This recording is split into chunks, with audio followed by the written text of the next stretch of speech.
Yeah, you best believe that's a real title right there. There is legitimate drama with Ice Spice and the SpongeBob movie. Some of you may have heard her hit new song, SpongeBob Big Guy Pants OK. She is in the new SpongeBob film, and she went to a premiere event for it and chose very interesting accoutrements where she is now facing a lot of heat because this is a kid's movie and she's got her bikini bottoms fully out here.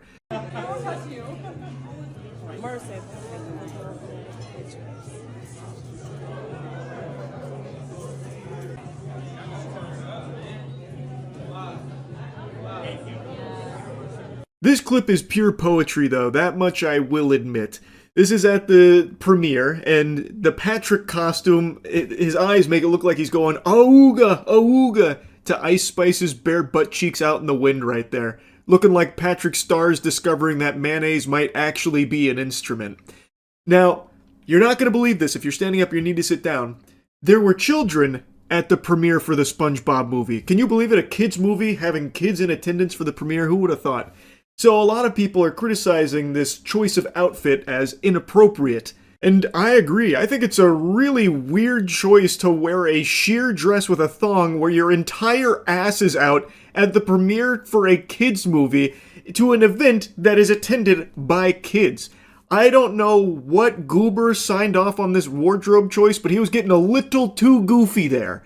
It is, I think, a pretty baffling decision. And speaking of baffling, you know what else is going to boggle your mind is the incredible Christmas sale at Gamersupps that starts today. You get a free gift with every tub, so go to gamersupps.gg and use code MOIST. There's a link in the description. Get some goof juice. It'll help elevate your game. Ice Spice might even fall in love with you if you do. And I want to immediately come in here and lat spread real quick and dispel a rumor that I'm seeing taken hold, an insidious fib that's a load of dirty barnacles that a lot of people are sharing as though it's the truth, where there are people unironically claiming that Ice Spice didn't wear this to an event that was attended by children. She wore this to a SpongeBob 18 plus only influencer event for the SpongeBob film. Even just saying that sentence burns my lips. Like, hey pal, did you just blow in from Stupid Town? You think there is a SpongeBob 18 plus only event? That's the dumbest shit I've ever heard.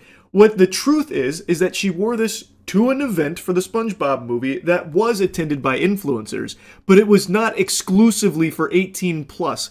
There's pictures of her in this outfit at this event with children, like this right here. Apparently that is a 15-year-old influencer that she took this photo with. There is even video where she is talking to a room about the SpongeBob film, and you can see a bunch of kids in the audience, and she is wearing this dress. Sorry, I'm out of breath. Yeah, enjoy it. I've never seen the film, so this will be my first time too. There's a couple other clips of her talking, and you can see that there are kids there. So I don't know where this lie is coming from, that it's only 18 plus at the Ice Spice SpongeBob premiere event.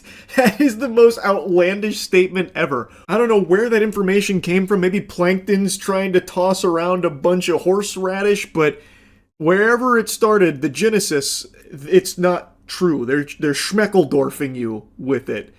I don't think there's a chance for a misunderstanding where it's supposed to be an 18 plus only SpongeBob event, but they were letting kids in anyway with like their parental supervision. I doubt it, because why would there even be an 18 plus SpongeBob event for the SpongeBob movie, which is a family-friendly children's film? Why would they host an exclusively adult-only SpongeBob event? That would be really confusing. That would be an interesting choice.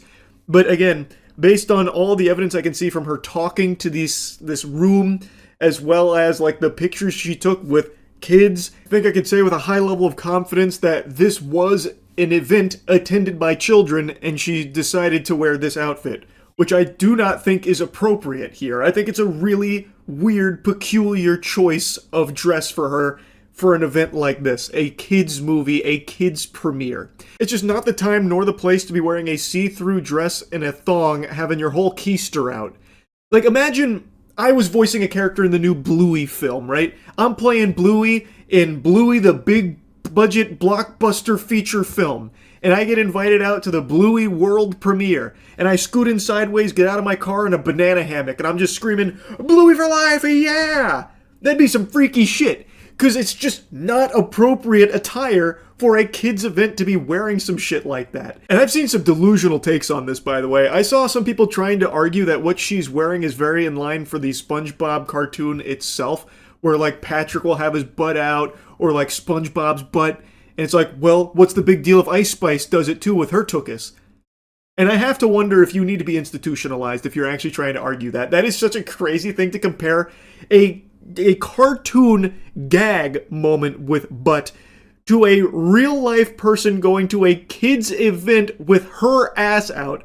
And this is a performer who is well known for sexual content in the first place. I think it's a very odd fit to have her be in the film in the first place. I said that the second that song dropped, I thought it was odd that they choose Ice Spice to do the big guy pants okay stuff when one of Ice Spice's biggest shticks, like her main thing and something she herself talks about, is how overtly sexual she is in her lyricism, in her dancing, and in her attire. It is weird that they'd even choose Ice Spice in the first place for it. But even going beyond that, the fact that she still maintains that at a kid's premiere is just not appropriate. And it's not comparable to SpongeBob or Patrick having a gag moment with their butt. That is a crazy thing to try and compare a cartoon to real life like that. That is unhinged lunacy, and you need to be evaluated. Then I also saw a lot of people saying, well, if you have an issue with this, you must have an issue with the beach too, because there's girls in bikinis at the beach. What if a kid sees that at the beach, huh? Where's the outrage there? And that is also a weak, stupid argument. That is swimming attire at a place where swimming takes place. Let's say there's an Arthur event coming up and they want to get excited about Arthur coming back, so they bring out a bunch of kids to a big premiere event and they bring out their celebrity speaker and they come out wearing a bikini. That's inappropriate. That's weird. Why did they decide to wear a bikini to a kid's event? There's no swimming or anything taking place. That doesn't check out. That's fucking peculiar. That's inappropriate. It's just that simple. I don't think this is that deep. I don't see how there's any kind of like debate. You can easily just recognize that maybe dressing like this for a kid's movie and a kid's premiere event just doesn't make a lot of sense. It's not a good idea. And I saw people trying to argue that this is like one of her more modest fits, so she should be applauded for that. You're really going to sit there and try and tell me with a straight face that there is literally nothing else she can wear? It has to be like really revealing with her whole ass out type clothes? I find that hard to believe. Surely there were other wardrobe options, I would imagine, that would have made far more sense for an event like this. Anyway, just a pretty wacky situation here that I wanted to yap about a little bit. That's about it. See ya. Yeah, it's good. Pluribus is the latest from Vince Gilligan, and he proves, beyond a shadow of a doubt, that he just can't miss. He is just him. It's incredible how everything he's made, I like. More like Vince gurgling, because I am gargling and swallowing everything he puts out with a smile on my face. This man just knows how to tickle me. He is able to put out things that I just really, really enjoy. The only thing he's made that I can even think of where I had, like, multiple complaints was El Camino, and that really did feel like it was kind of more of a paycheck as opposed to a passion project that he wanted to see through. But even that wasn't bad or anything. Anyway, though, enough Gilligan glaze here. Let's talk about Pluribus. I think it is such a fascinating concept that is explored beautifully. In a nutshell, I'll avoid spoilers for now, but of course, I get into spoilers, so I'll give you a warning when we get there. The show is basically about an invasion, but not in the traditional sense that you're thinking of, where tiny green aliens come down, probe our butts, and suck our tits and everything. This is an invasion in the sense where everyone's mind on the planet all of a sudden joins together into a huge hive mind. After a mysterious discovery at the beginning of episode 1, and a set of circumstances that lead to a spread of some sort, everyone joins into this giant collective. And there is no longer any I, there is only we. And everyone on the planet, save for 13 survivors, are now part of that collective. And they're basically omniscient since they have the collective knowledge of all, 7 billion people except for these 13. And since they're spread out all over the planet and information hits all of them instantaneously, they can basically do and get anything like that, like magic. And the 13 survivors now inhabit this world with this not human entity that has taken over the humans, but it's like really nice. It's like super fucking polite. And we follow Carol Sturka, who is one of the 13, and she... now we're going to get into spoilers. Now it's spoilers time. Spoiler warning. She lost someone very dear to her. And she hates what's happened here because it is the death of individuality. These are not really people anymore. It's now a thing. And she doesn't like that, and she's fearful of when they eventually force her to join as well, she would lose herself. It's a really, really interesting concept, and Carol Sturka is played by Ray Seahorn, who's extremely talented. I'm sure if you've seen Better Call Saul, you already know that, but she crushes it in this role. She is alone. She is miserable. She's been through so much, and she continues to try and fight against this entity, and even tries to team up with the other survivors whom just aren't interested in it. They like this because this entity that has now joined the consciousness of all the humans on the planet is so fucking nice, so sweet. Granted, it's a big old dweeb, it's a huge twerp, basically talking to a Redditor 24/7, but it genuinely wants to make the 13 survivors happy. It will do anything they ask. It can't lie to them. It cannot hurt them. It will actually go out of its way, sacrificing people to help these survivors be happy. And even in one of the episodes, Carol's pushing them to their limits. What if I asked for an atom bomb? Would you give me that? And they're like, well, we wouldn't be happy about it, but we would. And it's just so interesting because it's understandable why the other survivors wouldn't really view this as a negative thing, because it is world peace. Nobody's getting hurt anymore. There's no dying. There's no conflict. It's complete tranquility and just infinite, sunshine and rainbows. But it's not real people anymore.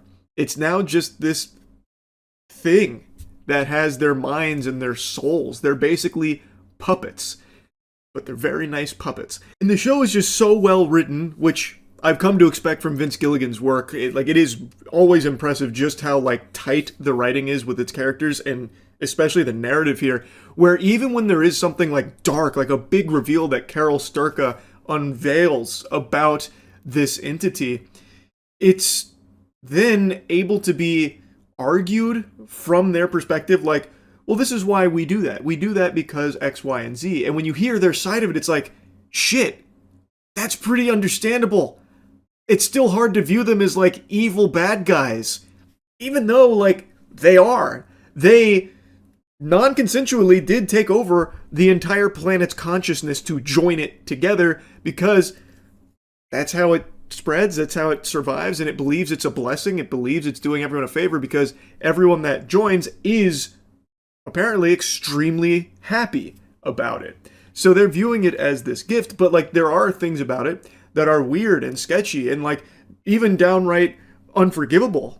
And when those get unveiled and Carol brings it up to the other survivors or to the hive mind, they have really strong arguments for why they have to do that to survive, because not only can they not hurt the survivors, they can't hurt any living creature. They won't step on an ant. They won't swat a mosquito. They won't pick a fucking apple. So it's so fascinating watching them explore this concept, because it is a bad thing. All the people on the planet no longer have their own agency. So if one of the survivors, one of them we see, ask them hey, I want you, all fucking 20 of you women, I want you all to come over here so we can fuck. They can't say no. They have to say yes, and they willingly do so because they love the survivors so much. They say that many times, no matter what gets done to them. Even Carol does some really bad things to them that you would think they'd want to strike back or stop her from doing. They don't. They still love her. And even when they separate, it's not on bad terms, and they still will do anything to provide for her and make her happy. It's just so, I can't express enough just how interesting it is. And of course, you're constantly wondering, is there a way to fix it? And as the episodes progress, there are some breadcrumbs about like, oh, maybe there is a way to fix this. And how are they going to figure out how to do that? There's only 13 of them on the planet, and no one wants to cooperate with Carol, except for a character that finally enters the fold that we've been introduced to earlier named Menusos, who is a great fucking character. This guy is like, from the second this happened, he's immediately, nose in the books trying to figure out how to stop it. He isolates from the hive mind, the others. He doesn't talk to them, doesn't interact with them. He is just constantly trying to figure out what he can do to fix this and save the world. Eventually, he gets some tapes from Carol, and now, at the season's conclusion, they are going to team up to try and figure out how to stop this, how to fix this, and bring everybody back. Because it seems like an impossible task. Yet, there were little glimmers of hope that there is a way, and Menusos got very creative with exploring and understanding how this joining worked in the first place. And I'm so curious to see where that goes in season 2, which I just read isn't exactly right around the corner, which is a little disappointing. But anyway, I have very few complaints about this show. As you can tell, I really did enjoy it a lot. It's not a show I think everyone's going to like. It is a slow burn. A lot of this is very much spending time with Carol Sturka, processing everything and grieving what she's lost and trying to come to terms and trying to figure out how to live in this new world while also trying to fight back against them. And then also the confusion that comes with it because they are extremely nice. And none of the other survivors seem to think it's a bad thing. They view it as like the best thing that ever happened to them and the planet as a whole. So like then it gets confusing with, well, maybe she's in the wrong. And even you as the viewer, since you keep seeing how nice they are and how they're able to explain things that would ordinarily be like inexplicable, you start to wonder, well, are they even really that evil in the first place? Like, it is just really well done. I think they have crushed it. And I really like Menusos' character as well. I know I'm highlighting Carol because she is the main character, but Menusos is great. Like, I think he has been such an interesting contrast to Carol's journey, where Carol from the very beginning immediately was like cooperating with them, not because she liked them or anything, but because she was trying to understand more about them directly and try and figure out how to fight them.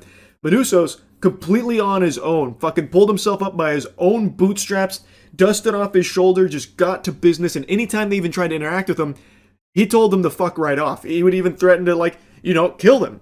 He wants nothing to do with them, and he tries his best to avoid taking things from other people, even though the people aren't there anymore. So he chooses not to. So instead of flying from Paraguay all the way to Carol, which he could do with the others, even offering it to him, saying like, hey, we can get you there in a couple of hours. He's like, nope, you can go kick rocks, eat dirt. I'm going to make this long journey and hike through extremely dangerous conditions here to do it myself. It's very cool. I like the show a lot. Like I said, it's not going to be for everybody, and I know that. Now, all this being said, I do have a pretty big complaint. Since there are so few survivors in the show, there's not a lot of opportunity for characters to be interacting with one another. Now, of course, there's a lot of individuals from the hive mind, but that's all the same character. That is one character, even though it's got a bunch of different faces. So even though Carol spends a lot of time with, Zosha from the hive mind and interacts with other characters from the hive mind, she's still interacting with just that same character. Same with all the other survivors we see interacting with the hive mind. That is still just one character. So I feel like we miss out on a lot of like character interactions because it's mainly Carol and the hive mind and nobody else until Menusos gets there, and then we get to see Menusos interact with the hive mind. But again, the hive mind is one character. So instead of like in Breaking Bad or something where there's a, big cast of characters that you see interact pretty often, here, not so much. And even from the survivor side, outside of Menusos and Carol, there's really only one other survivor that we see a handful of times, and he's just basically the pervert, this is great, I get to fuck all the time, and I get to live in Las Vegas, and everything's at my disposal, like Air Force One, yippee. Other than that, the only other survivor we see is one that is very energetic, enthusiastic about joining the hive mind, and that's it. And they don't interact. We don't see a whole lot of interaction. So that was just something that kind of left me feeling a little underwhelmed with how little we see characters themselves talk to each other. But that's also kind of the point. Carol is alone. And even with the hive mind being around, that's not really a person there. You're still alone. It's kind of like using ChatGPT as your best friend. It's there to just make you feel good and just like do what it can to keep you hooked on it. That's kind of like interacting with the hive mind in Pluribus. It is literally there to just always be your yes man and nothing else, to make you try and feel good. And that's it. So like you don't get real character interactions, so it does feel very isolating, which I think is a good thing, but also from a viewer's perspective, I just would have liked to seen more with characters interacting. And now that Manusos and Carol are like teaming up, I'm sure we will. And the little bits and pieces we got of that at the end of the season were good. I'm just hoping for more going forward, that's all. That's like my only like complaint about season 1 of Pluribus. Overall, I think it was just a great series. I highly recommend it, but I don't think everyone's going to like it. It is slow. But for me, that's not a big deal, so Pluribus I thought slapped. That's about it. So yep. When I heard they were making an It show, I kind of had the same gut reaction everyone else did, which was to write it off and just pretty much assume it was going to be, at best, mid. But as I've always said, even things that I'm pretty confident I will hate, I will always give a fair shake to and approach with an open mind, willing to be pleasantly surprised and proven wrong. And in the case of It, Welcome to Derry, the TV show, I was pleasantly surprised. I was wrong, for the most part. I don't think it's like a perfect show or anything, but it is significantly better than I would have expected it to be. Now, I'm going to be getting into spoilers, as I always do these days, so this is your fair warning. This show added a lot of things to it that I think on paper sound fucking stupid. Like actual crack pipe smoking dumb ideas that if I just read like a plot synopsis for this series and saw it in there, I would giggle at it and just immediately wipe my ass with this show. But actually watching it, it shines. In particular, I'm talking about Halloran. Halloran is a powerful psychic with the military who they're using as fundamentally like a Call of Duty Modern Warfare 2 UAV kill streak. He is a psychic that they are trying to use as a compass to target and locate it, the crash site of this entity.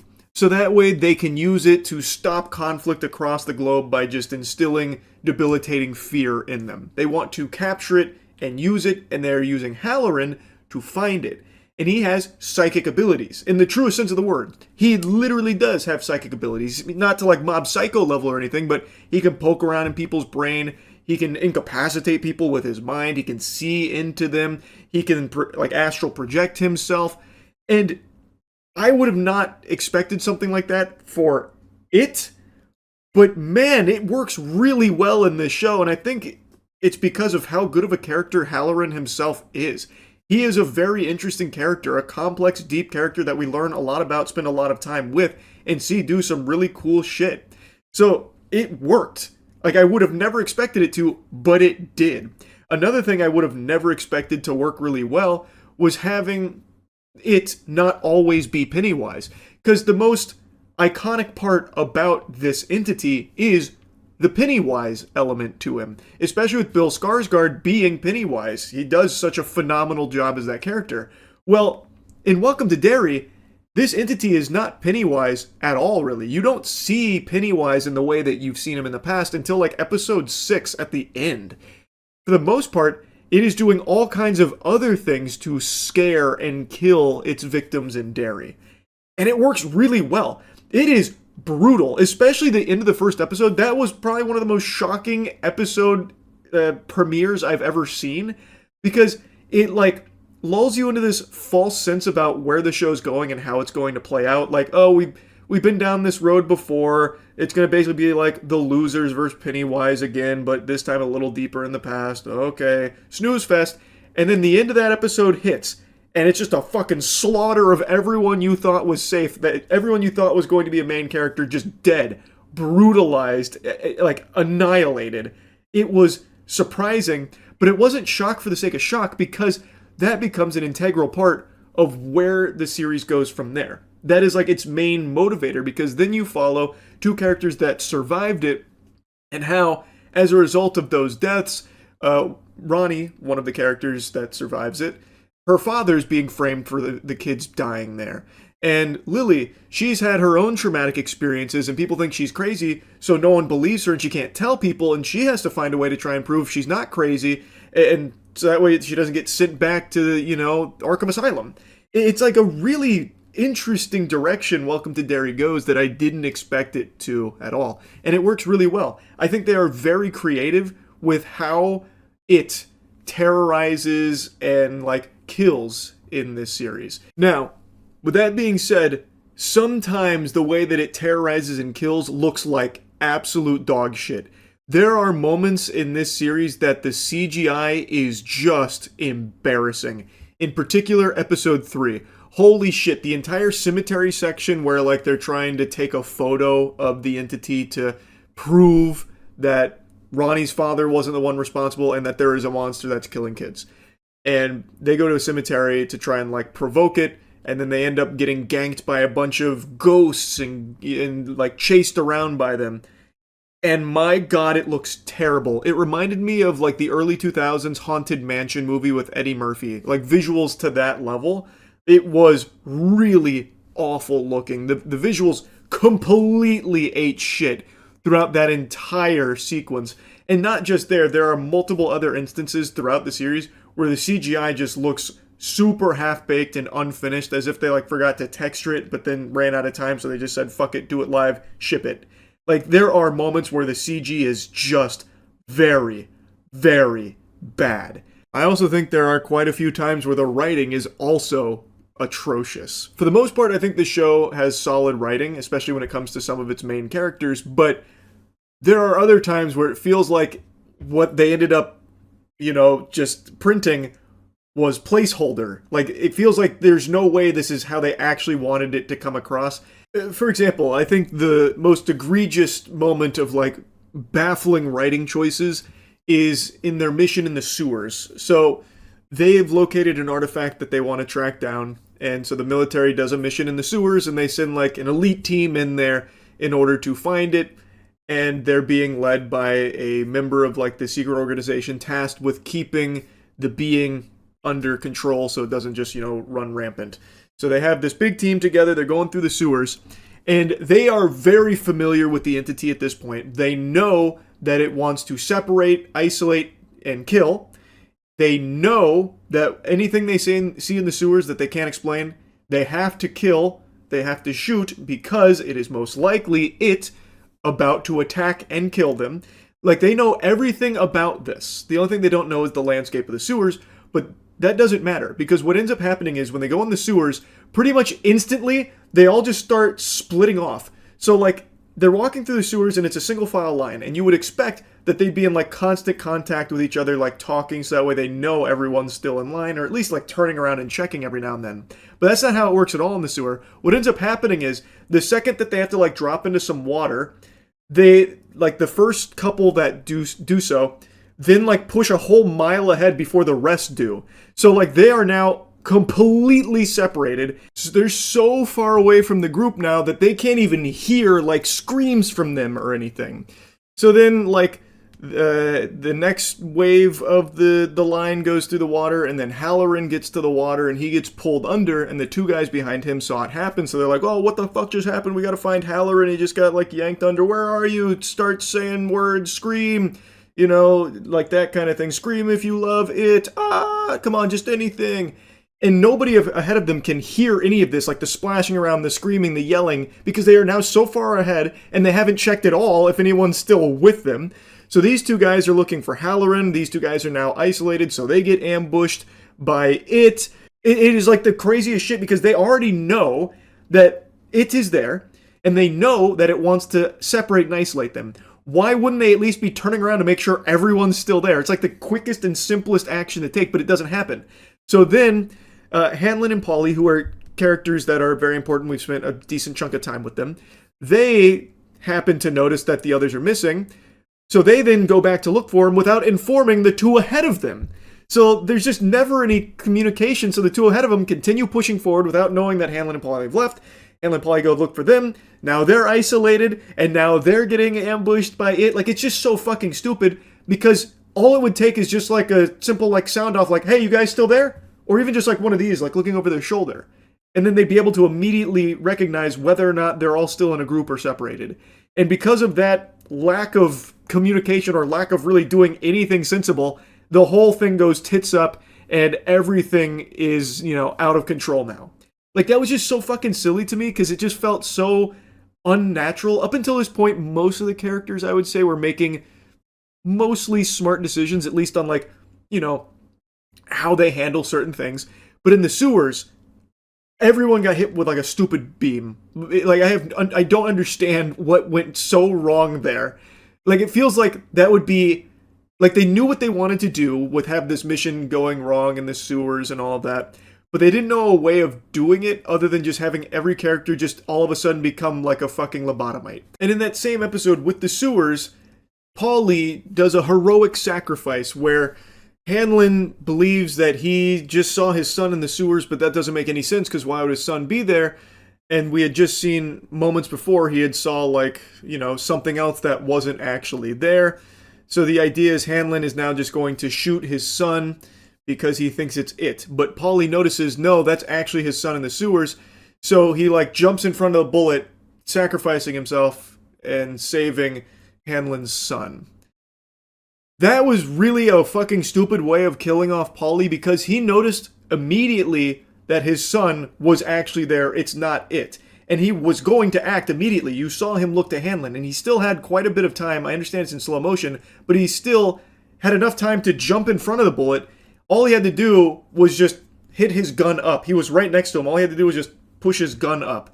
Like, it would have been actually significantly faster, and it would have been a lot safer for everyone, too, to just push his gun up or push his gun down. Instead of just, like, throw himself in front of the bullet. I thought that was just, like, a really lazy way of killing him off, and I do not think that sacrifice hit as hard as I think they wanted it to. And there's a few other notable examples I could pull from for writing that I really just don't think landed, but there's no point in just going through each one of them. I just think there were quite a few instances where the writing really floundered, but like I said, for the most part, I think they did a good job narratively, and especially with the characters. It's just there are moments that had me kind of roll my eyes a little bit. But I would like to mention one more thing that I didn't like too much, and it does still kind of tie into the writing. When they're going through the explanation for the genesis of it, I just thought that was a little silly. Like, not in the way that it was presented. So basically what happens when we're learning about the origins of it, it's Hanlon who has infiltrated the mind of one of the members of the secret organization that keeps it contained. Well, contained is real loosey-goosey. It runs wild. It still does kill a ton of people, but they write it off as like acceptable losses as part of the cycle. But anyway, he's inside of that individual's mind, and he is seeing the past where when he was a kid, his aunt had asked him to recite the story of the Galoo, which is something that was a children's tale that they were all told, but it is true. The Galoo is it. And it's basically the story of how an evil spirit crash landed on Earth in a falling star, and the impact was so great that the falling star split, and thus its cage was broken, and it could, go out and kill now because it was no longer contained. And I don't mind any of that. Like, that's all cool, actually.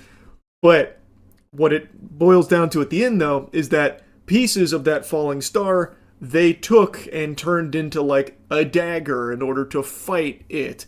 And they turned it into these artifacts that are used to keep it afraid of going past the artifacts. So that way it stays in the Western wood. And I just didn't love that. I really just didn't like the idea of having, like, just, this Excalibur it weapon and these very powerful artifacts they buried in the ground to keep them locked in there. I don't know. That didn't sit super right with me. I always preferred more of the mystery of it as opposed to it now kind of boiling down to, like, it's a Marvel villain that they can fight with this weapon. I didn't love that direction as all. Not the biggest deal in the world because the show is still very solid. Like, I did enjoy Welcome to Derry far more than I expected to, and it has an absolute banger ending, and I'm very curious where they're going to go further with this now. Overall, I really was surprised by how entertaining the show was. So, it was a nice pleasant surprise being wrong on this show. Anyway, that's really about it. So yeah. A year ago now, a YouTuber named Megalag dropped a video that was the culmination of an extended investigation that spanned the course of a very long period of time about a company who has worked very closely in the YouTube ecosystem for years, Honey, who was once the YouTube darling sponsor absolutely everywhere, more common than the cold, and never really had like a bad reputation, but Megalag, through a very extensive investigation, found some shocking, shady things that not a lot of people knew about. And I don't want to just regurgitate everything from that video. I'm sure you probably have already seen it because it was such a huge deal. Even outside of just the YouTube space, it was a really big thing. Because this is a multi-billion-dollar company that was engaging in some really underhanded tactics that really tiptoe on the line for what is and is not legal, many would argue, which is why they've been faced with so many civil lawsuits since. Now, I know one of them was recently dismissed, but from what I can tell, it's not fully dismissed. It's pending an amendment, from what I can tell. But even still, even if that one gets crumpled up and thrown in the wastebasket from fucking way downtown, that's one of many. There's a lot still out there cooked up and being pushed against PayPal Honey. It's like the scene in SpongeBob when the anchovies charge the Krusty Krab. There is so many civil lawsuits here because a ton of people feel like they have been wronged, misled, and even in certain cases scammed by PayPal Honey. Megalag came from the top turnbuckle and delivered a biblical smackdown with a lot of really convincing evidence, and just released his part 2, the follow-up, which goes even deeper and exposes even more, and also starts talking about it from the small businesses that are being affected and a lot of things that are just being outright lied about by PayPal Honey, allegedly here. It's fascinating, and PayPal Honey has cease and desisted Megalag, claiming a bit of horseradish, I would say, trying to silence him because these are really damning things. The evidence is very, very strong. I highly recommend you check out the entire video from Megalag here. Of course, I'll link it in the description. I'm only going to cover a small portion of this because I really think you need to watch the entire thing. I think you need to see how the sausage is made here, but I will cover a couple of core components. But just as a little refresher, if you don't remember some of the things PayPal Honey is accused of, one of the big things outside of, like, obviously consumers not exactly getting what they thought they were out of Honey is the affiliate poaching. So creators that worked with Honey that would have their own special deals to promote to their audience, the audience would then use those codes on the website. But Honey had some protocol that would occasionally perhaps poach that sale and take the commission that was supposed to go to the creator, and they would take the lion's share. There were a lot of cases that Megalag was able to point to, and even in his follow-up video shows even stronger evidence for, of how this actually functions, where it seems to be a core component of Honey itself, where it will overwrite your cookie, it will inject itself, and it is looking to make that commission in a lot of cases. It's very scummy shit. And I know after the first video he dropped, a lot of people's response was, who gives a fuck? The creators can suck my dick, and my heart doesn't break for these businesses. They can go eat dirt. Okay, that's your prerogative. I'm not your fucking dad. I'm not going to come in there with the belt and make you change your mind or whatever. That's fine. But in this second part of the video, you can hear from a business how that actually fucks you as a consumer. A few hours ago, PayPal's lawyer sent me a cease and desist letter and requested Patreon take down my video under a copyright infringement claim. I consider this a direct attack against my fundamental rights as an independent journalist. PayPal has specifically taken issue with the fact that an anonymous source discovered Honey had left their source code exposed within their iOS app, which, if you know where to look, is publicly accessible. This anonymous source found the code and sent it to me. I reviewed the code for security research purposes, which is a protected act, and I only published relevant sections of the code that provide important context to the story, which I consider within the realm of public interest. I haven't seen the unredacted video here where the source code was, like, more talked about, where he had these video components that showed, I suppose, sections of that when it was relevant. But it seems like it was more so a convenient excuse for PayPal to get the video taken down from his Patreon. And in order to get around that for the YouTube video, he just took the entire section out. Again, I haven't seen with my own peepers here what it looked like in all its glory with the full makeup on, where, you know, the source code section was intact. But just based off of like the small bits, apparently it wasn't even that long, it feels like it's a pretty flimsy thing for PayPal to try and like strike it down for. I imagine it's more so to like hide even further proof for some of the things that you're about to learn about in the rest of the video. I never like when companies do something like this. Of course, there is like copyright protections, and in certain cases it makes sense to do so. I can't really see a strong justification for their action here on the cease and desist. It doesn't really pass the smell test for me here, especially considering it seems like he was very reserved with what was displayed from the source code based on how he speaks about it. But again, I can't say for 100% certain. I just find it hard to believe that PayPal Honey was acting in good faith with the cease and desist. That seems like they're trying to hush him up a bit. Why?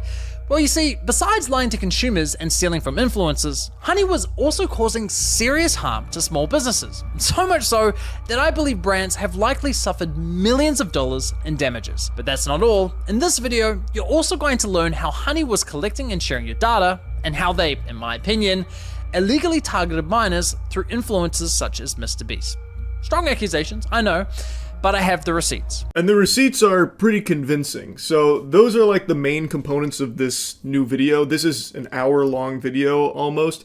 It goes deep here. This shit is deeper than my pussy. It is a very thorough look at all of it. And I know after the first video, people had a lot of questions, and I feel like here he sheds even more light on it through an even deeper analysis of Honey itself and the way in which it functions. It's not just him working alone. He had people help him with like getting a lot of the data so it can be viewed more easily and more accessible. So that way he doesn't have to make any like leaping conclusions or anything. He doesn't have to just like start trying to fill in the blanks off of, you know, just fucking hunch, like intuition. He's able to look at these things much closer in order to draw much stronger analysis from it. It really is quite the deep dive, and like I said, I don't want to like show just a ton of his video. I would really like you to go watch it yourself, because I think it is eye-opening stuff. I want to focus on just a couple of things here that I know a lot of people debated after the first video about like, well, why should anyone that's not a creator or a fucking business owner care? Who gives a shit? Call the wambulance. I think that one of the business owners that Megalag had in this video giving his piece explains why this is a big deal, why it is bad for not only the small businesses that are not consenting to working with Honey, that are kind of just being forced to without even their knowledge sometimes, why it is bad for them with receipts and email exchange with PayPal Honey directly, why it has been a nightmare for them, and why it is also bad for you. You also get the business end of this penis. Even if you're not a Honey user, if you're watching this be like, well, I don't care, I don't use Honey anyway, well, it still affects you. And it's a very simple reason how and why. In fact, Made in Cookware CEO Chip perfectly summed up the devastating impact Honey's actions can have on a small business. When you're in the early stages of building a business, you're in the stage of, will this company even work? Is there product market fit? How do I scale this thing? Can the economics work, right? And so all the things we talked about, these discount codes and the kind of removal of attribution and killing margin, like those really affect the early stages of a company, from everything from where do I put the next dollar in to make sure I can survive, down to you're taking 10, 15, 20% of my sales without me wanting it. And we have digital marketing costs, we have shipping costs, we have all these stacks of costs that not only are getting more inflated over time, like FedEx has been raising their rates over time, warehousing costs have gone up, COGS have gone up, as you know, through inflation for the last 4 or 5 years, right? Like all the cost structures have been going up, and to have someone just stealing and compressing the actual revenue you want, like puts small businesses in a real squeeze. It's just really disappointing, and it doesn't even work, because at the end of the day, like you need to make the numbers work. And if Honey is going to steal 10% of your revenue all the time, you're going to have to raise prices at the end of the day to make up for that, right? And so it's not only not effective, but it makes it worse for the consumer. It compresses for the small business owner any margin. And it's just like a really awful business model. Like, we've been so mad at them. That is a great explanation from him. I think that's very valuable insight that paints the whole picture clearly. Even if you're in a fucking Xanax-induced fugue state right now listening to this, I feel like you'd hear that and understand what makes this so bad for everybody. Businesses, consumers, and obviously like the affiliate partners like the creators. One other thing that was mentioned, but I didn't put it here in this space, is how brands, like, when they find out about Honey poaching the affiliate commissions, it makes it hard for them to know where to attribute commissions. So what'll happen is this confusion where they don't know where a commission goes. So like, let's say they're working with a podcaster or a YouTuber or something, and things get really muddy. It makes it hard for them to know where they're supposed to put that money in the first place. So what ends up happening is they end up pulling out of that market entirely. So now they're not working with your favorite content creator anymore. So they're getting shafted. And they also potentially overspend on the compensation because of how confusing it gets. There was another example given how like a business had spent over $100,000 on like potentially like misattributed commissions from the affiliate marketing as a result of this kind of shit. Like, it gets to be a lot. So then they pull out of that market as well. But what's obviously the thing a lot of people are going to care the most about is how it makes the deals worse for you, because as he said, if PayPal Honey is going to be taking 10% of all of their revenue through this, which they can't really do a whole lot about, their hands being tied, well, they're going to have to make up for that loss somehow. And that is raising prices. That's how you make the numbers work again. If you're going to be losing 10%, you're going to have to raise the prices in order to compensate, so that way you're not going like negative or you're not starting to like tread water, which is what a lot of businesses inevitably have to do. And something like PayPal Honey putting the squeeze on them makes it worse. So that is a huge problem, and that is how it affects you, even if you are not a Honey user yourself. It is a bad deal for everybody involved here, except Honey. But what's a good deal for everybody is the Starforge Christmas sale. It's live now. Click the link in the description if you're looking to upgrade your PC. Best PCs in the universe. Chip was kind enough to share his email exchanges with Honey from 2020. And you need to see it because holy shit. Hi, I am the CEO of Meeting Cookware. Please remove us from your app. You've scraped a private friends and family code from our checkout and put it on the platform for others to use. We've lost a bunch of revenue. 4 days later, Honey responds with, "Hi Chip, thanks for reaching out. Honey supports over 40,000 stores online, and we always prioritize protecting the Honey experience for users by supporting available stores and displaying available codes. We can absolutely remove the code in question. In order to protect the Honey experience for our users, we typically do not remove codes unless we have a working relationship." I mean, right off the bat, they're basically saying, we won't compromise the experience for our users unless you pay us. Classy. We'd love to discuss how we can work more closely and partner with your brand. Chip replies the same day, "We don't offer affiliate deals to coupon sites. We'd like to be removed from your site and extension completely." The email showcased just how difficult it is to just be removed from Honey. He is putting in plain English, hey, we're losing revenue because of you guys. Please just take us off of this shit. I'm begging. It's like a fucking telemarketer that's refusing to take you off the call sheet. It's brutal. He reaches out to them because Honey had scraped a private code, which is something that earlier in the video, Megalag shows very strong evidence as like a thing that happens, not super unusual with Honey, which is a code that they didn't want to be public. It shouldn't have been public. A lot of businesses have these kind of private codes for like employees or friends and families, or in some cases, as was mentioned earlier in this video, like veterans or something. And Honey will sometimes get these codes and make them public so people can use them, which really fucks the businesses because those weren't supposed to be public. They were supposed to be for a specific person or a specific purpose. So the CEO we just heard from, this is his exchange with them reaching out like, hey, this happened to us. We're losing revenue. Get rid of this and please take us off of Honey entirely. We don't want to work with you. And whatever zombie he's talking to over there at Honey is just not letting that shit fly. They're playing hardball, trying their best to keep them shackled to Honey, even though they didn't want Honey to be there in the first place. They were uninvited to this hootenanny, yet now they don't have a choice. His leak code was added through Honey's user-generated coupon functionality. No surprises there. She completely ignores his request to be removed from the platform, only offering to remove the leaked employee discount. Chip replies the same day, "Our friends and family code was listed on your site. That was an internal code meant for a small group of people that was never published anywhere. A whole site can't be removed from your app? Honey only responds a week later, confirming they removed the employee discount, but again, completely ignores Chip's request to be removed from Honey. Chip responds immediately, pushing for an answer, but they ignore his email completely. A month later, and Honey leaks another private discount code. Hi, please remove from your app. That is a private code behind a private employee perk login. This should never be public. I don't understand how you feel taking a private employee perk and making that public to the world is helping our business. Honey responds confirming they removed the code, but instead of taking responsibility, they try shifting the blame onto Chip, suggesting his employees might be responsible for sharing the code with Honey. But given what we know about their system, I'm willing to bet Honey were responsible for the leak, not Chip's employees. Honey then suggests that Chip creates single-use codes for each and every employee. Wonderful. Thanks for the unsolicited advice there on how he should run his business with his employees here, knowing full well that Honey does, in cases, take that kind of shit, even if it wasn't the fault of the employee. Allegedly. Like, it's fucking sickening. It's so disgusting. Like, the pompous attitude that comes through on these emails from Honey.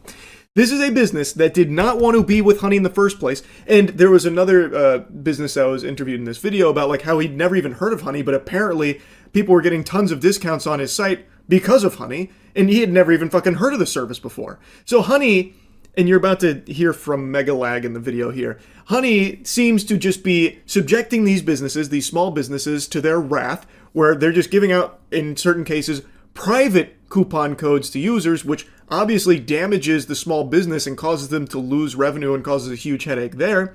And then the only way to get off of it is by partnering with Honey, and basically, once you are partnered with Honey, then you tell them to exclude that kind of stuff, which is something that piggybacks off of a bit of what Megalag talked about in the first video, where, you know, partnered brands, they have like these certain exclusions and stuff. It's a really like awful business model that is bad for literally everyone but Honey. And it's kind of mind-boggling how the only way to get out of it in a small business's position like this is to partner with Honey and say, stop fucking us. No more of these coupons. So they get you. They get you because they fuck you raw a bit, and they slap you around, and then when you go to them for like assistance, they're like, can't really do anything about that unless you were partnered with Honey. You ever thought about that? If you work with us, maybe fork over a couple doubloons, a little bit of those clams, well, maybe then we can work a little something out about these pesky little coupons our millions of users keep finding.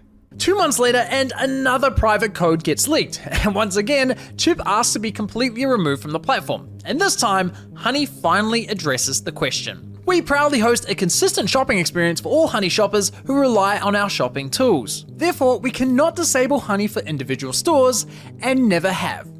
Never have, huh? Well, that's interesting, because it just so happens that Andrew from TrueGrit Texture Supply also shared his email exchange with Honey. And would you believe it? He was dealing with the exact same Honey employee as Chip. And while Honey attempted the same sales pitch with Andrew, they did eventually remove his store from the platform. So yes, it is possible, and yes, they have done it before. Once again, we've caught Honey in yet another calculated and deliberate lie. And make no mistake, it was deliberate because this employee, Kelly, confirmed the removal of Andrew's store just 1 month before assuring Chip that Honey had never removed a store before. Yeah, it's pretty hard to argue that there. It's the same person, and also they removed that previous business a month prior to this exchange with my cookware. So, it's pretty obvious that she's telling some tall tales here. This is a big old fib. They can remove them from Honey, but it seems like they'd rather not, because they'd rather you partner with them so that way they can get a little more out of it, and then you can finally stop bleeding money through these private coupons that surprisingly just keep getting leaked through Honey. It's so fucked up. Like, it really is like a crazy rabbit hole here. When merchants discover their codes have leaked and then they want to clamp down on that, they go to these coupon extensions and plea and request to have their codes removed. And 9 times out of 10, the response is join our affiliate program and you'll have more granular control over that. And so I think merchants tend to feel a little bit as though they're being blackmailed or extorted, because you join the affiliate program and then you have to pay that coupon extension company every time somebody uses a code. And you're doing that in order to have them not share your codes. That beautifully explains just how scummy this model is, where it does appear that these small businesses feel forced to join these programs here with companies like PayPal Honey, because if they don't, well, they might keep having these problems, but by joining that company, they're not exactly all that much better off, because now they're going to have to make those affiliate payments there. So it is just a lose-lose for the businesses. Now, I don't want to spend too much time talking about that section here. Again, I think you should watch the whole video. I do want to touch on where he gets into the Mr. Beast component, which is in the thumbnail, and something that was mentioned at the start of the video about how he believes that Honey has been strategically targeting minors in certain instances based on who they've partnered with, like Mr. Beast, as well as a couple other examples he gives, and why that might not exactly be completely legal, allegedly, because there is laws about collecting data on minors. And through his investigation, with very, very strong evidence, including some of PayPal Honey's own information that they themselves have talked about, they do collect your data. They do seemingly share your data. And in the video, there's even a brief clip where someone is talking about the benefits of Honey's data collection. So even though they explicitly advertise they don't do any of that weirdo shit like collecting and sharing your data or anything like that, the truth of it is that they do collect your data. And to their merchants, they even do brag about how much data they have, and they do share that data. Megalag had a lot of very compelling evidence to prove that fact.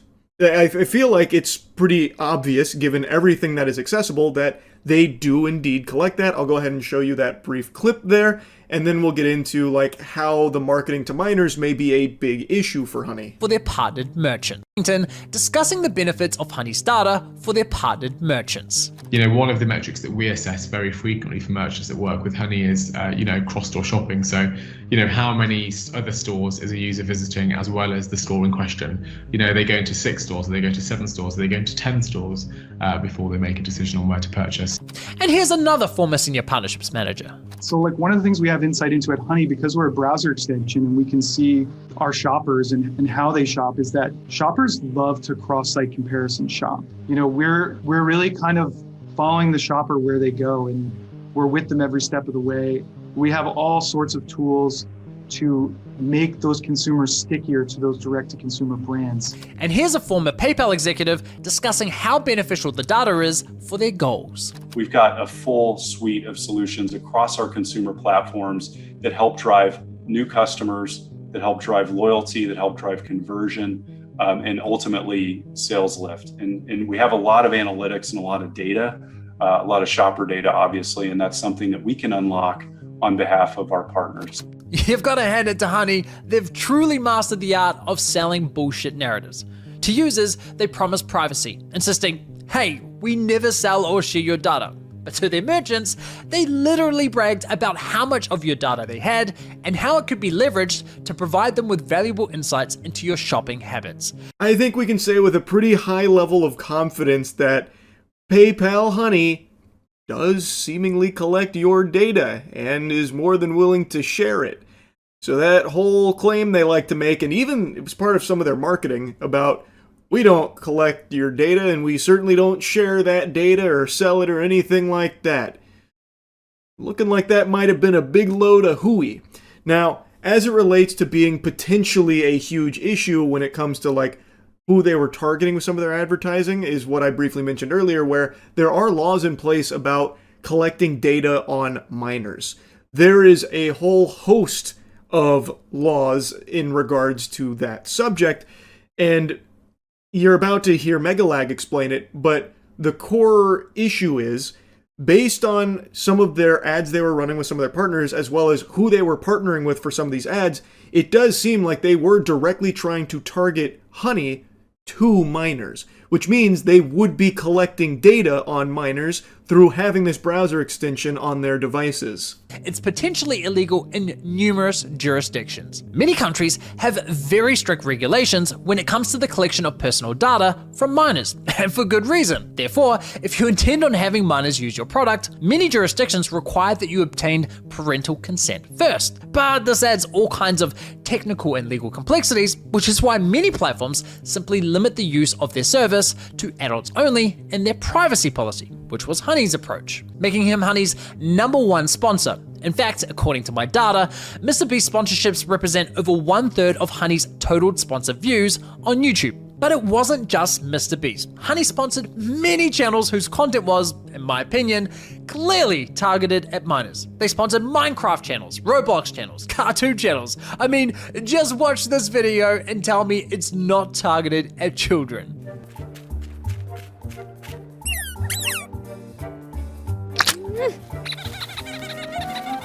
This video is sponsored by Honey. I trimmed it down a bit. He goes on to say, like, if they weren't looking to get minors to install Honey, why would they sponsor someone like MrBeast or these other channels that he gives a quick snippet of, like Roblox, Minecraft, and then that skit?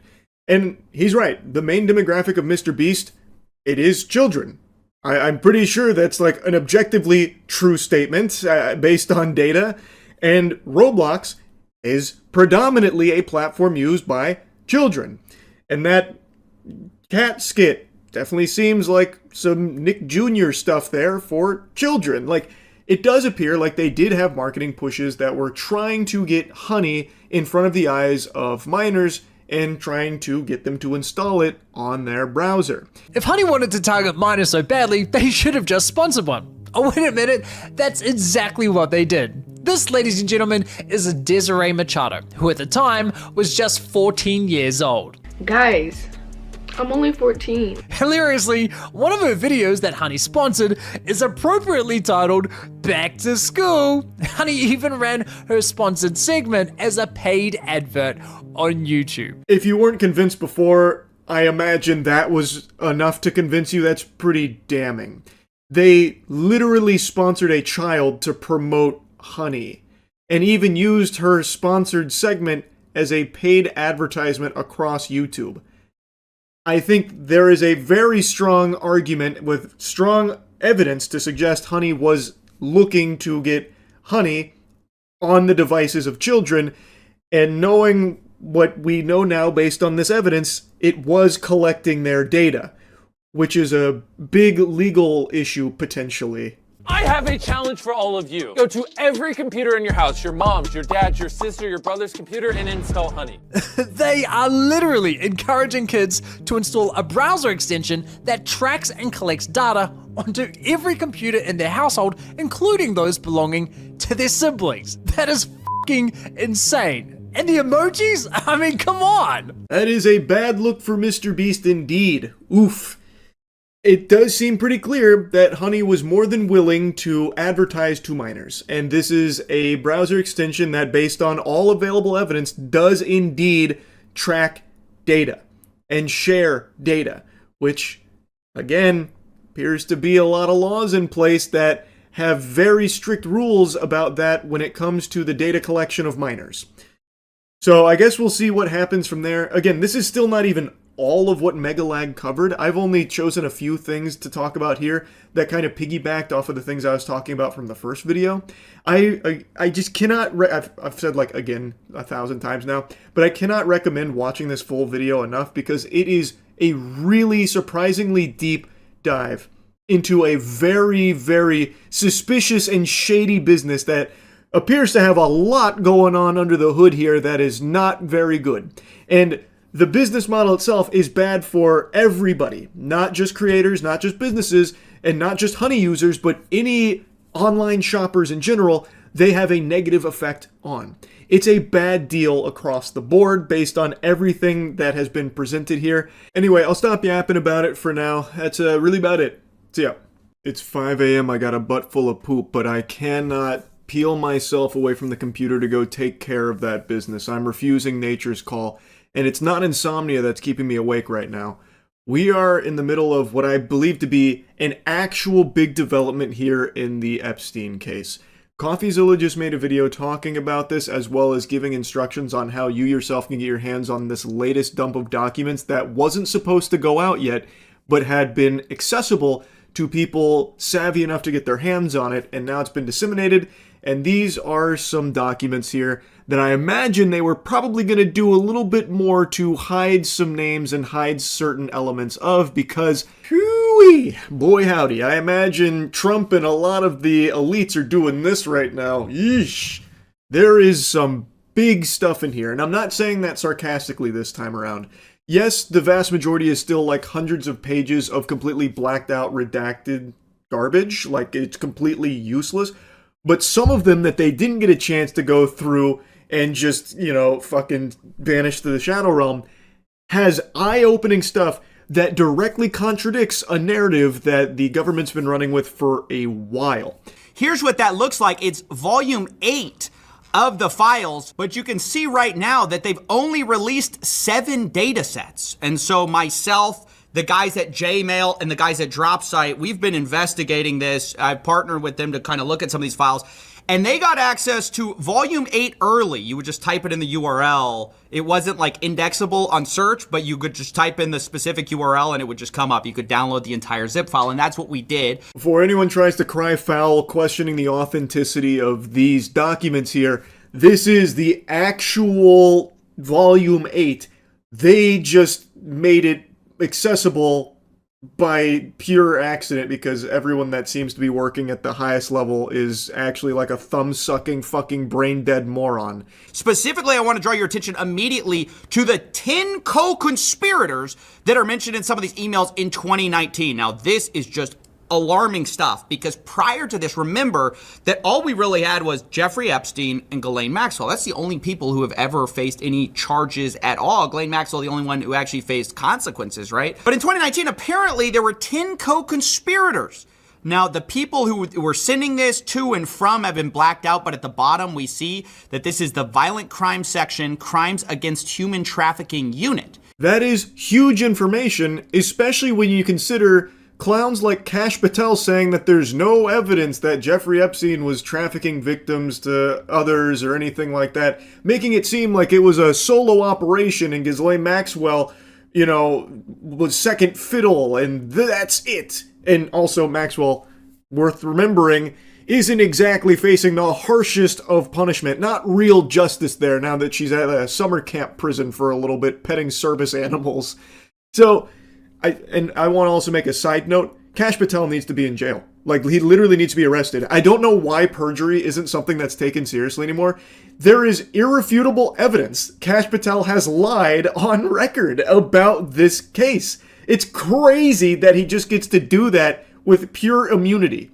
But I won't start shitting and spitting about that too hard right now. The important thing about this piece that CoffeeZilla is highlighting is that we now have information that confirms that authorities were looking into other co-conspirators in this operation. Co-conspirators that clearly they must have dropped the leads at some point. They stopped sniffing around, said not worth pursuing, but at one point they did have other co-conspirators and apparently quite a bit of information on them, as the documents seem to hint at and reveal and talk around.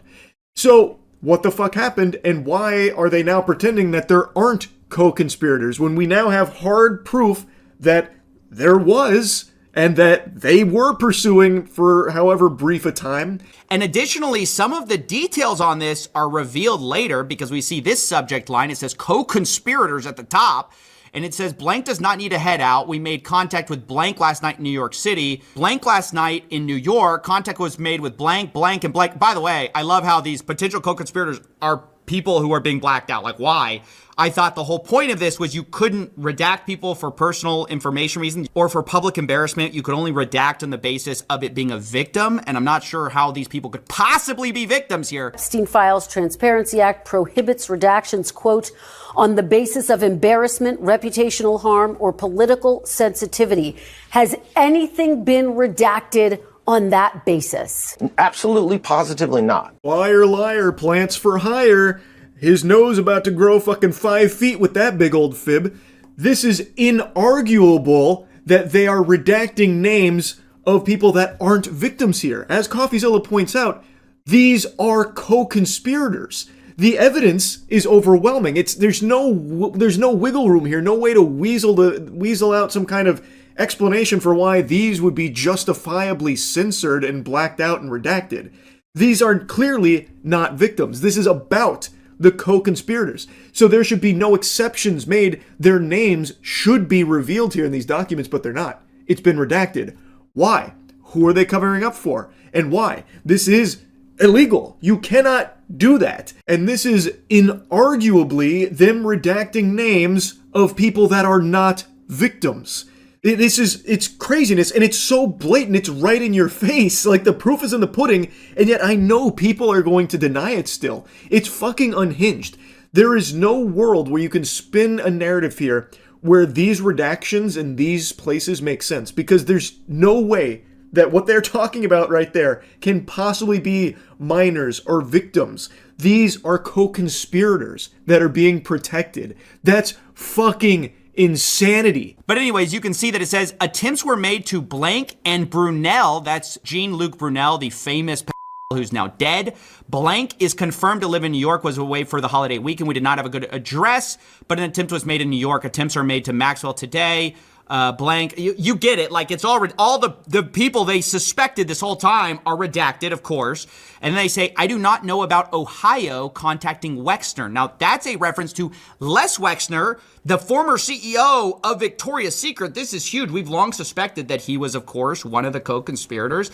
And obviously, the fact the FBI suspected it isn't a 100% proof confirmation. But clearly, they were serving grand jury subpoenas. I mean, that must be who they're talking about, one wealthy businessman in Ohio, because later it's confirmed by this whole idea of Ohio contacting Wexner. Even though most of the names are redacted, it's not all of them. So Wexner's name appears here, as well as Brunel, but as CoffeeZilla mentioned, he's dead. He's already burning in hell right now. But Wexner, this was someone that they grand jury subpoenaed, seemingly, and I don't think I've heard a peep about any kind of consequences or justice being served over there, or any kind of like pursuit on analyzing his connections here to all of this, even though he is here in one of the emails here about being a co-conspirator.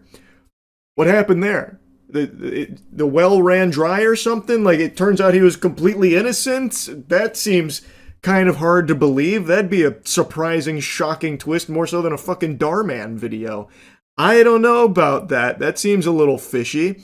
And again, why are other names here blacked out? Why are co-conspirators being protected? Why aren't their identities being revealed?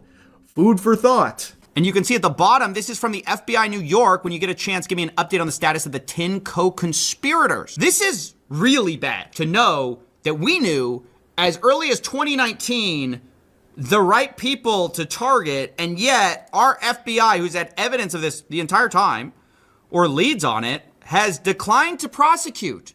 Right? Because this is what the FBI now tells us. Oh, don't bother.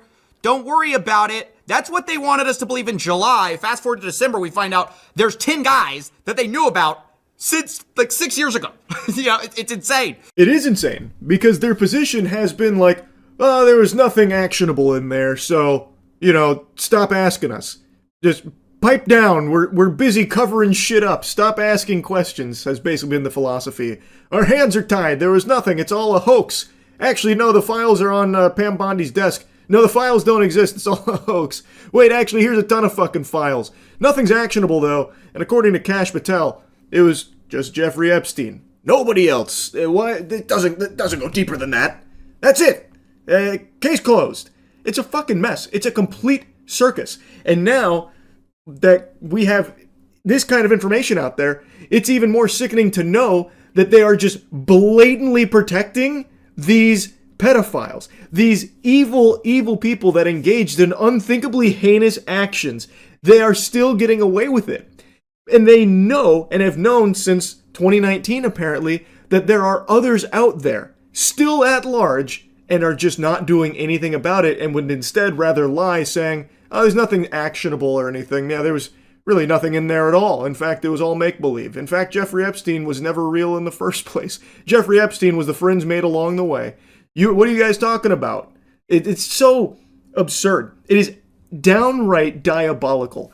The corruption is so blatant, it is right in your face. And even when we are getting drip-fed the tiniest tiddlywinks of information about this case that have been heavily redacted, mind you, we are still seeing just how depraved this is. There is so much evidence that they can't even sweep it all under the rug. We are still finding just how bad this is. Now just imagine what they're keeping from you and covering up and what they've already probably burned and fucking snapped out of existence. And imagine if they actually did follow the rules here and only redact victim information. Just imagine how many people we could point to as blatantly corrupt and needing to be thrown in jail. For the last 6 years, having this kind of information and not acting on it, and to this day, having so many people in the highest levels of government denying its existence and trying to pretend that it's all fucking phony baloney, make-believe, dirty barnacles, horseradish, it's a hoax, it's not real, that kind of thing. Can you imagine if this information did actually properly release with only victims' information redacted? Even over here, we see that in one of the lawsuits, I believe this is with Maxwell, the government actually wanted to refer to people at trial as co-conspirators of the defendant, aka Maxwell, for the purposes of a rule. And then they say Jeffrey Epstein, and then there are 2 names listed there who are going to be listed as co-conspirators. Again, who are those people? We were told that the only co-conspirator now is Maxwell, and if you don't believe that, you're crazy, you're a conspiracy theorist. But back in 2020, this was an idea not just promulgated by wackos, it was promulgated by who? The FBI themselves, the Department of Justice. Look at this. Co-conspirator question transcript. This is from USA NYS. They say, question, when Jeffrey Epstein died, a lot of people asked, who's next? Is the government going to hold people who are accused of helping him recruit these girls? Are they going to hold them accountable? And then the answer is, well, I'll note that the original charges against Jeffrey Epstein contained a conspiracy charge, and we allege that there were conspirators involved. Jeffrey Epstein couldn't have done what he did without the assistance of others. And I can assure you that our investigation is moving forward, except I guess not. Yeah, that investigation hit a brick wall. That investigation went off the tracks and fell into a fucking nitroglycerin facility and just blew up, because that shit has not been pursued, clearly. As CoffeeZilla mentions, this idea of there being more than just Epstein and Maxwell, the highest level of authority has been saying, you're crazy if you believe that, you are falling for, nonsense fairy tale garbage. But even the FBI, years ago, was saying the same things internally here. And even agreeing that it couldn't have been done alone. They were even moving to call other people associated with this co-conspirators. Information redacted on those names there. But they knew certain individuals to target for this that they were going to be looking into with the investigation and assuring them that the investigation is moving forward on these co-conspirators, and then it doesn't. Why did it magically stop? What happened? What changed? And why, if all of this information is still at the government's fingertips, do they continue to lie and pretend as though it doesn't exist and that there's nothing here at all that the public didn't already know? They've already given out justice by sending Maxwell to a summer camp. That's all they can do. That's the only power they can muster here. And what's even more concerning is our president also seems concerned with the wrong people. The victims were protesting that too many of them were redacted. I know there are a lot of people that are angry about all of the pictures of other people, but I think it's terrible. Look, I like Bill Clinton. I've always gotten along with Bill Clinton. I've been nice to him. He's been nice to me. We've always gotten along. Respect him. I hate to see photos come out of him, but this is what the Democrats, mostly Democrats, and a couple of bad Republicans are asking for. So they're giving their photos of me, too. Everybody was friendly with this guy. I think it's a terrible thing. I think Bill Clinton's a big boy. He can handle it. But you probably have pictures being exposed of other people that innocently met Jeffrey Epstein years ago, many years ago. What an interesting perspective. That is a fascinating thing for him to harp on so much about, we got to think about all the innocent people that met with Jeffrey Epstein. You know, that's what we should be focusing on, and how damaging and how traumatizing this must be for them, those innocent people that hung out with Jeffrey Epstein, you know, all the lawyers and bankers and all of them. Heart breaks for them. Bill Clinton, I can't believe he got wrapped up in this. Love that guy. This is a crazy set of circumstances. He's a big boy, though. Side note, Bill Clinton apparently just put out a statement this afternoon saying release the entirety of the files. So Bill Clinton's like, just do it, pussy. That was a crazy plot twist I certainly didn't expect, because I can't imagine a world where Bill Clinton isn't also wrapped up in this shit.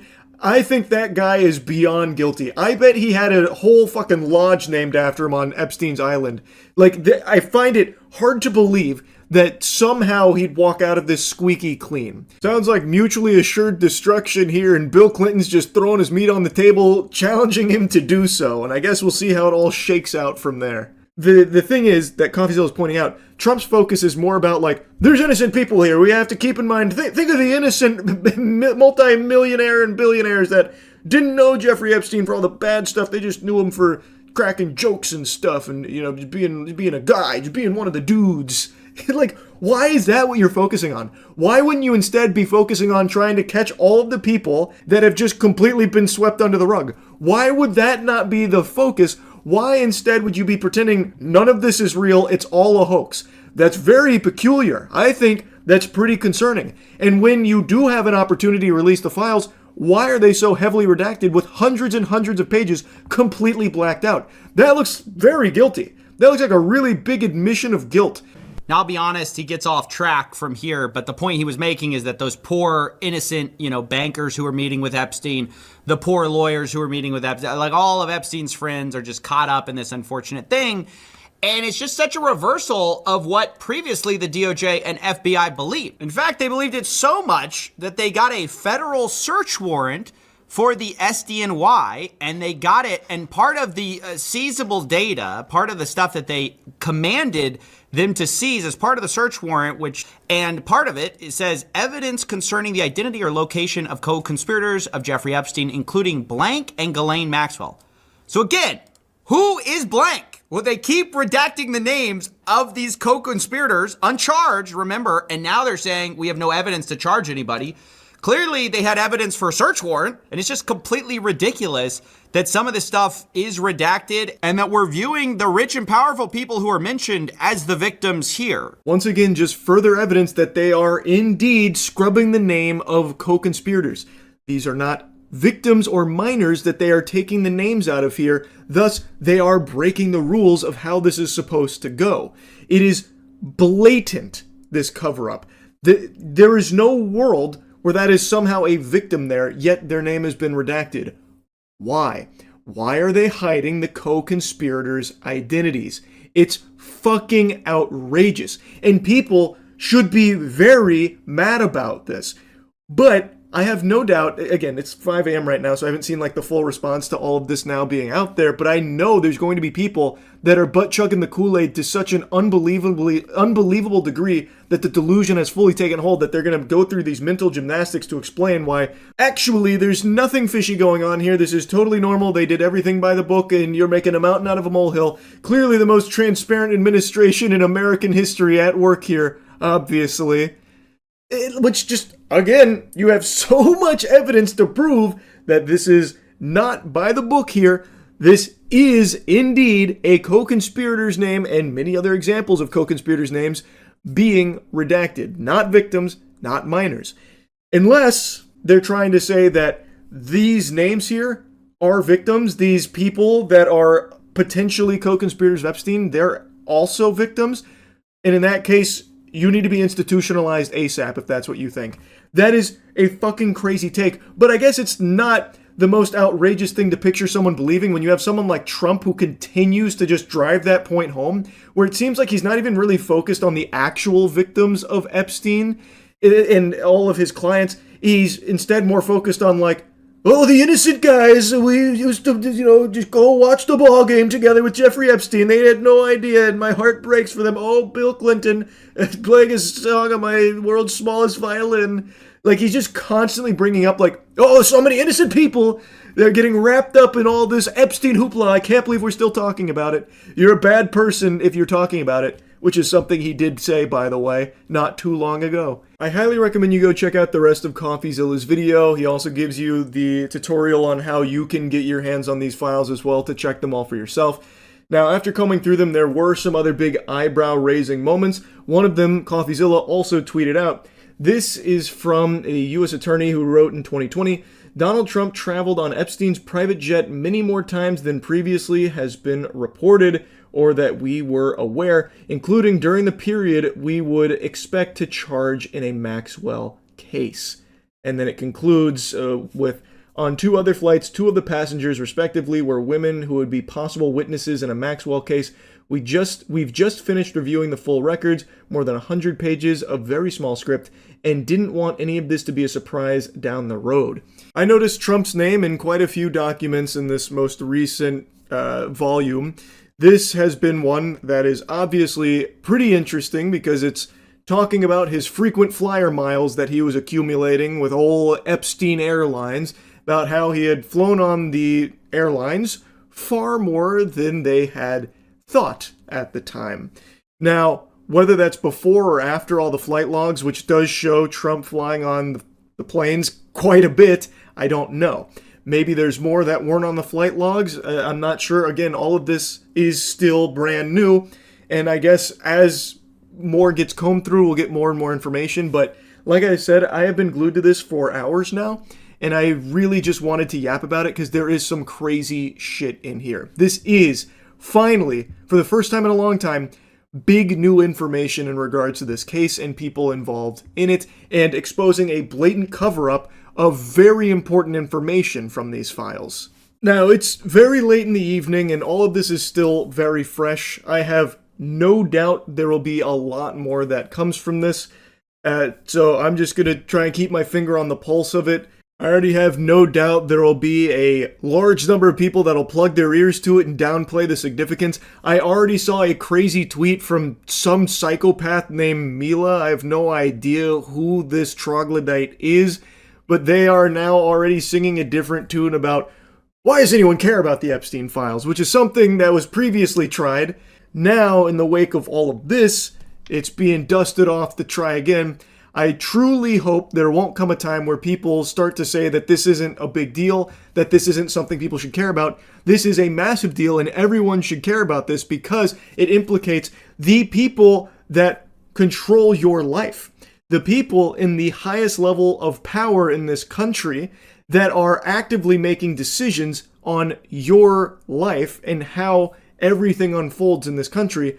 And if the people that are in these positions are these evil pedophiles that have been getting away with these crimes, then there's a huge problem there. They need to be held accountable and face justice. You shouldn't want to be ruled and controlled by people that were Epstein clients. Like, I don't know how insane people have become recently, where now they are with a straight face trying to say that Epstein isn't something you should care about. Get over it. That blows my mind.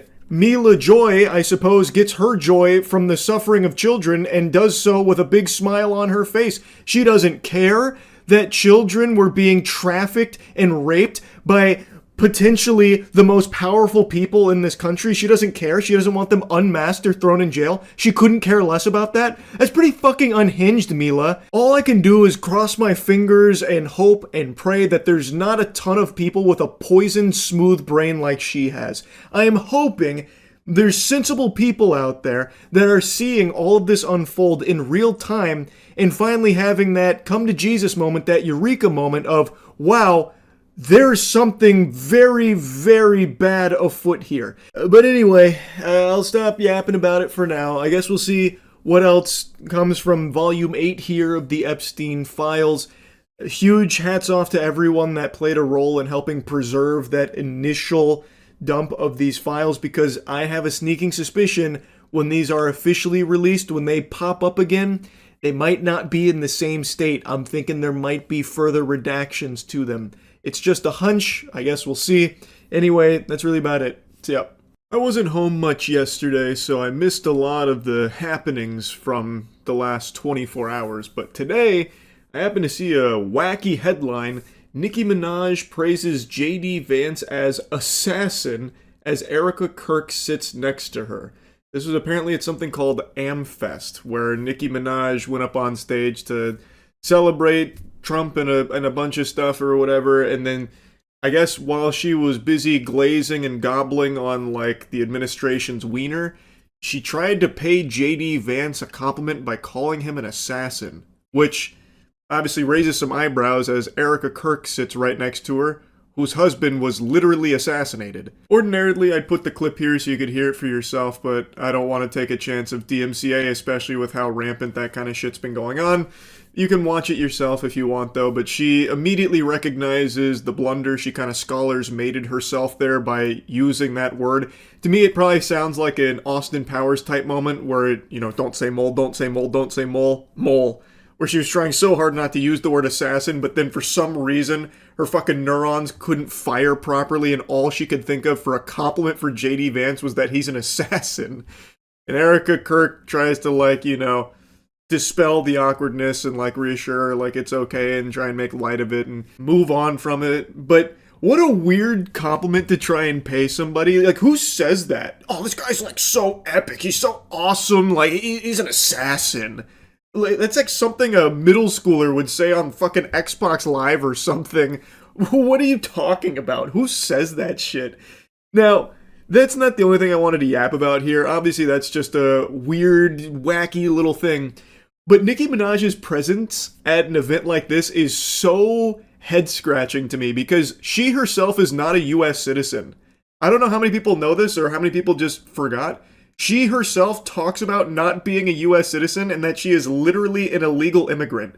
In 2018, she even made a whole statement about it with what was happening to immigration back then and how her heart was breaking for it, telling the story of how she came to this country at 5 years old, an illegal immigrant. She was discussing how she can't even imagine being separated from her parents at 5 years old and everything that was happening then.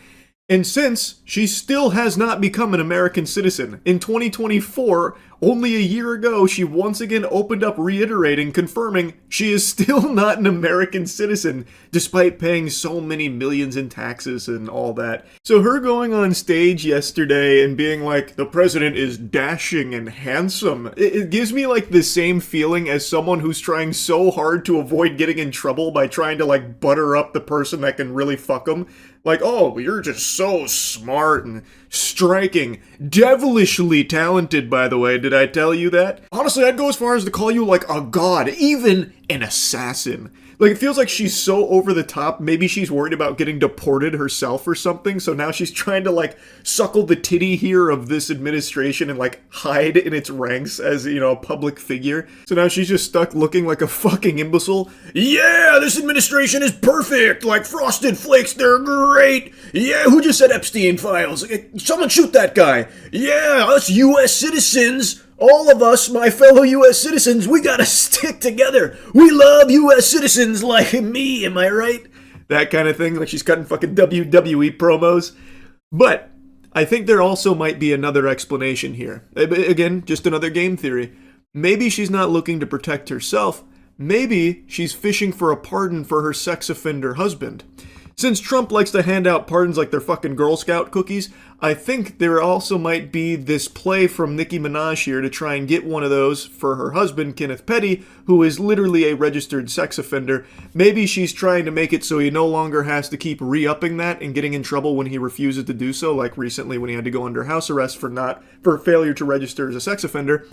So perhaps maybe she's trying to get in their good graces so she can then float the idea to Trump about, like, pardoning Kenneth. After the never-ending circus that has been the Epstein files, especially the most recent shenanigans here, it should be painfully obvious that the government is more than willing to bend over backwards to protect sex offenders and the most evil, heinous people on the planet imaginable. So it's not a far-fetched idea to think that maybe Nicki Minaj is making a play like that to try and get that special treatment for her husband.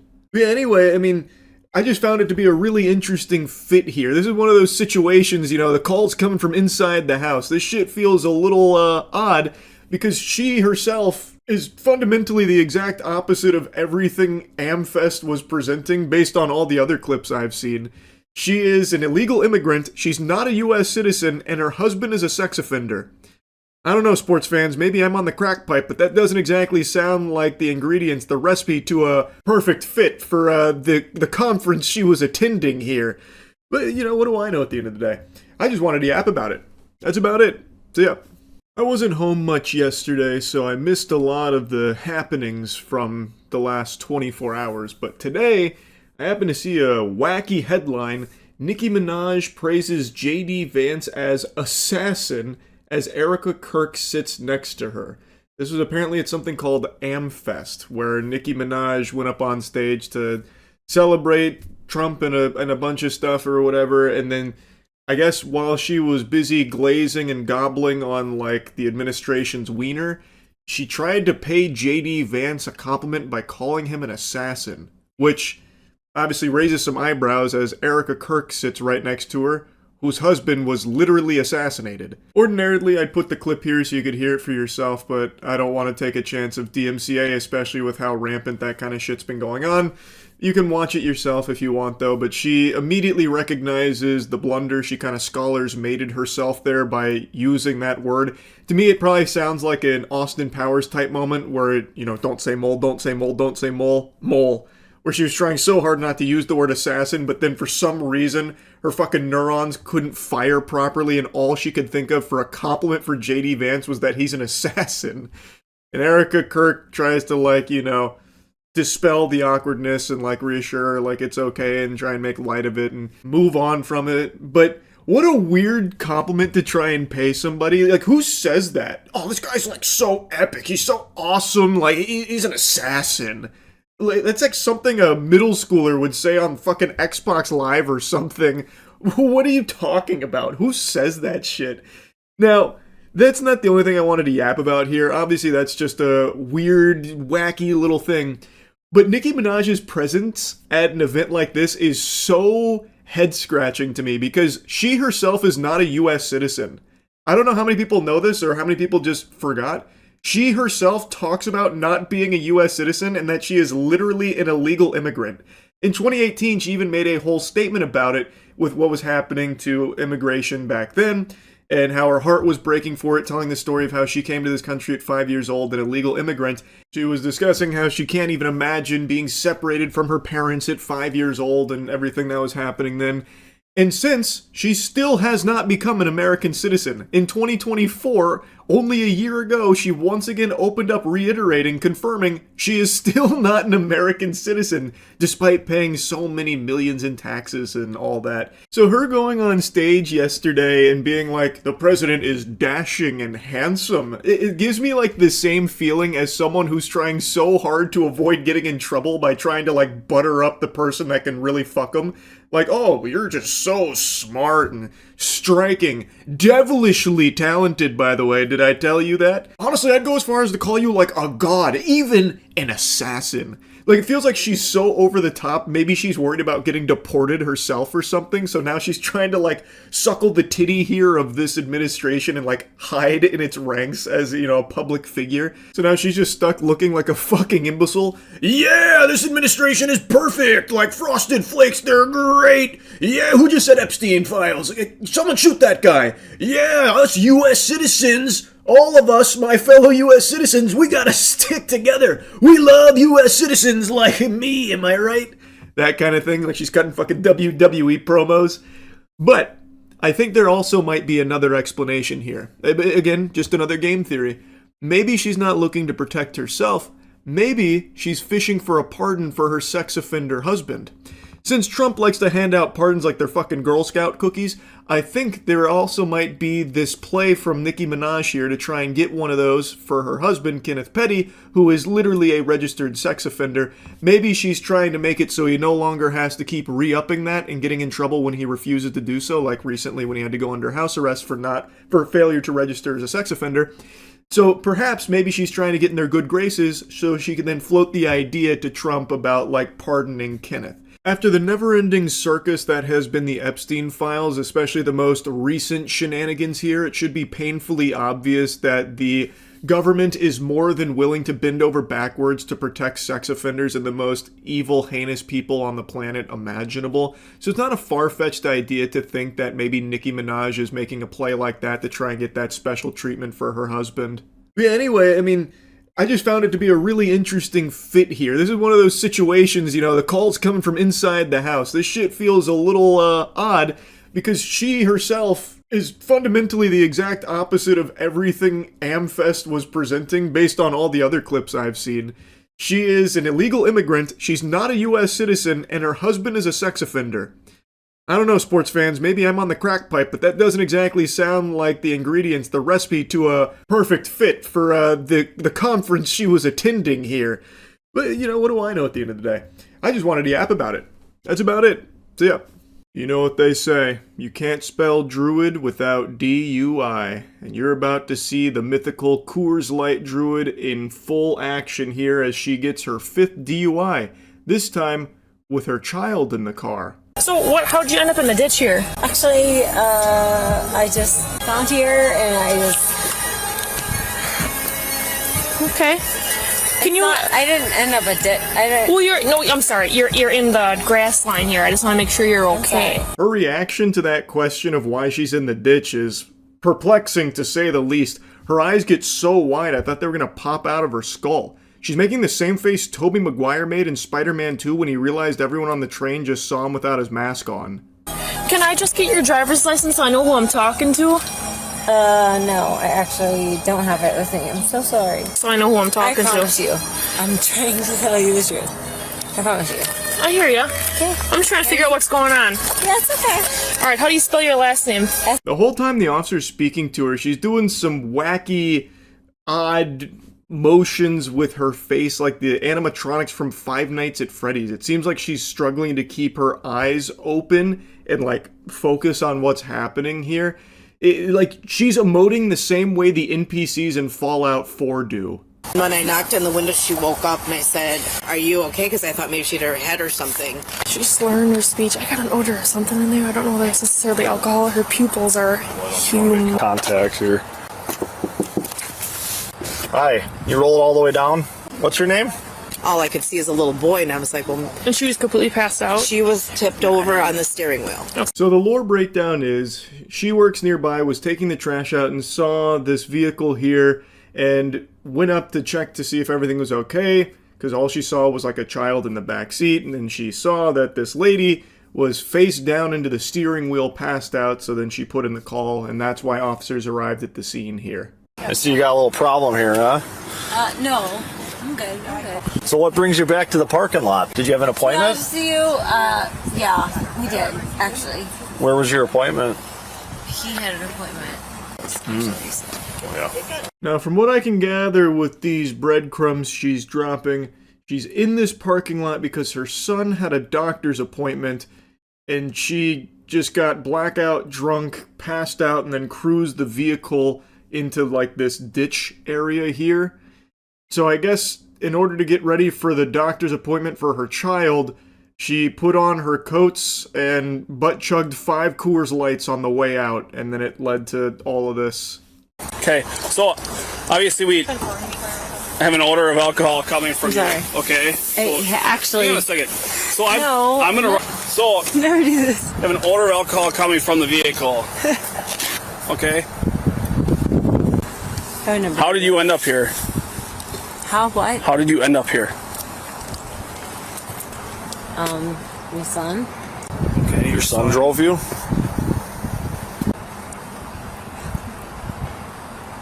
I'm not from here, guys. What do you mean, not from here? From this planet? Because, my god, these are some very uncanny, almost horror movie-esque motions she's making with her body here.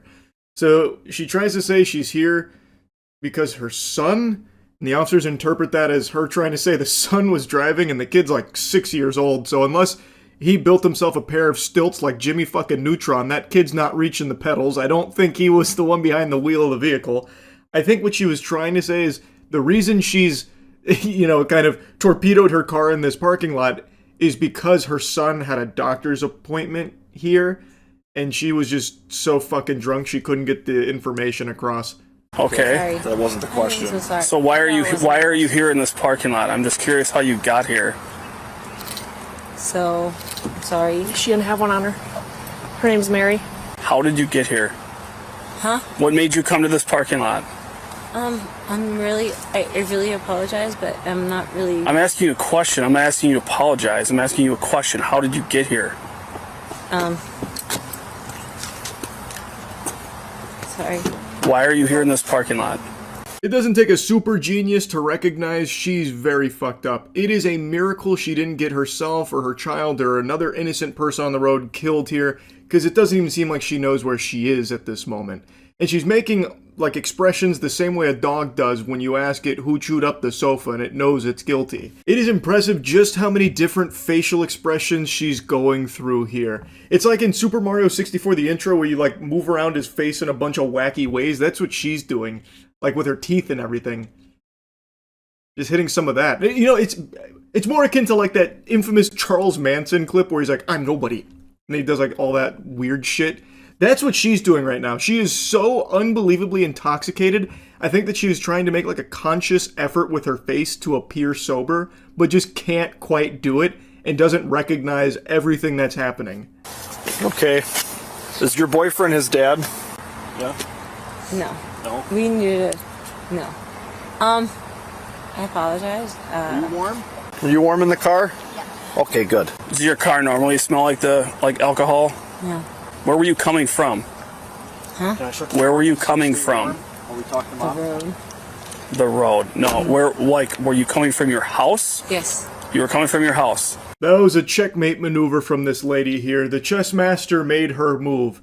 Where are you coming from? The road. Chef's kiss. Then she just drops the mic. Damn. She played hardball. Okay, so then how did we end up here in this parking lot? Because I came here from the road. Okay. So you just came off the road and just came into the parking lot? Oconomowoc. Okay. Well, the more I hear from her side of things, the more I think maybe I was too hasty to judge here. Maybe she's not intoxicated. Maybe she's just experiencing the sixth dimension. She's in like a whole different wavelength right now, but she's starting to really make a lot of sense when you stop to think about it. This could be a huge misunderstanding here, officers. Mary, do you need an ambulance? Yeah, I actually do. You need an ambulance? Okay. Why do you feel you need an ambulance? What's going on so I can tell them why you need an ambulance? I can't breathe, actually. You can't breathe? You're breathing pretty well. What did I do? Can you please tell me what I did?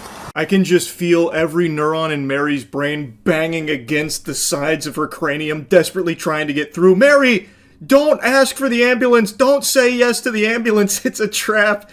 It's gonna be the biggest regret ever when you see that fucking bill they slap you with at the end. Don't fall for it. Don't say yes to the ambulance. Well, have you turn to face me, okay? What you're gonna do is you're gonna follow tip my finger with your eyes and your eyes only. Do not move your head. Do you understand that? Yes.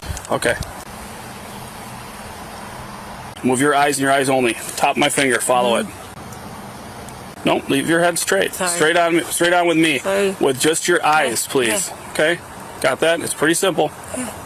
You look at my finger, or you looking at the ground? Okay. All right. Actually, come over here. We'll utilize this line here, okay? They had to break out further testing because she fucking aced the follow the finger brain buster there. She seems like she's in a state to pass the bar, I'll tell you what. She is crushing these field sobriety tests. Wait till you see how she walks this line. 1, 2, on your... Stop. Don't start the test, please. Okay. When you get to your 9th step, you're going to take a series of small steps like this, turning around. Watch me. You're going to take 9 heel-to-toe steps going down the line. 1, 2, all the way to 9. Count your steps out loud. Keep your hands down to your sides. Right foot in front of your left foot, like I explained to you. All right. Okay.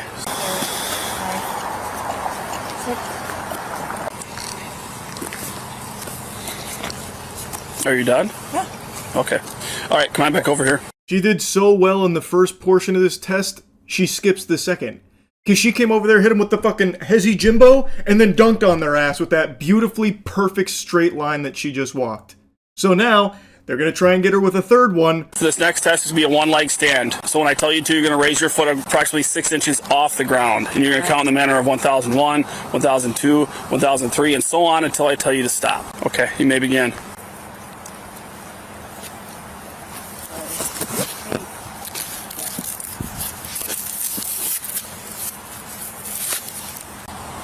Sorry. You're right. Keep going. Jeremy, you have a PBT. All right, you can stop. How much would you say you've had to drink today? Actually, nothing. Yeah, that sounds about right based on everything I've seen here. I don't hold it against her for not being able to pass with flying colors on the hold your leg up test. There was clearly a banana peel that she was slipping on there like it's fucking Mario Kart, so that one just needs to be thrown out. They wiped their ass with that. Inconclusive evidence there. Right now, because he's downtown looking for you. He just called in a well-being check.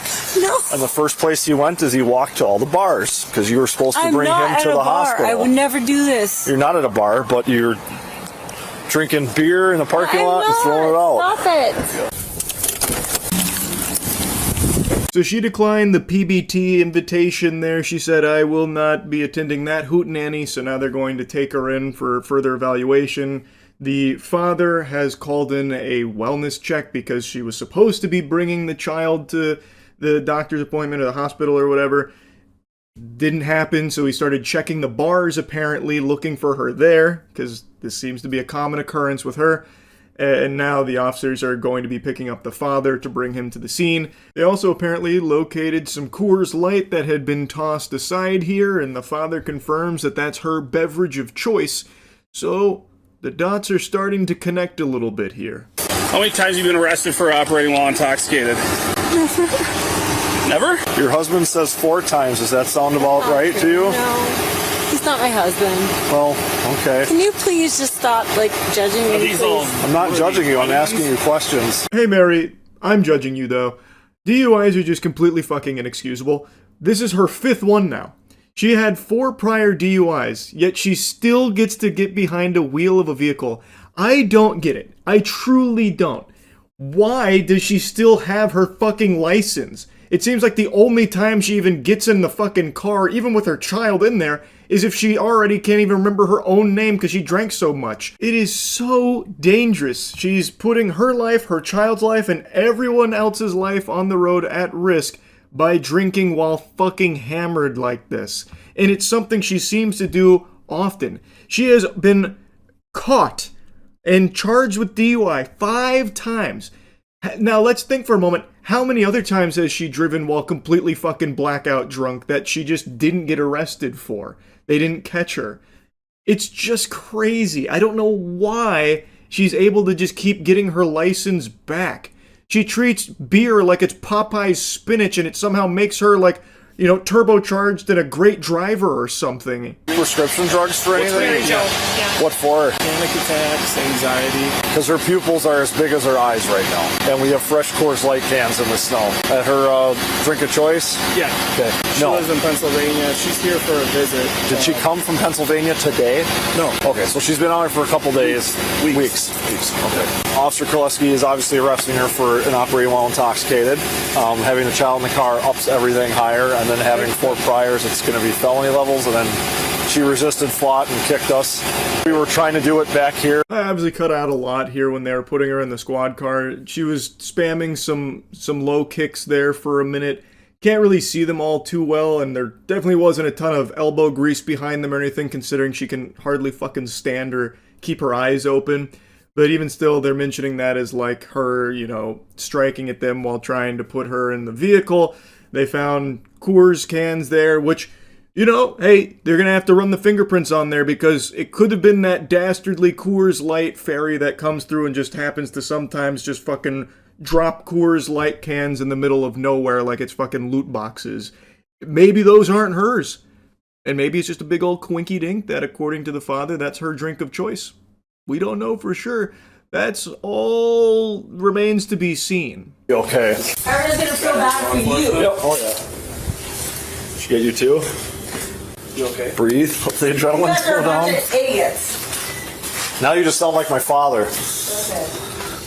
To ensure officer safety, the suspect is restrained in a chair and a spit hood is put over her head as she's transported to jail. Her blood alcohol content was determined to be .236, which is almost 3 times the legal limit. She was charged with her 5th or 6th offense of operating a vehicle while intoxicated with a passenger under 16 years old, resisting obstructing, and 2 counts of battery to a law enforcement officer. She is innocent unless proven guilty in a court of law. So the father then picked up the child. Firefighters were keeping him like warm and away from all of like the hoopla that was happening with his mother, because that is just such a fucking terrible thing. My heart breaks for that child. That's just terrible to grow up with a mom like that. Now, when they got her to the hospital, they had a warrant to draw her blood to confirm intoxication and rule out the possibility of it being like some kind of, maybe reaction to prescription drugs that she does have and that kind of thing. But while trying to draw that blood, she was less than cooperative, you could say. It started to look like an exorcism scene in there for a moment. She was wiggle worming and squirming, apparently even like biting. That officer, I guess, got a bloody nose from all of it at some point. I couldn't really see that on the body cam. I don't know how she got up there and got him. Maybe with like a headbutt or something. I couldn't tell you. But it was pretty chaotic in there. But when they got her blood, they confirmed, no, she's definitely drunk. Like, very drunk. That's the root cause of all of this. Now, if you want my Neanderthal perspective on it, I really think she should lose her license. I know, maybe I'm talking crazy. Maybe I'm boofing the crazy pills. But I just think it's pretty clear she shouldn't be trusted behind the wheel of a vehicle. This is completely fucking unacceptable. It's just a matter of time until someone dies because of this from her. But I just have a sneaking suspicion that's not going to happen. I bet she'll be back on the road pretty soon. And that is very scary. Anyway, I just wanted to yap about this a bit. That's it. Yep. It's that special time of year again. We're looking at what are the worst 5 games of 2025. Now, this was a pretty stacked year for gaming. I've said that quite a bit. There were some bangers in here, some slappers, but for every hit, there is a shit. And there were plenty of shits this year. However, I think as far as worst game of the year goes, this one was pretty easy for me to choose. But anyway, I think the other 4 might be kind of surprising and worth mentioning. I even did some real-time analysis on stream, seeing if there were any other terrible games I might have missed, and I played them on stream. I won't show you the footage of me playing through them before the finalized list, but if you want to watch the full playthroughs of those, of course, they're on my gaming channel, Moist Critical Gaming. So yeah, anyway, get your popcorn out. It's Worst Games of 2025 coming at you raw. Brought to you by Cheeky, powered by Cheeky Soap. The only thing worse than bad games is bad hygiene, so go ahead and fix that with the best soap in the universe. Go to usecheeky.com. Also, our Chainsaw Man soap, our collector's boxes for the Chainsaw Man movie are about to be restocked the next day or two. I'm not sure when this video is going to go up. They might be restocked by the time this is live. I already know what the worst game of the year is, but I'd have to really think on what 2nd, 3rd, 4th, and 5th place would be. I played so many games this year. Unlike last year where I missed out on a lot, this year I played like the entire kit and caboodle of like everything that came out. If your old 4th grade English professor found Unity assets and put something on Steam for $50, I probably played it at some point. I played everything. And yet this year was so stacked, I still missed some bangers that I need to go back and play. But this year, I've got a firm handle on like every game that came out. You skipped every Nintendo game. Yeah, well, aside from Nintendo games, I literally played 0. They can hold my Johnson. So I already know what the worst is. Now we need to find what's almost as bad. I don't want to cheap out on it and do like the really small, terrible indie games that I've played. I don't think that's super fun. I feel like that's a little too easy. And there's nothing that I played that was so incredibly shitty in that area that I would put it there. So I really gotta think. I gotta rack my brain. I want to give an honorable mention to something that, by all definitions, is not a good game, but it's probably one of the most unique experiences I've ever had gaming. It is I can't even remember the name of it. It was called like Learn to fight, fight with me, time for fight and fighting or something. Hold on, I have a video of it on the gaming channel and I can't remember the name right now. But I want to start with an honorable mention here. Honorable mention to this game right here. This is such a fun one. Hack and slash Fury. That's what it is, hack and slash Fury. Time to blow me away. This is very... Just look at this. Head is... Impressive. The Dark Warriors. To beat it. But years ago, with an earthquake. Yeah, it was very much time ago. It was indeed very much time ago. Hack and slash Fury, legitimately I had a wonderful time playing, but you could make an argument that it's not an incredible game. I want to give it an honorable mention here, but also a recommendation, because that shit was special. Okay, and now to the core 5. So far, nothing super terrible jumping out at me here. I really, really didn't like Assassin's Creed Shadows at all, but I'm just not a huge Assassin's Creed fan. So I don't think it's necessarily like an objectively shitty game, it's just a game and a franchise that I am so beyond bored with. I'll keep it up there as a just in case, because it is my top 5 list. I'm not scientifically looking at the worst games of the year, it's the ones I had the least amount of fun with, and that would definitely be in there. No, yeah, it was coming up in June. FBC Firebreak is definitely going to be on the top 5 worst of the year, though, that's for sure. Oh wow, June is where the worst game of the year came out, too. Big month for shitters, holy. I'll get more into Mind's Eye later, but I think everyone knows this is the worst game of the year. And it's not even a close competition. This is, not only is the game disastrously horrible, but everything that happened afterwards is just a remarkable clown show. With Leslie making a fool of himself constantly, saying that the only reason it's getting negative reviews is because of sabotage and like jealousy or whatever. Well, we'll get more into that one in a minute. FBC Firebreak is definitely in the top 5 worst of the year, no doubt. Didn't play Poppy Playtime Chapter 4. Finally sat out one of those games. Much to the chagrin of chat. I don't know how many times I had to reiterate, I'm not playing that. I just do not like the franchise. I might put this in my top 5 worst games just because of how miserable chat was for me not playing this. Hunter x Hunter Nin Impact. I was going to play, but everyone said it was really bad, so I didn't play, and then it looked like there was a lot of very fun, crazy tech in it, and then I was tempted to play it again, then never did. Killing Floor 3, similar story. Was pumped to play Killing Floor 3, everyone said it blew ass, and then I just didn't play it. Maybe I should have, just for the sake of the top 5 worst games of the year. Oh, this is definitely in the top 5 worst of the year. The House of the Dead 2 remake. Holy shit, did they butcher that. That was a disaster. We're almost to the end of the year. And I actually only have 4 games that I genuinely really didn't like. At least from, like, the big releases.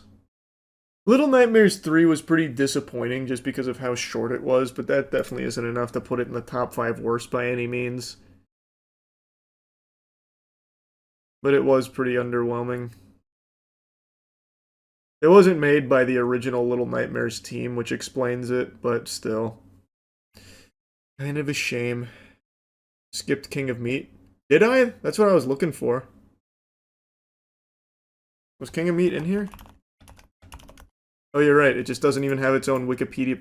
Imagine paying unfathomable amounts of money, no doubt 7 figures, for like a Mr. Beast dedicated video and all of like the streamer influencer marketing, and not even being big enough to have a Wikipedia page for your game.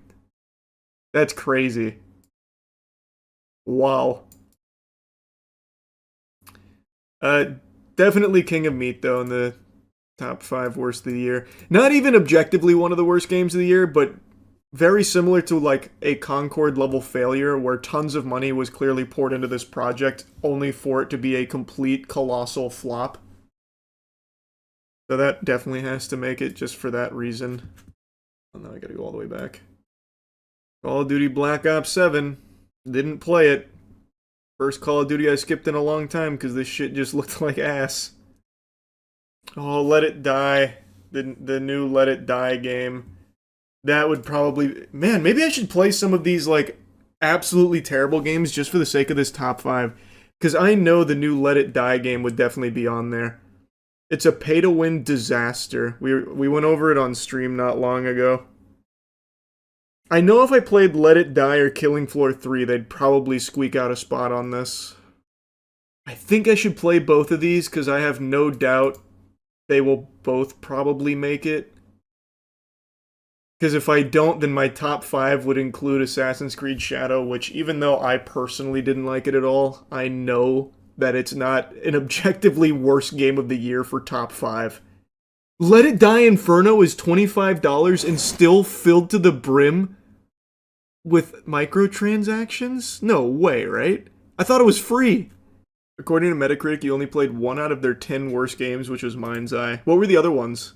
That's crazy, I missed all of the big stinkers this year. Usually that's all I play. That's surprising. Second place was Blood of Marin. Or third place was Blood of Marin. Second place was Fire Emblem Mobile. The hell is Blood of Marin? Oh, this looks like my kind of bad game. Wait a minute. What? We might need to pivot here in a second.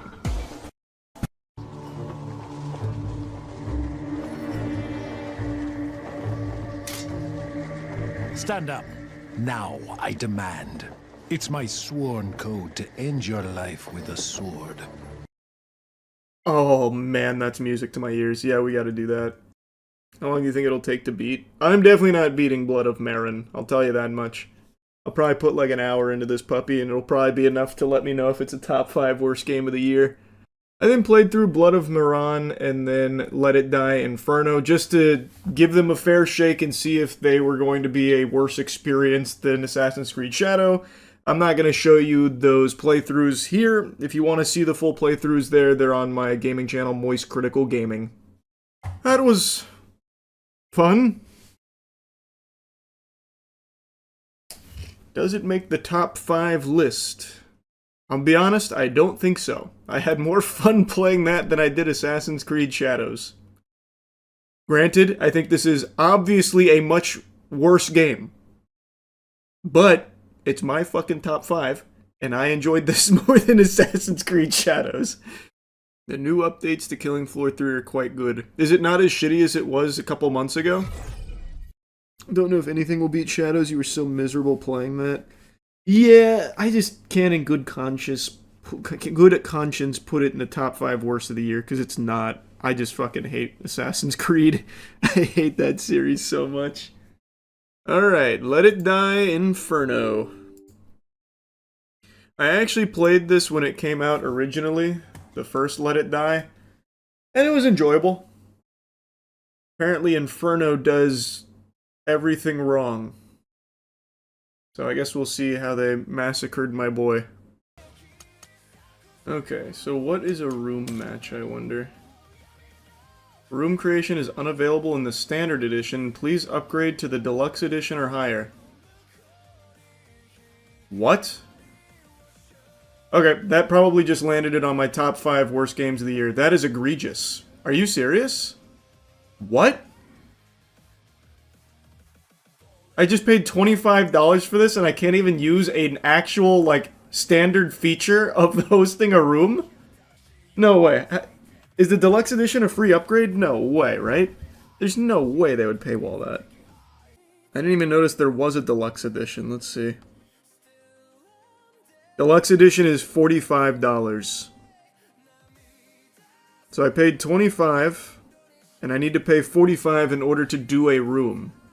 That's crazy. There's also one more edition, the Ultimate Edition. That's $60. Is there also another game mechanic that's paywalled there? That's nuts.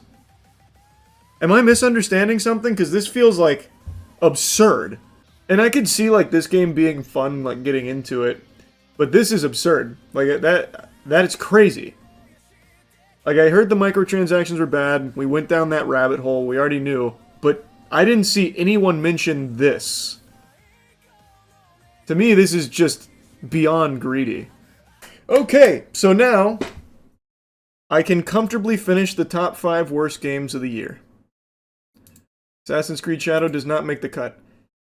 At number 5, it'll be House of the Dead 2 Remake.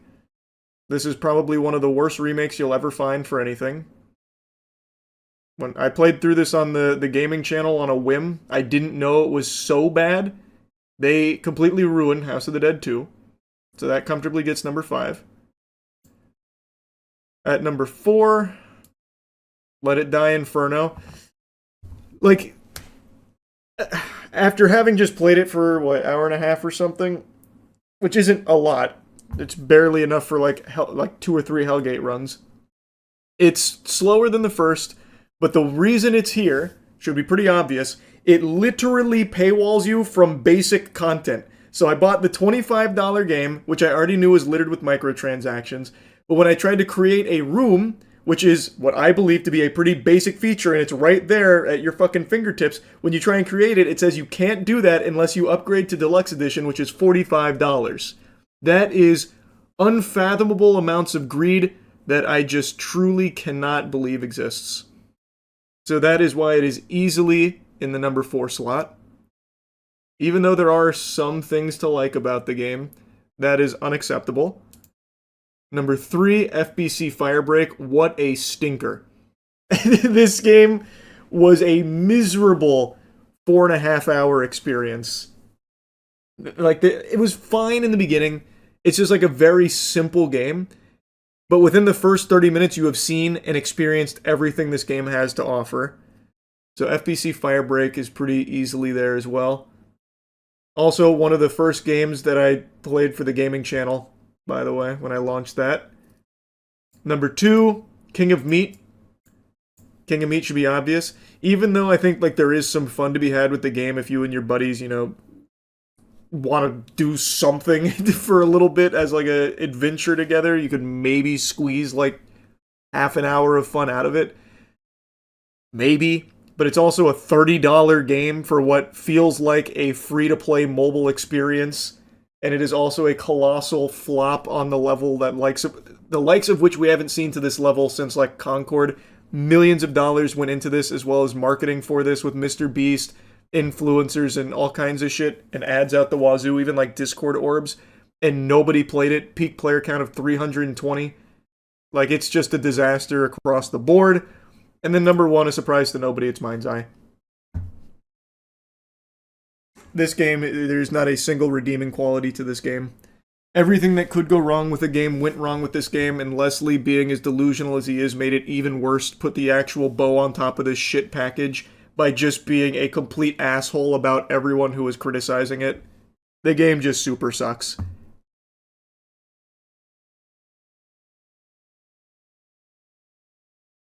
And it was broken. And it was broken. Again, everything that could go wrong with a game went wrong with Mind's Eye.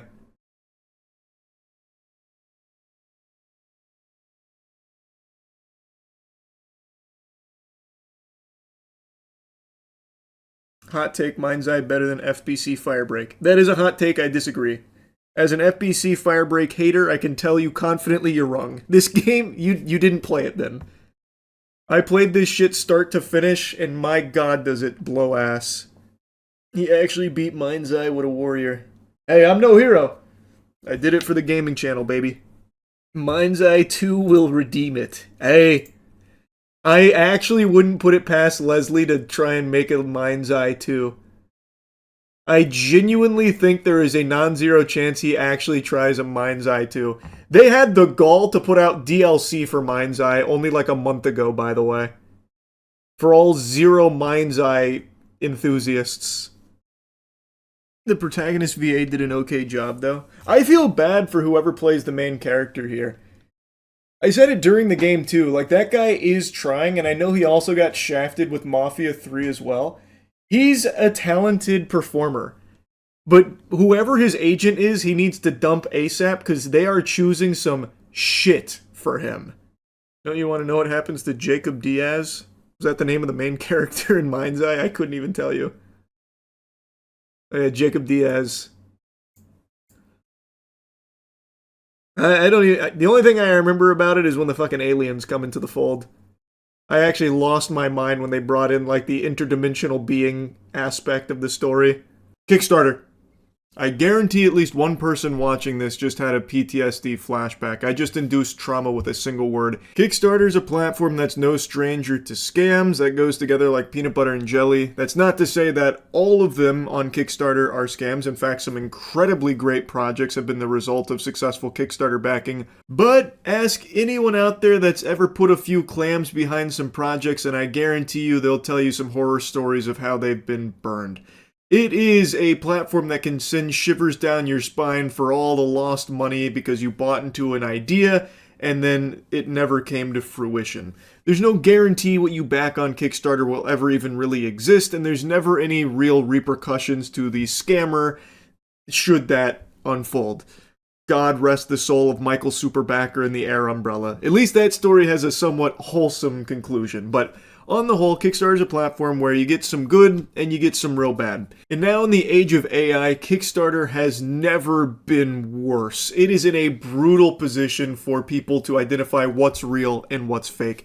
I'm reading every day about more and more disgusting uses of AI. It is basically technology that is exclusively used to exploit people and mislead people. Quick side quest here before diving into the Kickstarter state and how awful it is thanks to AI. I read a wild story today about a DoorDash driver who was using AI-generated images to pretend as if he delivered the food to the customer. So I believe that he was using like Google Street View. So he brought up the address and brought up the Street View and would take the image of the person's door and then AI generate that door with their food there and then marking it as a completed delivery. So the scam is they AI generate the front door with their food there as if they had delivered it. They cash it in basically and they're able to do that instantly. Fucking nuts. I also was reading something about a construction company that was using AI generated images to pretend like they had finished projects in order to secure more contracts. It's completely out of control. And in Kickstarter specifically, last night on stream, we did like a quick dive to see the most popular projects on the platform to see if they used AI. Spoiler alert, they all did. So it is extremely difficult to even know what's real and what's fake with what you're backing on Kickstarter now, it seems. It is so fucking absurd. I'm now curious if everyone is pitching Kickstarter products with AI videos to make it seem more professional. I actually haven't checked Kickstarter scams in a while. I bet that's a very common thing now, though. Let me see. I'm just going to see what like the top funded projects are at the moment and see if there's any AI video for it. All categories. Popularity. So the most popular thing right now is called Pick Pack. Let's see.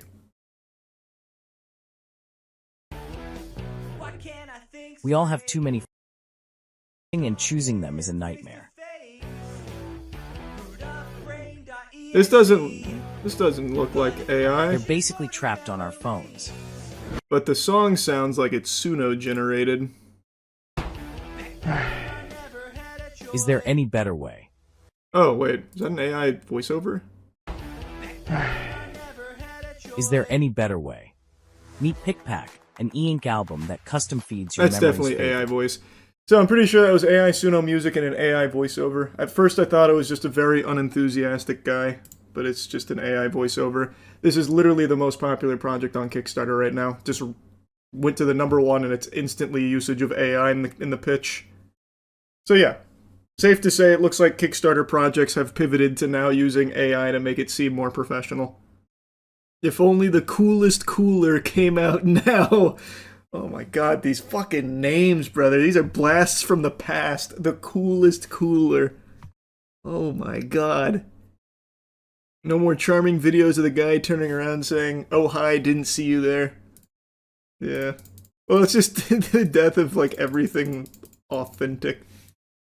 I want here. Let's go to the second most popular and see if it's AI. Maybe this was just like a truly unlucky time to hop in. The second most popular project is called the World's First Desktop Aeroponic Plant Ecosystem. This is iZesty, a desktop aeroponic plant Immediately AI voice. It's crazy. Oh my god. Is everything on Kickstarter all AI now? This is number 3 most popular. Hello everyone. This is your old friend, Titanier. It's good to see you again, Titanier. It's excellent. It's been too long. It's always good to see an old friend, Titanier. Oh my god, it's despicable. What the fuck? Yeah, so Kickstarter looks like it's all AI now. Just checked Indiegogo, it's the same thing. Oh, I'm not surprised. Indiegogo was always even more scam-oriented than Kickstarter. But now, just for the sake of a little bit of fun, let me see. Let me sort by most popular there. I bet that one's ballistic. So it looks like the most popular right now on Indiegogo is the Foldio 4. The bigger, brighter, better foldable photo studio. Let's see.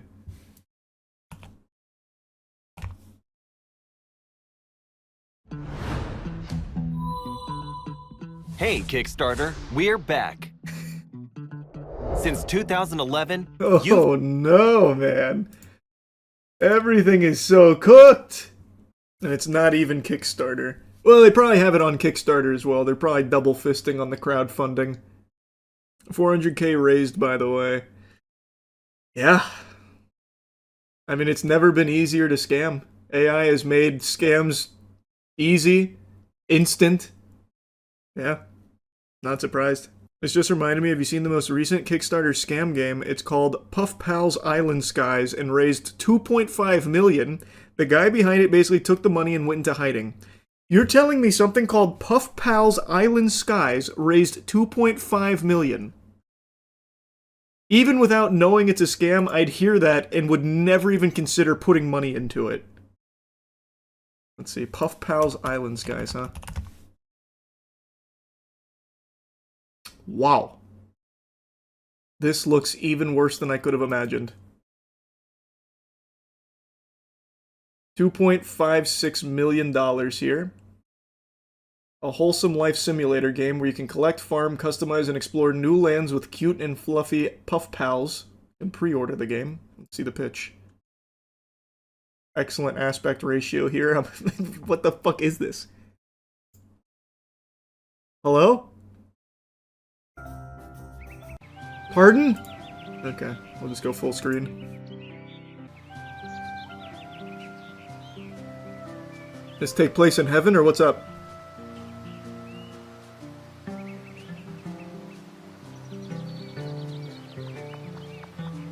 Grow and customize your very own farm. No AI voiceover here, this must have predated the wave. Very cool. Not my kind of game. So what happened? You said the creator went into hiding. So he took the money and ran? See the comments. 9,000 comments. Requesting refund, requesting refund, requesting refund, requesting refund. Hey, got some bad news for you. Doesn't work on Kickstarter. There's no obligation. And no one's coming to help you. Learn from the air umbrella. Most recent update is May 20th from Fluffnest. Let's take a peek.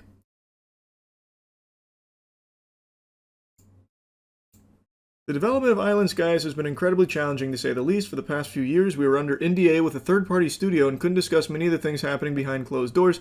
However, now that other parties have made some of that information public, we can speak more openly about what's happened. After Kickstarter, Fluffnest entered into a milestone agreement with Roommate Studio to develop the features necessary to deliver early access based on the GDD we created for the campaign. Agreement was for $1.1 million over the course of 1 year. This will leave around $500,000 of wiggle room, approximately $1 million from Kickstarter. I don't give a fuck what happened. Problem with management, wasn't ready for early access or alpha. Alright, where things are now. As we approach finalizing the new agreement, it became clear Roommate's senior management does not have a clear understanding of the project's current state, how much work remains. Because of this, we can't trust that the issues we've already faced won't reoccur. We've informed Roommate we won't proceed unless their leadership presents a plan to directly address these issues and commits the necessary resources to Island Skies. This Kickstarter might be the biggest scam ever, and their CEO is allegedly running from the law. See, a while back, this viral plushie company called Fluff Nest announced that they were making a brand new life sim game called Puff Pal's Island Skies, and they raised over $2.5 million out of their $75K goal, mostly by selling limited time plushies that you could only get through the Kickstarter. And Puff Pals look pretty legit, with trailers showing a lot of the core features already working, so naturally the community trusted the team. But what they didn't know is that by the time the first alpha playtest came out, Fluff Nest had already burned through all the Kickstarter money, with huge chunks of it reportedly going to plushie production instead of the actual game. And when their plushie business collapsed in early 2025, well, everything spiraled from there, with hundreds of orders going missing without refunds, the Puff Pals trademark expiring, and even the game's website ended up getting shut down. Now, the CEO, named David's been hit with over $2 million in lawsuits from his former employees, the banks, and even the outside studio that they secretly hired to make the game. But while he's been allegedly dodging service and refusing to show up to court, the backers are left getting ghosted on social media. Very cool, David. Very interesting. So he tried to outsource the game to another studio to make it. That still didn't work. Man, I tell ya. If you can't trust Fluff Nest, who can you trust? Selling plushies of your game before the game even releases is wacky. Well, this is the first I'm learning of this whole company and scam. But based on that short, it looks like the plushies existed first, and in order to drive interest and money to the Kickstarter campaign, they were offering the limited plushies. So it was for their already established plushie business, which ate shit earlier this year and shut down. Seemed like they were a legit business before it went tits up making this game. Maybe. Or maybe this was always the plan, David's nefarious scheme. Marty Supreme. I feel like a lot of you have heard this name recently because Timothée Chalamet has done such an incredible job at generating hype for it, most notably by shouting it out multiple times on a very popular song where he collabed with an artist who a lot of people had a tinfoil condom conspiracy cooked up that he was actually this UK rapper, and then in order to dispel the rumors, he collabed with the rapper and then dropped a verse where he shouted out Marty Supreme a few times. He was on the Las Vegas Sphere shouting out Marty Supreme. And I knew nothing about this movie before all of this from Timothée Chalamet, so I went into it pretty blind. The only thing I knew about it is that ping pong was there. Boy howdy, let me tell you what, I do love me some ping pong. I'm pretty nasty at it. I can clap cheeks on the table. So that was pretty exciting as like a core component of this movie, but it's where the extent of my knowledge of Marty Supreme stopped. I just bought into the hype train because I was really entertained by Timothée Chalamet's promotions for it. So I just got back from it. It was good. Like, very good, actually. So I was talking about it on stream, and I made a comparison saying I got similar vibes watching Marty Supreme as I did to Uncut Gems with Adam Sandler. And turns out they're from the same director, which makes sense. Safdie has truly mastered the art of capturing chaos and stress and carrying that momentum throughout an entire movie without ever letting up. It is unrelenting. So Marty Supreme follows Marty Mauser, who is a narcissist douchebag. He is an absolute scumbag who uses people till they have no more things to offer him in order to elevate himself to where he believes he needs to be, which is displaying his talents, capitalizing off of his God-given ability to bend people over on ping pong tables. He is an extremely talented table tennis player, and as such, he wants to be the face of the sport that he believes is going to take over the U.S. He is uniquely positioned, as he believes, to be the best possible candidate to make table tennis even bigger than it already is. And what a fucking journey it is. There's not a ton of ping pong played in here, though when it is played, I was pretty hyped, kind of wiggling in my seat excitedly. I love ping pong, so that was fun to watch. But that's not the most important part of this. It really is a exploration of one man's fucking unhinged journey. I could never expect where the movie goes next.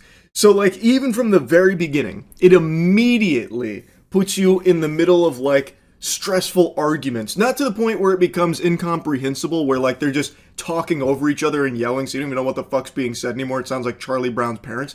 They do such a good job at capturing this chaos of, like, a real argument where someone's trying to, like, convince someone of something while the other person trying to stand their ground. So unstoppable force meeting an immovable object. And it works really well. And it usually ends with Marty Mauser getting what he wants out of that person. Whether it's, you know, some kind of partnership or some kind of handout.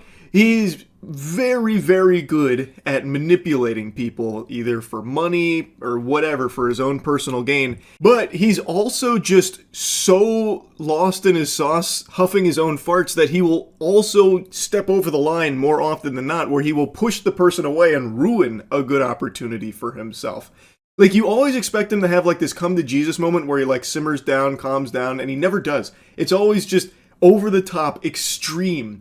He is just such an asshole. But the film isn't just Marty Mauser using people. Like I said, you go on a crazy fucking journey that takes twists and turns I never saw coming. Like, there's this whole subplot where he goes to a hotel, and Tyler, the Creator's here, which shocked the fuck out of me. Like I said, I knew nothing about this movie, so when Tyler, the Creator, shows up, I probably would have been less surprised if I saw my own dad in this film. I didn't see that coming at all. Tyler, the Creator, does like a really good job of playing with Marty Mauser here as like his cohort, where they scam together and they're good friends. And while Marty's in the middle of turmoil where he's facing a lot of unpaid debt and he needs to find a way to get to Japan to go to the World Championship, but after what happened at the last major tournament, it's not looking real good. And so they end up at a hotel. He rents a room. He's, of course, using Tyler, the Creator. He is very clearly exploiting him for his own personal gain because he needs money now and a place to stay. So while they're at this hotel, he takes a bath, which is something that the hotel owner said, do not do, don't use the bathroom. He does, and while doing so, the tub crashes through the fucking floor and blows up the dude's hand who was underneath him cleaning his dog, who we met in the lobby.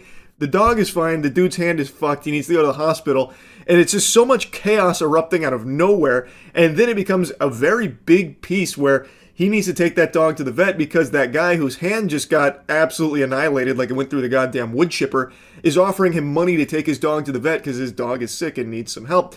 So the two of them then go take the dog, but they don't go to the vet. They use the money that he got paid for it to gamble it, not really gamble it. They go and scam others through hustling to make even more money, and when they get even more money, they get found out that they're hustlers, then they get tracked down by people who are about to beat the fuck out of them, just kill them right then and there. They escape, the dog escapes, and now the dog's lost, and now he's being hunted by the guy whose arm he broke because now his dog is missing. It is just so much that keeps happening, and every time I thought that they were giving him an out, he fucking blows it up. He ruins it. Not in like a way that doesn't make sense. It's a very Marty Mauser thing to do, to be handed an opportunity that could actually save him and actually get him out of the hole, and then just wipe his ass with it. It is just so well done. And I really think something that stood out to me a lot was the music. The music makes this so tense. It reminded me of Courage the Cowardly Dog music from time to time. They crushed it with the score. It's haunting. What will play when Marty Mauser's going through, like, you know, some kind of episode. And what makes all of this work is this 1-2 combo, this fucking two-piecing here of really strong writing. Like, I actually think they did a great job with writing these characters. Like I said, I think they have mastered the art of capturing stress and, like, bringing you into the stress. And also, an incredible performance from Timothée Chalamet. Not just Timothée Chalamet, everyone really does a good job. The weakest one, probably Kevin O'Leary, but even Kevin O'Leary delivers a fine performance because he fundamentally just plays himself. There are a couple scenes where I thought for sure he was going to say, "You fucked my wife, and for that reason, I'm out." Like, it really is him just being Mr. Wonderful. So he didn't do like a poor job or anything, but everyone delivered like a top-tier performance, especially Timothée Chalamet. Now, I've become somewhat of a fan of Timothée Chalamet over the last, like, year or so. I think he's been choosing, like, good projects, and he is very good in them. And I also really like how he is just very unapologetically being himself and being excited about what he's in. So, like, I saw in one of his speeches, he's like, I'm trying to be the greatest, I'm trying to be the best, and I really think I've been delivering some incredible performances. I actually really like that mentality. I feel like some people might get rubbed the wrong way, that it's like, arrogant or something, but I like that. It reminds me of like an athlete or someone who is striving to be the best at what they do. And I think he really is trying to get up there with the fucking greats. And with performances like these, he shows he has the jaw for it. It shows he's got the talent. I really was very entertained by Marty Supreme. Again, I knew nothing about it going into it. I was fully open to the idea that this might just be trash that they were desperately trying to make a break even on or something with having Timothée Chalamet shouted out all the time. That's not the case. I can see why he's so proud of it. It is a very good movie. It was extremely entertaining watching Marty Mauser basically solve a problem and then immediately fuck himself in his own face right after. So like, he is extremely good at getting people to do his bidding and putty in his hands, but he always keeps going. He doesn't know how to stop. It is just so hectic, so chaotic. So even like when he is in a position where problems would be behind him if he would just, call it quits right there, put the kibosh on the talking and the bravado and everything, he can't. Best example, and the one that really caught me off guard, is towards the end of the film. Spoiler warning. I've given little light spoilers. This is another like light spoiler. It's not the biggest one in the world, but just warning.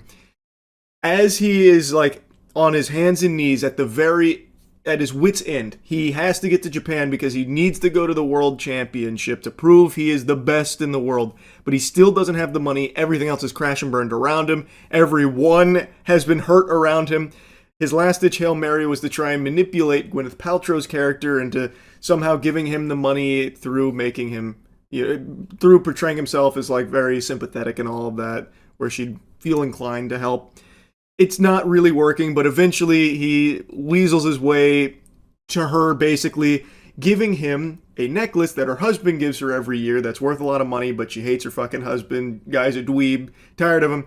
She gives him the necklace because he can sell it, get the money, go to Japan, do what he needs to do to prove his greatness.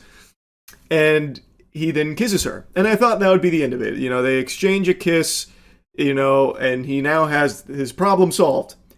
And he just keeps going, so a kiss turns into him eating her out in a public park in the middle of the night, and then cops are there, and they see that, and they stop them both, and then they end up having to give the cops the necklace to bribe them to stay out of jail. So now he's back to square fucking one. It didn't solve his problem, and I thought for sure that's where they were going. I thought that was going to be his out. It's not. So now he still has to solve this fucking problem in another way. It is so good that the ride never stops. Even when you think you see how it's going to go, it doesn't go in that direction. I was so entertained with this movie, man. I really did like Marty Supreme a lot. Is it a perfect film? No. I think this is definitely not going to be everyone's cup of tea either. I feel like if you watched Uncut Gems and didn't like how hectic and how stressful and even at times headache-inducing a lot of the conversations and scenarios were, this movie probably will not appeal to you. It has very similar DNA to that. He's fast-talking. It's very back and forth, or even, one person trying to overpower the other in a conversation. Like, it is going to be a lot that maybe people will find to be more frustrating than entertaining. I get that. But for me, I really did like it. Had me giggling, had me entertained, and made me want to get back to practicing ping pong. It lived up to the hype.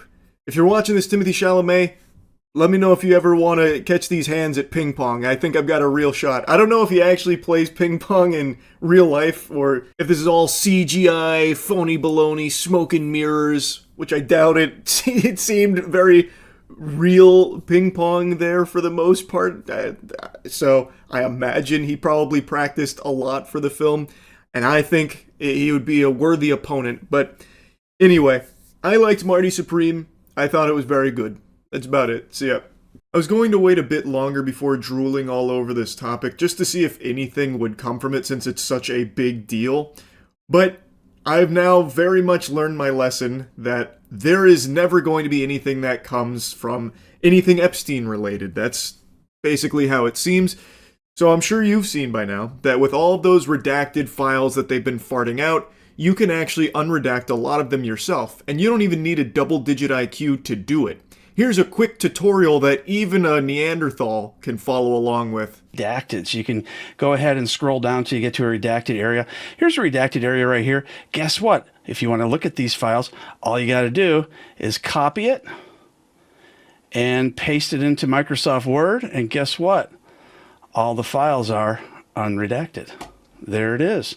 So go back to justice.org, find all those files, and start unredacting before they figure out how to stop you. I've seen only a teensy tiny bit of media coverage on this, not a whole lot of buzz generated from the unredacting techniques here, but from the couple that I've seen, they say things like this: hackers unredact Epstein files.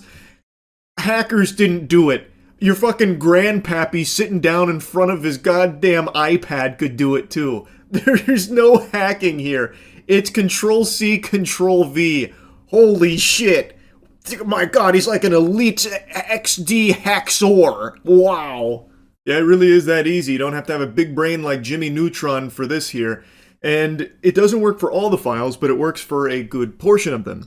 And what you will find when you unredact a lot of this is that they very clearly have not complied with the law. They are not following the rules of the redactions, which, mind you, are supposed to be reserved exclusively for victims and minors, that kind of thing. But when you unredact a lot of this information, you are finding information that is not related to a victim, a minor, anything like that at all. There are numerous examples of these improper redactions being applied to these files here. There are more examples of that than there are of me being short. You can find so fucking many. And it's kind of like a lot of crickets in mainstream journalism right now in regards to this unredaction technique a lot of people have employed on TikTok, and even like Asmongold has done it on stream as well. And what they're finding is, yeah, it is inarguable that these redactions are not following the rules. There's like this article here that's written about like the redactions on 184 through 192 that were describing taxes paid by companies incorporated by Epstein properties that were not on the balance sheet.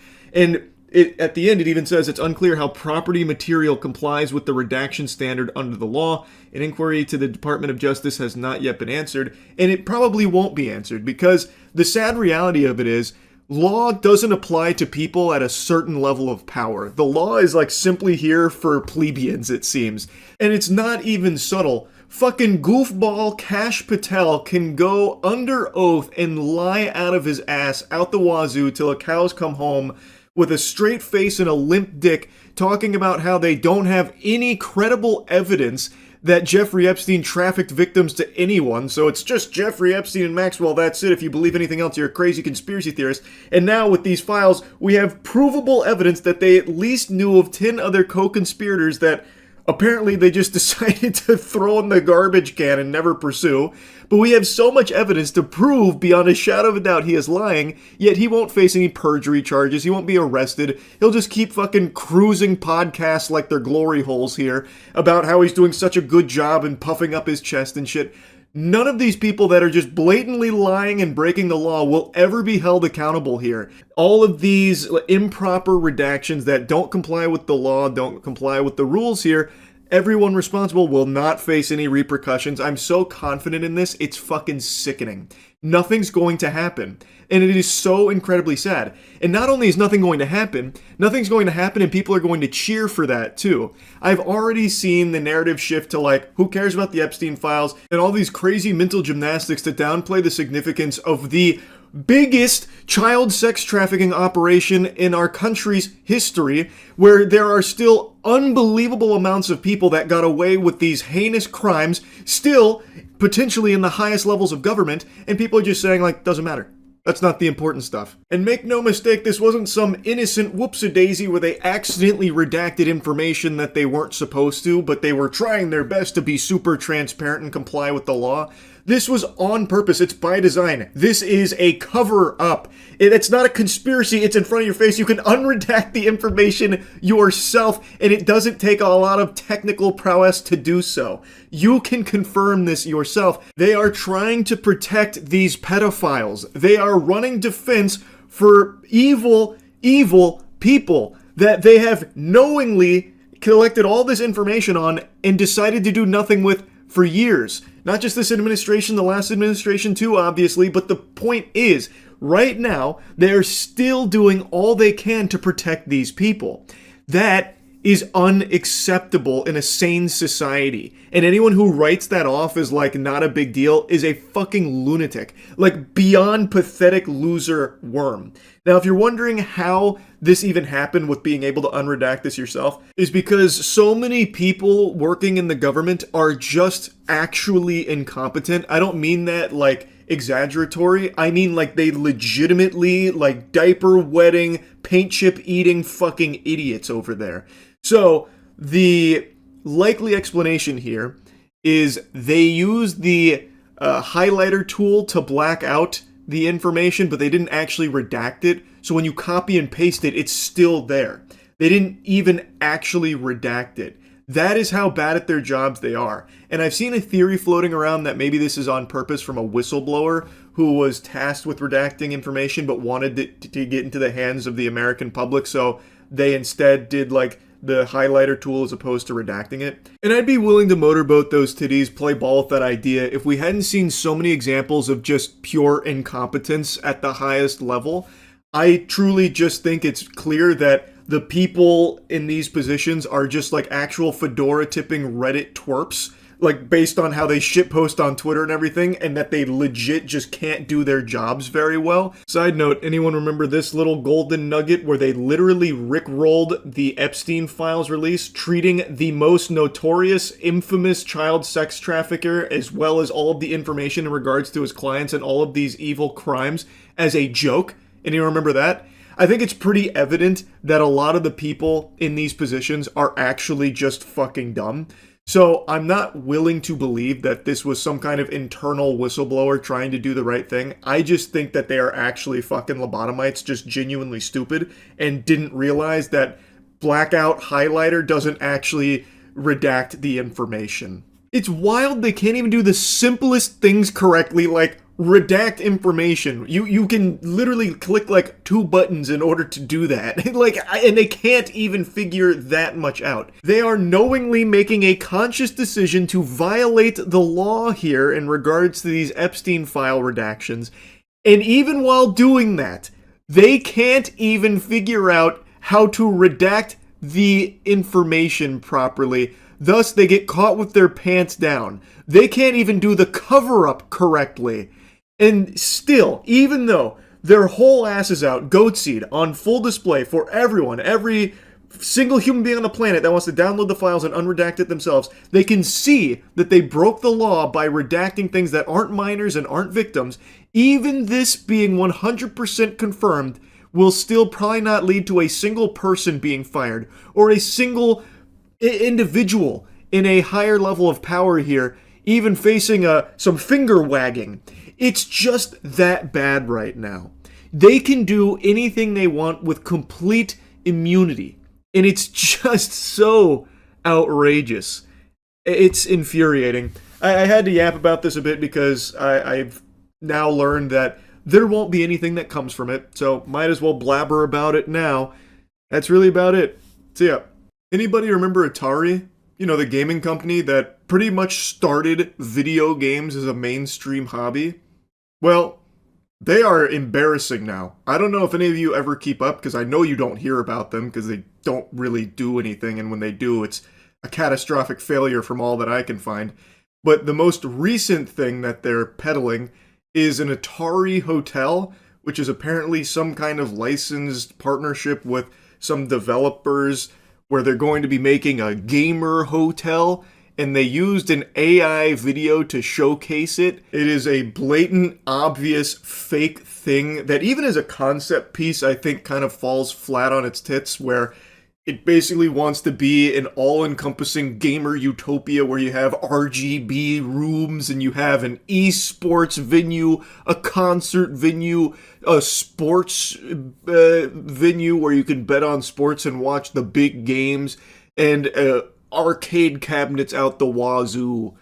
And they have this AI-generated video that probably took them like 45 seconds to make to show all of this.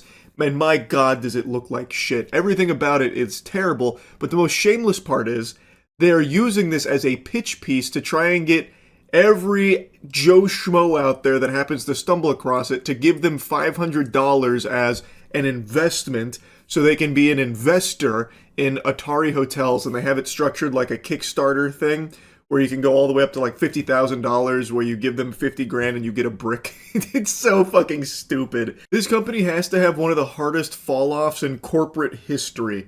Like, at least Blockbuster, when it fell off, it had the dignity of dying with its boots on. Atari has just existed in a pitiful state for decades now.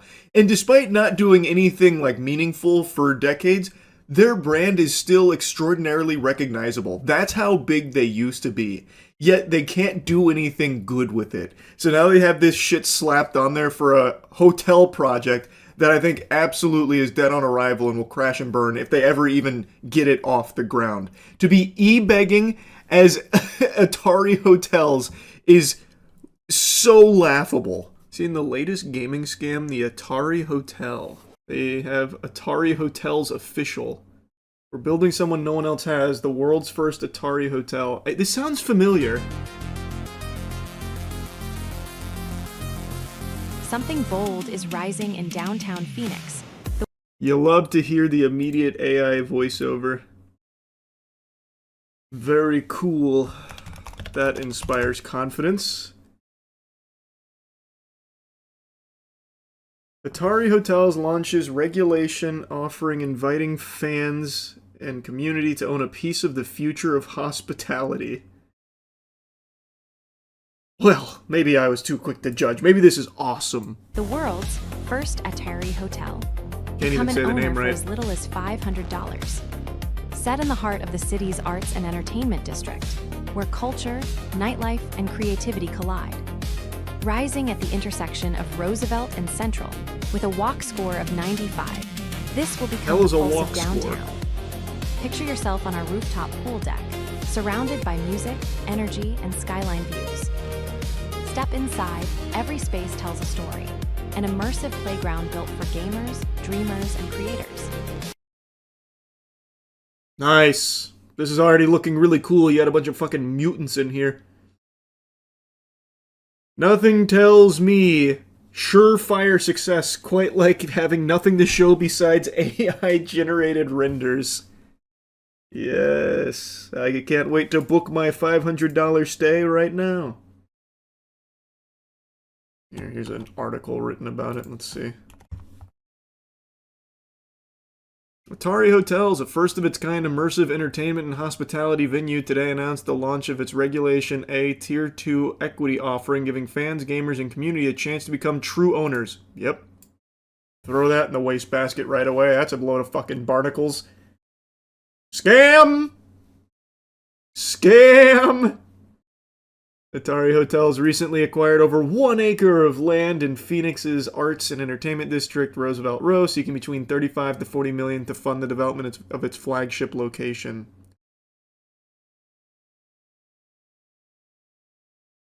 How is it reimagining hospitality for modern gaming, pop culture, and sports? What is it doing? Adding RGB? Is that it? That's how they're reimagining it? Does it say? An entertainment experience like no other. Your ultimate all-in-one destination. How is it like no other? Tell me. Next-gen suites, where comfort meets the latest in gaming and streaming tech. Catch every moment in our next-level sportsbook and gaming lounge, where competition meets connection. From live concerts to esports battles, our 2,000 esports battles in Atari Hotels? How stupid do you think I am? Yeah, I'm sure.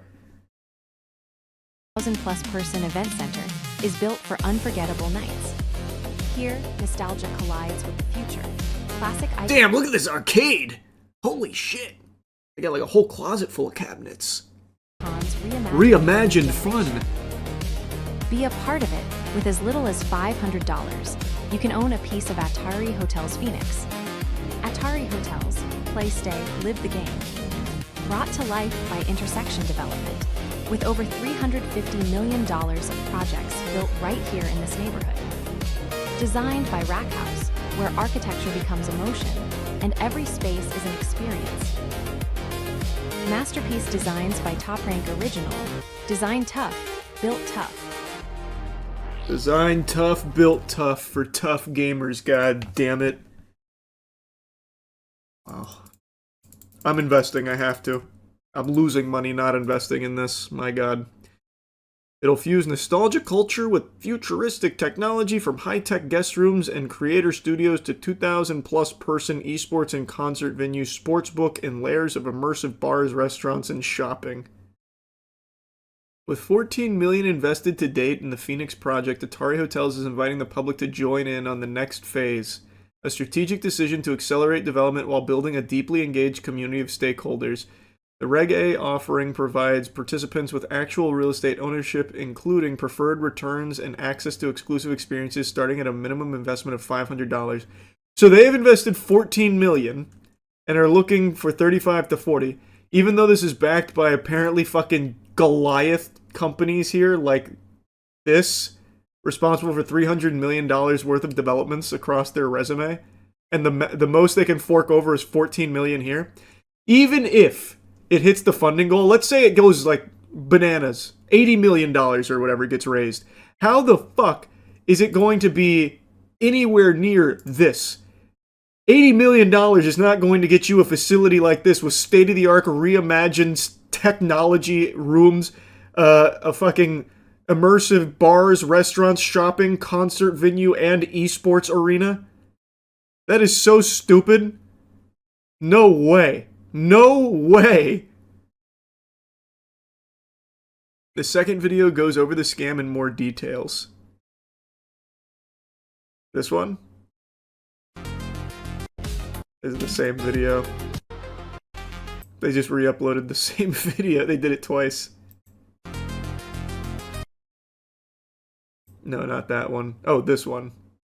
This AI-generated slop hotel is the epitome of marketing buzzwords, but it's apparently also really cheap to get in on. An official Atari hotel is popping up in Phoenix, Arizona, and it's pretty safe to assume the branding is completely meaningless at this point. Their juiced-up website is projecting that the cyberpunk-esque building will be done at the end of 2028, and that the whole shebang will be super walkable, convenient, and luxurious for gamers in particular on account of all the arcade cabinets and whatnot. The thing is, though, their whole promo shtick is essentially just begging you for investments on the project. In a move straight on Kickstarter.com, Atari Hotels is asking for a minimum $500 US in exchange for partial ownership of their not yet existent building, inclusion in the hotel. But just like Akon City, it's coming. And look at how sad all of us were that we didn't get a chance to invest in Akon City. Now we can with Atari. Hotel's loyalty program and a personalized printable PDF of a certificate of ownership. The promo video for the hotel literally ends with these, but hey, at least you're guaranteed a physical brick with your name on it if you fork over 50 grand on the thing. And I mean, it's a team you can at least trust. They have a combined track record of creating and structuring over $500 million in real estate deals and $4 billion in successful tech exits, blending a strong financial track record with creative execution.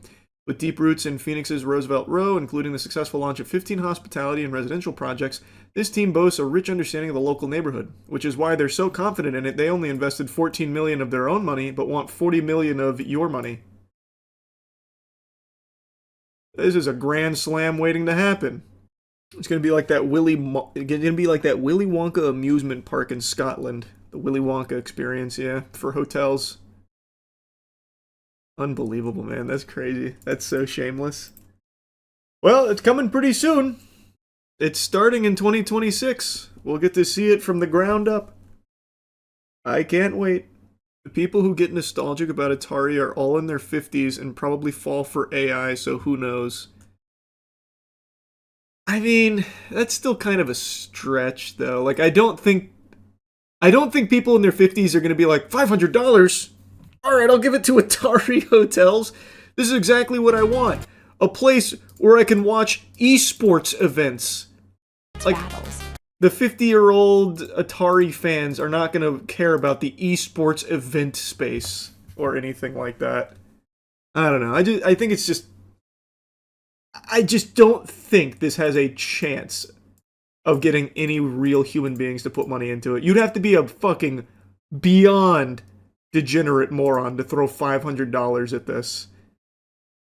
Like, they couldn't even do the bare minimum of AI generating something that looks realistic. Like, just look at this. You can stop at any single frame, and it is just a disaster. Like, everyone's fucking face is melting. This guy's arm has fallen to the back rooms. Like, every single thing here. And they're all just like, these hills have eyes like mutants everywhere. They're not even using, like, the newest AI videos or anything. It's whatever the cheapest, fastest shit they could churn out was. And even just as a concept, the hotel has a terrible idea.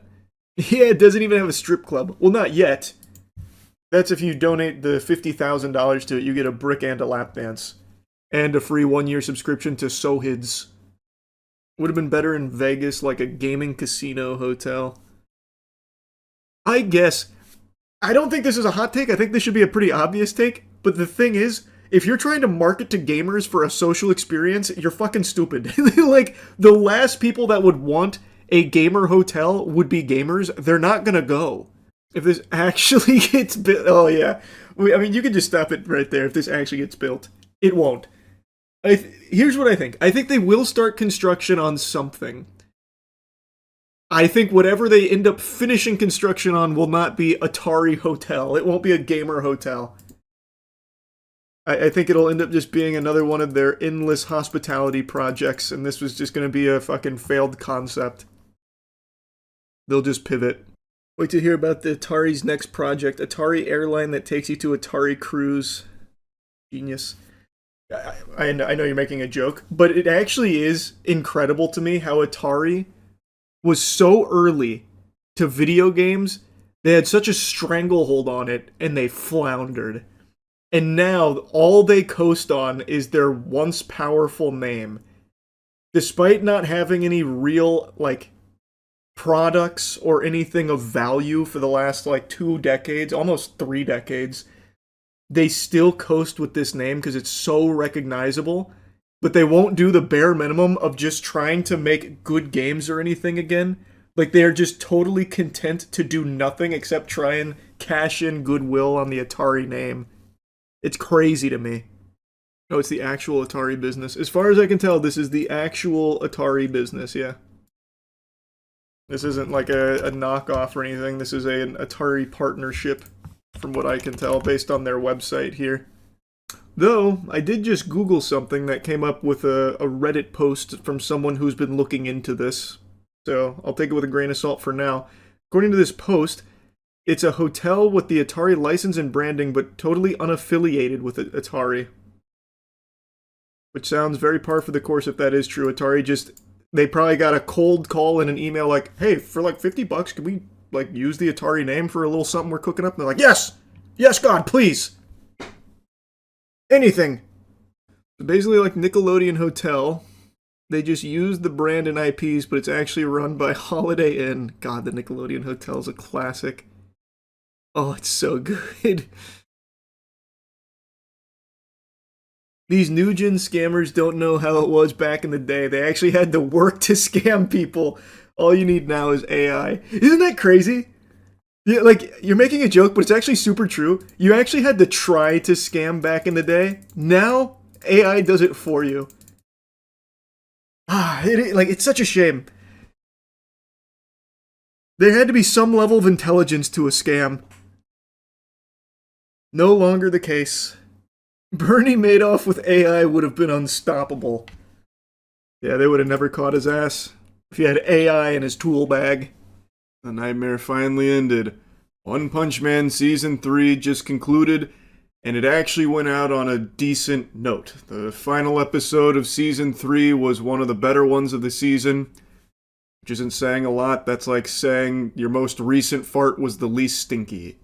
Not to say that it was like an all-around bad episode or something, but it was such a horrible season that even like a decent moment just feels very sad still. Unfortunately, this season was a wash like 6 episodes ago. It was just dead, and there was nothing they could do to save it. They couldn't get the defibrillator out and shock it back to life or anything with a great episode.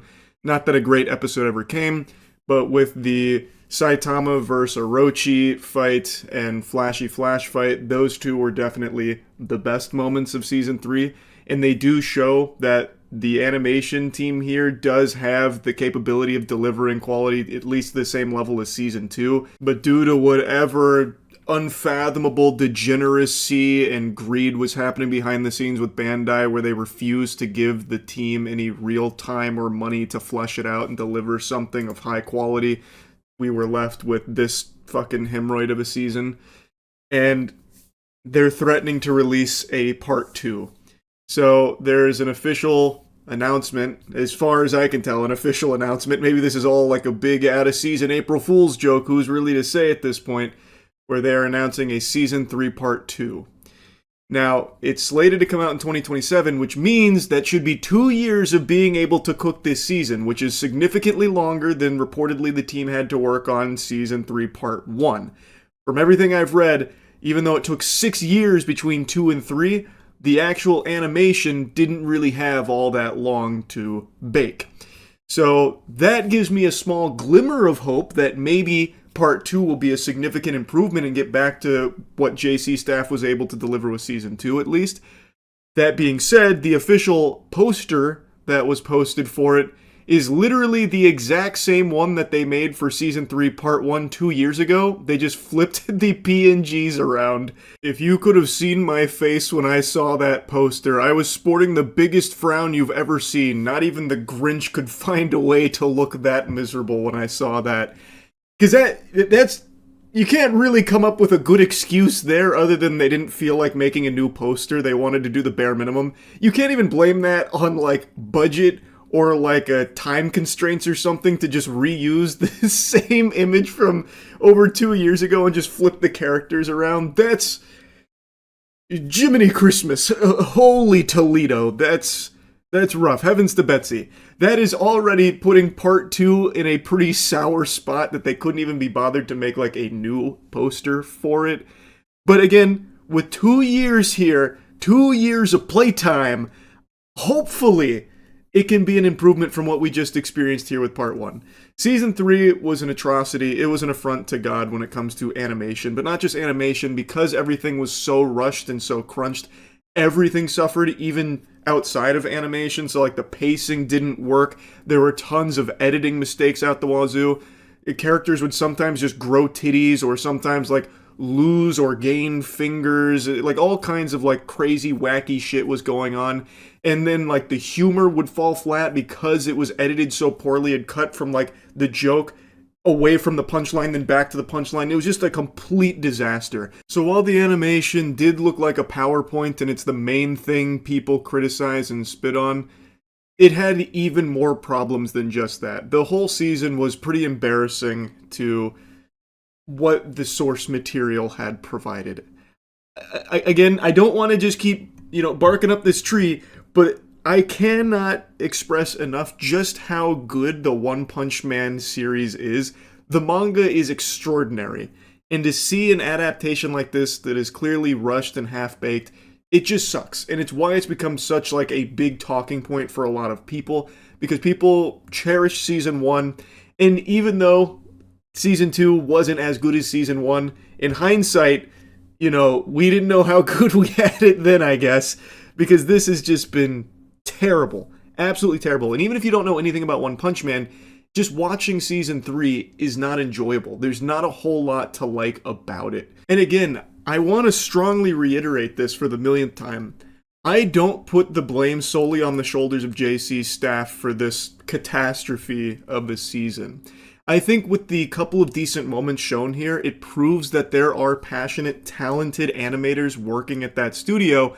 I think the problem comes from a higher level. The fucking husks, the soulless corporate zombies in suits at Bandai that are so against putting any amount of actual money and elbow grease into this property, and reportedly only giving them like 6 months worth of production to shit out Season 3 here. It seems like they're committed to delivering the cheapest, laziest, and most bare bones anime adaptation just to cash in on the goodwill of the One Punch Man name. I don't understand why, and I honestly feel like even though the release date is 2027 for Part 2, I wouldn't be surprised to learn that they don't start production until like January 2027 and it comes out in like October of 2027. It really wouldn't even have me raise an eyebrow. That seems to be Bandai's MO right now. Like, I wouldn't be shocked if they fucking put a padlock on the JC Studios office doors, preventing them from even thinking about working on One Punch Man Season 3 Part 2 until they permit them to do so 6 months before it's supposed to air. They just seem fully committed to delivering trash with the One Punch Man name. Bandai is. It's just extremely disappointing because it doesn't have to be this way. It's pretty inexcusable from Bandai's side. And admittedly, I am shocked they're even going for another rodeo here. I thought for sure, based on the reception to Season 3 and how it's become a historically trash season in anime history, I thought they would 100% just wash their hands of One Punch Man, be like, alright, well that didn't work. Seems there's no pleasing any of you. You didn't like Season 3? We spent all of $46 on it. Well, that's the best we can do. Ungrateful. Sorry, no more One Punch Man anime, I guess. Go fucking, drink toilet water for all we care. I thought they were just going to be done. I thought there was no chance. I thought they'd just bury their head in their ass, call it quits quietly, no more One Punch Man. But they immediately, after airing the final episode, have a Part 2 ready to announce. I can sniff the fumes in the air that this was probably always the plan to try and milk it a bit. But I don't think they expected how poorly the first part would be received before they, really, latch spread and lock themselves into this path here. But who knows, maybe Christmas miracles do happen. This is going to sound like fanfic and a lot of, dangerous levels of hopium, but maybe Bandai learned their lesson here with Part 1, where they realized that they can't just, plop out any amount of garbage and people will swallow it with a smile on their face and endlessly support it and spend money or whatever. Maybe now they'll get the message and learn that they need to actually put real time and resources into developing something meaningful. Anime is bigger than it has ever been, which means there's far less leniency from the audience to just stomach trash to this degree here, where it's almost insulting to the human eye. There are just so many other things, they'll just go watch something else. It's not like Pokemon fans, where no matter how shitty the Pokemon game is that comes out, they'll still just play it, swallow the shit with a smile on their face. Here, people are a lot less receptive to that. They'll just go watch something else and drop this because it's just not very good. It's just a stupid decision across the board, even from a business perspective of trying to save a couple of doubloons on the bottom line by giving them no time and money to make your anime. You just stand to lose more than you could ever possibly gain there. It's just silly. Especially for something like One Punch Man, where there is only 3 seasons in the last 10 years. They haven't built up the brainwashing like Pokemon has, and I know I've already made this point before, but I think it's an apt comparison, where people will just watch it no matter what. With One Punch Man, a ton of people dropped it because it was shitty. The only people that stuck with it are masochists and fans that just couldn't look away from the train wreck. They had to watch how their boy was being massacred here with Season 3 of a beloved IP. I'm in that group. It was a stupid decision, and hopefully this message has made it loud and clear into the minds of the Bandai executives that made the initial call to spend no money and give no time to JC staff. Hopefully with Part 2, that has really sunk in, and they are going to actually put more money and give JC staff more time so they can hopefully get back to what they were doing with Season 3's... Oh, God, good Lord. That was like poison coming out of my lips. With Season 2's level of quality. Hopefully we never see anything like Season 3 ever again. Holy shit. Anyway, I'll stop yapping about it. The Season 3 Part 1 is over. Hallelujah. That's great news. That's about it. So yeah. It takes a big man to resist the primal urge to say I told you so when it turns out they were right when everyone was saying they were wrong. I am not that big of a man. I'm only 5'6". I'm fun size, baby. I'm petite. So here's me saying I told you so. 8 days ago, I made a video called I Don't Believe It, talking about how everyone was parading around and celebrating that Nina Lin had been permanently banned on Twitch based on literally zero evidence whatsoever. No statements from Twitch, no nothing. In fact, Nina herself even said that's not true, but people still said she's full of barnacles, she's definitely permabanned, off nothing but pure hopium and fantasy. I went against the grain saying I don't think that's the case. I don't think Twitch is going to have her permanently banned, but would love to be wrong. Fast forward to right now, turns out I wasn't wrong. She is unbanned and literally streaming this very moment.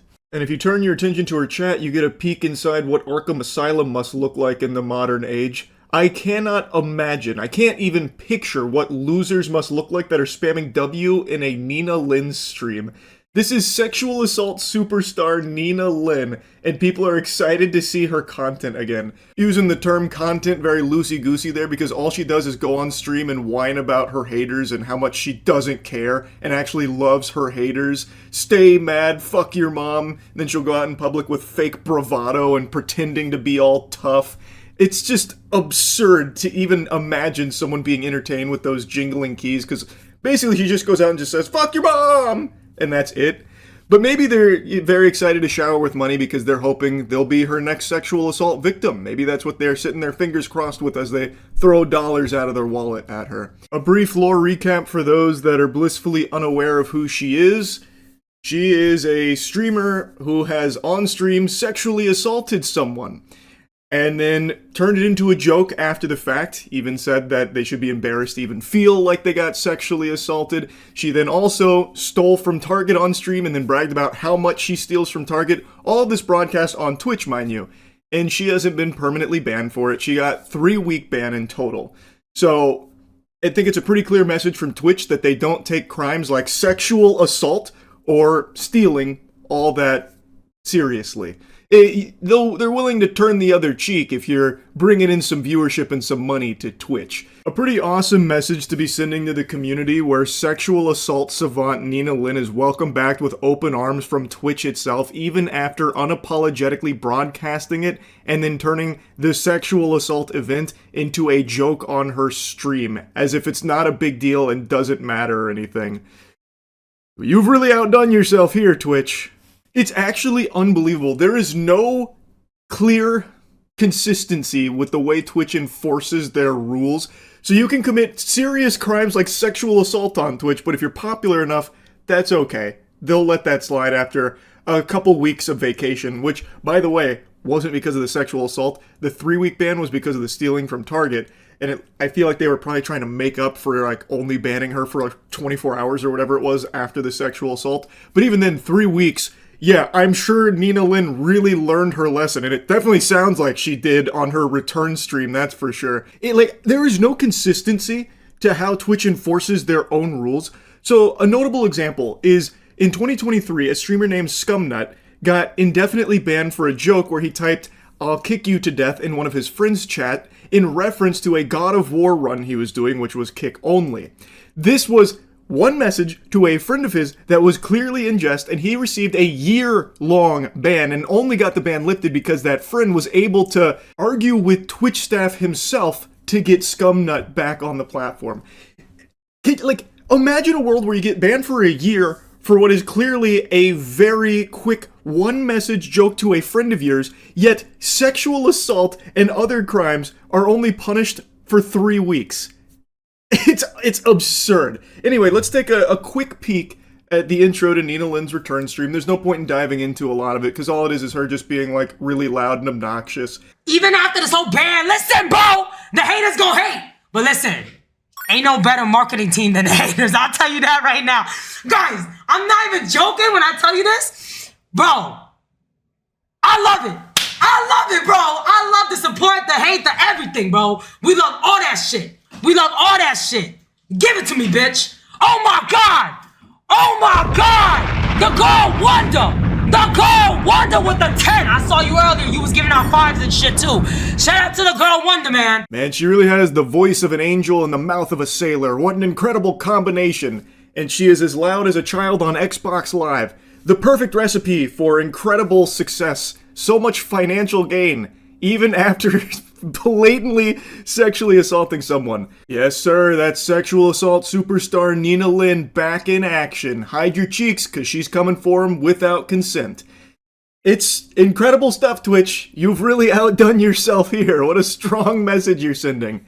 Now, it's not all just her gloating to her haters, she's also doing something really nice this holiday season for some kids, where she's going to be giving them money. So I'm going to go ahead and play a quick segment there of her maybe turning a new leaf here and doing something nice.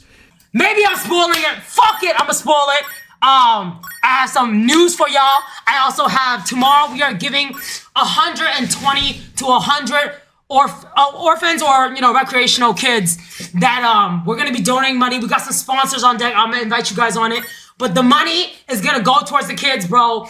I'm very proud to say this. I've been working on it for a week now. Anyways, that's tomorrow. That's tomorrow, guys. That's tomorrow. We're not gonna worry about that right now. But Christmas is really for the kids. You know what I'm saying? Even though I'm Grinch, I might just dress up like Grinch. Who knows? Sounds very sweet. I'm sure that's coming from a place of genuine care, no doubt. Now, one thing I couldn't help but notice when watching her return stream is a lot of people in her chat were very upset she was wearing a mask. So there's some people that were spamming take the mask off, some of them caps locking, mask off, that kind of thing. There was even one guy multiple times begging, please take the mask off, and then pleading to mods, make her take the mask off. Which is so incredibly sad. It's like they're just desperate to goon to her or something. That's why they're there. So like when she had the mask on, they were shaking their fists. No! Take the mask off! What fucking losers. Holy shit. I just had to point that out. I didn't screenshot all of them and I don't feel like going back through and doing it. But when she had the Grinch mask on, there were people like really upset that there was a mask she was wearing this time around. But anyway, this whole thing is me just basically saying I told you so. I think Twitch has made it pretty clear here with this that there is a level of popularity you can achieve where Twitch is more than willing to let pretty much anything slide, including crimes. That's a pretty great message for Twitch to be sending. Pretty awesome stuff. I'm not surprised to see this. I'm just pretty upset about it, is all. And I have no doubt Nina Lin will continue to be very successful because it's not just Twitch that doesn't care. Look at her community. They don't give a fuck. They're spamming W's. There's that one guy who's like, my goat is always doing such nice things in the world, when Nina Lin's entire brand, personality, and content is around making other people miserable, even going as far as sexually assaulting someone, stealing, threatening to beat up a stranger when they express their discomfort with her behavior in public. I don't exactly see how that's really blessing the world with sunshine and rainbows, but I guess that delusional paint chip eating, glue huffing chatter sees it differently. Either way, very sad shit. Twitch should be ashamed of themselves. That's really about it. So yeah. In gaming, there is no community more accustomed to bad news than the Halo community. Halo and bad news goes together like french fries and ketchup. It's basically all you ever get from Halo is more doom and gloom that just puts a big frown on your face. And it is just so sad to see. And just when you think that it has hit rock bottom and can't get worse for the franchise, they always find new lows. Most recently with their potential big investment into Gen AI for the upcoming Halo titles, which we'll dive into in a moment. But for over a decade now, Halo has been in such a sorry state. For what was once a juggernaut in the gaming space, an absolute trailblazer, a powerful IP that the world knew and respected, Halo, has been reduced to just kind of like a sad queef and like an afterthought in the modern day and age. The only time you hear Halo brought up nowadays is when there's new information like this about Gen AI and how it's going to be crucial to upcoming Halo titles, and people shooting spitballs at it and making a mockery of the 343 Halo decade that we've been unfortunately subjected to. Even when they do have a win, like Halo Infinite's multiplayer on launch, a lot of people, myself included, really enjoyed the Infinite multiplayer. The problem was, they released it in such a bare-bones state and didn't tend to it for about 2 years. So you could spend like 3 weeks grinding it and you basically finish everything Halo Infinite's multiplayer had to offer, and they didn't add anything or update it for 2 years, and they couldn't deliver on any of their promises. Like with Forge coming out in that time, it took them so long for Forge, and even just the most basic features. They never even followed through on like split screen, for example, because it was too hard and confusing or whatever. It's such wasted potential because they did have that good start. People were finally like kind of pumping their fist, oh, Halo might be back, this is really enjoyable, and they couldn't translate that into momentum because I guess they just all of a sudden took like a 2-year break at the office. They said, all right, job's done. Time's up. Time to clock out and go home and do nothing for the next 2 years. And obviously people kind of got bored of it when there was still nothing being added to it. It was the same thing every time. So even though now in its current state, it's much better. And from a competitive standpoint, it's amazing. Not to suck our own dicks again, but our esports team, Shopify Rebellion, we are literally the Halo World Champions. We just won the World Championship, which is the final HCS World Championship. And it was incredibly hyped to watch this entire season. But it took so long for Halo Infinite to get to this point that most casual players have already checked out and didn't ever come back to the game because it just too little too late in their eyes. And the gaming industry is moving so fast with so many games coming out, most people aren't willing to give a second chance to a game that they dropped 2 years ago under the potential idea that maybe it's better than it was then they added more to it. So the casual audience doesn't stand behind Halo. The competitive scene may be great, but it's just they weren't able to once again have people believe in Halo. And now there's so little confidence in the 343 team, they rebranded to Halo Studios to try and, start fresh, going to a new engine with Unreal 5, abandoning their $500 million investment in the Slipspace engine that crashed and burned for them. And even with this new rebrand and everything under Halo Studios, they still find a way to squeeze defeat from the jaws of victory. Their strategy, based on all available evidence, is to remake their remakes. So they've already confirmed a Halo CE remake, which is now the second remake. This is worse than fucking Skyrim re-releasing 1,000 times for every digital alarm clock and smart fridge on the planet. They remade Halo CE a while ago, and now they are remaking that remake coming up in 2026, but without multiplayer. So it's just a worse remake. Yes, it's on a new engine and everything, and it's a big overhaul and everything, but what the fuck is the point? You've already remade it once, and it's so misguided. And they are also now allegedly going to remake the Halo 2, which has already been, having a remake of its own, and they are going to be remaking Halo 3, which is the first remake there. But they're not doing new Halo. Their strategy seems to be, hey, remember our good Halos? We're doing it again. That's just a very sorry approach, and it's hard for me, as a huge fan of Halo, to get hyped. And make no mistake, I have been a gigantic fan of Halo my whole entire fucking life. I got Xbox Live when I was 10 years old to play Halo 2 online. I love this franchise, and I hate what's happened to it. I've even been doing a Legendary Marathon, again, which I've already done on stream, for my gaming channel, and I love it. Revisiting them, they still hold up so well. They're timeless classics, but I don't want to just see them constantly just fucking revived from the grave like necromancy and with a new, coat of paint on it, new makeup. What the fuck is the point? Just try and make good Halos again. It's just so sad. And I know they have an unannounced Halo multiplayer title apparently that they're working on. We don't have any info there, but we do also have info on is apparently their big investment into using AI as a crucial component to developing their upcoming Halo games, which again is a huge fucking L. It's such a shame. I was yapping about it on stream. I'm going to play those clips for you real quick, and then I'll come back in and talk more about it, because it just hurts a lot. Again, I fucking love Halo. This is a certified LeBron scream if you love Halo moment. Ah! It is such an incredible, near and dear to my boners franchise that has fallen on hard times for well over a decade now. It's so sad. You see, Halo Studios might be going all in on Gen AI. I didn't, but you did just remind me. I need to whine and complain about something I saw that I wanted to look more into, and hopefully what I read was wrong, about how Halo Studios is prioritizing remaking the original trilogy. I know they're already doing the CE remake. I've already given my fucking 2 cents on that. I don't think there's a reason to remake a game that you've already remade. I don't care if it's on a new engine. They have already, with the MCC, remade Halo CE. You don't need to do it again. And they're doing it without multiplayer, so they're literally just remaking the remake on just the single player. That's useless to me. And I read that they're doing the same thing for Halo 2 and 3. Again, with the MCC, they have already remade Halo 2, kind of Anniversary Edition. They don't need to do it again. A Halo 3 remake, that is a little more understandable, but still, you already have the MCC. Why not just work on a new Halo that's good? And we can forget about, what's been happening recently. Now, I want to look it up and see if that's actually true or not, and hope it's very wrong. Because I think that is so silly. I think that is just so silly. If you want to give the Halo series to, PlayStation, get them involved, just give them the MCC. don't waste years and years of resources and time remaking your remakes. I'm here talking about Halo Combat Evolved remake.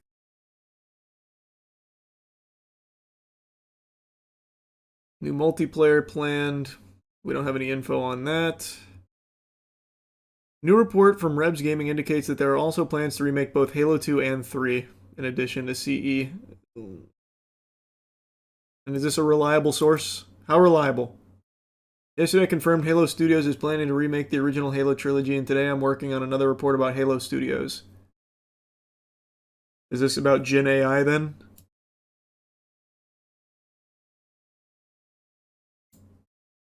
Was that his next report? I can already just feel the writing on the wall. How did it come to this? What happened? What happened? Report, Halo Studios going all in on Gen AI. Xbox Studios hiring ML experts for Gears and Forza as well. One key aspect the developer is focusing on is generative AI. New evidence spotted by Rebs Gaming, that's who broke this one, highlights how artificial intelligence is expected to become a pillar of development for future Halo titles. Yeah! That's what we needed! Halo Studios has hired a new chief of staff, Angela Hesian, who previously worked as the global head of gaming safety and trust at Microsoft. However, she also started her own AI consulting company in 2024. We're so back. Halo's returning to the glory days! Gen AI ought to bring it back. The first thing you think of when you hear AI-generated games is high quality. Now imagine when you take the talent of the former 343 team and couple them with AI. What they can create. The sky's the limit! Unbelievable, man. Oh my god. Whatever, it's not like it was working for them anyway. Like, they have been in a rough spot for a while. I can't imagine it getting worse. Whatever. Rebs Gaming is pretty reliable. He started the rumor about the CE remake. Well, he was right there. And this sounds... I mean, this is not really a rumor. That's pretty cut and dry. Yeah. It's not looking good for the future of Halo Studios. I'll be honest, I bought into the hopium that maybe rebranding as Halo Studios, switching engines, and just ground up would be a fresh start and be good. It's looking worse. It's looking much worse. Oh, that makes me so sad. Why would you fall for that? The same people still work there. I don't fucking know, man.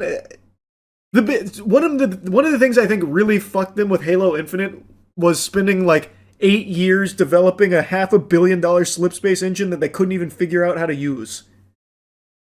So I thought by just switching to an engine that they don't have to constantly like tweak and fucking titty twist on, it would save them a lot of trouble and be able to actually focus on making a good game. By the way, that $500 million slipspace engine now retires with only one game ever being made with it. Fucking awesome investment. Was the engine any good? Maybe they should just release it. I don't think anyone wants to touch it. If the people who fucking made the engine couldn't even use it to develop Halo Infinite, where they had to like restart twice or whatever, I don't think anyone's gonna want to take the time to try and learn it themselves. That's because they use contractors, so they didn't have any time to learn it before they left. Oh, wait, is that what happened? I remember the contractor fiasco. I didn't know it was engine related, where they just basically bounced without ever teaching them. I didn't know that. Remember how they said adding Team Slayer was a difficult task and might take some time after release? I don't remember that. I just remember how the multiplayer came out. I actually had like a lot of fun with it for a couple weeks. And then I finished everything the multiplayer had to offer, and then for 2 years after that, it stayed exactly the same with nothing in it. Yeah, it was like 6 maps and nothing else in 3 game modes.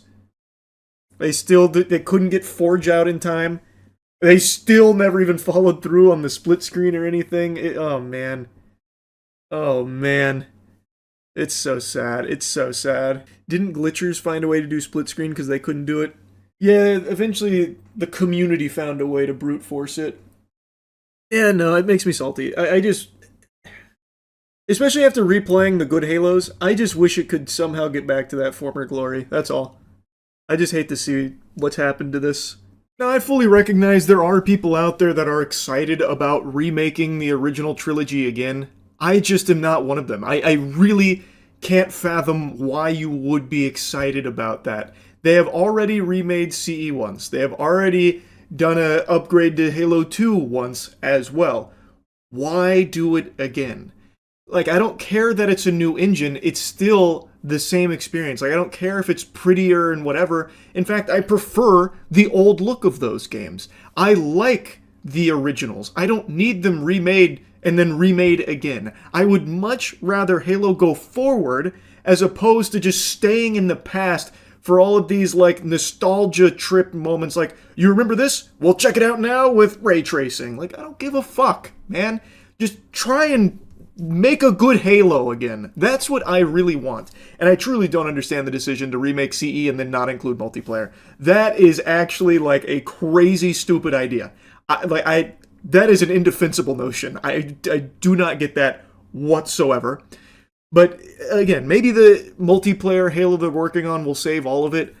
I just don't have any confidence in them to. I really don't. This feels like they are completely directionless and just stuck trying to recreate the magic of the past. And not even recreate it, they're not even really trying to do that. They're just trying to once again show you the magic of the past made by people that don't work at the current studio that's showing you it. So like I just think there's so little to be excited about with that direction. And I know I already addressed this on stream. I've seen the cope where people are saying this is to introduce a new generation of Halo to get them excited about it on like PlayStation and everything. Okay, great. Give them the MCC. That is the whole point of the MCC. Why would you waste all this time and money doing this for that? You already have the MCC. Give them that.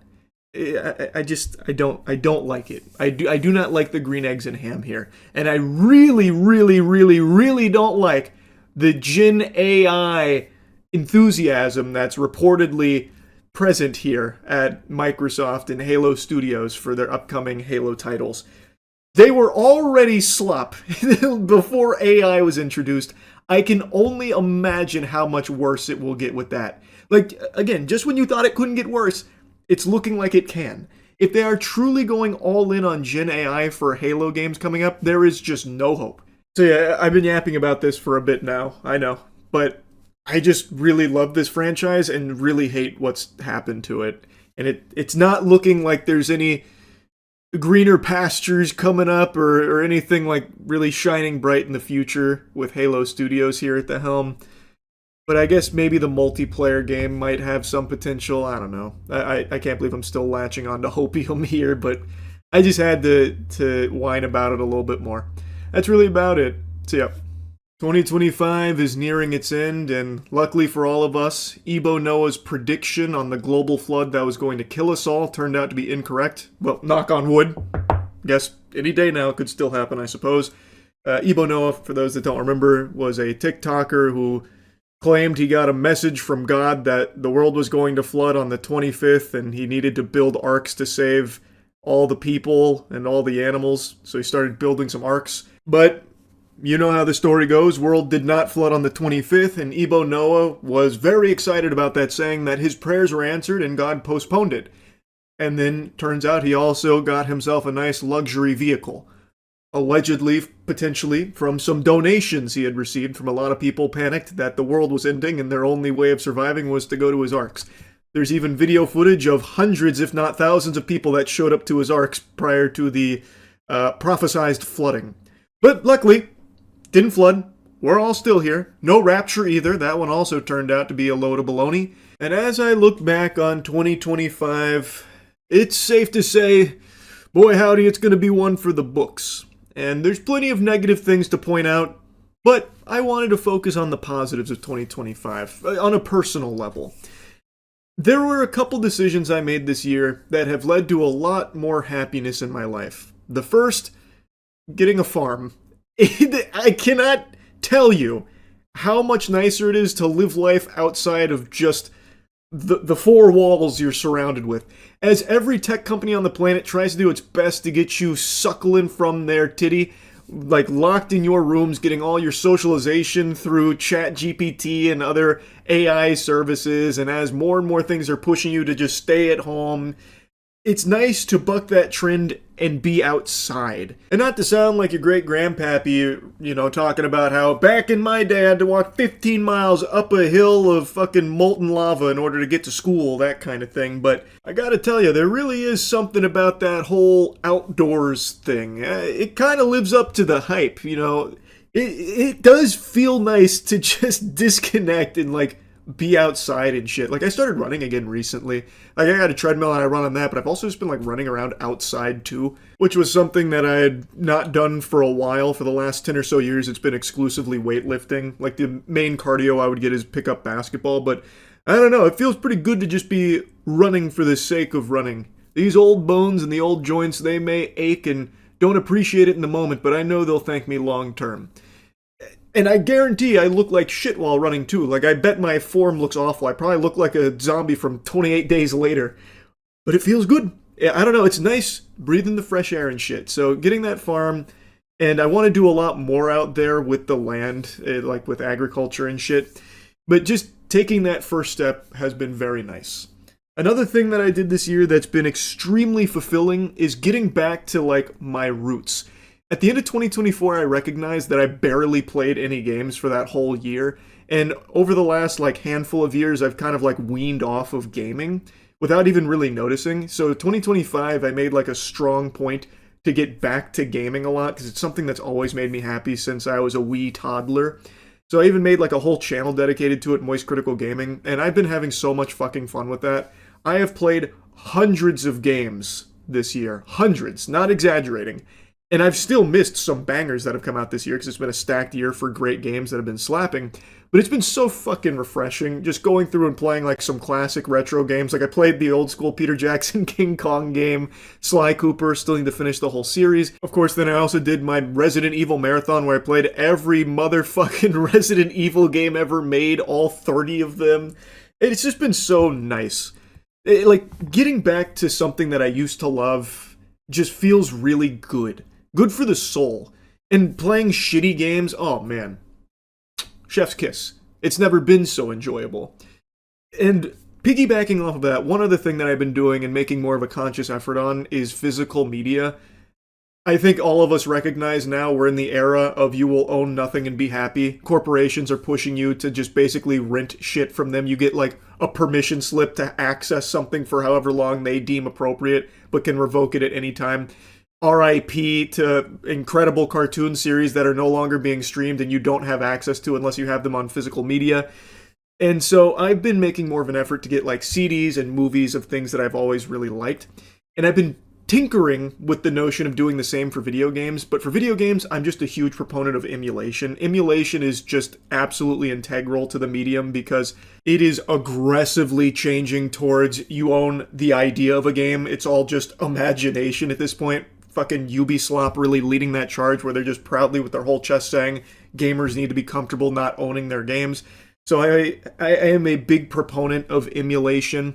It preserves games. You have the games. It can't really be taken away from you per se. So, like, emulation's been amazing, but I also just love the idea of having the physical copy and playing it on the CRT behind me. But since I've been recording all of my old school gaming, that's kind of difficult to, like, record off the CRT. It can be done, but it's a little more of a headache.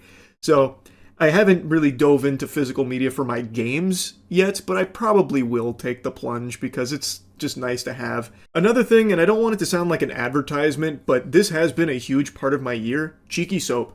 I had no idea what to expect when we launched Cheeky last year because it was never meant to be like a product to launch out to people. It was something that we made for me, a problem I have. So I have psoriasis, and after a shower, feeling brutally dry and just accepting that was the way of life. But then, like, 2 or so years ago, I was like, there's probably a better way of doing that. So I learned about, like, bar soap being better for you than liquid soap, which I had used most of my life. And then while experimenting with a bunch of bar soaps, I figured we can probably do something better. So then Matt, Shane, and I started trying to formulate a much better bar of soap that's extremely hydrating for me. So that way when I get out of the shower, I don't feel like SpongeBob when he has his helmet off. That's always the reference I make because that is literally how it felt leaving a shower with psoriasis. It just didn't feel good. So Cheeky Soap was born just from that want. And then as we gave it to like family and friends, they really liked it and wanted more. So then we decided just to open up to anyone that might want it if anyone else has sensitive skin. And it's just done extremely well, like more so than any of us possibly could have foreseen. And it's not just for people with sensitive skin. It's just like people with normal skin that just really like high quality soap with, you know, all natural, good ingredients. It's just like people really liked it a lot. So much so that we even were able to partner with Chainsaw Man for the Chainsaw Man movie. Also Solo Leveling, and we have a couple more huge ones in 2026 because they all really liked the product. And then like a bunch of content creators that we really liked the product and wanted to work with us. So it's just been crazy with what's happened with Cheeky Soap this year. The one thing that I do want to mention though that I really want to set as a goal for 2026 with Cheeky is doing something about international shipping. It is just a disaster. Like at first when we launched, we didn't even have it as an option because you pay more for shipping internationally than you do for the actual soap itself. It's such a fucking catastrophe with how expensive international shipping is in the current climate of everything going on. All our soap is made here in America, so shipping overseas is not cheap at all currently. And the only way to really solve that problem is to have warehouses overseas that have the inventory there so that we don't have to ship it overseas. But we're not at a size where that makes sense to do that right now. It's very expensive, but I would like in 2026 to be able to eventually do that. So that way anyone that wants to order it overseas can do so without the crazy fucking fortune you have to spend on that shipping price.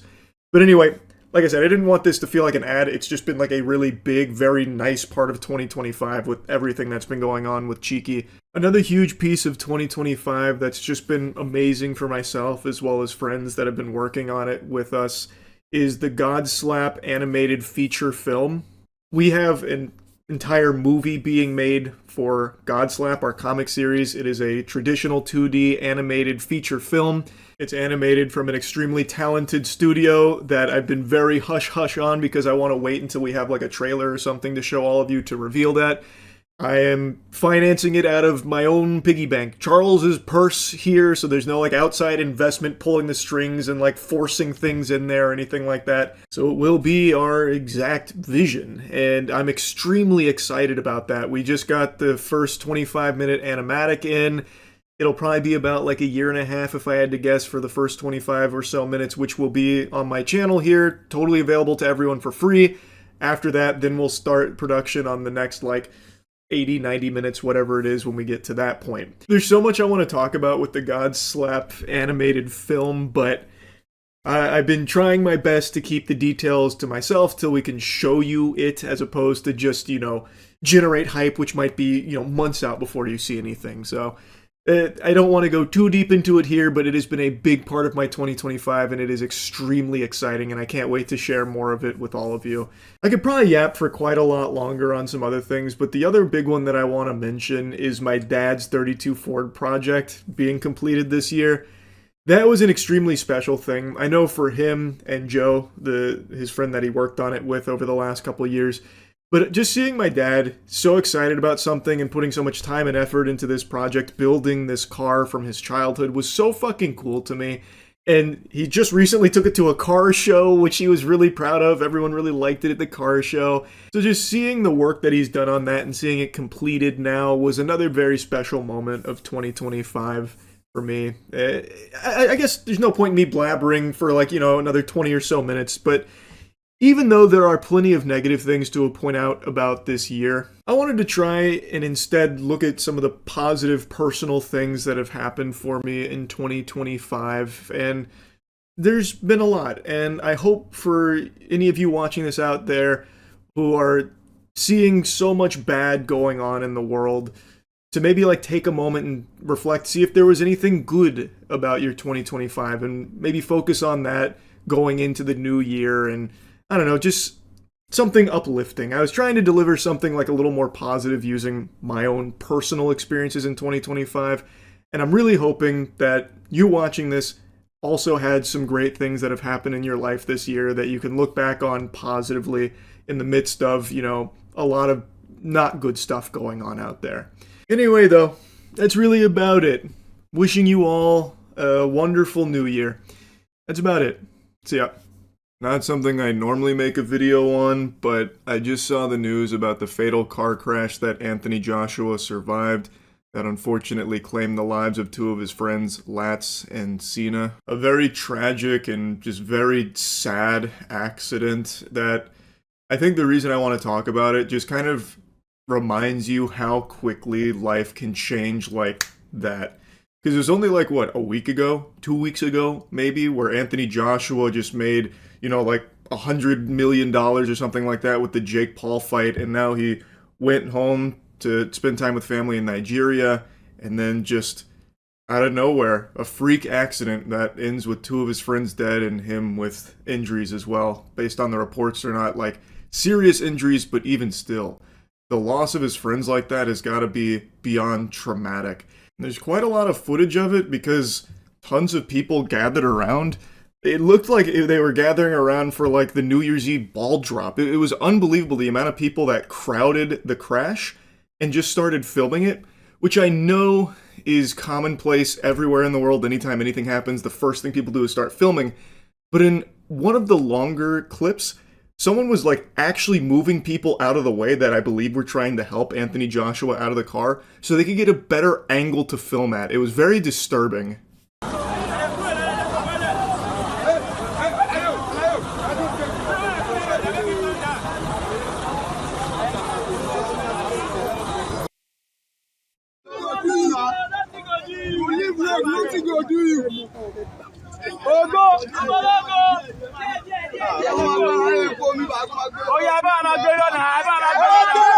You can briefly see in that clip that the SUV they were traveling in is just completely destroyed, just obliterated.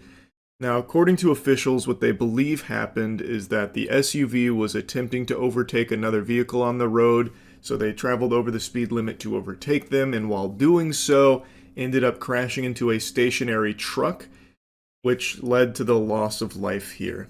Just a horrible thing. Wishing the best for the families going forward. Anthony Joshua, according to people that have talked to him since this, is like physically okay. The injuries weren't like super severe. He's shaken up, which obviously makes sense. The fact that anyone is walking away from this accident alive is nothing shy of a miracle. The carnage is horrifying. Now, I want to make a little special mention here to the CNN article I read on this, because at the very end it had this statement: Joshua could not immediately be reached for a comment. No shit. You just blow in from Stupid Town? Obviously he's not going to immediately be scrambling to give you a statement for your piece. Why would you even bother, like, reaching out or trying to get a statement from him a mere, what, hour, 2 hours or something after a fatal car accident that claimed the lives of two of his best friends? That's crazy to me. That's just like a lack of humanity. Like, quick, get Joshua on the horn ASAP. We need to hear from him about what he's feeling right now so I can write about it and make money off it real quickly in my piece.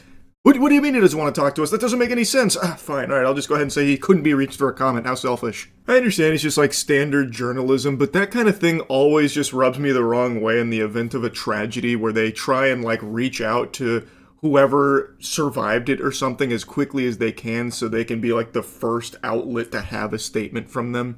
I don't know, that never really fully sits right with me. Anyway though, like I said at the beginning of the video, I don't normally cover things like this, but when I was learning about this story, I don't know, man, it was just such a terrible thing, and it's a very scary reminder of just how quickly life can change, where things can be going amazing for you in life, right? Like Anthony Joshua just recently was talking about having the best weekend of his life with everything going on.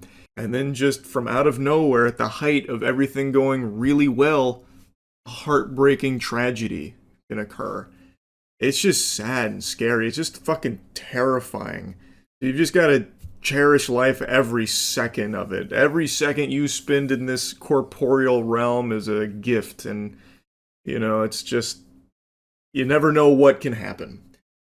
So I'm wishing the best to the families of Latz and Cena moving forward, and wishing a speedy recovery to Anthony Joshua and the other survivor from this tragedy. And I just kind of wanted to talk about this a little bit because when I was reading about it, man, it was horrifying stuff. So anyway, that's really about it. So yeah. Happy New Year, 2025 going to the rear view as we go headstrong into 2026 with a smile on our face. As of me making this video right now, we're about like an hour out from the New Year's Eve ball dropping in New York. I don't know why I said an hour out. I even looked at the time. It's 9:30 p.m. as of me making this, so pretty substantial rounding down. Doesn't matter. What does matter, though, is that ball, that sacred orb, convinces people to literally shed themselves of basic dignity and human instinct in order to wait for hours upon hours in the cold temperatures in New York, unmoving, unwavering, just so they can watch it happen in person. And the meta has been for a while, if you attend one of these, you wear a diaper, so that way you don't have to like lose your spot to go find a bathroom to relieve yourself. You just piss and shit yourself right then and there. So every year you see the horror stories and the aftermath about people that literally just fucking bowels explode, asshole prolapses, pee all over the place, all just so they can watch the ball drop. And I had a few friends of mine send me a video, I guess is floating around a lot today, about a guy who got interviewed on his strategy for handling nature's call, and he uses pads. This is actually from a couple years ago, but the meta hasn't changed, and I'll show you a clip from today. If you leave and you have to use the bathroom or even get water, you lose your your spot. That's the problem. So what do you do with the bathroom?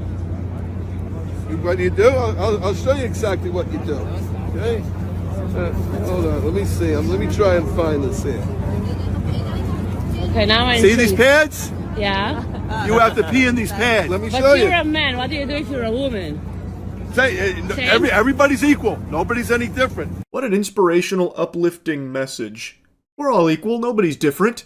If you're there in New York for the ball drop, you're surrounded by piss. It's a goddamn flood of it, and everyone's doing it. You're not cool unless you pee your pants. Men, women, they're all doing it. It's just a matter of what apparatus they're using to catch it. This guy here's got his go-go gadget period pads out for his urine. Lord help us if he has to take a shit. You know that's probably going straight onto the ground because I don't think the pads are built to handle that kind of heft. But, you know, this is pretty standard procedure for New Year's Eve in New York. For some reason, people have convinced themselves that seeing that ball drop is the most important thing for the start of the upcoming year. So they're willing to usher in the next year with piss and poop in their pants. It blows my mind. I don't get it. I truly don't get it. That is miserable. Not only are you pissing and shitting yourself, but everyone around you is too. You are in a sea of filth. It is a cesspool. You are basically in a communal latrine, diving in there just to watch 60 seconds of a ball dropping in front of you.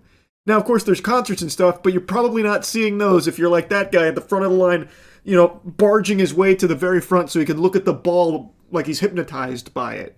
Oh, you just put it in your underwear? That's exactly what you do. And then you switch and you have like bags, like It stays there. It stays there. This will hold for the whole day? You make it will stay for the whole day, yeah. Oh, this is what you do? I will be wearing diaper. See? What? I'm wearing diaper. The diapers? See? This is what... Yep. This is not a diaper though.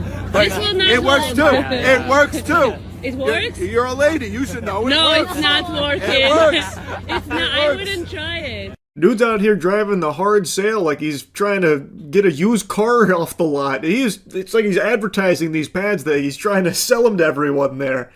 But most people are going by the standard meta protocol of using a diaper, which is very common for this. I just find that so revolting. I think it's so beyond gross and just like embarrassing. I can't imagine a worse way of starting a year quite like being surrounded by piss and shit while also sporting my own underpants full of piss and shit. And even, let's say, in a fantasy scenario, ideal circumstances, no bubble guts, you've been fasting for 48 hours prepping for this, you haven't drank a sip of liquid for the last 24, so you are able to go through this entire thing, this wait, as well as watching the ball drop, without soiling yourself at all. It's still terrible because everyone around you has. The guy next to you's probably got mud pies in his britches. Person in front of you probably stinking up the place with the fumes from the lemonade they're cooking up in their trousers. Like, it's terrible. I'd be starting the new year in the worst possible mood, putting myself through that torture. I do not get it. I never have. I never will. And like I said, that's a couple years old. You can see in the background, it's talking about bringing in a great 2024.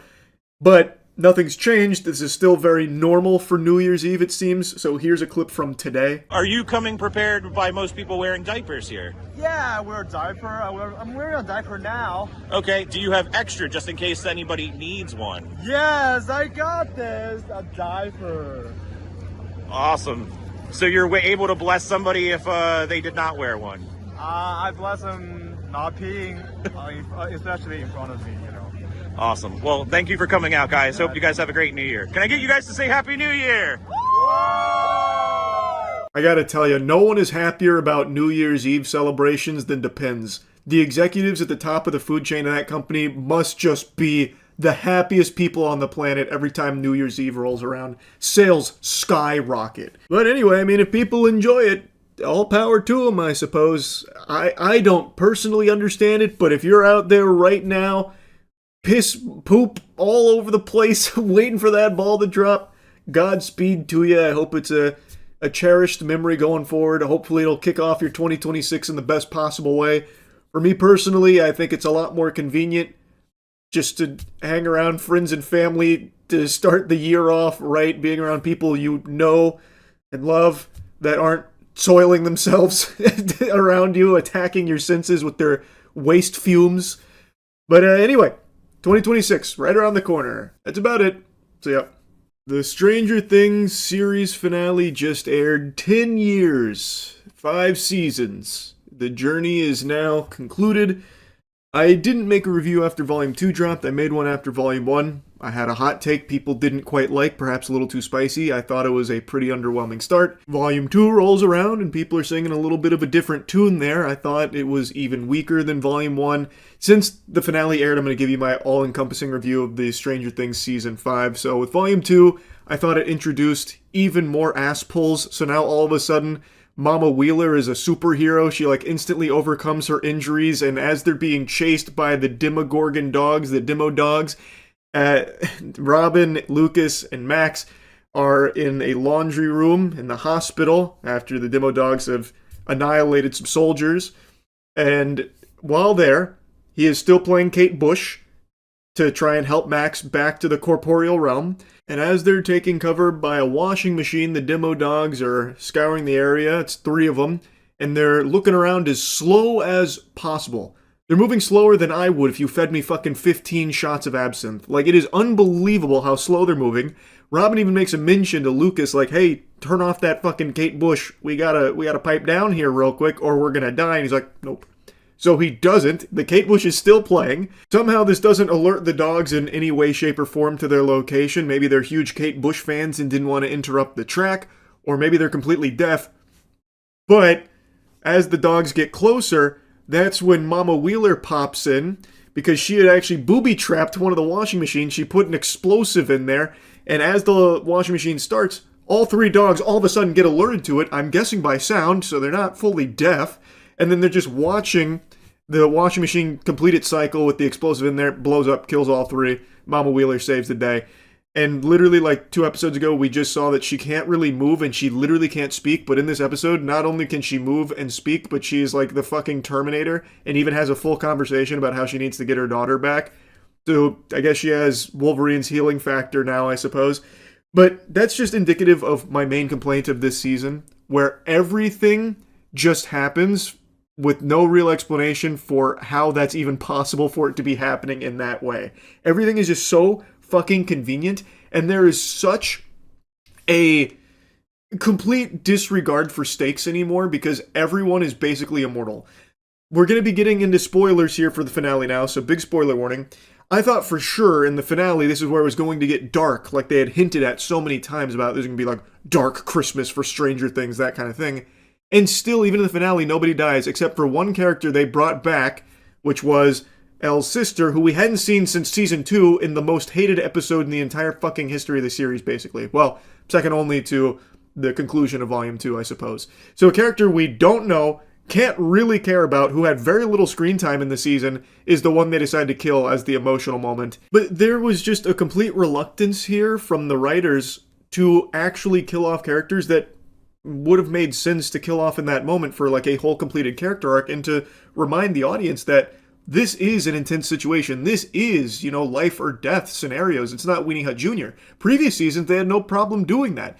Killing off Eddie in last season, for example. I thought they executed that very well. It was emotional. But in this season, they almost kind of make his death a joke. Like, it really feels worthless because the Upside Down is no longer a scary enemy in and of itself. The Upside Down is basically just going to the park, except it's dark and cloudy. That's it. Those bats that annihilated Eddie, that he sacrificed himself trying to save everyone with those bats, they're not even here. They don't exist anymore. I guess the bats were so impressed with his courage that they all killed themselves.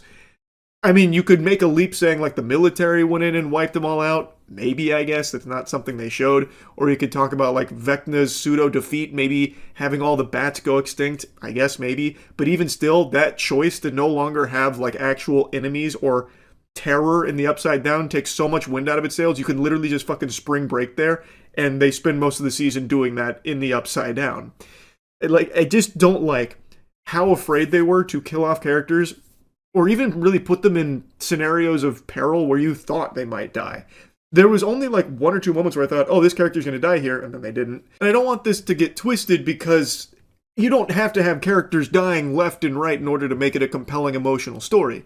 But Stranger Things, across 4 seasons, did use that as a very effective tool in this universe. So to have it all of a sudden no longer be present in any way, shape, or form, it feels underwhelming, especially for what's supposed to be the gloves coming off final season finale that we've been building to for a fucking decade.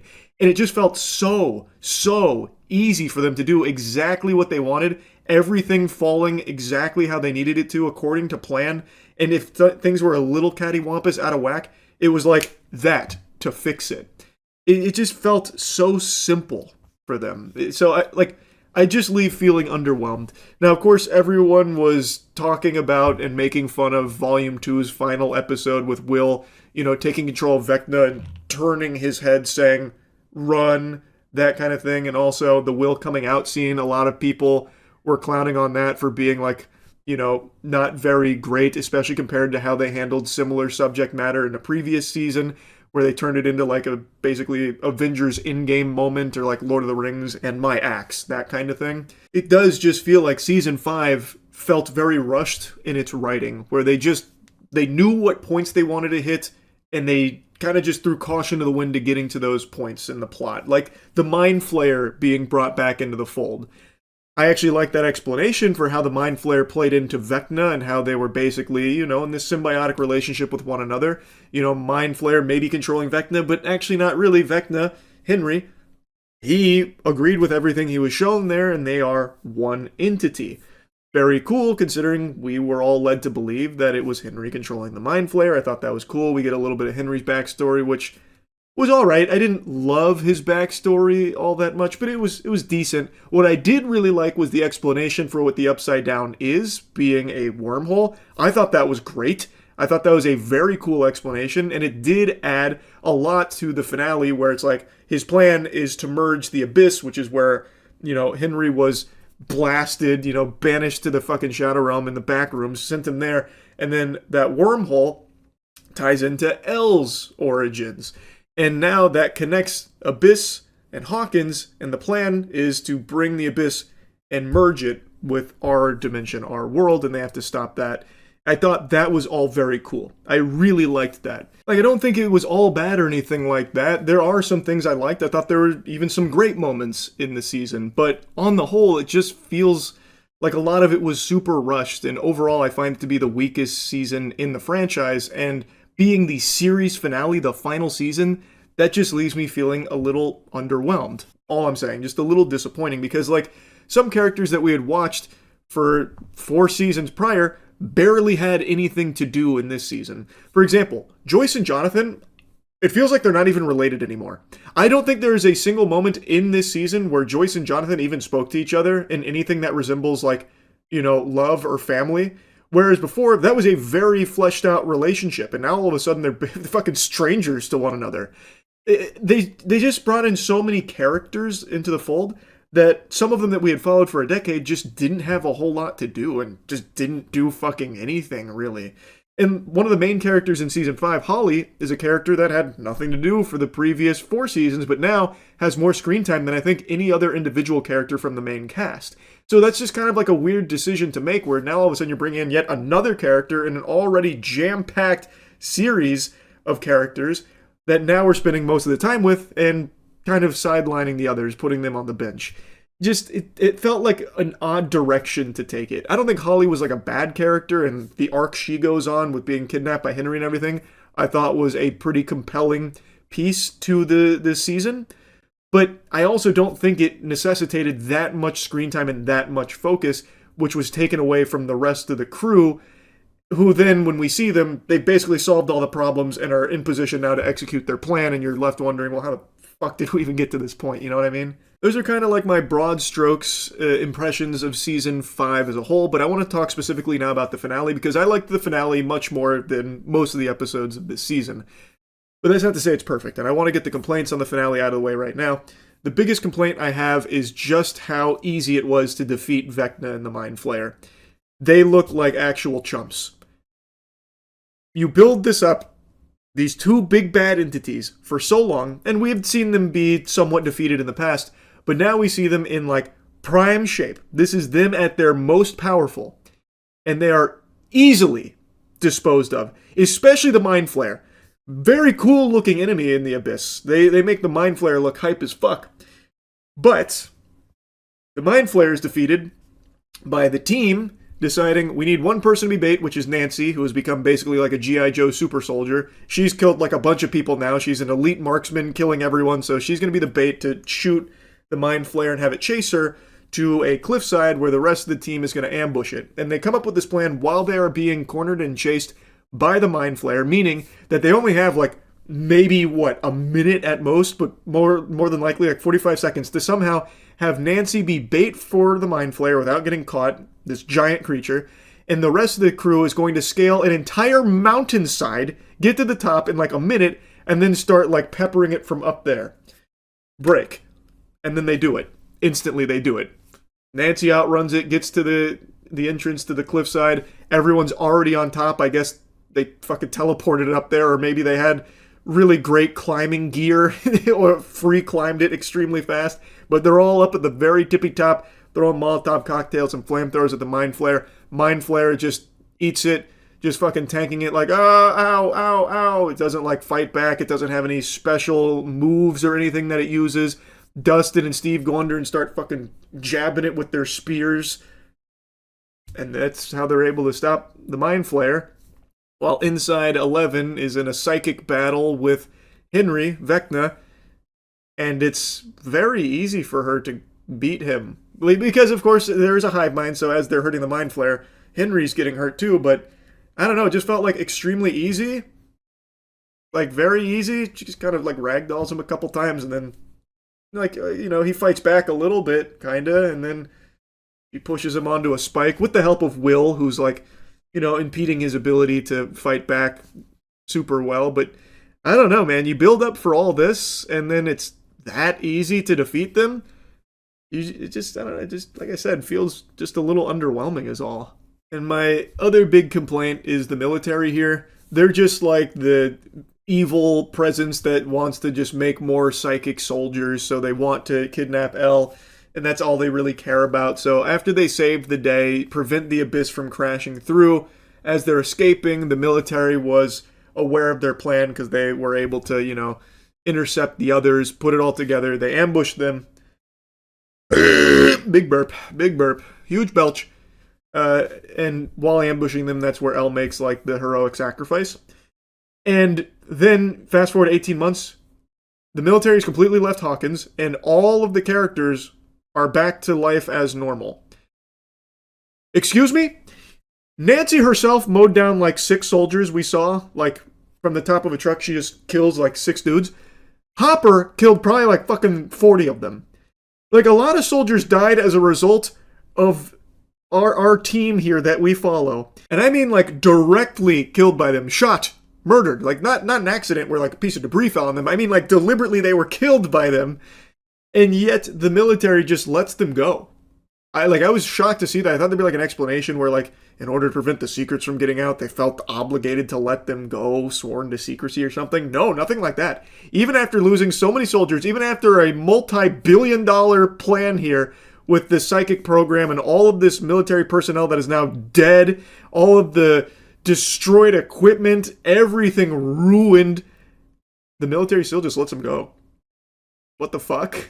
I was so confused. But again, that's what I'm saying. It just feels like a lot of it's just for the sake of convenience with no real explanation. It just feels rushed. Like, that's crazy to me that after all of that, they just immediately like release them. There's not even a mention of them like spending time in jail or something and reaching some kind of deal. They're just instantly free to go. Like, after Elle sacrificed herself, I guess Dr. K was like, well, time's up. And then just said, all right, hey, scram. We're going to go ahead and leave now. Nothing more to be done here. Unless I missed something, but I don't think I did. And even if I did, I really can't think of any explanation where they'd be like, oh yeah, all those soldiers you killed and everything that you've done here that was highly illegal, that led to so much death and so much destruction, we're okay with that. We're just gonna leave and, you know, let bygones be bygones. That was weird. That was just weird is all. And I don't want to harp too much on the negatives because, like I said, there were a lot of things I liked about it. But man, come on, for the final fight, it is over in less than 10 minutes and not a single Demogorgon? Like, you're fighting on their home turf. Not a single bat, not a single Demogorgon. It's just Vecna, just Mind Flayer, and they just get fucking slammed. They get their hams steamed instantly by the team here. Like, come on. It just felt like such a weak final fight. Like, it wasn't climactic. Like, the actual death of Vecna, I thought they did great. Like, after he's defeated, everything that happened after he died, I thought was solid. Basically, everything once Vecna died, and, well, excluding the stuff with the military, I thought was handled well. Like, I love Joyce being the one to deliver the final blow to Vecna. I love seeing how awful Vecna was to the cast. Every traumatic experience they went through, having a flashback to it, having seen all of these horrible, irredeemable things that Henry was responsible for before Joyce delivering the final blow, I thought they nailed. But not having like a real, like, you know, intense final fight just weakens that experience.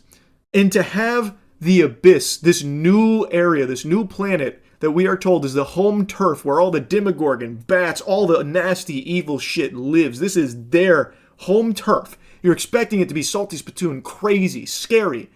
But then you get there, all of our heroes get there, it is completely empty. A barren wasteland, more empty than a fucking blockbuster. Not a single iota of life to be found outside of them instantly going to Vecna and the Mind Flayer. There is nothing else there that impedes them on their journey. It just feels super rushed. Now, I want to get to some of the things I liked here about the final episode. As I said, post-Vecna death, I really liked how they handled the characters and where they went from there. The epilogue I actually thought was solid, though I do think it dragged quite a bit. I feel like they killed Vecna pretty early on, and then it was like an hour worth of epilogue, so maybe that was a bit much. But I think overall, they did a good job handling the end of these characters in Hawkins and what that looks like. So seeing, you know, Dustin being valedictorian and giving a really inspirational speech to everyone about, you know, the chaotic good, tying it into Dungeons and Dragons, which, you know, is part of the show's DNA. I thought they handled that great. I thought it was a really good speech. Dustin then moving on to become big bookworm, but still, you know, making time to see his best buddy Steve, and like, you know, Lucas and Max, them just, you know, falling deeper in love over time, having their happily ever after. Will moving to a new area, finding more friends, finding a partner, being accepted. Mike wanting to use his talent for storytelling in order to share, the heroic journey of his friends and his party and what that means in the context of like D&D storytelling. Ending with him watching Holly and her friends now playing D&D in that basement because now he and his friends have grown up. Now it's the next generation's turn. Like, I do think they did a good job with the epilogue. Steve, Robin, Jonathan, Nancy, where all they ended up at, 18 months after everything, where they have their own jobs, their own lives, but they want to make times to still see each other because they're never going to find friends like what they have. But they also don't want to be in Hawkins anymore. You have Joyce and Hopper looking to start fresh, move.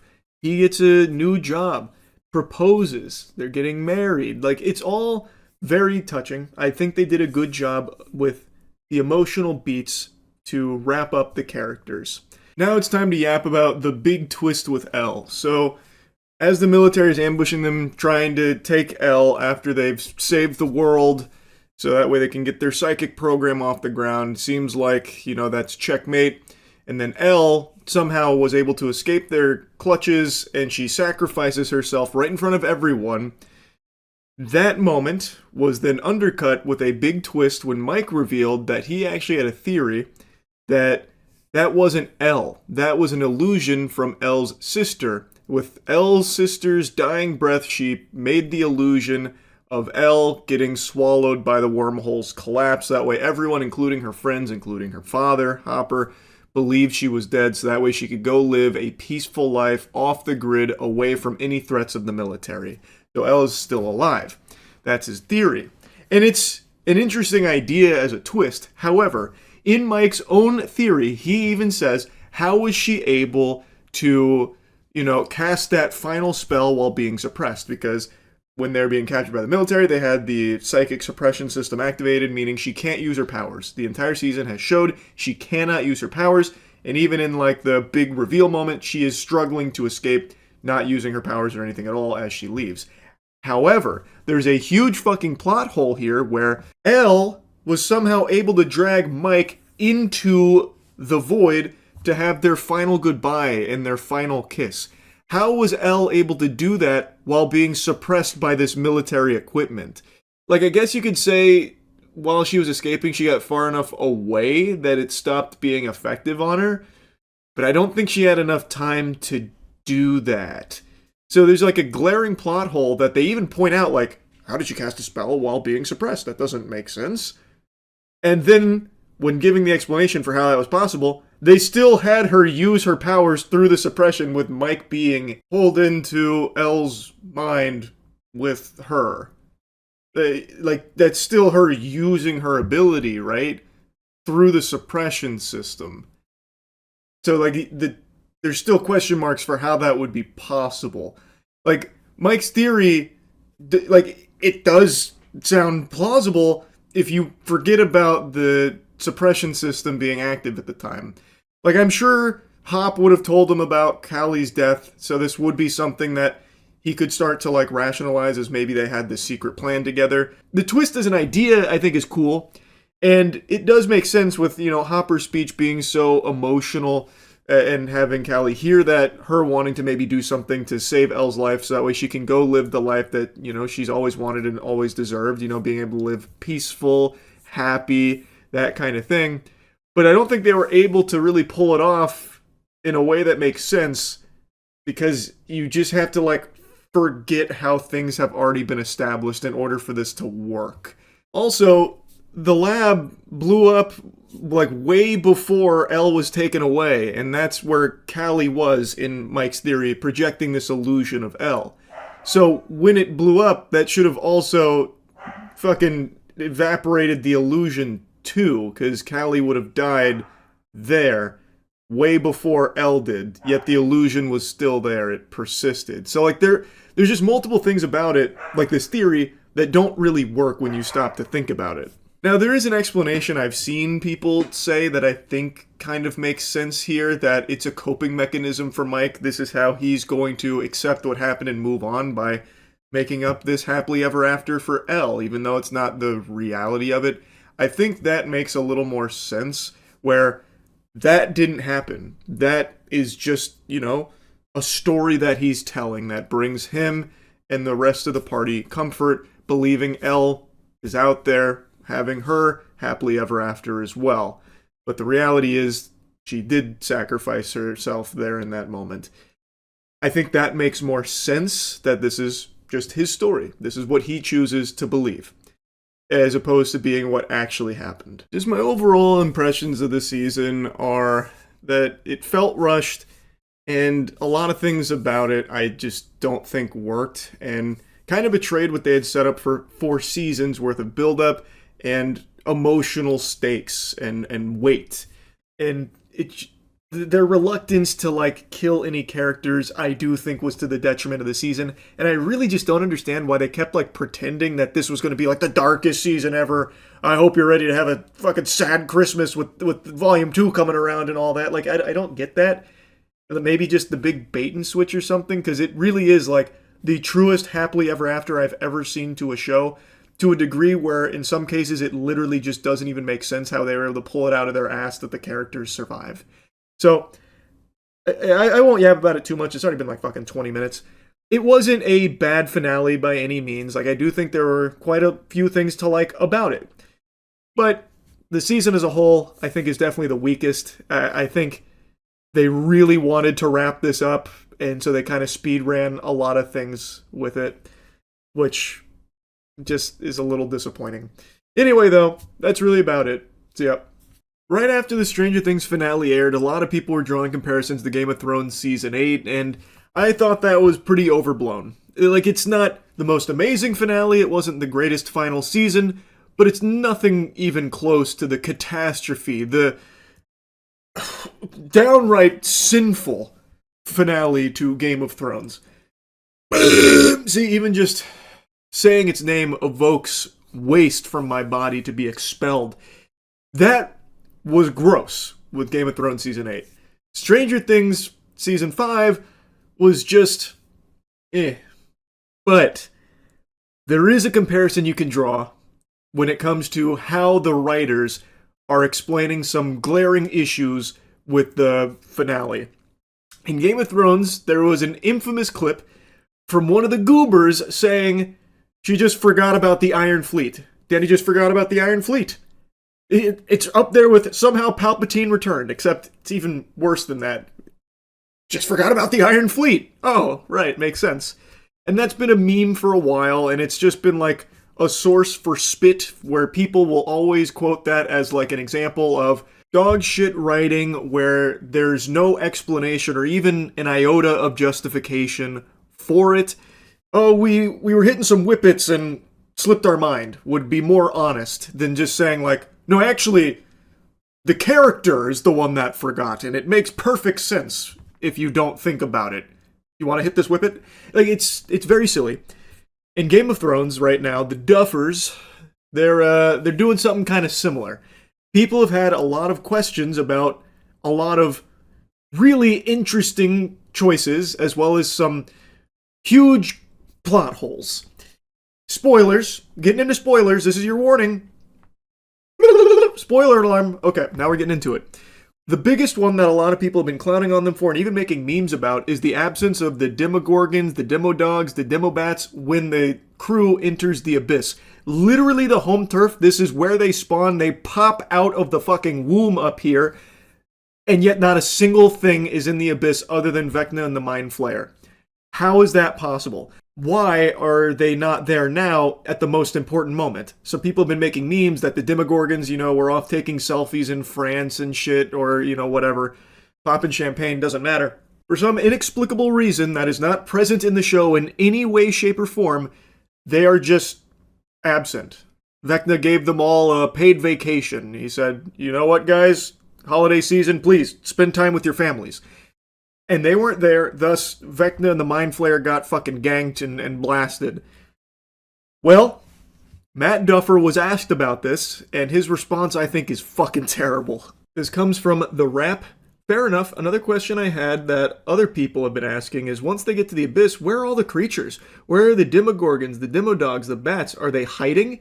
I'm actually surprised they asked this question, because that is, like, very blunt. It's like, hey, so, like, what the fuck happened to all these creatures that we spent, like, 10 years being afraid of and seeing them, like, in droves, where if you even step on a tentacle, the hive mind is alerted and you get swarmed by demogorgons like it's fucking football players trying to recover a fumble.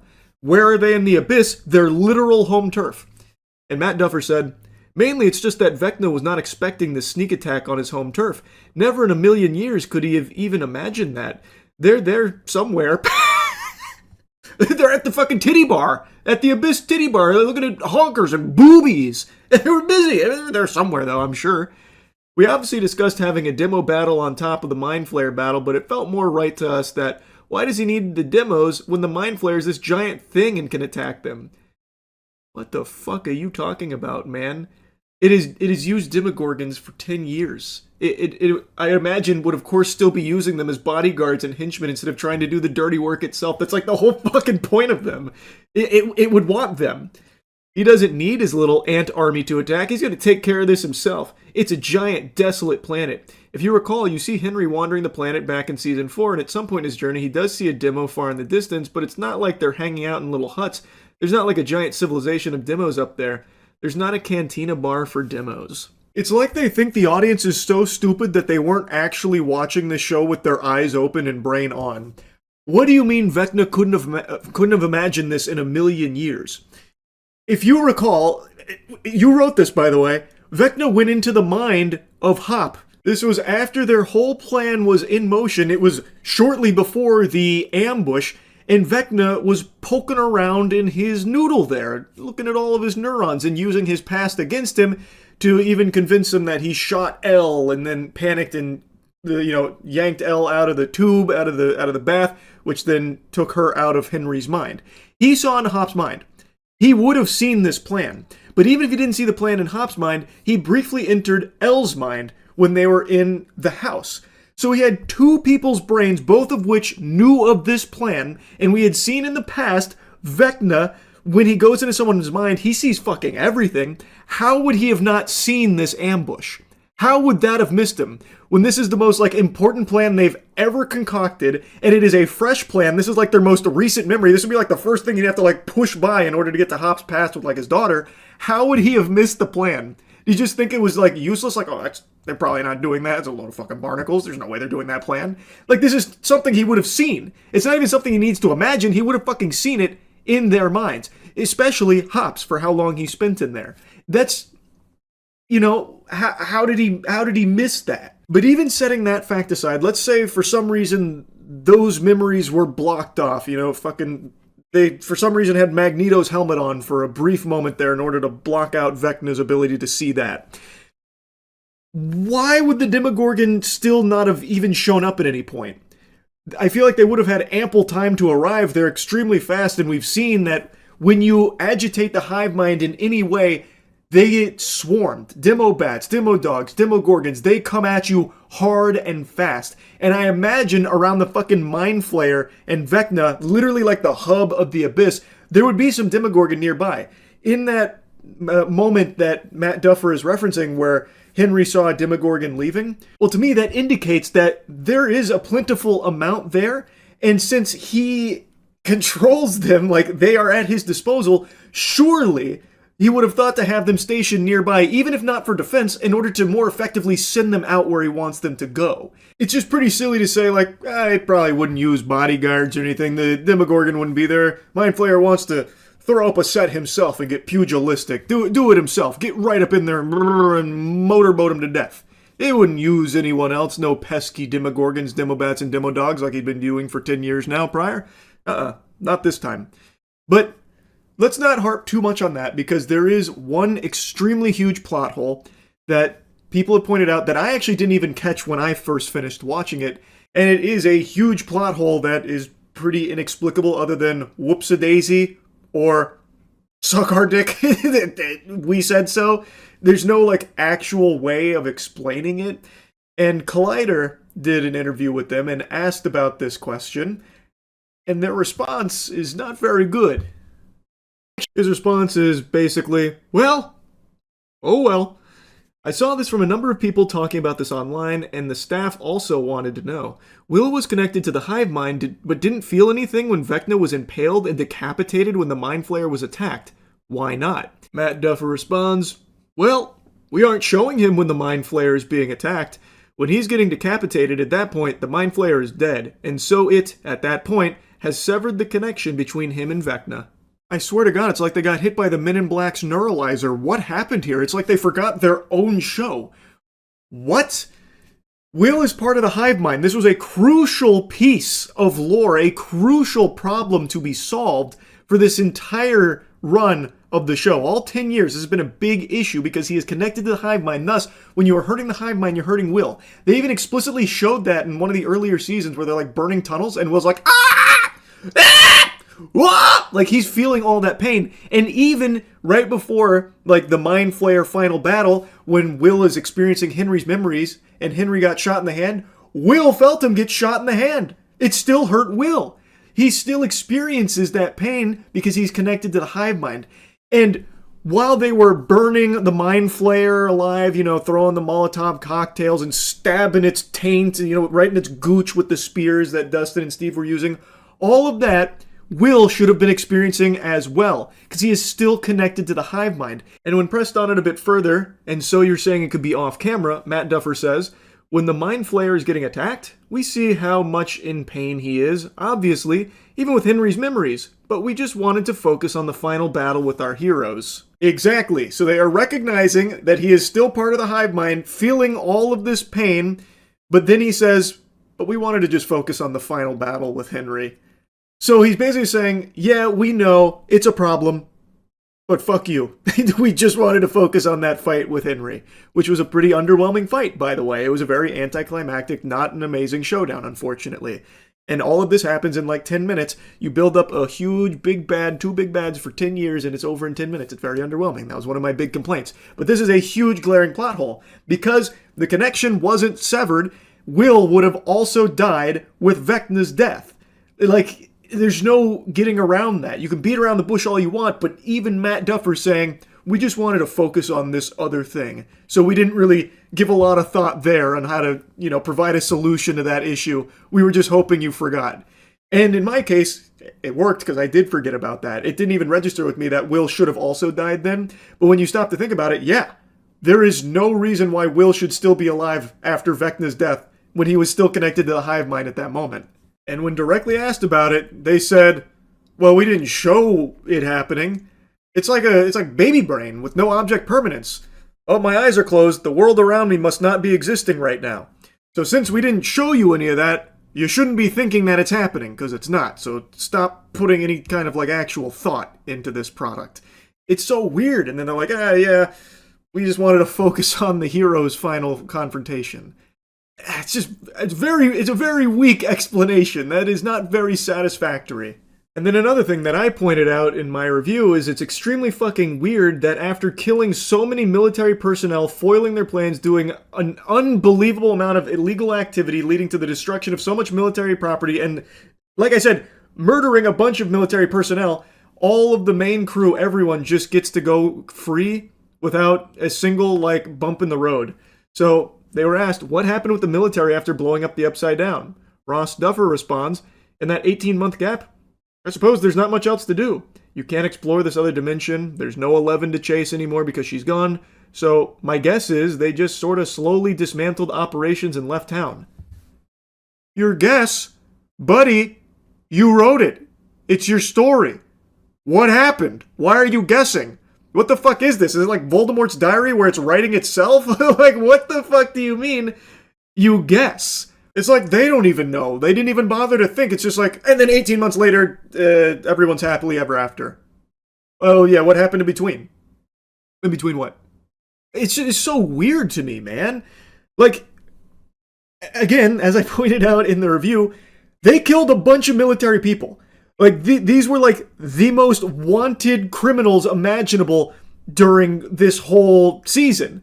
And now they finally get caught by the military, and then they just get let go? Like, there's no mention of, like, jail time or some kind of agreement that was reached between all of them? And it feels like Dr. K, since she's supposed to be the evil military lady, you know, cutthroat, literally torturing women and impregnating them against their will for their psychic program, yet for some reason, she showed mercy to all of them, even after they were responsible for her entire life's work crumbling and tons of her peers dying. Like, she decides, okay, that's fine. Hey, we're just gonna boot, scoot, and boogie on out of here.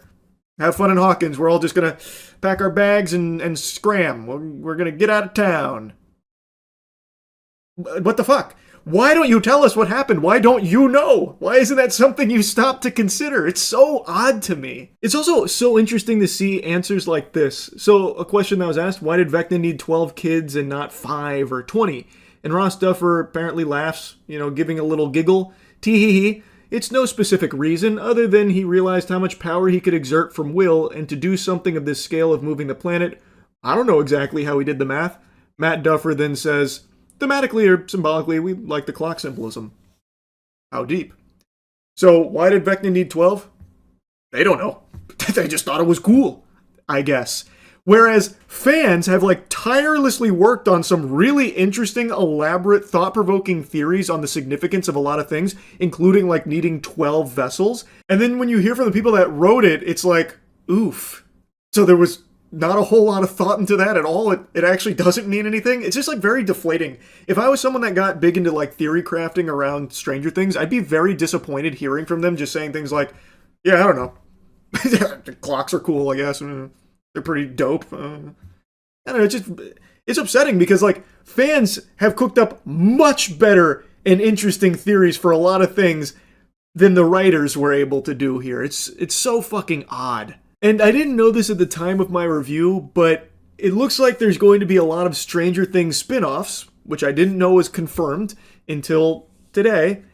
And it is clear this is going to be milked out the wazoo. So I feel like a lot of decisions that might have been made for this season were made with the idea of trying to stretch it out past the finale in order to like leave little things that they can explore for spin-offs and thus leading to a less fulfilling, less conclusive finale. So get ready to be seeing a lot more Stranger Things, even though this was the finale, I guess. It really is just, the whole thing is very underwhelming. As I said in the review, it's disappointing. It was the weakest season in the entire franchise for sure. And then when I hear from them about some of the decisions they made where I thought I was being very charitable, I thought maybe there was things I missed, like maybe there was like deeper meanings behind things. Well, it turns out not really. A lot of it's just them just saying, I don't know, or I guess maybe this. Like, it's just, that sucks. It is very similar to like how Game of Thrones Season 8 writers were about it, like, just kind of forgot. Anyway, just wanted to yap about it a bit. That's it. So, did you ever hear the tragedy of GPU prices?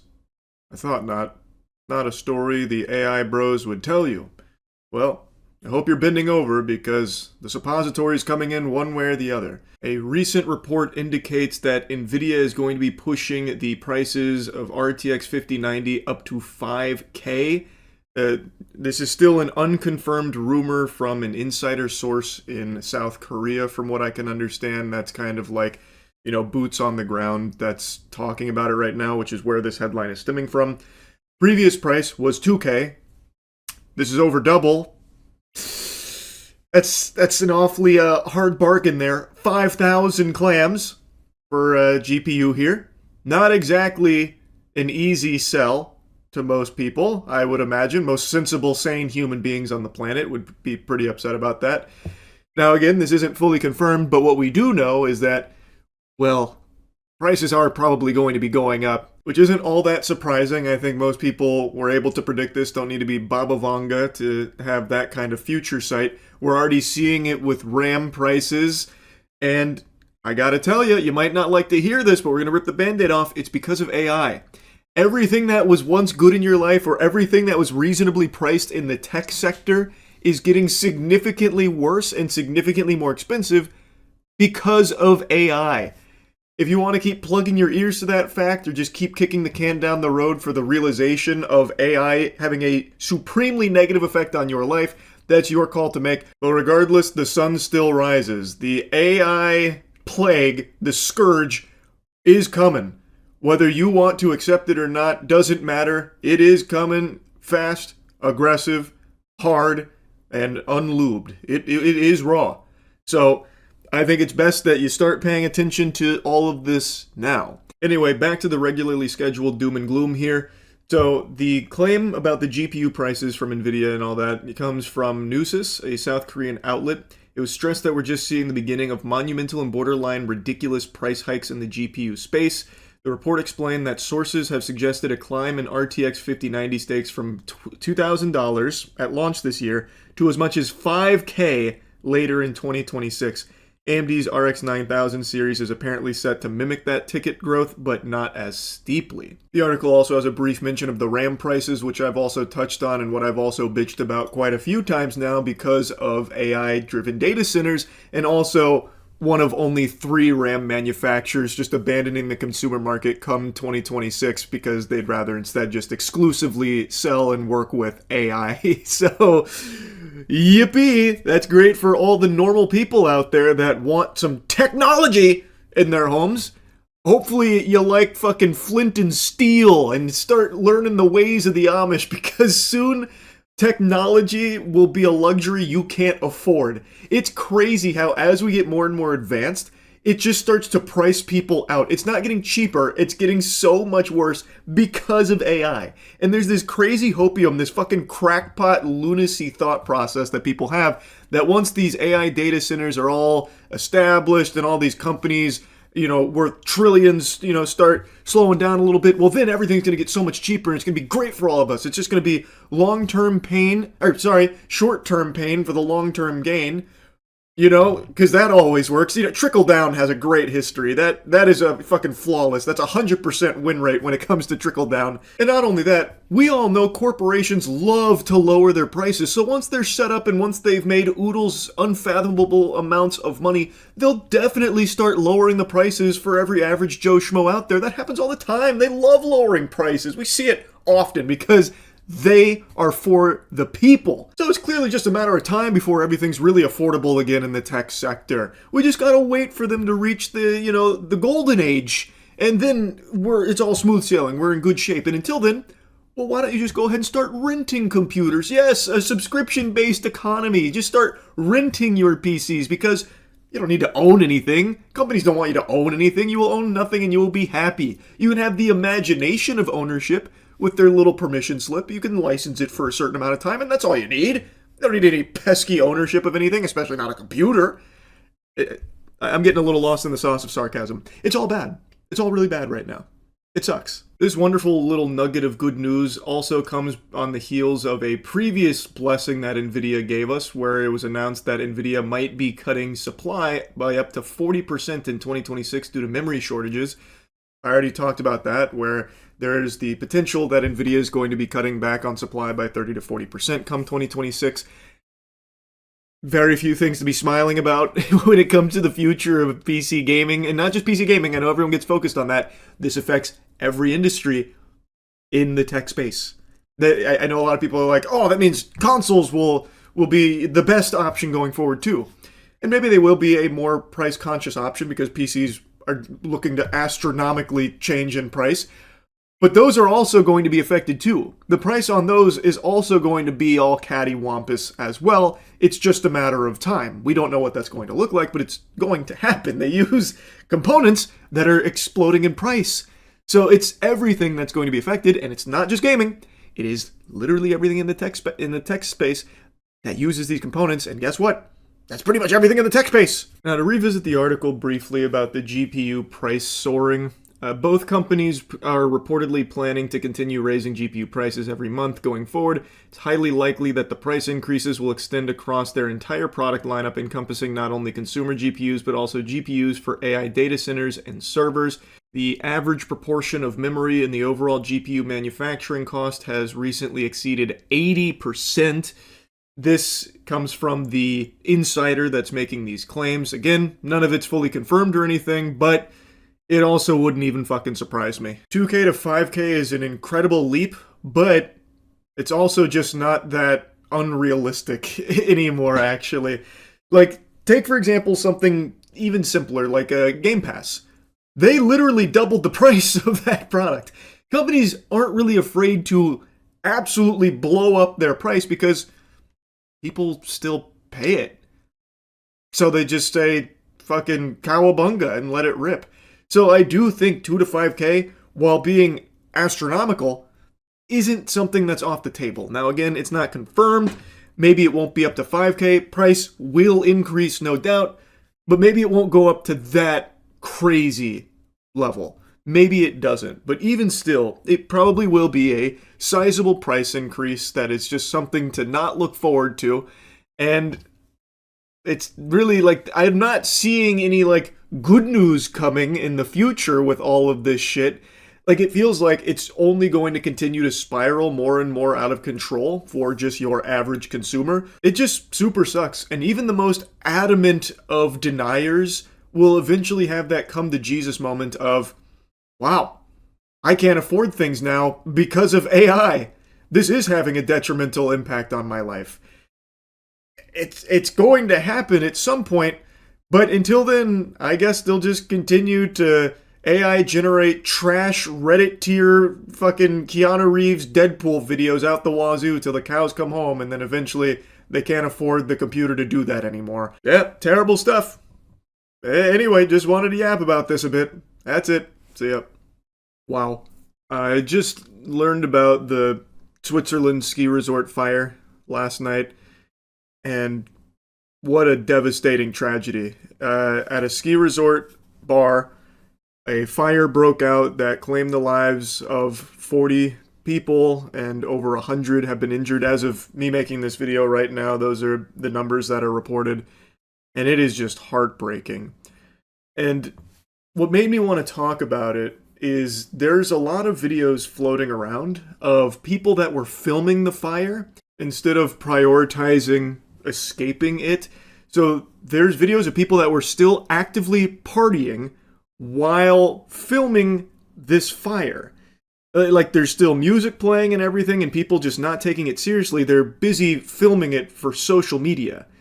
And I can't believe it. Social media has reached the point where it overrides people's basic survival instincts. To see people actively still partying as the entire building is being engulfed in a blazing inferno is unbelievable to me.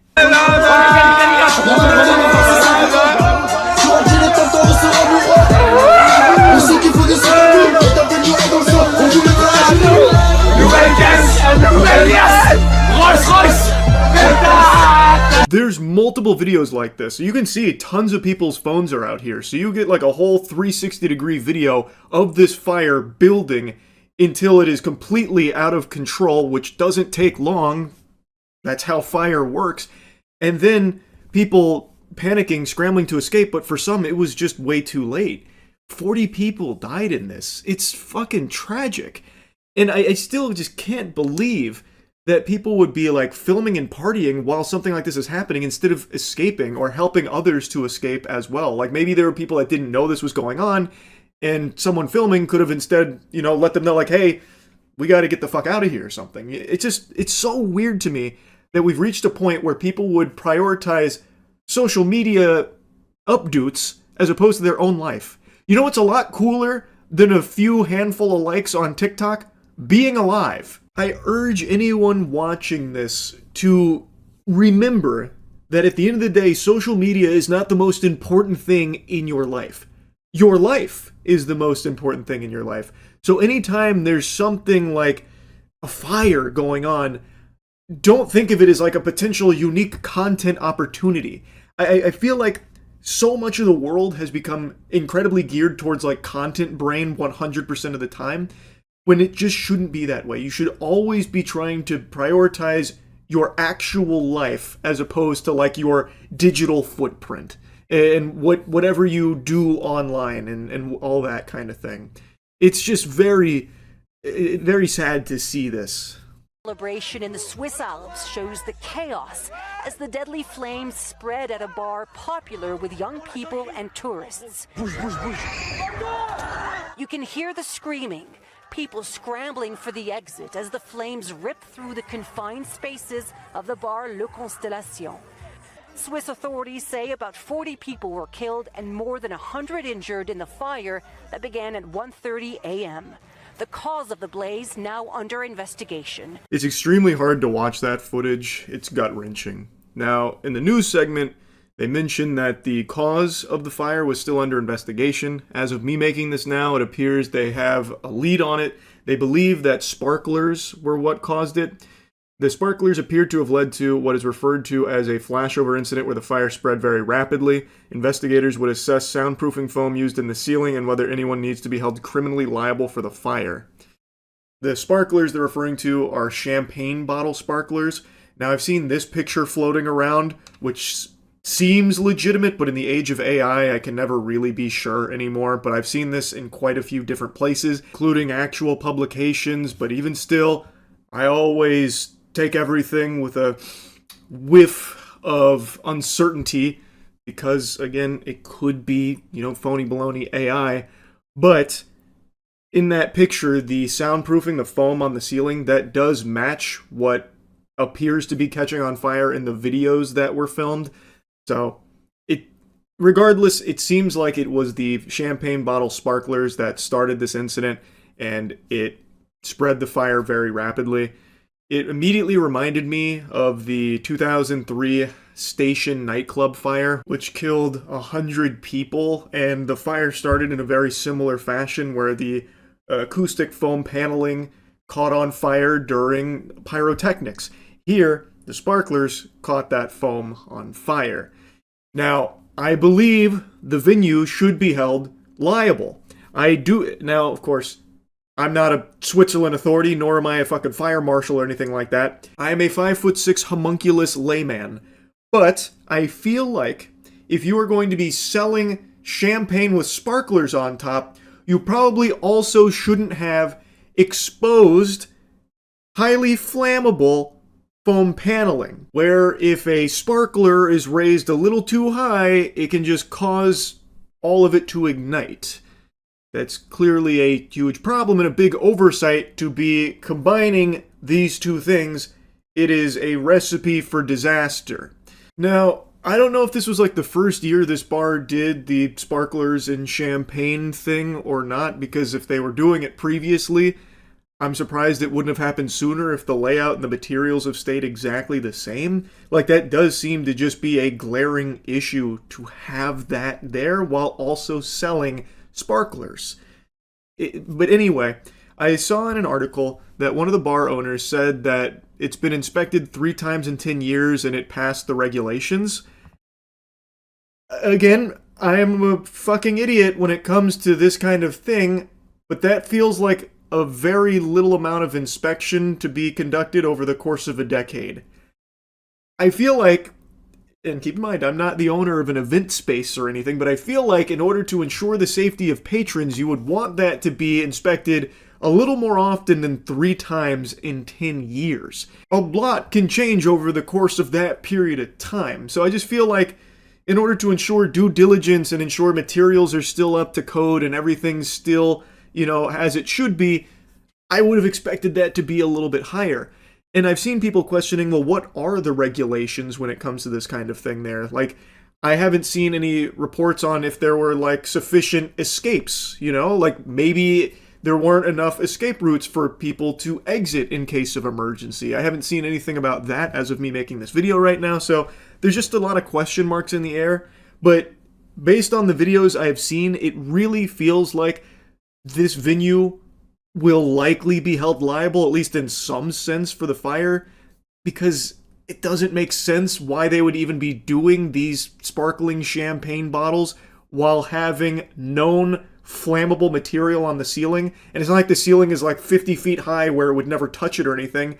You can reach it by holding the champagne bottle up a little higher than you normally would. Again, at least based on some of the videos I've seen. So, like there's a video of the guy hitting the roof or the ceiling that has fire breaking out on it, where you can see the paneling. He's hitting it while standing with his shirt. So you can easily reach that. So if you're selling sparklers, which can start fires, and you're surrounded by this not super high ceiling that is full of these flammable materials, that's a problem. So personally, I just can't imagine authorities coming back and being like, oh yeah, the venue's not at fault at all. This is actually, totally normal. because it just doesn't feel like it should be. In that case, maybe we need to update the fire inspection protocol over there, because I don't think you should be mixing flammable foam paneling with fucking champagne sparklers. It's an absolute fucking disaster. And it's so tragic, man. It's just so fucking sad. 40 lives lost, over 100 people injured on what is supposed to be an extremely happy celebratory day. It's so fucking awful, man. Anyway, wishing the best for everyone affected, all families, everyone that survived it as well. Just terrible stuff. Truly awful stuff. That's really about it. So yeah. The jewelry store fight was insane. Oh, Trax NYC? I saw that. That was a crazy saga, actually. Hold on, let me pull that up if you haven't seen this. A buddy of mine sent me the entire thing. Receipt from this disgusting company that pretends to be me, says they're Trax NYC, sells my customer a bracelet, rips them off, and rips them off on the gold. Shit, they're saying it's 14 karat gold. Well, we're gonna test this bracelet right now. Spoiler alert, it's not. It's a scam. So basically, in a nutshell, Trax NYC has an impersonator, Akai Jewelers. Akai Jewelers has been selling products under his name, allegedly, though it seems pretty cut and dry, that are not as advertised, but it's a twofold scam because Akai Jewelers is not Trax NYC, and what the customers of Trax are being sold is not what they are supposed to be getting. So it's a big time scam. Start the test. Trax NYC found out about it today. Gold. So did they say they were Trax NYC? Yeah, he tried to portray. He tried to sell one of your products. He said that he ran out. Right. One of your rings that you purchased. Right. That we sell. Yeah. So you came with a picture of Trax NYC. Yep. I opened up the website for. And then he. So he's very upset, as you can clearly tell. He's extremely mad because he is now getting a reputation as being a scammer from people that bought from Akai Jewelers claiming that it came from Trax. They didn't know. So his reputation was getting dragged through the mud. They're getting dog shit quality products, and he is having a reputational damage because of it. So now he found out about it. He's very upset. I'll go ahead and fast forward through some of this. I thought this was a very nice gesture. That was a $22,000 piece of jewelry that his customer got scammed on by Akai Jewelers who was pretending to be Trax. So what he did is he actually made him whole again, giving him 22 grand. These fucking pieces of shit, okay, rip you off on this fucking thing. It turned out to be 9 karat gold, right? You had a check? Yes. So they're going to be giving you $1,000 on top. Here's $22,000 for your fucking trouble. These fucking bum motherfuckers, bro. You get people in this exchange, people in this. Stop being greedy pieces of fucking lying shit. Yeah. I'm Trax. I want this coming up with a fucking scheme every fucking time. Yep. Keep fucking scheming, bro. 9 fucking carat this, 2 carat that, this, that. Security what, bro? Fucking bullshit, bro. Stop fucking stealing. Gotta come up. I want my fucking money, motherfuckers. So after that, he then confronts Akai Jewelers directly. He then goes up to them, which is the clip you've probably seen. Where's my fucking money, motherfucker? Where's my fucking money, bitch? Where's my money? I got this fucking bracelet. Where's my fucking money? What are you gonna do, bitch? What are you gonna fucking do? Doc, motherfucker, you say VVS, I3, 14 karat, and you're using my name, you bitch! Yeah, 6447. Thief! You fucking thief! Bitch! Yeah, in front of everyone here, every customer, in front of God and anime, he's going in. He's going hog wild on his ass right here, airing it all out. Also, I didn't learn this until, looking into this more. He was in Uncut Gems. Trax. He had like a small cameo in Uncut Gems, which I thought was fucking awesome. Stop, take it. No. Get the fuck your hands off of me, bro. Take your fucking hands off of me, bro.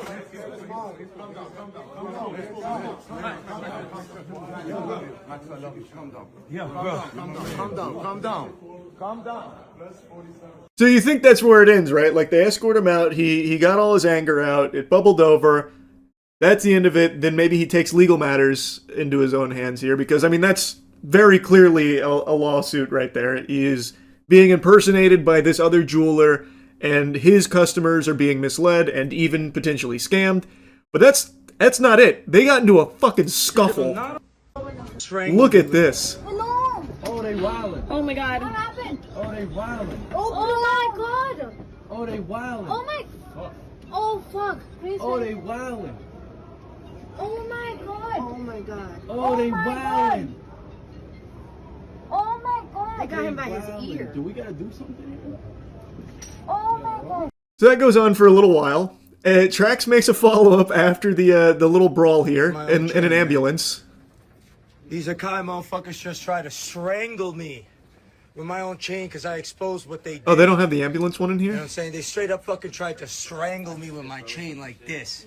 That's how angry these motherfuckers got because I showed what thieves they were. So, Akai tried to kill me, it's here. choke me with my own chain like this, strangle me, jump me, I'm in the hospital.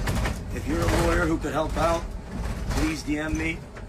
All right, everything they did was so horrifying. So please send me a DM if you're a lawyer.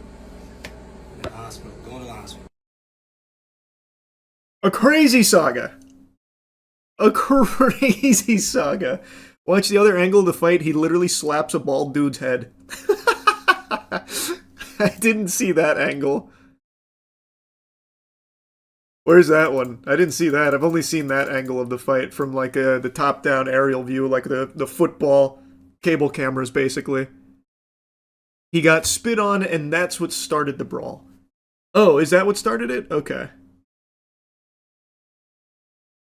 I've seen a lot of his content before, and he's always super passionate about his work, so this is super valid. Full disclosure, I don't know anything about Trax. I learned everything about him today. But based on all of the evidence I've seen, like what's been presented, which seems pretty cut and dry, his anger seems very understandable. You could make an argument that maybe he should have just went to a lawyer to start instead of confronting him directly and going like ballistic. But I mean, if your reputation's being dragged through the mud without you even knowing about it because another company or another jeweler is copying you and selling fraudulent products, you're probably going to react pretty passionately. And this is a really good thing for Trax's brand, I think, because now this is blown up. Now everyone sees Trax like fighting for the customers that got scammed. He gave him 22 grand of his own money out of pocket to make him whole for someone else scamming him. Like, overall, like, it's a really good look for Trax. So while you could say, like, yeah, maybe, like, going up to him was too much, I think he's going to come out with a bigger W because of it. And it also shows Akai Jewelers looking extremely shitty, being confronted directly and getting their name out there for all of this, too. If the chain was fake, it would have snapped. Well, I don't think it was necessarily him calling it fake. It wasn't what the customer was buying. It was supposed to be certain amount of carats, which it wasn't, and it was supposed to be a certain type of gold, which it wasn't. That was the scam. Not that it was like all around fake. At least as I understand it, based on what he was showcasing. And yeah, good point, even if it was exactly what they said they were selling them, they did it under a false pretense. They were using Trax's name to sell it, which they are not associated with Trax. You can't do that. So yeah, they'd still be in the wrong for that too. And from what I can tell, it seems like he's had problems with them before. So this is not the first time something like this has happened. Go to Trax NYC's Twitter account. It has the slap. The bald-headed slap. Let me see. Oh, damn. Oh my god. That spit was crazy. That was like a shotgun blast. He like bird shot at him. You fucking bitch. Yo, don't fucking fuck out. That did make a very satisfying slap sound effect. Fuck out of here. And then that's the brawl we saw.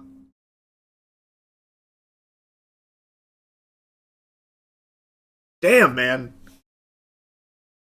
You don't spit on a person. No, I mean, spitting on someone is literally the fucking assault off rip.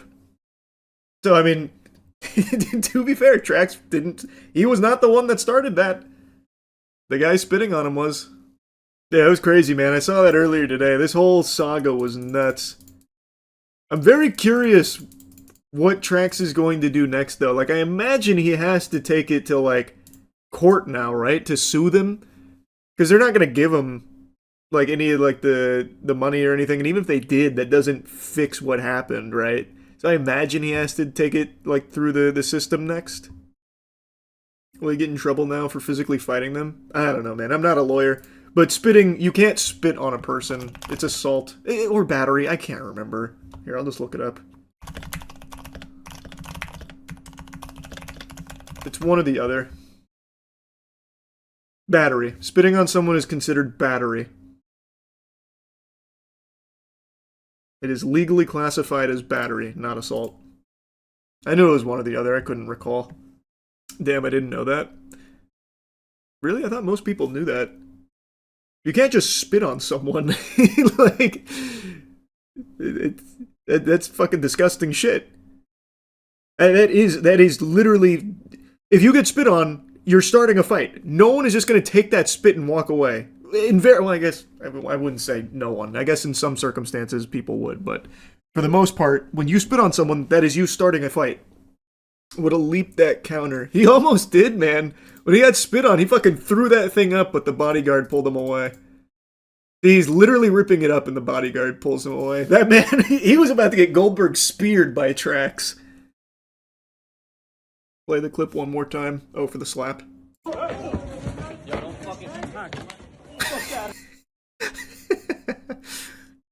It does make such a nice, satisfying little donk sound there. I think it's staged. Oh, no, I don't think so either. At first, I could maybe seeing... When I first saw it, like, the first couple of clips, I thought maybe being performative. But once I saw him, like, actually approach him, this is genuine anger. This is 100% genuine anger. It's a real brawl. He is in an actual ambulance. Like, I do not think this is staged by any means. Plus, what jeweler would agree to playing the scammer? That is a business ruiner. That just wouldn't make any sense. That crash out breaking shit behind the counter is a tell too. True. Vince McMahon. Yeah, I'm sure this goober from Akai Jewelers is playing Vince McMahon right now. I'm sure that's what he wanted. When I first heard of the conspiracy theory that there's a secret Stranger Things episode 9 airing on the 7th of January, I thought it was a joke, like a meme. Haha, everyone was so disappointed with the finale that they've deluded themselves into thinking that there's a new secret one that's actually coming and the one we watched was fake. I thought it was just like taking the piss because so many people were extremely disappointed with how the series ended. And now today, it's all I'm seeing. I am inundated with these unhinged explanations for why there is actually a secret 9th episode that's airing in less than 24 hours. And it's coming from a place of, like, genuine belief, it feels like. This is earnest. It's called Conformity. Fuck! Conformity Gate confirmed by me accidentally! I knew it! Conformity Gate. That's the name of this movement. And they're using pieces of evidence like this.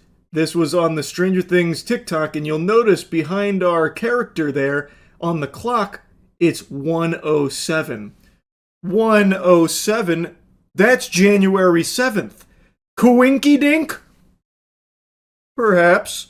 But I think not. I'd be a fool to believe in coincidences when it comes to Stranger Things. Much like Joyce with the lights, the community is putting together the pieces of this puzzle, the breadcrumbs the genius Duffer brothers have laid out. They wanted you to believe that the finale was underwhelming. They wanted to tank the reputation of one of the most powerful IPs in Netflix history in order to get you all with the bait and switch that the good episode is actually airing tomorrow, and a huge surprise. The whole concept of that is just wild to me. Why would they even have a fake episode? The idea being that Vecna, this is all part of his illusion, so the ending we got, the epilogue, all of that stuff never actually happened. This is Vecna projecting this to us, and it's not real. The real ending is on the 7th. That is a dumber idea than NFTs. That shit is poop. Because at best, with this concept, it means that the 2 hours you spent on the fake finale was 2 hours just wasted. It doesn't do anything to elevate that. If there was a secret finale that's good, all it means is that there is an episode before it, the penultimate episode, is just not good on purpose. So it's a waste of your time. It just doesn't pass the smell test. There would be no reason why they would intentionally give their community that's waited a decade for the ending something less than great on purpose for the sake of getting them with the surprise, yeah, here's the actual finale. There's nothing positive about that. Yeah, so I just don't see that coming, especially not from Netflix of all places. And it makes even less sense when you consider the press tour that the Duffer Brothers are going on right now with the Orb of Confusion in their possession, where anytime they're asked questions about the show, they're like, oh yeah, I don't know. I guess. Possibly. Them trying to answer questions about their own series is like you trying to remember a fever dream you had after chugging NyQuil. Like, they're having a hard time even remembering half the shit that fans are even asking them. So I don't think that's them trying to, cover for this secret grand scheme of a episode 9 finale. I think they just really got lost in the sauce and forgot a lot of things along the way, which is unfortunate, but it is what it is. As it stands, the finale isn't the worst ending to a show in the world, but the fact that it is so disappointing to so many people, it's led to them having this mass hypnosis where they're in this trance state, Vecna is controlling them now, where they're projecting these ideas that it can't be, less than stellar. There must be something more. So now they've cooked this up and they're using just nonsensical explanations for why Conformity Gate is real. And like I said, I thought this was just a meme at first, like a joke. And if you're the Duffer Brothers, this has to be the ultimate insult that your series finale is so not amazing and flat to so many people that they actually cannot believe that this is the end, that they think there must be more to it. That's gotta feel like shit for them. More so than people just outright insulting it or picking apart the numerous glaring plot holes and inconsistencies. The fact that your most diehard fans and Stranger Things enthusiasts are the ones that are there must be more, this can't be actually how it ends, that has to be just the ultimate insult. If I was the Duffer Brothers, I would actually just get right back in the lab again, talking to Netflix, brother, we're doing another season or something, or a special coming up, next November or something. We've got to do something. Holy shit, this is hurting our feelings a lot. It would actually be motivating me to be okay, I'm doing something. I'm going to try and play into this. Yep, we fooled you. The real finale is end of 2026. But anyway, though, back to Conformity Gate. The evidence they use is just grasping at straws, like a Twitter user going on Netflix, typing in Season 5, Episode 9, and Stranger Things and House pops up, using that as evidence, because when you type in Episode 10 for Season 5, Episode 10, Stranger Things and House don't pop up, but you know what does? Emily in Paris. Wow, that's awfully thought-provoking. That is an eyebrow-raising observation. If you've been hit in the head with a hammer, you can't be serious. Do you want to know why that's most likely the case? Because Netflix's search function isn't amazing. In this example here, Emily in Paris didn't show up for Season 5, Episode 9, but it did for Episode 10. There is an Episode 9 of Emily in Paris for Season 5. Why wasn't it present? Because Netflix isn't great at that kind of thing. Just because Stranger Things popped up for Season 5, Episode 9 doesn't mean there is one. There is, however, an additional Stranger Things piece of content dropping, which is the behind-the-scenes stuff, but it is not Season 5, Episode 9, the secret finale, and that's not evidence of it. And I've seen other people using the search function for their strong points for Conformity Gate, such as typing in fake ending, having Stranger Things pop up, which it does. I tried it myself. You know what else Stranger Things pops up for? Bad ending. And also, most notably, big fart. Wow. Now we're getting somewhere. I gotta be honest with you, sports fans, the longer I spend diving in this rabbit hole, the more convinced I become that there might really be something of substance here to this Conformity Gate conspiracy. You can't argue with big fart. Just like you can't argue with a complete misunderstanding of Morse code. So this user looked at the cassette tapes and came up with Morse code that spells out "did not stop me." But that only works if you have no fucking clue about Morse code, which, admittedly, I'm in that camp, but you can look it up. The unlimited information is at your fingertips, should you choose to look into it. So first of all, you can't really have Morse code work without some variations in the lines. You need short and long elements, typically dots that you'll see in Morse code. And if you pull up the actual Morse code here and try and somehow stretch it to fit the fucking Twitter post here for the Stranger Things message, it doesn't even come fucking close at all. So first of all, in the cassette tapes, there's clearly no variation in size or anything, so there's no dots, there's no long lines. But even just using the long lines that they have listed here doesn't work at all, because the first one doesn't even exist. There is no 4 just long. But let's just go ahead and assume that the last one is a small. That would mean it's 9. Not you, it would be 9. And then the second one, let's assume the empty spaces there in the cassettes are dots and the cassette is long. Then what you have is dot, long, dot, dot, which is not D, that is an L. So you have 9L, and then underneath that, it's not I. Long dot, long, long is Y. So you get 9LY, and then underneath that, you don't even get L again. So even if you just look at the Morse code they put on Twitter here, it can't be did, because the D pattern is not even repeated there. So how the fuck could it possibly be did? That wouldn't work. The whole thing crumbles. It is a complete sham, and yet people are believing that. There are so many people that looked at that and like, holy shit, the proof is right there in the pudding, and they're using ChatGPT to confirm it. Grok, are we right about this Vecna theory here? Does this Morse code confirm it? Well, darn tootin', looks like you cracked the code. You're a real smart cookie. Thanks, Grok. Can you put me in a bikini? It's just so fucking absurd. That is not even close to being anything substantial or even remotely correct, yet people are willing to run with it so they can continue to believe in conformity gate.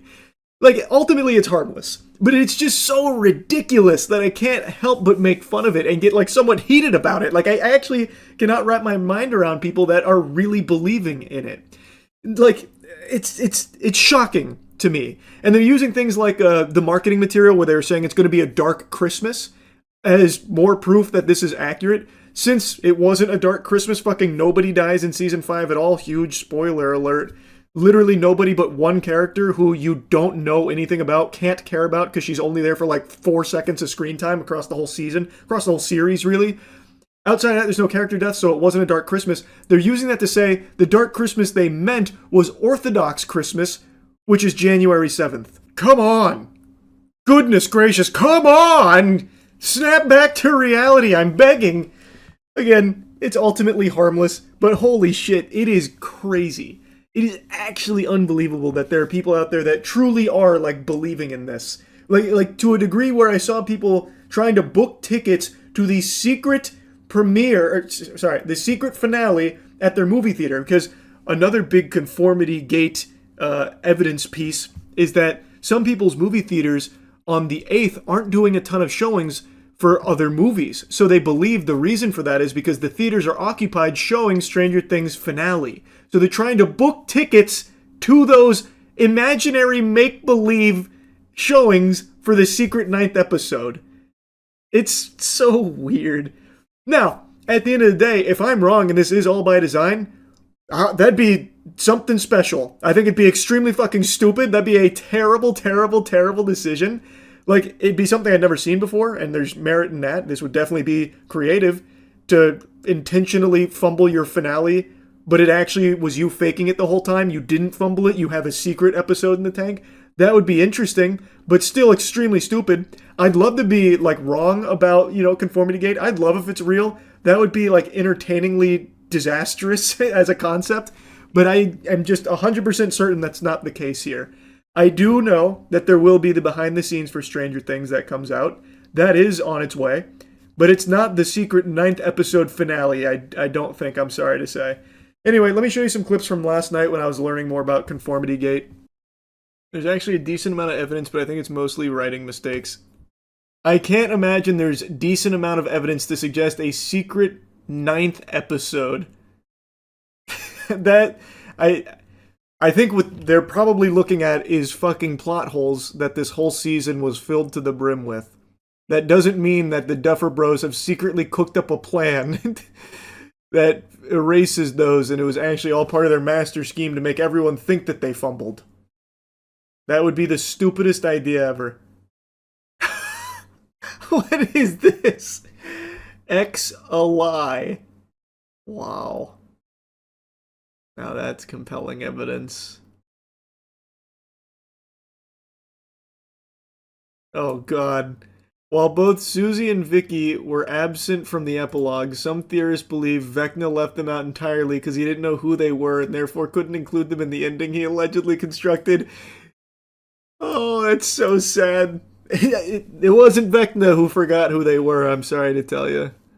According to Conformity Gate theorists, the final episode of Stranger Things could be released January 7th. Why that date? Netflix previously shared a cryptic post reading, "Your future is on the way," accompanied by a January 7th tag, leading some members of the fandom to speculate it could be connected to the theory.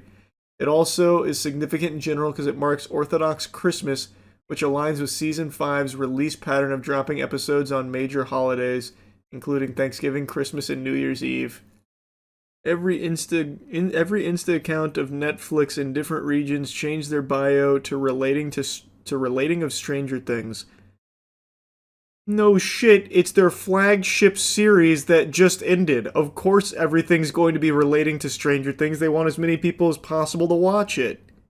Let bro believe in the whimsical. I don't care, ultimately, it's fine. It's a harmless cope. Hey, it'd be great to eat my own words. Maybe January 7th rolls around and they're like, gotcha! It's actually... here's the real ending.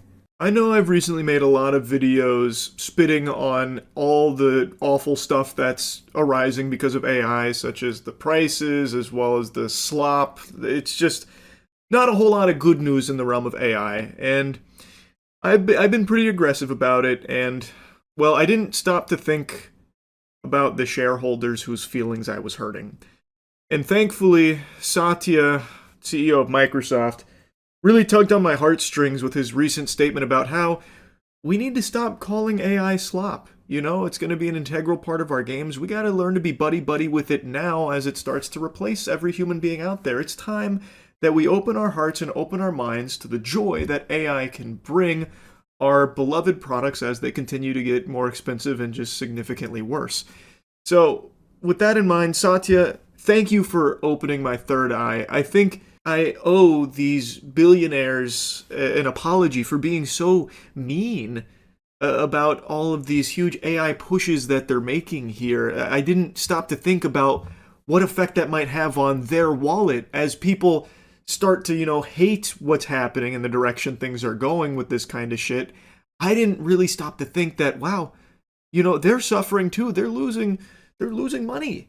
And they're only billionaires. They don't have a ton of money to spare in the first place. So I'll go ahead and let you see from Satya here. Hopefully he can also help you understand that maybe kindness is the best path forward for, you know, our relationship with AI. We need to welcome it with open arms as all of us are replaced and fucked in the face by it. See the Microsoft CEO begging people to stop calling AI slop? I did. I didn't read his explanation for why, but I saw that Satya wants you to stop saying AI is slop here. Microsoft CEO Satya Nadella really wants you to stop calling AI slop in 2026. We're beginning to distinguish between spectacle and substance. Yes. Yes. Please stop calling it slop. Pretty please stop being so mean to our AI. We're trying to save money and deliver worse products. Can you stop making the shareholders feel bad?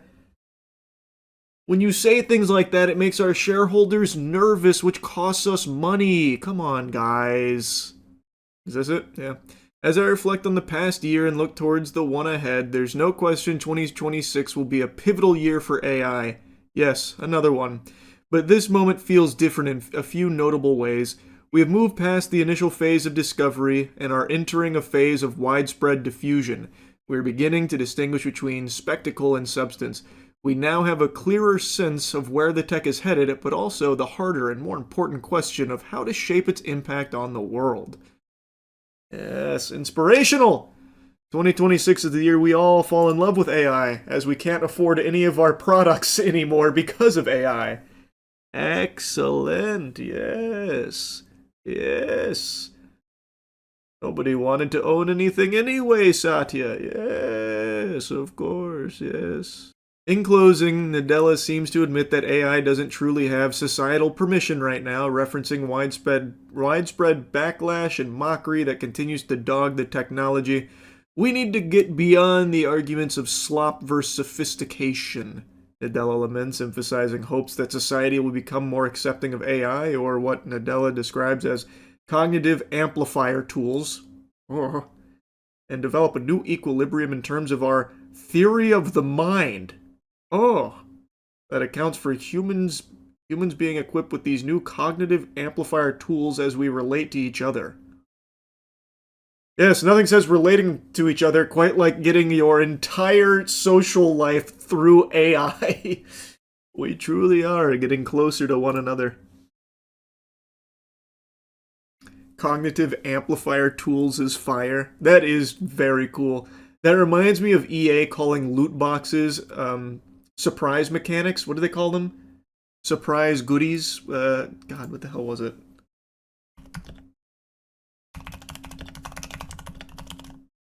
I want to remember exactly what it was. Oh, it was surprise mechanics. Have you heard about people debating using Grok on manipulating images? They say if you post something online, you're giving consent to do something with it. Is that what people are saying to justify taking every photo ever posted and putting them in bikinis or naked? Including to minors? That's how they're justifying that? Well, if you didn't want us to do that, you shouldn't have posted the photo on your private Facebook account. They were asking for it-ass response. Yeah, pretty much. Have you seen the body cam where a casino's AI facial recognition software gets an innocent man arrested? I haven't seen that body cam yet. That's on my to-watch list. So, very, very peculiar. Peppermill has this pretty sophisticated artificial intelligence software that analyzes faces of previous trespassers, and they get a 100% match on this guy who, whenever they trespassed them before, presented an ID that had a different name. They look like the same exact guy. I'm not Mike. I don't know nothing about Mike. So either he is who he says he is, and he's not have ever actually trespassed, which I doubt because their software is pretty cool, and the fact that he's acting super suspicious. I'll be 100% honest. Could legitimately be you have a doppelganger running around. Well, unless I've gone crazy, I'm pretty sure it's not me. I like that. Well, I mean, the software's pretty cool. I mean, it's 100% accurate, like 100% of the time. Like, there's no reason we shouldn't trust it. Like, this guy's clearly fucking lying. My AI facial recognition software said so. Welcome to the future.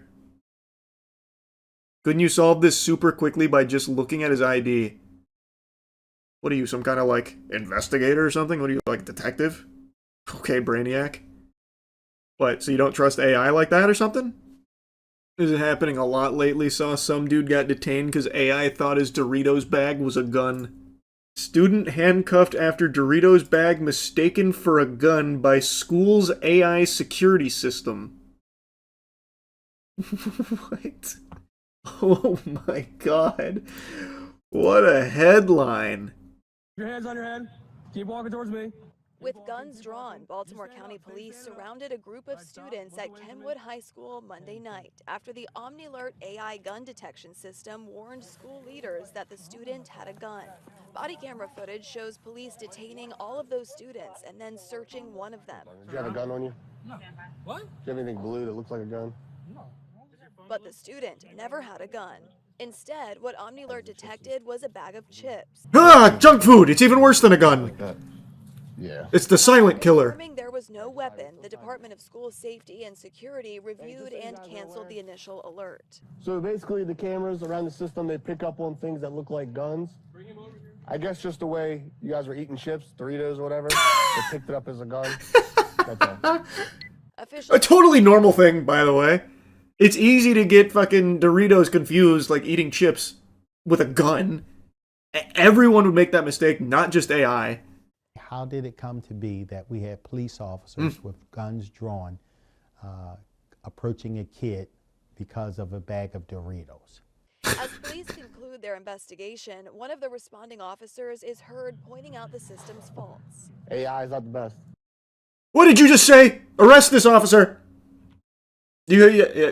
On camera, 4K. He's doubting AI. Throw that man in fucking slammer, please. Grok, put this officer in a bikini, please. And lands an innocent man behind bars. What good is the ID then? Why do I even carry that mother? Exactly, it's obsolete. AI will tell you who you are from now on. Get used to it. Jesus. IDs. Get a load of this dinosaur IDs. AI will tell you who you are. Grow up. Hola, ¿cómo estás? How you doing? Oh, thank God you're here. The man declaring his relief at the sight of the officer is 40-year-old Jason Killinger. This guy's like, oh, thank heavens. We can finally put this stressful ordeal behind us now that an officer is here. Surely, this will help me. Yeah, and this is one of those things, you guys have this fancy software that does all this stuff, so it's like... Can't be wrong. 1 second, man. A few months earlier, a man named Michael had been trespassed from the casino for sleeping on the premises. All right, man. So this is who you are? They do look similar. Miss Jagger, is your first name or last name? Last name. All right, Mr. Jagger. Yes, that is who I am. I drive the semis for UPS. I am not Mike. I don't know nothing about Mike. I'm a craps player here. Look, there's my socks for UPS. So that's the ID that he presented. I'll be. Look in the news.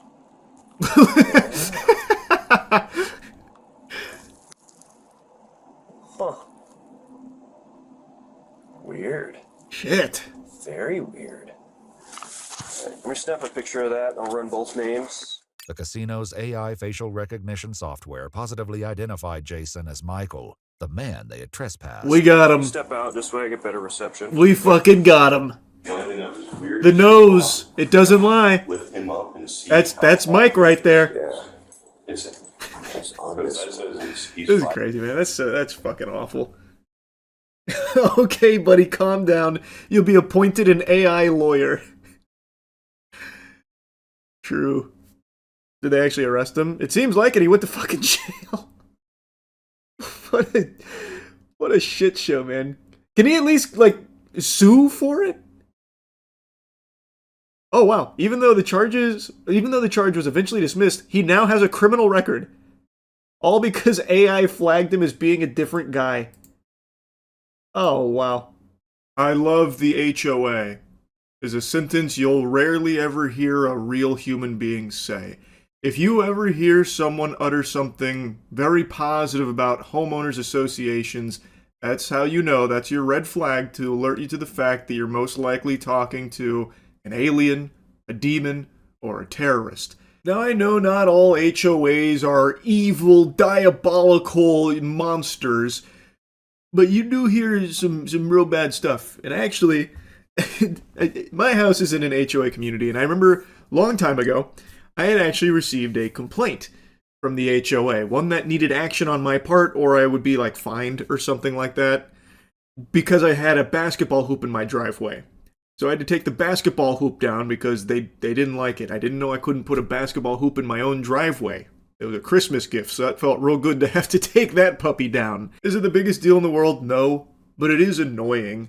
Like, the HOA's been neutral here for the most part, but that's not how it is everywhere. You hear all the time about nightmare scenarios with HOAs, and a lot of the time, it seems like the people that are elected onto the HOA's boards are power-tripping Reddit moderators that just let this shit poison their brain. And today, I saw a very good example of this for an outrageous situation, and actually, the night before I saw this, which would be last night, if you're doing the math. I don't know why I said it that way, like it was a fucking riddle. Last night, we were even yapping about HOAs, because there are some crazy scenarios that arise from this, that are just inexplicable. I don't know why HOA members love to rule it with an iron fist and think that there's some kind of tyrant or something for it, and then they just terrorize people in neighborhoods for no reason. President of the HOA. Okay. Then you're not supposed to be running a business out of your house. This is my house. I don't live here. This is my house. I'm a detail. I pulled up. I'm just letting you know, you're not supposed to be running a business out of your house. You're not supposed to have vehicles parked on the grass. He's detailing my car. I can just take this down if you want. You got a sign right He here. put the sign up. I didn't put the sign up. He's advertising. I can take it down if it's that big of a deal. Okay, he'll take the sign down, bro. Everybody stand back. The HOA president has just arrived at the scene. Please get on your hands and knees and start groveling at his feet and worshiping him. This is the HOA president. I don't know if you could feel his spiritual pressure when he arrived.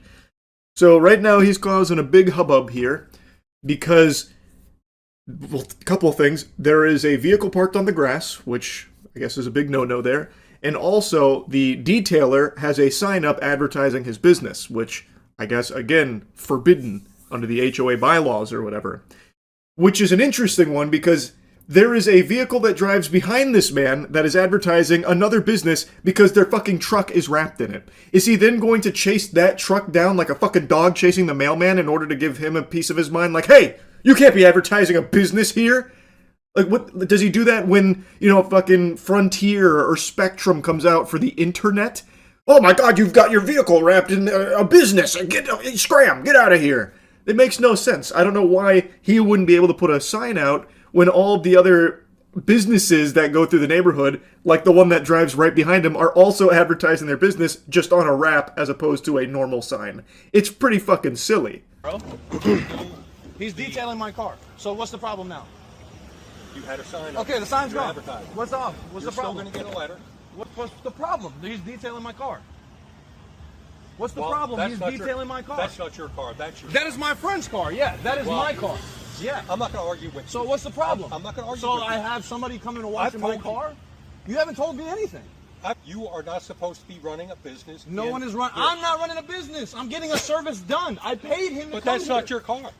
That's your car. So my. I'm not going to argue with you, but I am going to argue with you.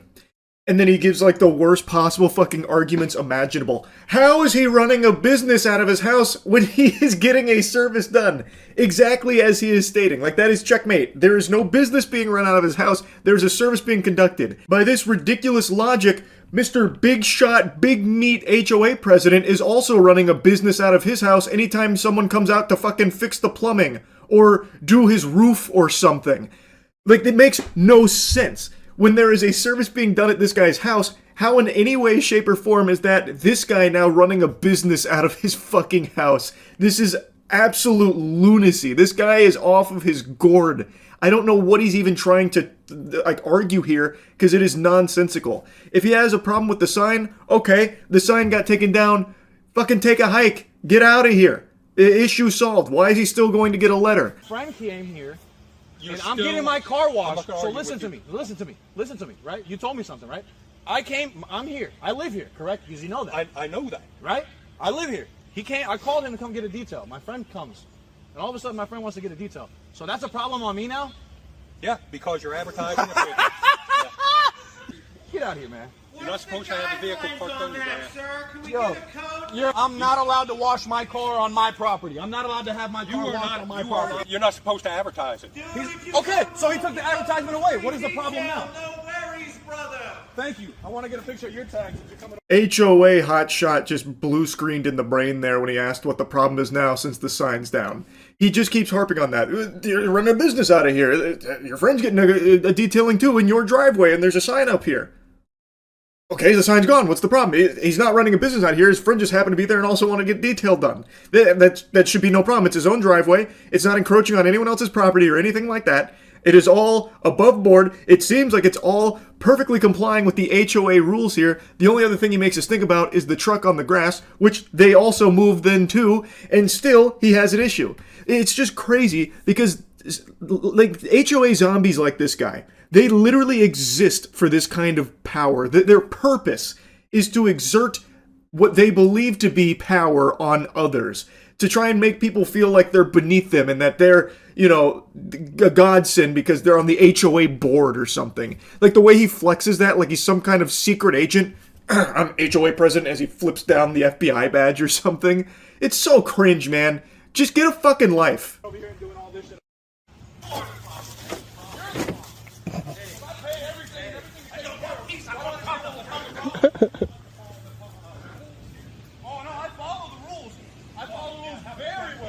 Well, that's a first for my business.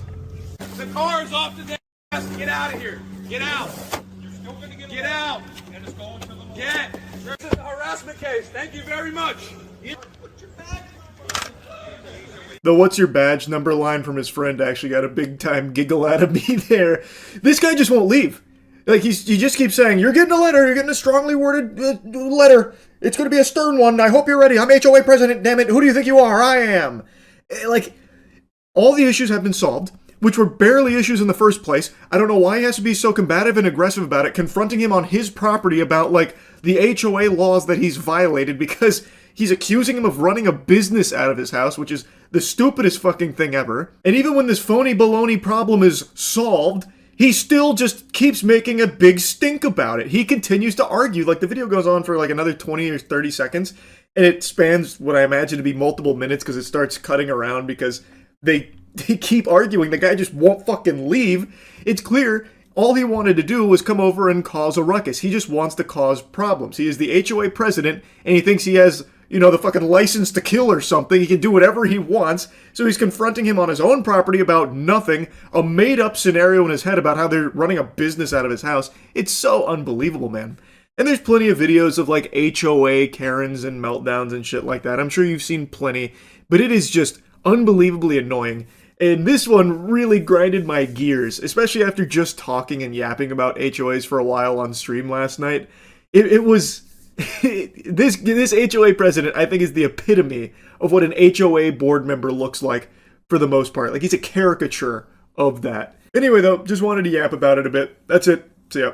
Glaze is a powerful thing, and it spreads like a virus. To some people, it's like a drug almost, where they can't help but just spread it. And what you find to be glaze-worthy, I might not, and vice versa, but I'm something of a glaze epidemiologist, where once something starts to spiral, I start to study and try and sink my teeth into it to find out, does it deserve this level of adoration? And such is the case with an anime that just premiered called Sentenced to be a Hero. I'd never heard of it before, but seemingly out of nowhere, tons of people gushing grannies over it. I've even seen some people say that this will be the biggest anime of the season, which is big boy words. That's beefier than this fart. Don't know if the mic picked it up. That one was just a bunch of air. The hair was a silencer on that one. Not a lot of bass there. Point is, this is a stacked season for anime. Some huge names are coming in for a new season that people are extremely excited for. But right now, all eyes and all attention are on Sentenced to be a Hero. Now, granted, it has started before a lot of the other ones, but it has a huge 9.1 rating as of me making this video, so of course, I had to check it out. Does it live up to the hype? Now, there's only one episode of it right now, but it's an hour long, which I really appreciate it. I think that's always pretty special. To me, that shows like a level of confidence in the show that they believe it's going to be a spectacle, and we're coming out, you know, the gloves are off. So it's 1 hour premiere here for Sentenced to be a Hero, and let me tell you, wow, is it impressive. Like, the visuals in this are incredible. I saw that was a lot of people's, like, big point is how great the action is in Sentenced to be a Hero. They weren't lying. It is constant action throughout this hour, and it is animated beautifully. It goes fucking hard, and I love that our main character, Xylo's power, isn't the standard, you know, like super strength kind of thing. He uses sacred seals. One of them lets him fly, and the main one you see him using for combat is he imbues swords with fire and light, which cause them to explode. So he throws swords that blow up on impact, and he uses it to kill demons. In this show, they're called fairies. They're controlled by a demon lord. It is extremely hype.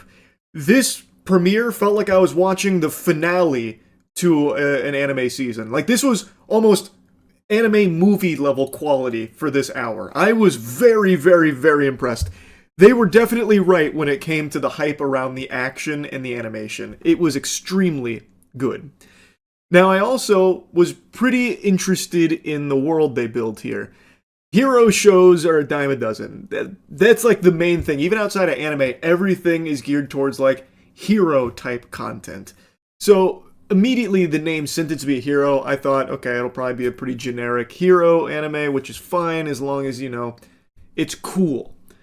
They do give it a different spin. So in this universe, being a hero is like the worst thing you can be. It's a crime.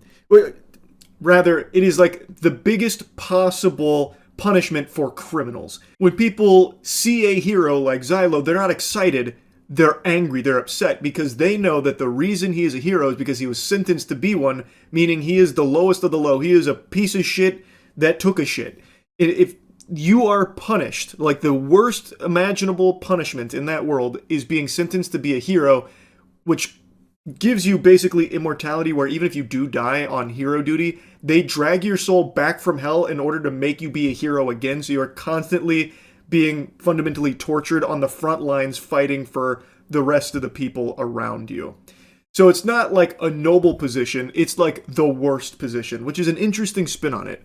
And also, they introduce goddesses, which are like these weapons that are utilized by the knights. However, in episode 1, our hero, Xylo, makes a pact with a goddess, and they are fundamentally like the most powerful weapon against the fairies / the demon lords. It's a really interesting spin off of tropes in the anime hero genre, and I'm very curious to see where it goes. That being said, it's very simple so far. We're only an hour in. Our main character, he was betrayed, and his crime seems to have all been a setup, and now he's forced to endure this eternal punishment for it, where he is viewed as like the ultimate evil. And of course, there's other heroes around him, and now he has a new goddess that he has made a pact with, and they will be fighting fairies and demon lords, presumably for the rest of the season. So while it's not extremely deep right now, I could never expect it to be after just one episode, 1 hour long, but it is enough to get me hooked on the show. And I want to see it through for sure. Like, the action was incredible, the animation was amazing, and I do think the narrative is interesting enough and different enough from the others in there that it feels fresh. Overall, I really liked it. I definitely understand why there's so much hype around it now. I think it lives up to the hype for sure. Now, I do want to express there is only 1 episode out, so I don't think it's out of the realm of possibility that this is like the best episode in the season. Like, maybe from here, the animation takes a fucking nosedive. We've seen it before. Ninja Kamui, Lord help us. Anyone that watched that train wreck unfold. The first 3 episodes, fucking masterpiece. And then it just eats the fattest ass you've ever seen. CGI out the wazoo, becomes like the worst mecha anime ever. They even have like AI images in it at one point. It was a fucking disaster. But it had 3 amazing, beautiful episodes in the beginning. Huge bait and switch with Ninja Kamui. I'm praying that's not the case with Sentenced to be a Hero. I'm pretty optimistic it won't go down that path, but I wanted to at least make a mention that it's something kind of in the back of my head here, since this was such an explosive, beautiful start to it. I don't know how many episodes are going to be in this season, but I wonder if they can keep up that level of quality throughout the entire series here. I feel like they probably can. I think they probably wouldn't have done an hour blowing their load right away if the rest is just trash. Like, if the rest is dog shit, I don't think they would just dump an hour immediately. They'd probably want to spread that out as much as they could. So I'm pretty confident that it's going to stay very high quality throughout. This was a real pleasant surprise of a show here, and another anime that I'll be watching this season. It really is crazy how stacked this season is. There are so many bangers, and now, from out of nowhere, from the top turnbuckle, Sentenced to be a Hero comes in and just fucking lat spreads. It was a really good premiere, and while we're on the subject of anime, I started Orb on the Movements of the Earth very recently. Well, I started a while ago, but then tons of other stuff came out, so I ended up watching that, fell to the back burner. Started again recently. What an incredible show. I haven't finished it yet, but man, what an amazing show. And then I heard that the creator of Orb made 100 Meters. Buddy mine Dankin hasn't stopped going ballistic over how good 100 Meters is, which is an anime movie that's on Netflix right now. So I also just watched that. What a fucking amazing movie. I've said this for the last, like, 3-4 years maybe. We are actually in the golden age of anime animation, like in terms of how incredible these shows look. I know plenty of people will split hairs over, like, the quality of anime that's coming out, you know, whatever. I'm not here to have that debate. I'm talking purely from the standpoint of animation. It is breathtaking how incredible the shows and movies are that are coming out. Visual masterpieces, like the spectacle is unbelievable. In 100 Meters, there is a 3.5-ish minute continuous shot that is like painstakingly rotoscoped frame by frame. I looked it up, it's like 9,800 or something drawings just for that one section. It is a clear labor of love, and the passion is oozing out from that film every second. I was really, really, really impressed with 100 Meters, and I'm really enjoying Orb, so I'm definitely going to be finishing Orb as well.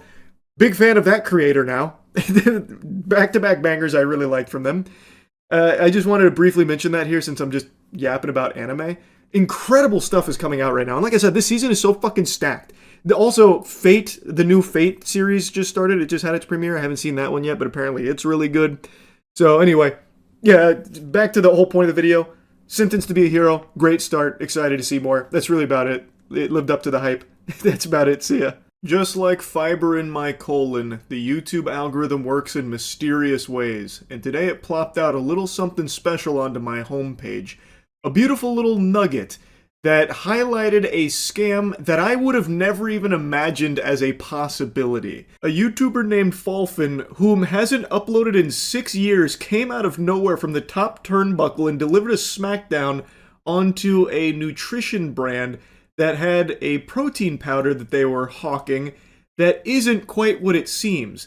Now, if you read the title of this video, it says this company sold cake batter as protein powder. That title is admittedly a little misleading, because cake batter is probably more nutritious than what they were parading around as protein powder and selling.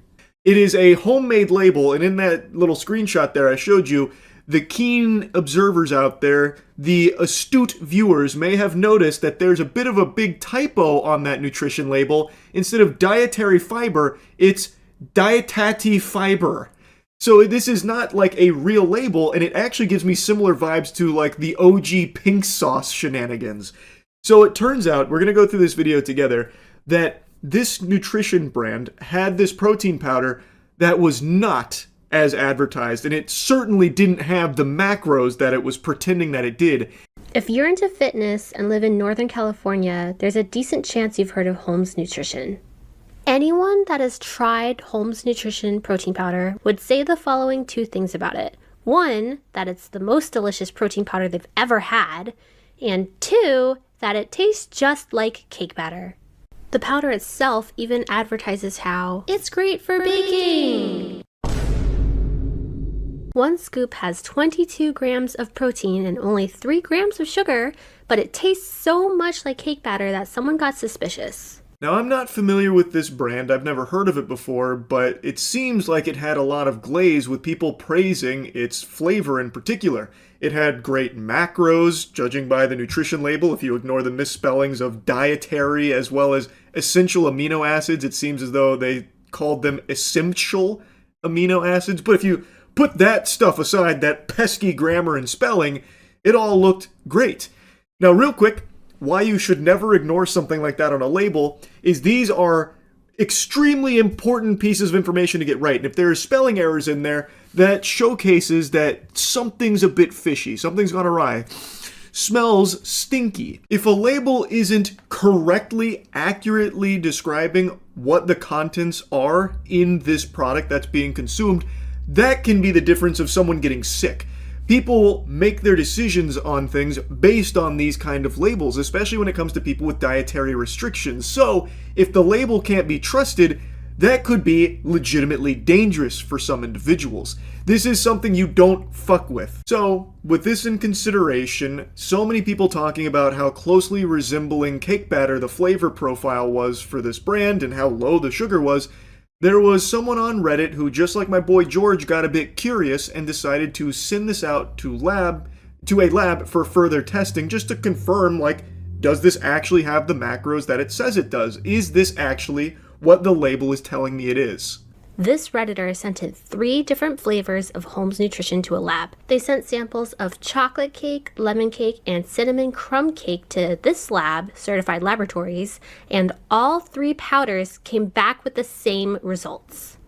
Instead of 22 grams of protein, this protein powder had 21 grams of carbs instead, and only 3.4 grams of protein per scoop. Boy, howdy, that's quite a bit different than what the label says is contained in that product. It's a far cry from what's advertised with this protein powder. 3 grams of protein is shockingly low. I could fart into your mouth and you get more protein from my ass than you would from this powder. For comparison, let's take a peek at Betty Crocker, just the most popular packaged cake mix. You'll get 1 less gram of protein in the package, but if you prepare it as you're supposed to, you would actually get 1 more gram of protein from preparing a fucking Betty Crocker cake than you would from drinking a Holmes protein shake here using this. It's like the LaCroix of protein powder, where it's the idea of protein. It's so weird. Like, I cannot believe how little protein there appears to be in this product based on the lab results here. 3 grams is actually shockingly low. I know I've already said that, but I am stunned because I would think, like, even if you were trying to make some, like, misleading product here, you would think that there'd be a little more protein in that, just even accidentally. Somehow, it's like they went in there and intentionally removed all of the protein they could possibly find. Like, you could eat a handful of grass and probably get more nutrition out of that. When I went back to the original Reddit post, it seems like this was a very popular brand of protein powder, at least in the local area.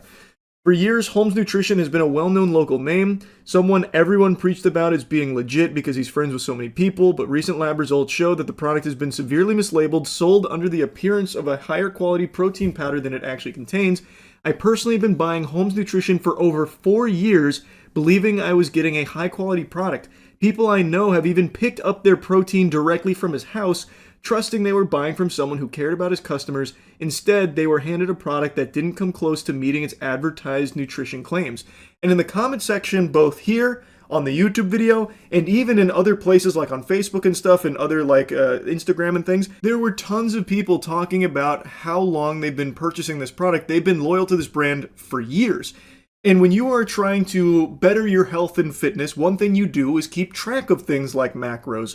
So people were buying this and working it into their daily routine as part of their macros and their nutritional goals in order to hit what they wanted, to achieve what they were setting out to achieve.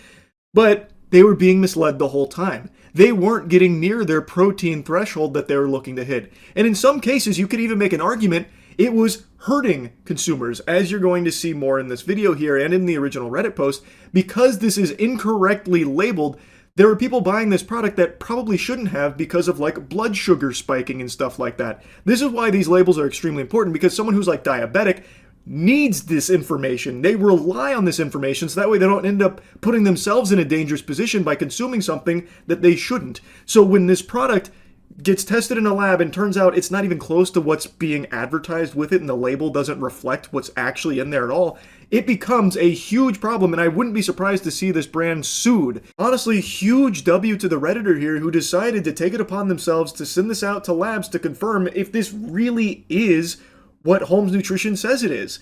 I think that was a very important thing to do. I've been absolutely obsessed with getting buff and working out. I was lifting at the gym 5 days a week, and of course, I was hitting my protein macros each and every day. Or so I thought. So you can imagine my absolute despair and nausea when I found out that my favorite protein powder that I had been using for years was not even protein powder at all. Just a sweet batter mix with trace amounts of protein. An egg, a single egg, has double the amount of protein than my protein powder had. The protein powder I was spending $75 per bag on. Oof. Yeah, protein powder's not cheap. So it seems like, based on the available information here, Holmes Nutrition was like the cheapest fucking cake batter type mix you could find, and packaged and then charged a fucking arm and a leg for it. She's right. A single egg is double what you were getting from the fucking Holmes protein powder. I'm giggling, but it's actually diabolical. She has been working out for a long time and believing to be hitting her protein goals thanks to the assistance of something like this protein powder, but turns out this entire time she wasn't, because she wasn't getting the protein she thought she was, because this is complete fucking phony baloney. She'd been schmeckeldorfed by Holmes Nutrition here. If I found out the protein powders I'd been using for the last decade were actually just, pixie dust or something and dirt and sawdust, I would be pissed. I would be extremely upset. And I saw a lot of other comments from people, even outside of like the potential dangers of someone like consuming this and having like a blood sugar spike or something like that because they didn't know or anything like that. Even outside of that, people were taking this and then wondering why they were plateauing or not like seeing any improvements when they were hitting the macro goals that they set out to and what should be leading to improvements, thus causing tons of confusion and wondering, well, what's going wrong, without ever suspecting that their protein powder they were relying on was actually the real culprit. It's such a fucking mess. So first of all, Holmes Nutrition Protein Powder is not sold in big box stores or on Amazon. It's a company created by Sacramento-based bodybuilder Bobby Holmes and his wife. It's only available on its website, holmesnutrition.com. So how did I even find out about this protein powder in the first place? Well, the smoothies that my gym made were fantastic. So one day I peeped at the protein powder they use and I wrote it down and then went home and started buying some. Her story is one that I saw shared by many others. Apparently, a lot of people found out about Holmes Nutrition through their local gyms that were making protein smoothies there using that powder, and people were just blown away by how great it tasted that they also wanted to find out what the fuck was this protein powder. It tasted just like cake batter, but for only 4 grams of carbs, 3 grams of sugar, 22 grams of protein. Holy shit, $75, I'm losing money not buying it. So people were then buying Holmes Nutrition protein powder. This was the gateway drug here. They believed that they had stumbled across something that was truly unlike the rest. It tasted incredible, and for only 4 grams of carbs, 3 grams of sugar, 22 grams of protein, they were losing money not giving Bobby Holmes 75 clams. Their body was withering away, shrinking and shriveling from atrophy without being fed this holy elixir that tasted just like cake batter, when really the whole time they were deceived. So for me, I'm one of the lucky ones because this just affects my gains, but for others, this is a major health issue. The Redditor included in their post that they even saw a comment on Bobby's Instagram from someone saying their blood sugar shot up despite the label claiming low sugar and carbs. To make matters worse, in the comments, people were buying this protein for their diabetic family members that have been having issues with their glucose while taking this. And this commenter had real-time data that this protein powder was causing sugar spikes. Now, these are just Reddit comments, so this could be as real as, my dad works at Bungie and he's gonna have you banned off Minecraft or something. But this is something that is very testable. You can monitor blood sugar spikes. And there are so many people reporting it, I'm willing to believe that that is probably accurate. The lab results are pretty conclusive. There's not a lot of wiggle room for that to be in error. And since we now know, based on that, we can't trust the label, since the label is very inaccurate, we can assume that the ingredients are not properly reflected in what is on that label. So they probably weren't able to achieve this flavor with being low sugar. We know it's not low carb. It advertised 4 grams of carbs. It's actually over 20. The sugar content is also probably higher, which she is about to dive into in just a moment. So I do think that it's probably legitimate claims here that people that were using this product were probably experiencing fluctuations in their blood sugar levels as a result of it, because they were taking it under a false pretense. They were misled thinking that it was low carb, low sugar. The original post with the lab results were posted on Reddit on March 3rd, 2025. On March 27, they posted an update saying that Holmes Nutrition has removed all of their protein powders from their online store. So when we go to the Holmes Nutrition website, it has the following messages, starting with the bottom being the oldest. Unfortunately, we have encountered an unexpected issue with the manufacturing facility for the protein. Due to the large increase in demand, the current facility was having issues. The message is still on the site to this day. It's been like this for many months now, and actually, a lot of customers of Holmes Nutrition found out about the potential fraud because they were Googling, where is Holmes Nutrition protein powder? And in Googling that, a lot of people found this Reddit post. So people unintentionally stumbled into this knowledge that their protein powder was severely mislabeled because they were trying to buy more of it. Now, Holmes Nutrition doesn't appear to be acknowledging it in any way, shape, or form. They're kind of plugging their ears to it, putting their head down and just saying, oh, it's temporarily off the shelves because we got to find a manufacturer. You guys just love it so fucking much that we've got to stop selling it online for now while we look for another manufacturer. That's the only reason it's not here right now. I imagine the reason for that is probably obvious. If they did say, like, whoops-a-daisy, you got us, well, we're going to have to start changing our label around to be accurate. Sorry about the inconvenience. They would be sued into fucking oblivion like that. It would be instantaneous. So their only card to play is just ignore it and hope people don't try and, like, pursue further action against them. I don't believe the story that they have to find another manufacturer now. That just seems like a convenient excuse. I don't put any stock into that being truthful. You can't trust their label and you can't trust their word, it seems. For myself, it was either in March or April of this year, 2025, that I first noticed the products were unavailable on the website and that Holmes was citing manufacturer issues. So since the Reddit post was already up by the time I independently noticed their website, I don't have definitive data to show if the products were pulled down before the post went up or after or in response to this post exposing them. But given the timeline within the post, it seems that these messages on the site were after or in response to this Reddit post.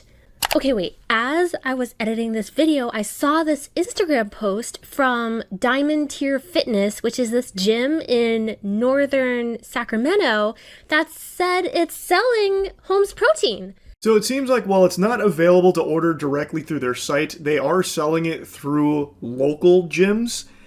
And the reason for that, at least in my opinion, is that they probably have recognized that people online are a little more privy to the potential falsified nutrition label here, and thus they believe selling their inventory that they have left, which I imagine is probably sizable, they probably have quite a lot in stock that they want to offload.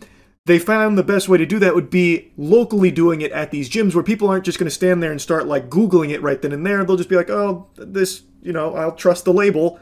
Since we have all been led to believe that labels are accurate, they are supposed to be 100% representative of what is actually the contents of that product. So people are most likely going to be inclined to trust it if they buy it in person, as opposed to online where they might stumble across that Reddit post. So my theory is they're selling through these local gyms because they have all of this inventory that they know they can't really sell online right now. It's a little too hot, hot tub is too hot. So they're doing it locally, hoping that people will be none the wiser and won't like look into it past like, oh, yummy, this tastes great. And that's what I think, at least. While I was writing out this video and looking at my bag of protein powder, I noticed that the dietary and dietary fiber on the bag is spelled wrong. So this indicates that Bobby and his wife created this nutrition label themselves, which is allowed by the FDA, but does open the door for extreme inaccuracy and lack of trustworthiness in what's claimed on the label. So the FDA does not approve supplements or protein powders, so you're never going to see the FDA approved stamp on any of them. But that doesn't mean they are exempt from the FDA's labeling regulations.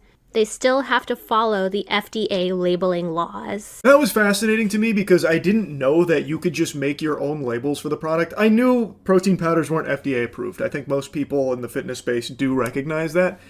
But I didn't know you could still just make your own fucking labels and just pull numbers out of your ass here. I mean, you can't, as you mentioned, you still have to follow, like, the labeling laws. But I still thought you couldn't even just do that as, like, you know, some goober sitting at your home computer and typing it all out. I still thought it would have to go through something a little more official for something like that. In addition, it includes non-dairy creamer as an ingredient, but pursuant to the Code of Federal Regulations, Title 21, Section 101.4b, if an ingredient is made from 2 or more ingredients, it must declare the established common or usual name of the ingredient, followed by a parenthetical listing of all ingredients that that ingredient is made of. So, this has more ingredients that make up that non-dairy creamer, like vegetable oil or possibly even dipotassium phosphate, which are common ingredients in non-dairy creamer that are just not listed in the ingredients list. Additionally, it says cane sugar as an ingredient, so we know there are added sugars, but it just lists sugars, 3 grams. The Code of Federal Regulations, Title 21, Section 101.9, specifies that added sugars must be declared separately from total sugars and include the percent daily value. So, not only is the protein and carb content completely misstated, but there are just so many problems with pretty much every aspect of the packaging. Yeah, to me, that's kind of a slam dunk right there. There's not a whole lot of argument that Holmes Nutrition could possibly make for why they wouldn't fully list out the ingredients there that make up that creamer, nor why they didn't separate sugars and added sugars. Well, the reason they wouldn't do the added sugars is because it would look a lot worse. There's probably a lot of added sugars in there, which is how they're able to achieve that cake batter-like taste that they're so famous for, most likely. So, her looking at the ingredients there and showcasing how it's not exactly compliant with the established protocol, I think is a very strong piece of evidence that this is all fucking bogus. That what Holmes Nutrition has done here is just reprehensible. And it could be just downright dangerous. And like I said, I wouldn't be surprised if it has opened them up to lawsuits. The lab tests are pretty hard to argue against as well, where it confirms that the protein, the carbs, all of that is just drastically wrong. So how the fuck could Holmes Nutrition even come up with an excuse? They really can't, which is why I believe they're not. That's probably why they're just radio silent and just selling locally through gyms now, it seems. Now, in the original Reddit post, they believed that the lab results indicated the presence of amino spiking. Falfin, however, disagreed with that notion, and there's a whole segment Falfin dedicates to proving why she believes it's not necessarily amino spiking here, and I highly recommend you check out her whole video so you can see her piece on that. I will, however, show you her conclusion for why she believes there's such a discrepancy between the lab results, protein, and what's listed on the bag here. Amino spiking would still show up as protein in lab tests, so the lab test listed would not be showing only 11% protein on the results if it was amino spiked. This lab test specifically uses the Kjeldahl method, which would still read high protein. Given these facts, I disagree with the original poster that Holmes is using amino spiking. To me personally, it really just seems like we just have a complete misrepresentation of the protein versus carbs content, and that the nutrition and ingredients label is just simply wrong. I'm not a lawyer or a judge, so I can't say whether this was intentionally deceptive or just severe incompetence. Given what she explains with amino spiking, which I wasn't entirely knowledgeable on in the protein powder space, I think she did a good job of explaining why she believes this isn't the result of amino spiking, and I agree with her conclusion that it probably is just grossly mislabeled. And while I understand it's impossible to say if it's intentionally, maliciously done this way, or if it's just them being extremely fucking stupid, like they're all just bumbling morons over there at the Holmes Nutrition HQ, I feel like, given all of the other factors at play here, to me personally, it feels like it probably is this way by design.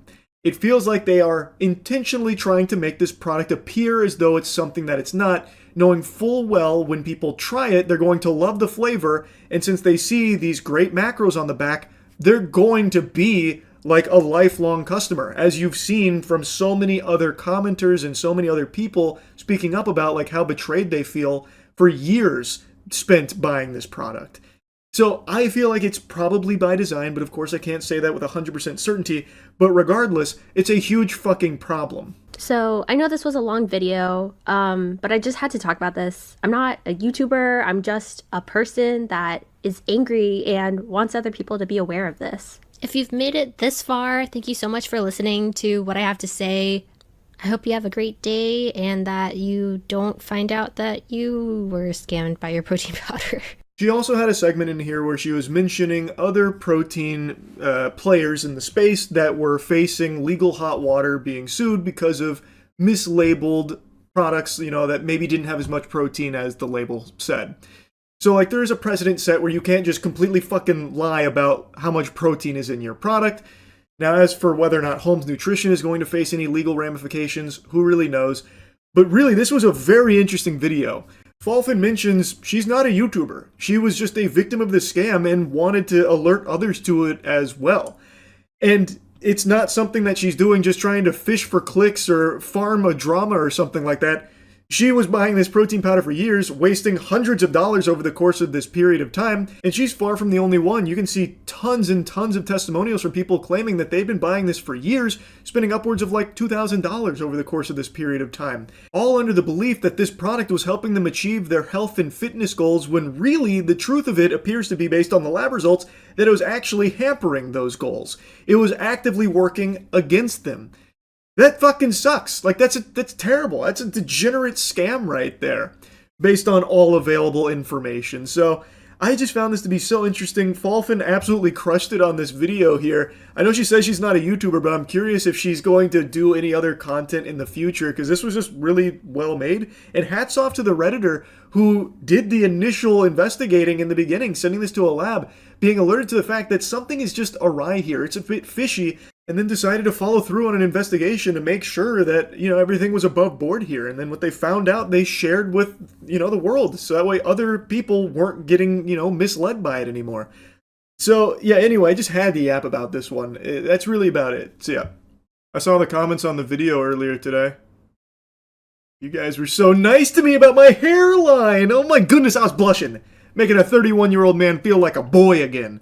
So to celebrate, we cracked open a $35,000 box of Magic the Gathering cards. Whoopee! Charlie flushing big bucks down the shitter again for the sake of banger content. And perhaps a bit of mental illness. Little column A, little column B. But you're not my dad, you're not my therapist, so I'm gonna keep doing it. This is something you don't see very often for obvious reasons. A, the boxes don't exist in large capacity anymore. They're extremely rare. And B, they're absurdly expensive. It is a Magic the Gathering box called Legends, which is legitimately a piece of Magic the Gathering history, which is my favorite card game. I have an entire channel dedicated to Magic, and this is part of our series Box Brawl, where we open every set of Magic and then build decks out of our pulls. We each get 9 packs each and make decks and have a brawl with them. So, this is our most expensive Box Brawl to date. The whole thing is up on the Skill Check channel. Hold the opening, that's here on this channel. So if you want to see these cards in action, you can go there. I don't sell the cards or anything like that, but if you were to tally up the total from our pulls, it doesn't even begin to scratch the surface of what was lost financially when purchasing this box and opening it. The second you pull the plastic off, your money just... And that's part of the fun, baby. That's part of the thrill with Box Brawl. So I'll show you the opening here. And like I said, this is like a very important set in Magic history. This came out in 1994. That's the same year I popped into this world through the old birth canal. Now, when we were opening it, I didn't remember how expensive this box was, because it'd been like over a year since I had purchased it. So at the time, I thought it was $15,000. But I don't know, due to inflation, or maybe, you know, I don't know exactly what prices are looking like in vintage Magic these days, but whatever the case, it is $35,000 right now on the low end. I've seen it go up to $50K, so it's somewhere in that general ballpark. And we ripped this puppy open with reckless abandon, caution to the wind, and built some fucking outrageous decks out of the pulls. So go check out the skill check video if you want to see them in action. There's a link in the description. Hopefully you enjoy the opening here, though. I'm pretty pumped. So this is a Legends box. This was 1994. June. This introduced legendary creatures to the game. And multicolored spells. Yep. This is So this is without this. Realistically, box brawls Never exists. Yeah, we're not born without this. Yeah, that's true. We didn't cease to be. Yep. So this is a pretty big one. The hits in this one are chunky. Yeah. So there's a tabernacle. Yes. It's a few thousand ungraded. We're in the 4 digits? We're in the 4 digits again. Yeah. Matt, This is a big. Matt is out of bed. And I think that like the number of these boxes that are just existent or that people know about is like very low. Pretty low. Look at how. I know. Look at the. Oh my plastic. It's such thick plastic. It's not like the saran wrap that they use. This was before we knew plastic was bad for the environment. Yeah. Crazy. So we do have a crooked pack, but I think it's because it went from here to here. So They weren't as good back then. Yeah. So yeah, this came out in June 1994. I came out in May 1994. Whoa! I came out in August So 1994. this Congratulations to you I guys. just barely beat this box out into the world. I was Nice. already at Friday Night Magics when this box was launched. Not really. Yeah, no. Alright, so we're going pack. Yeah, I think I think so. we'll do it that way. Let's see what we get. I think Mine are a little twisted, but that's fine. there's no foiling in this. This predates that practice. Okay. So I think our odds of getting like a big hits are pretty high. So and we're looking for Tabernacle. Tabernacle, Chains of Mephistopheles, Moat, The Abyss. Oh no! A lot of white and black Urborg. spells. Wow. Okay. Wow. A legendary land. Wow. You don't see a lot of those. Is this a how to play? Look at the first rules clarification. Oh, It's shit. 2 paragraphs about bands with other. Bands. Do you think anybody's ever played Commander with a Legends box? I don't think so. I was that's going to no say, way. I don't know how many boxes of these have even been opened on camera. I bet you there are probably more alpha box openings than there are for Legends boxes. Do you want to know why? Because this is a 3-mana 2/6 with no other text. Yeah. You know what that means? A good game. Yeah. Zach actually passed out for how much. He passed away. So they don't have any like indicators what's common, uncommon, or rare? Not at all. I think the Pit Scorpion was our rare. So, looking at my pack on accident, the first card under this one was the rare. Oh, okay. Oh, yeah, wait, that makes was sense. your rare. Yeah. So then the Tucknear Deathlock, the Summon Legend, is the rare. So, Wait, that's actually really good. It's really not bad. It's a 2/2 4-mana flyer, and I can pay 2, and that's the old tap That's the symbol. old tap symbol, yeah. Target creature gains +2/+2 until end of He's got a flyer. Yeah, that's good. my first card, Palladium Moors, the Naya Elder Dragon Legend. That's Holy sick. shit. Wait, that's It's- probably a big one. It's a Right? Flampler. Sick. It's a flying trample. You can pay Naya or it dies on every upkeep. And I got Pendlehaven. This is by an artist that I think I have I love Pendle. You have a Matt. Yeah, I have a playmat. Dwarven Song, Dreamcoat, Equinox again, Giant Turtle, Huge. Divine Offering, Pit Scorpion, yeah. Enchantment Altruism. Whoa, Glyph of Destruction. That That's looks cool. sick. Duskwood Boars, It's like a band symbol from the Amro 90s. Kithkin, Transmutation. That's a cool card. Remove Soul, and the Crookshank Kobolds. All right. Beautiful. So we're going to pull off the rules straight into the big hit. Yeah. Whoa! Vivictus Asmati. It's a ghost song. Whoa! It's a flying. I can play. I can get a bunch of stuff for paying mana. Jesus, all these legends are flyers. Yeah. It's A all in- 7-mana, 8-mana flyer with 7, brother. You got Casimir the Lone Wolf. Ooh! It's just a 5/3 legend. Pretty good. Dude, legendary Oh, creatures look, abound. another. Jedit Ohanin. Oh my god. Oh, you got Urborg. Urborg. Yeah. Flash Flood. Crimson Kobolds. Duskwood Boars. This is so cool. Yeah, this is really cool. I love these old sets. I believe the most expensive uncommon that you are looking for is Mana Drain. Oh, that makes that sense. checks out. Not vampire bats. No, I'm not thinking Vampire Not Bats. Wall of Wonder. Yeah, I imagine not. What about that 3-mana 2/6 in red that you got? That thing. Yeah, that's going to be a beater. Oh, what did you get? Uh-oh. Is this good Uh-oh. face? No, it's just Rasputin. Incredible. This is the biggest pull right now. Yeah, I think it For- is. He's how this, much? He's this. Oh god, sorry. He is 110. 110, not bad. All right, Zach. I also pulled your favorite card. Barktooth Warbeard. Oh, that's Patrick Star. He's 7-mana legend 6/5 with no other text. Wow. Nice. And I got a Pendelhaven. Hey. How much is this box?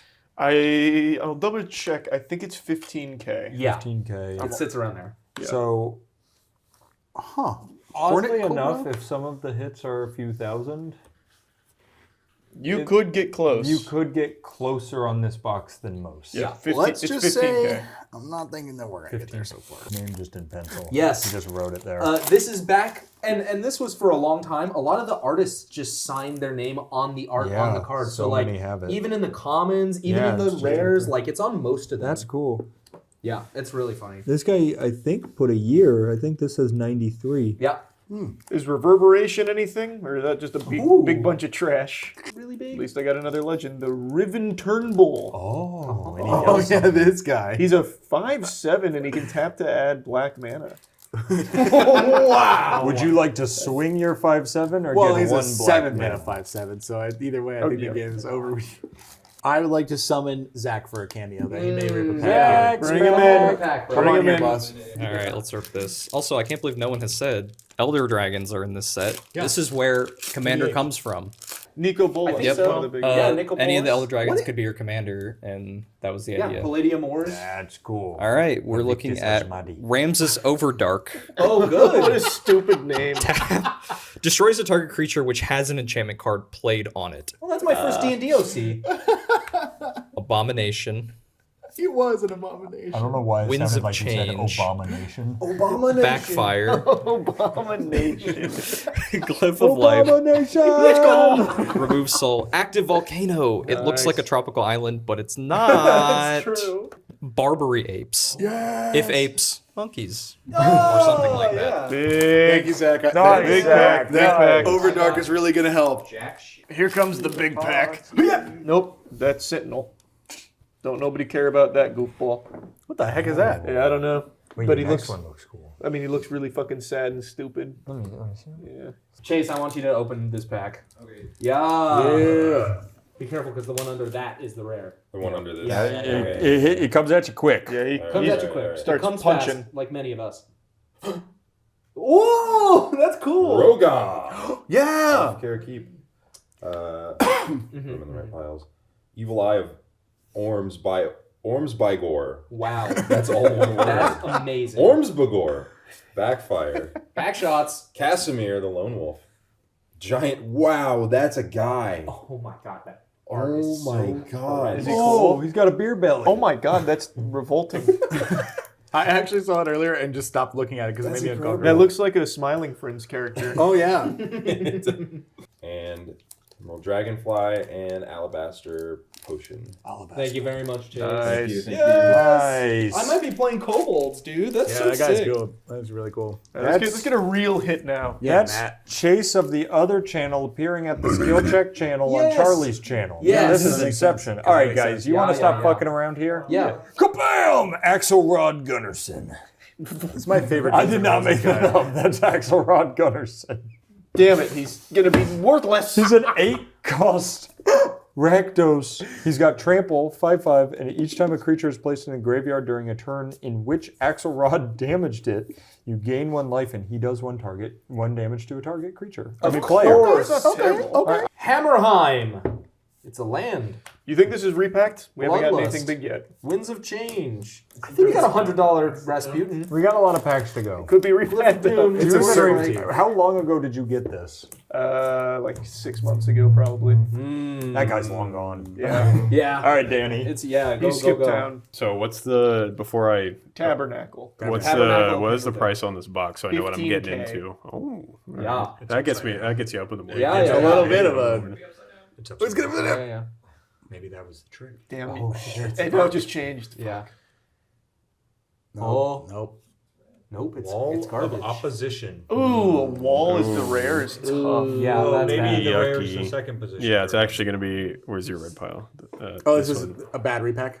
Oh, Lady Orca. Yeah, I got one. Yeah, of no, her. this is definitely repacked. I think. If Danny can't pull. Yeah. Every time we open a box, it blows my mind that magic still exists. Like they Charlie? made it through this time. You get anything? You want to tell me about the art on this card? Oh, what the fuck?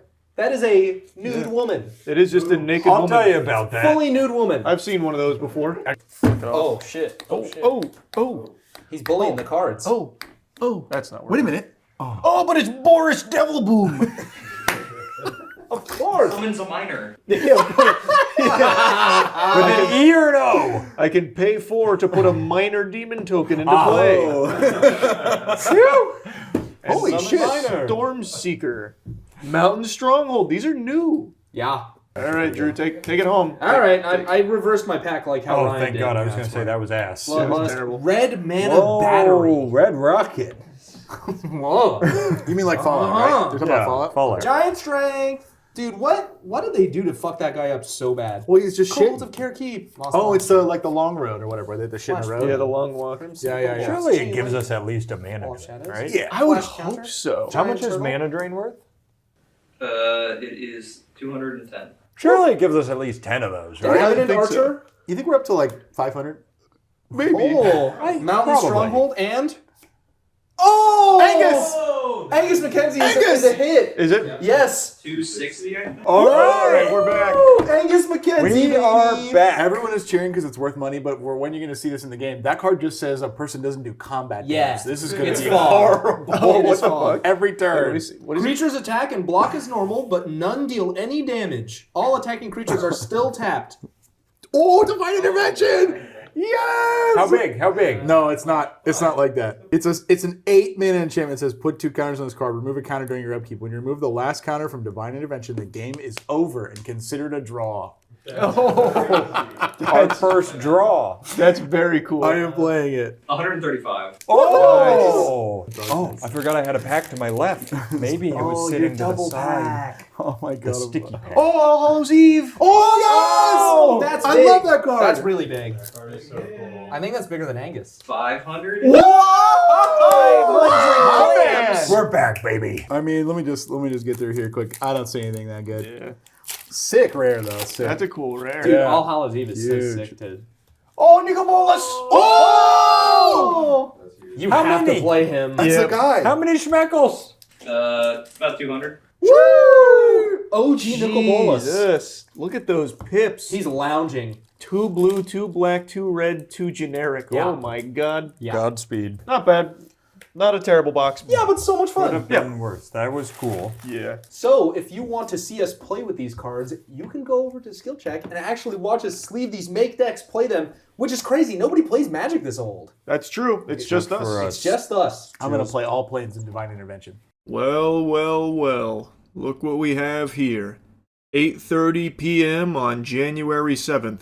The sacred date that was prophesied by the Conformity Gate enthusiasts as being the release date for the secret 9th episode of Stranger Things. The real finale. But bad news, sports fans. Still no pickles. Episode 9 is not here. Still seems to be misplaced. Perhaps they're scrambling to get it to us right now, or maybe this whole thing was a load of big fucking baloney. And in fact, if you check the Stranger Things Instagram account, The Real Dirty Dan, they are even seemingly trying to squash it themselves. All episodes are now streaming, like they're all available. There is no episode 9, despite the multiple days of cope, people coming up with crazy evidence to suggest that there's a secret episode, and this is all part of the Duffer Brothers' genius scheme. It's Vecna's final ploy. But now, as the sun sets, reality begins to wash over Conformity Gate like a plague, where they have to come to the hard realization that the Duffer Brothers just kind of fumbled. That's about all she wrote there. Or all she didn't write when it comes to the Duffer Brothers, with all the fucking plot holes here for season 5. And it sucks. You know, it doesn't feel good. It's not like I wanted to say I told you so. Now, of course, I'm not above doing that. I'm 5'6". I'm barely above this desk right now. But, you know, I did tell you so, as did 98% of the people on this planet, but that 2% that really latched on to the titty here of Conformity Gate, it was a sizable movement, like thousands and thousands of people. It got big to the point where a lot of people genuinely did buy into it, thinking that there's really a legitimate possibility that there's a secret episode airing tonight. But that's just not in the cards. That was never on the table. Something similar happened with Sherlock, apparently, but I don't remember that. What I will say, though, is that some of the theories were very entertaining, so at the very least, I think some people at least were able to squeeze a little bit more joy and whimsy out of this whole Conformity Gate thing in lieu of, like, a disappointing finale. And like I said, it's not even the worst finale in the world. It did what is oftentimes the most unforgivable sin, and it was mid. It was just okay at best and left a lot to be desired, which is oftentimes worse than just being outright fucking terrible. So a lot of people were trying to come up with an explanation that isn't just like, it's a little flat. And in doing so, I do think they cooked up some very interesting, thought-provoking ideas. Most of them, though, however, I do think were just really grasping at straws. It's coming out January 7th because if you look at this clock and then close your eyes and then fall asleep and then hit yourself in the head with a sledgehammer, you can start to connect the breadcrumbs that the Duffer Brothers have very intentionally, subtly laid for us to find. Oh, it's chef's kiss. It's great. Like, a lot of it had the same energy as people that think they found the winning lottery numbers in their fucking Lucky Charms cereal bowl. So, like, a lot of it wasn't great when it comes to evidence, but some of it I found to be at least compelling to some degree, but there was never any world where they were going to have a secret finale. That is conceptually a terrible idea, to intentionally have your series finale 10 years in the making be not amazing on purpose, so that way you can come back at a later date to surprise everyone with something of higher quality.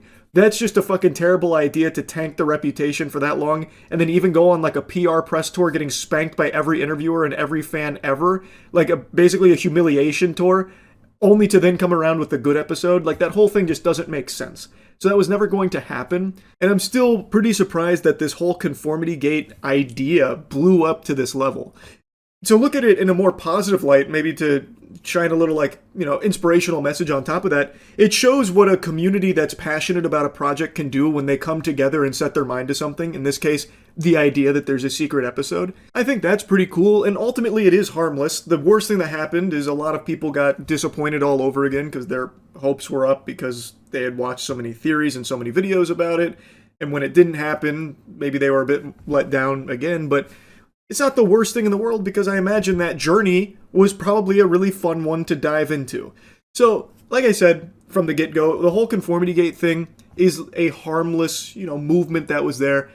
Though it is very silly that people genuinely bought into this as something that was going to happen and, like, really grasping onto the most loose of nipples. Like, last night during stream, I had so many people come into my chat telling me how wrong I was on my Conformity Gate take, because Vecna was on Jimmy Fallon and he scratched his head when Jimmy Fallon made a statement about Vecna's death, which is clear evidence that it's not over yet, that kind of thing. That was a little annoying in chat, I'll be honest. But again, it's coming from a place of passion, so you can't even really be mad at that or anything. It's just, maybe going forward, just set your expectations that it might be fun to dive into these fan theories, but it's probably not accurate if it like pertains to a secret finale or anything in that regard.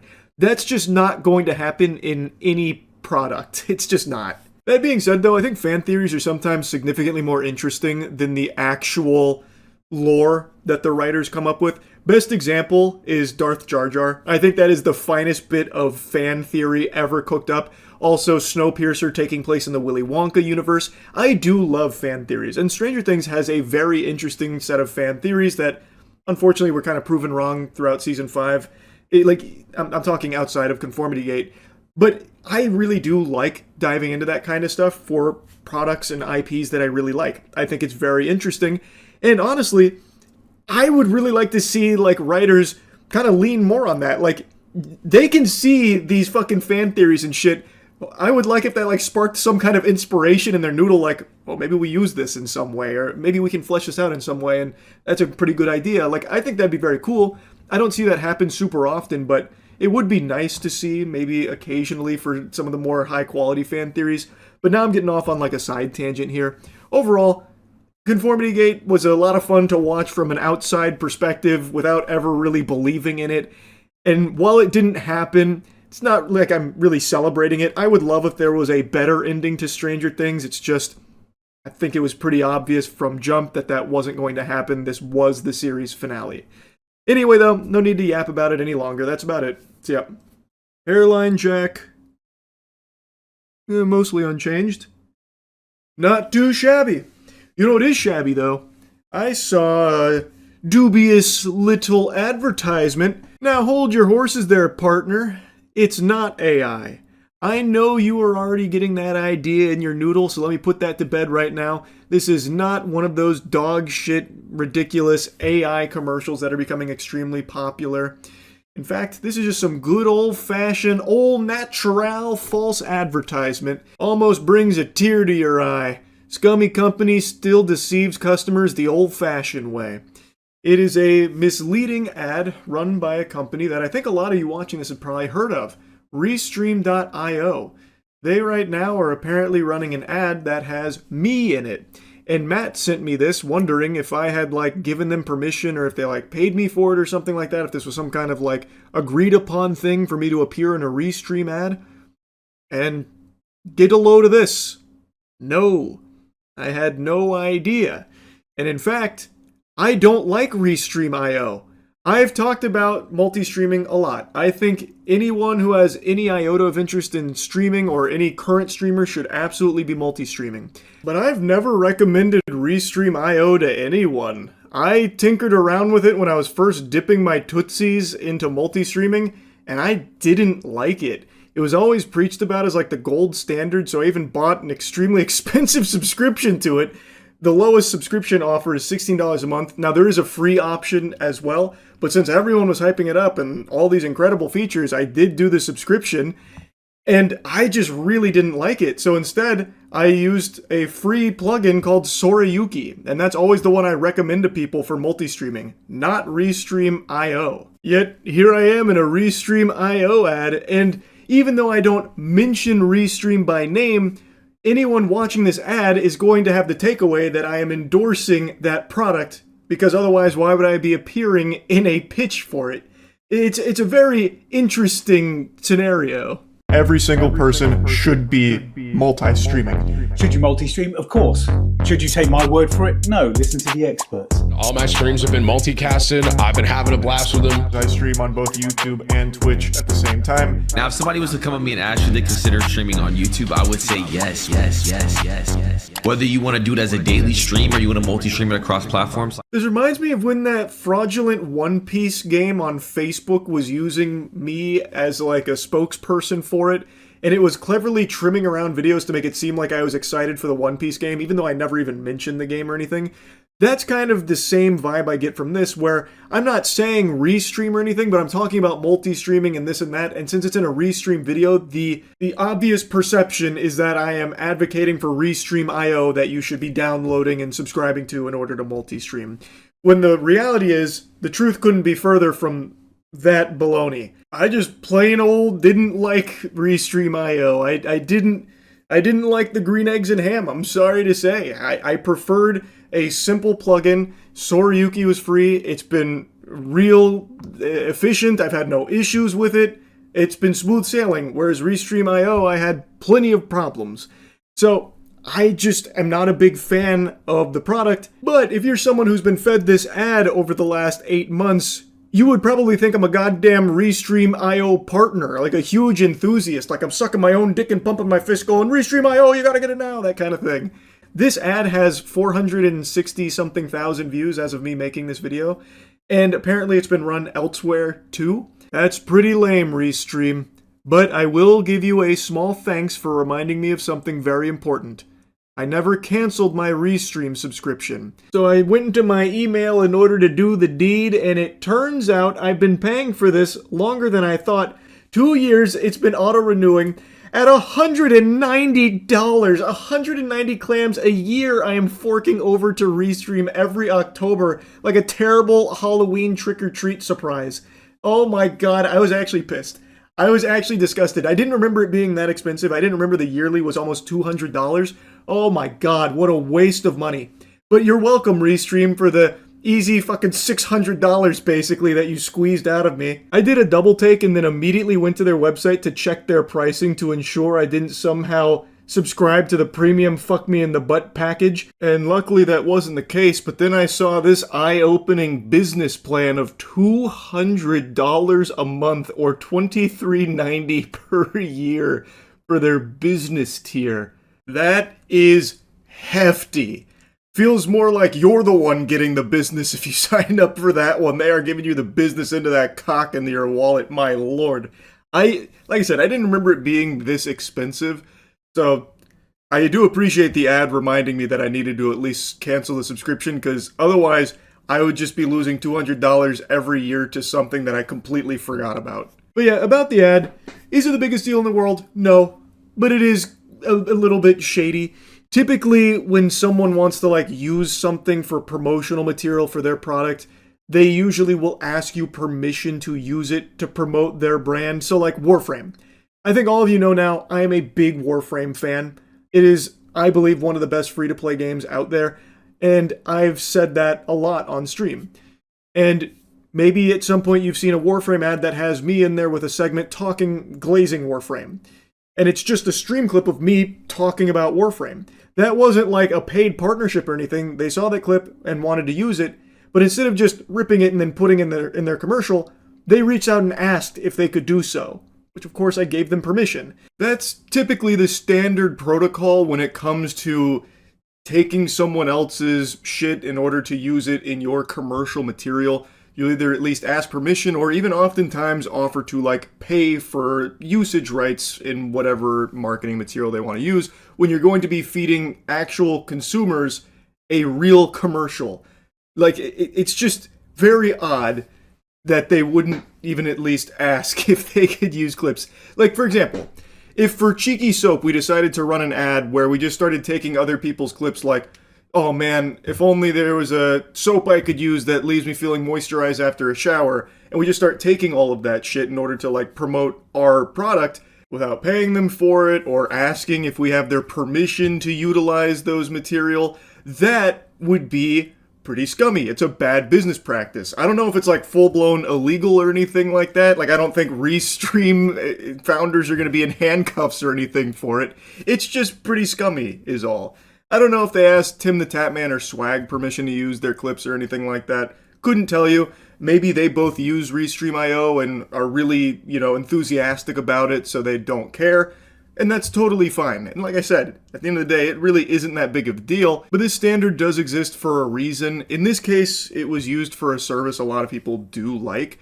But if this was the norm, then companies could just willy-nilly be grabbing all kinds of people's content and using it to promote some complete, utter trash. Like, maybe Bored Apes wants to have some kind of big revival. They just start taking Tim the Tatman clips to make it seem like he's endorsing them and trying to rally his community to buy some fucking Bored Apes or something. It's just misleading, and it's not very good. So I was surprised to see this from Restream, is all. But I mean, heavens to Betsy, could you have at least taken my shit and then promoted something I actually like with it, like a product I actually enjoy?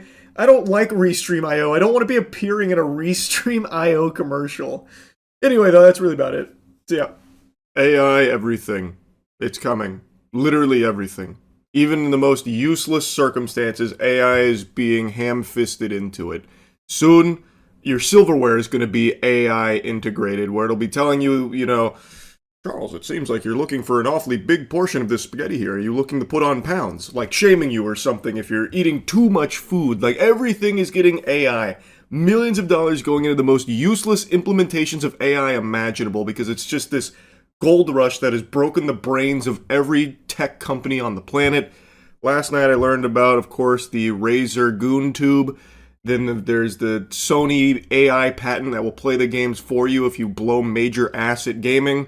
There's also the HyperX Brain Reader AI headset. Like, it's all just so fucking fundamental trash. Like, even from a conceptual standpoint, they are just terrible ideas that AI does nothing to actually improve anything with what they're pitching here. It just makes shit worse and makes everything more expensive for consumers. It sucks. So let's see a little bit more about it, huh? You saw Razer's new AI waifu hologram. It's called Project Ava. Just like an Alexa, but your little AI assistant. Let's take a peek. Project Ava, Razer's AI gaming assistant, has physical form now. Whoopee! Wow. For gamers who want their backseat gamer to be a little cute. For those who need a refresher, Project Ava is Razer's real-time gaming co-pilot, an AI assistant that essentially acts as a backseat gamer for you. While you're playing, Ava, represented here by a character named Kira, offers live advice, tips, and commentary overlaid directly on your screen as the game unfolds. It's coaching, but with a personality and a face. There's a trailer for it. You can change the waifu into Faker. You can change the hold on, maybe I was too quick to judge. You can change the waifu into Faker.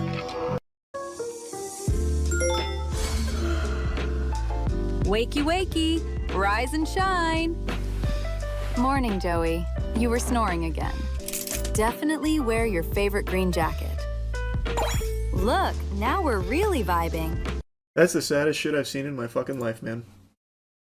My heart breaks for someone who purchases this and relies on this kind of interaction. It is designed to keep you inside forever and away from human beings. I think you're onto something. Whole day, soldier. We need more air support. Yeah. Whoa, clean shot. Nice one. Oof. Maybe aim for the head next time?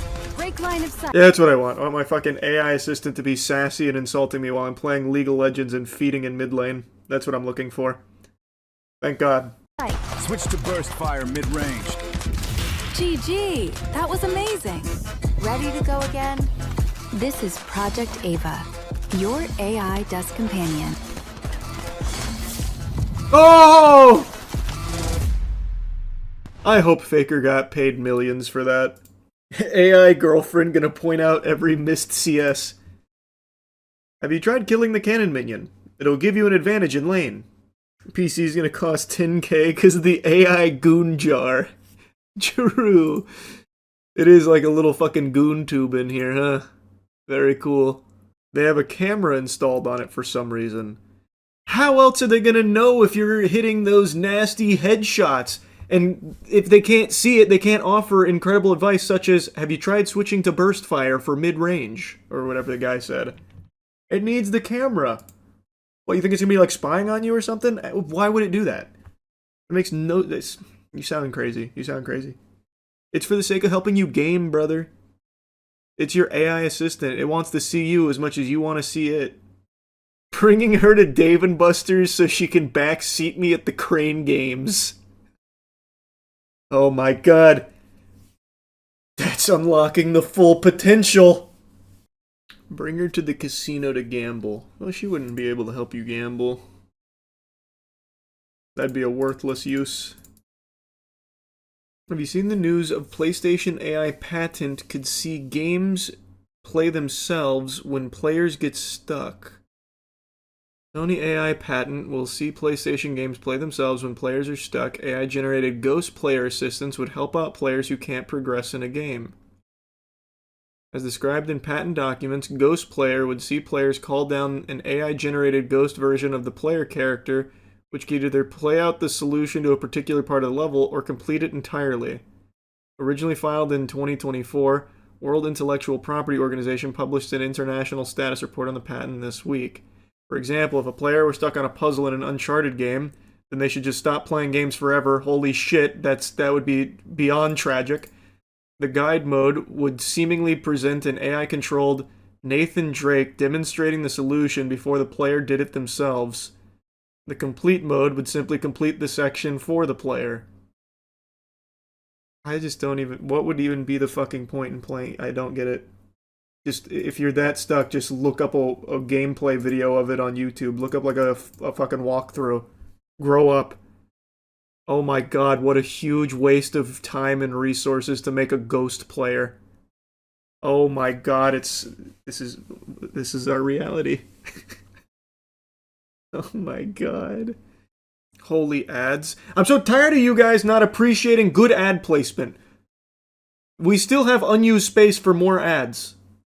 So you're not even getting the worst of it here. It's only 1, 2, 3, 4, 5, 6, 7, 8. It's only 8. and only one autoplaying ad. I can even see the article here, like, well, pieces of it.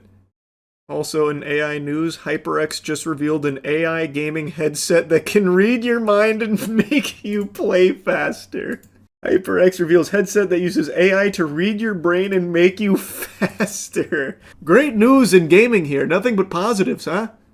HyperX and Neurable revealed the collaboration that has given way to AI-powered sensor-fitted neurotechnological gaming headset. It uses non-invasive sensors to read brain waves and encourage gamers to boost their performance. The combination of HyperX peripheral technology and Neurable's cognitive monitoring solutions endeavors to give players insights into their real-time brain performance and reduce their reaction times. Whoa, that's so cool! It was claimed that testing participants resulted in an improved reaction time of around 43 milliseconds on average, a number that was made even more pronounced by testing the headset with pro esports players. A promising future of gaming, one where understanding your mind becomes as natural as understanding your mechanics by making brain-computer interfaces intuitive and invisible inside the tools players already use. We're proving that neuroscience can meaningfully elevate performance and transform the way people play. We've always been about empowering power players with the best technology to play, and now with our strategic collaboration with Neurable, we look forward to giving more insight into how one's cognitive skills and focus impacts their gameplay to ultimately make them as competitive as possible. Am I understanding this correctly? So it doesn't actually like do anything to like jolt your brain into being faster. It's giving you data on your reaction times and stuff. Is that what it is? It's giving you insight into how your cognitive skills and focus impact your gameplay. Which, to me, feels pretty fucking obvious. But I guess hard numbers maybe helps someone out there. I don't need to know that my reflexes are shit. See, that's what, like, I don't see how it helps you improve your reaction time by just giving you the data. I can also get my reaction time data by going to, like, humanbenchmark.com and testing it. I don't see how this improves reaction time by, on average, 43 milliseconds. But shit, who am I to doubt the power of AI? Imagine the superhuman you could be if you combined all of these. AI gaming headset for reaction time, AI goon tube for backseat gaming, and the AI patent to play the game for you. You would be the next Faker. It's like Lawnmower Man. It is very much like Lawnmower Man. Actually, that's a good point to bring up. How are gaming companies prepared to deal with fake AI players? They're not. They just literally are not. They can't even deal with human cheaters right now, let alone AI bots that play their games. There's nothing they will be able to do to stop it. And all online gaming will suffer when that becomes more commonplace.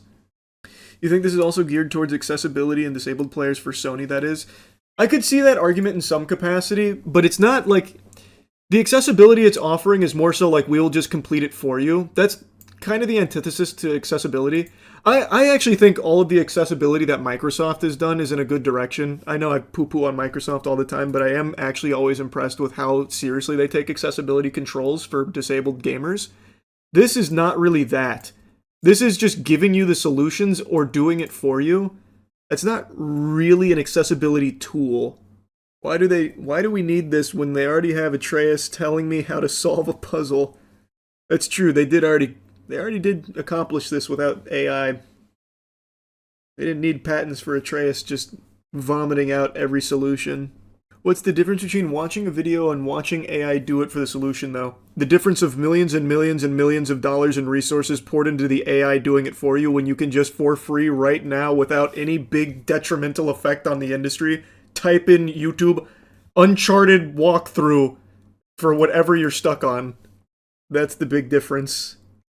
You hear NVIDIA is reproducing 3060 GPUs? I saw the headline, I forgot to look into that.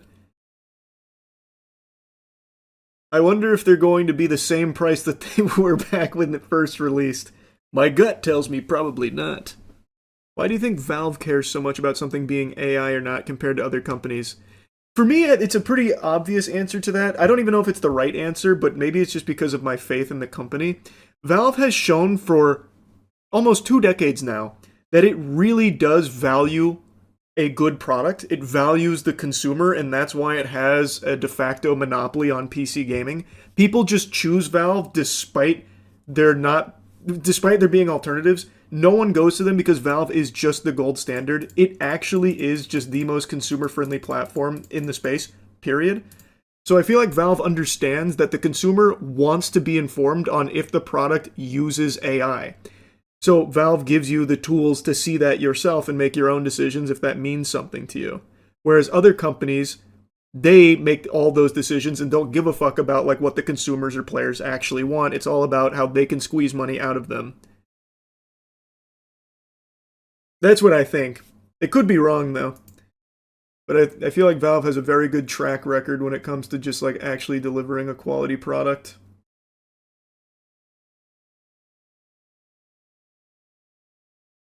Because there is literally no reason why every company wouldn't just follow Valve's example when it comes to AI. Just tell the consumers if this is an AI game. If they don't like AI games, they won't play it. If they like AI games, they'll buy it and play it. There is nothing wrong with giving consumers more information. That is a good thing, no matter how you spin it. Keeping it a secret, that's shady, that's scummy. Remember, Valve started Battle Pass. Did they? I don't think they were the first. What they did start, though, is gaming gambling. The loot boxes. they started that one. They opened Pandora's box there. I don't know about the Battle Pass, though. The Dota 2 compendiums were the first Battle Passes. I think all of this started with Bethesda trying to sell us horse armor. It would have always ended up this way. Bethesda was just the first one to do it. There's no world where gaming evolving into the absolute juggernaut industry it is today wouldn't have been exploited in the exact same way, with or without horse armor. Yeah, that's how we got on this subject, was talking about Project Ava. That's how we went down this fucking rabbit hole. It is such... I hate it. It's so ass. I really do not even see who this in particular is for. I don't. Outside of Gooners. Like, I mean, like, the target demographic it's looking for is, like, gamers looking to improve their gaming and also have, like, a social companion. But I don't see it ever being utilized for that. It will absolutely just be, like, a replacement friend. Who the fuck is going to want AI to backseat game them forever? Offering snarky remarks like, have you tried hitting your headshots? Sounds like shit. You lack empathy. I don't know if that's a meme or not. I've said this a million times. My heart fucking breaks for the people that are growing up with this kind of thing being normalized and like their main socialization coming through a computer screen, not being able to connect to human beings. I have so much empathy for that. 1,000,000%. Which is why I advocate so strongly for disconnecting, bucking the trend of relying on AI to be your pathway into the world, or what you think is the world, and instead going out and actually trying to make meaningful connections with human beings and socialize with real people. You sound like the Unabomber. Was the Unabomber talking about AI GoonTubes too? I haven't read his manifesto in a while. I can't recall if that was one of his big pillars. Ironically, there's another AI waifu hologram made for lonely people. It's called Lepro Amy. It's designed specifically for emotional intimacy. Surely that will help all of the lonely people. That's the solution.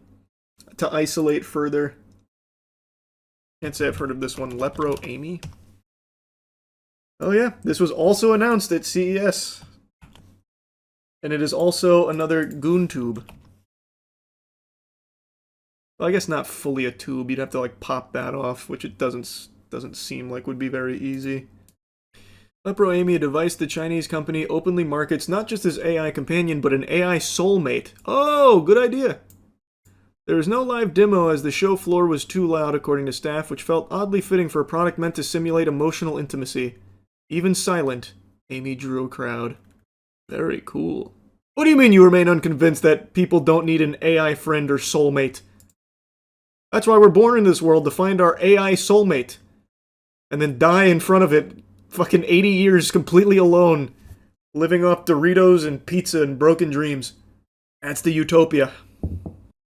Wasn't there a movie about that? There's a few movies about that, but there's one people always reference, the Joaquin Phoenix one. Her, I think. A guy who married Miku was just living in 2025. Oh man, that guy was so ahead of his time. What was his name? I can't even remember now. The guy who married Miku a few years back? Yeah, this guy. He saw the vision. He knew where we were heading. And now we locked down Miku so no one else can have her. Didn't he get sad when Miku underwent maintenance? Yeah, that was actually... This whole story is really sad. Like, it is like legitimately sad. But you're referencing when they brought her down for like a patch or something, so his wife basically died for a little while. The whole thing is like legitimately actually sad though. Sailor's Log, January 11th, 2026. Epstein files still not released, and still complete radio silence on the non-compliance exhibited from the administration with what they have released, where there is irrefutable evidence that they redacted, covered up names of people that weren't victims. They covered up names of potential perpetrators and people of interest, which they were not allowed to do. They have still not fully released the Epstein files. They are still kicking that can down the road. They have still not complied with the law that they were supposed to follow with all of this. And yet, nothing is happening. They are not being, like, punished for it or anything. They just get to do whatever they want, or get to not do whatever they don't want to do. It's complete lunacy, and the Epstein name is conveniently starting to fall out of people's lips, and it seems like the people in power are just conveniently forgetting who that is. It's like the Duffer Brothers with the Demogorgon. Who's that? What is that? Who? Epstein? What in tarnation is that mumbo-jumbo? Some kind of Frankenstein spinoff? I've yapped about it a lot, so instead, let me yap about something kind of adjacent to that. Dan Bongino. Dan Bongino was a podcaster who actually got to serve as deputy director of the FBI last year, and one of his big promises, one of his big things that he was going to fight for the people, for the American public, being the patriot that he is, he was going to go in there, he was going to get the Epstein files out, and he was going to get people held accountable. And guess what happened when Dan Bongino finally made it in there? Nothing. Less than nothing, really. Calling what he did nothing is a generosity that he doesn't deserve to be afforded. If you went into your bathroom right now and squeezed your empty tube of toothpaste, the fucking air that pops out of it would have more value than Dan Bongo's going into the FBI. It's so fucking pathetic. But at least he has a really cool legacy he left behind with his time in the FBI with this iconic clip. You said Jeffrey Epstein committed suicide. People don't believe it. Well, I mean, listen, they have a right to their opinion, but as someone who has worked as a public defender, as a prosecutor, who's been in that prison system, who's been in the Metropolitan Detention Center, who's been in segregated housing, you know a suicide when you see one, and that's what that was. He killed himself. You want me to? I've seen the whole file. He killed himself. Holy shit.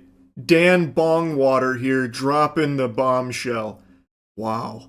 A very different tune than what Dan was saying before getting into this position, but the things he must have seen with those eyes, the truth that he must have seen, it really started to break him. And now he's finally getting that truth out there to all of us. Turns out it was a suicide and there are no other people to be held accountable. Really a profound, eye-opening interview here from Dumb and Dumber. The doofus duo here really put on quite the clown show. Kash Patel, by the way, I love to mention this, has provably gone under oath and lied about Epstein, where he said that there's no credible evidence that Epstein trafficked minors to anybody. And now, even with their complete sham of Epstein files they released that were just basically hundreds of pages of blacked out information, even with that, you can still see that what Kash Patel said under oath is a lie. That is textbook perjury, and he is not being arrested for it or anything like that because the laws just don't apply when you reach a certain level of power, it seems. Anyway, I've already talked about that quite a bit. I want to focus on Dan because he's now going back to podcasting. It seems like he's going to make his triumphant return to podcasting after his unsuccessful stint as the deputy director of the FBI. He just made an appearance on a podcast, and while a lot of people were rightfully ripping into him, it seemed like there was a large portion of his fan base that was more than willing to welcome him back with open arms and open legs so that he can continue to butt fuck them with this fake bravado he puts on for truth seeking, when it is clear, when given that position of power where he could actually find the truth and do some good to, like, follow through on his promises of releasing these Epstein files and getting this information out to the public, he folded and was more than willing to just bite that nipple and suckle because the government asked him to. When actually given a position of power, he was more than willing to just roll over belly up and just be a good little doggy for them. And now he's coming back and pretending like he did anything worthwhile, and people are still willing to just forget the entire year he spent as deputy director and did nothing about what he said he was going to do. Again, still no arrests from everything in regards to the Epstein clients. Still nothing. Dan accomplished nothing. Literally nothing, and even worked actively to continue to cover up this information with the very people he was criticizing for keeping things under wraps. And yet he's still going to come back to podcasting like he's a big shot and did such tremendous work there. It's so crazy to me. He then has the gall to say, like, anyone still complaining about this kind of stuff is just black-pilled and it's so annoying, this and that. Really, it feels like a big betrayal of the people that were, like, propping him up, hyping him up, glazing him, excited that he was now in this position to start doing the things he was claiming he would do in that position. Which, again, was lobbying behind Dan because he was the one talking about how important this is to him and how he's going to fight tooth and nail to finally get the Epstein client list out there and get people, fucking thrown in the slammer. Start having deep space, well, maybe deep space, but deep state agents arrested as well, and fucking deep space agents too. He's just start fucking arresting cosmic entities out there. I don't know. He was talking about all these things about how he's gonna, get all of these horrible people out of there, and it all starts with the Epstein file cover-up being blown wide open. Then when he finally gets there, he doesn't even begin to scratch the surface of that, and just goes with the flow. He doesn't rock the boat. He just becomes a good little puppet for them. And now he's back to podcasting. But the black pill, complaining and whining all the time about the administration of it, it's just like, man, what team are you on? Holy Moses, man. So you don't have to watch. It's okay. There's a door. Go find the freaking exits, because I don't really give a shit. I'm not here for anybody's money or anything like that. I'm too old for that shit. Well, we're all very excited to have you back. If you're excited to have him back, you need to hit yourself in the head with a hammer ASAP. Try and reset your neurons.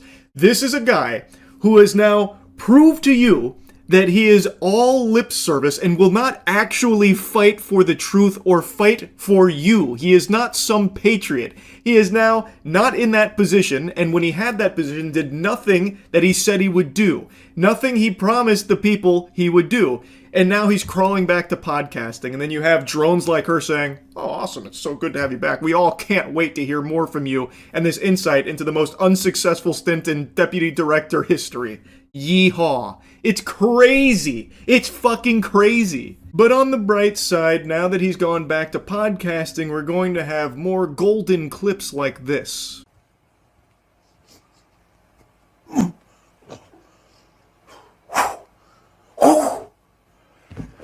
This is Karate Man. Double leg. The jump kick. The side kick. The roundhouse. The tie kick. Body.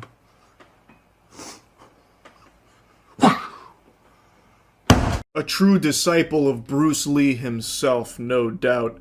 I've seen a lot of people clowning on him for this clip. This is going all over the place right now. I've also seen reports that he's blocking thousands of accounts on Twitter, so he is crashing out big time.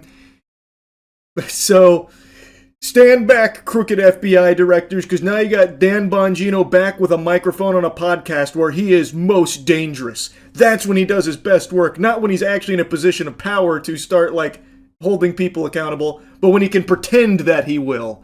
That's when you gotta be careful. So Dan Bongino back in Ultra Instinct mode.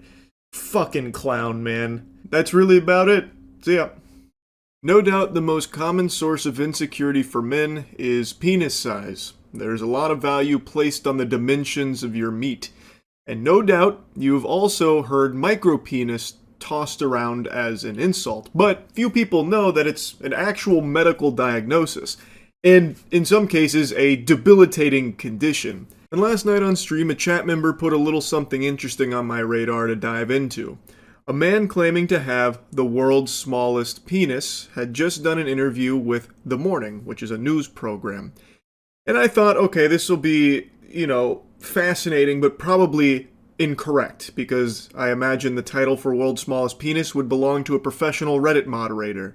But nonetheless, I decided to take a peek. With the average UK penis size around 5.2 inches, our next guest measures up to just 0.38 inches. For comparison, that's about the size of garden pea. Yeah, 38. Still don't really get why she said that. For comparison, it's the size of a garden pea. Just sounds like she's insulting him right to his face.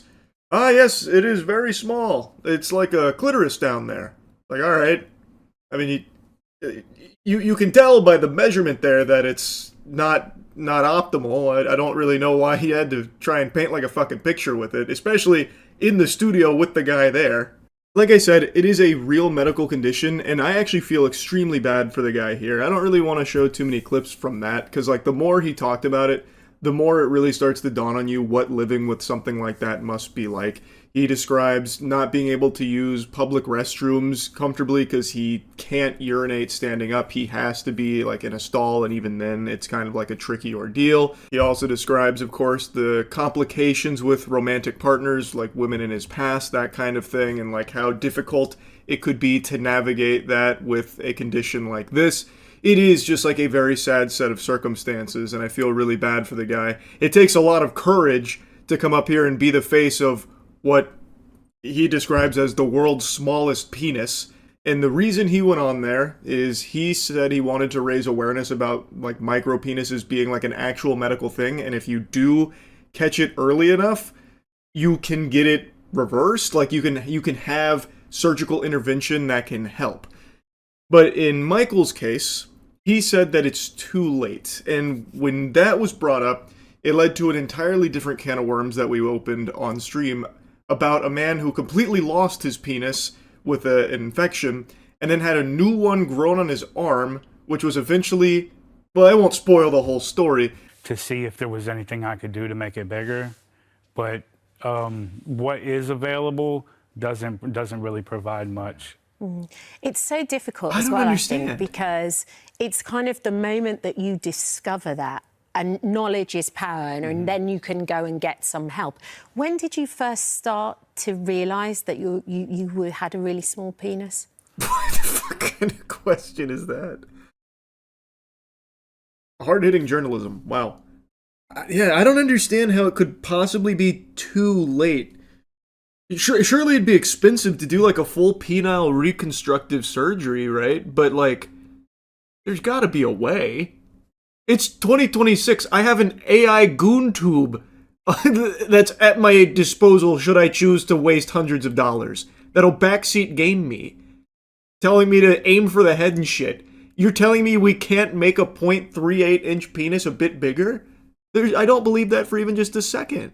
I don't get it. That's so weird to me. I feel like he's just seeing the wrong specialists, right? Maybe in the UK that's not an option, but I have to imagine somewhere in the world you can put a couple extra inches on that shaft. There's a transplant an option. A penile transplant? I can't imagine you can successfully penile transplant. Like I said, I just don't know how you wouldn't be able to do reconstructive surgery on it. Can't they grow a penis on his arm like the other guy? The hell are you talking? Someone got pauldron penises? What are you talking about? A man whose penis fell off is growing a new one on his arm. What? I don't think I can pull this up on stream. Malcolm McDonald lost his genitalia to a severe infection and now sports a bionic penis on his left forearm. So I didn't think I'd be able to show the pictures from the article I was reading, but he did a few interviews a few years back, and I feel like I can probably show you one of those since it's on YouTube, right? Can you show us now? Yeah? Let's say hello to my little friend. There's Jimmy.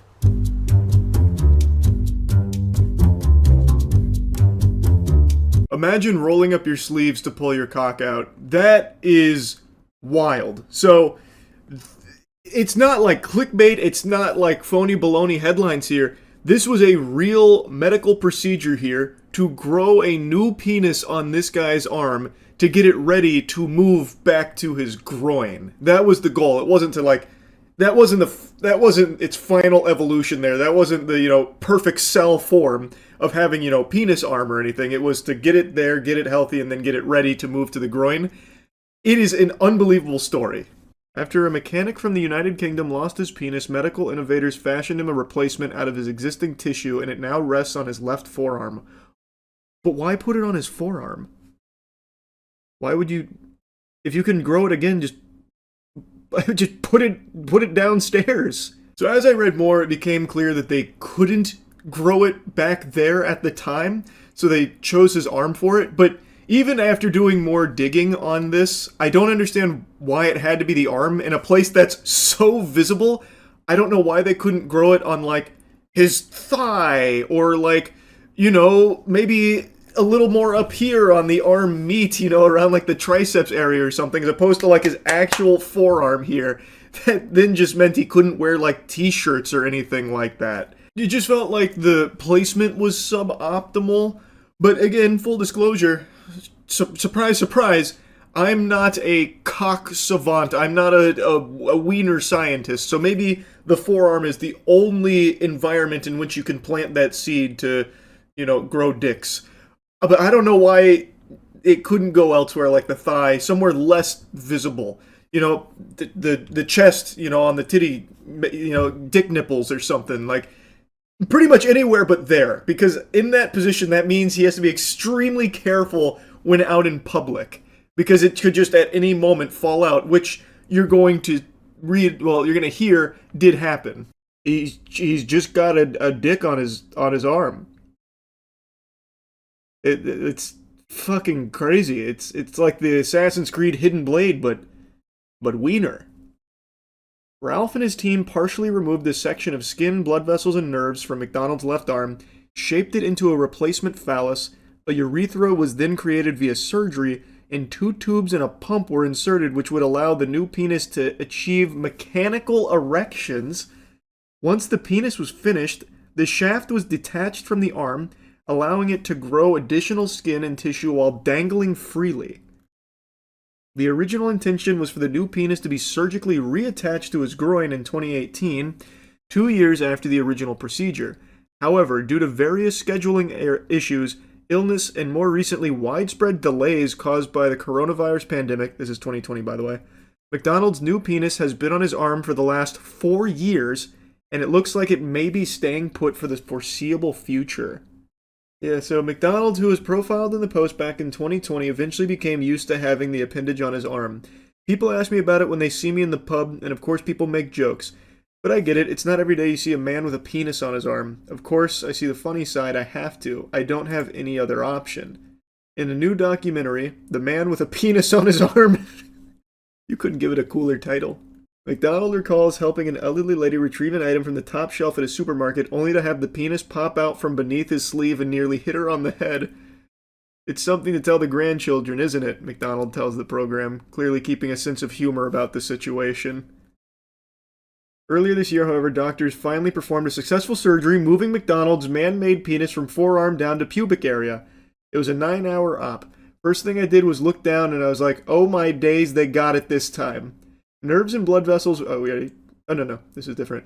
Nerves and blood vessels were taken from the arm and stitched together in the pubic area to establish blood supply to the manufactured penis. Urologists worked with plastic surgeons during the process to make sure McDonald could have a functioning urethra, meaning he will now be able to pass urine normally. And the clever medics even installed 2 tubes to allow McDonald to inflate the penis with a hand pump in order to give himself an erection. Oh wow, so he's the master of his own fate now. He doesn't need to rely on nature. This could be a turning point in my life. The divorced dad gushed, thrilled at the prospect that he'll finally be able to have sex again. Turns out McDonald's artificial penis is even better than his real one. The dad designed his dream penis with the help of surgeons and added an extra 2 inches to the man-made model, making it 6 in total. They were happy to listen to what I wanted it to be like, which was amazing. Not many can say they have a designer penis. Well, it has a happy ending. I don't know where you saw that he chose not to put it down there on the groin. Yeah, I can't show you it on his arm, but I can show you the scar. And then immediately it gets right to his arm. Yep, that went to the top of the page. I was going to show you that, but that went to the top of the page. It's blurred, though. So if we can do this, why can we not help him? I don't understand. That guy's condition seems far more severe. He literally lost his cock to sepsis. This guy just has a very small one. I have to imagine it would be even more convenient, since everything's still all there, to just do something to help, right? So like I said, all the plumbing is still in order, like the wiring's still good, like he still does have like a functioning penis, it's just at a size that makes things more difficult, whereas in McDonald's case, he completely lost that, and yet they were able to grow one, a designer penis. They built a cock out of a box of scraps. I just don't understand if that's a possibility, and it has successfully been performed before, why, in Michael's case, is he led to believe that it's too late and there's no action that can be taken outside of like a couple of smaller procedures like fat injections, which in the later part of the interview he mentions he tried, it just didn't take, and the other options add like very trivial amounts of size for a lot of risk and a lot of money. So I'm just kind of left confused is all. Just more like... Man, that's so fucking sad. There's got to be a way to help this guy. I don't understand how it's like unsolvable. He's younger than the guy who grew it on his arm. His problem isn't nearly as severe as the guy who grew it on his arm. Well, I make it sound like he's an X-Men mutant who did it on his own accord. The doctors grew a penis on his arm and then put it in his groin. Why is that not possible here? Just connect this guy with that team. It's entirely possible this was something that Michael was offered, but he didn't want to be, growing penises like body hair, which I think would be understandable. What I more mean is that it feels like, based on what I've learned now about like McDonald's case, as well as like a couple of other like very rare cases, that maybe there are some other options that aren't just like, ineffective fat injections and things that he's already tried.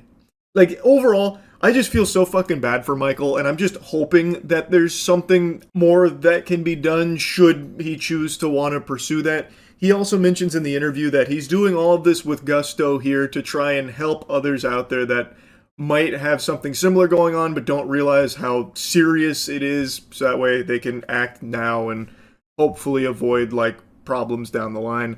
And I think that's great from Michael. Yeah, they got a lot of wild ones. This is the same station that had that woman come on about like how she left her husband because she was fucking a ghost. Right? I'm pretty sure it's the same station. So yeah, this program does have a lot of interesting stuff come across.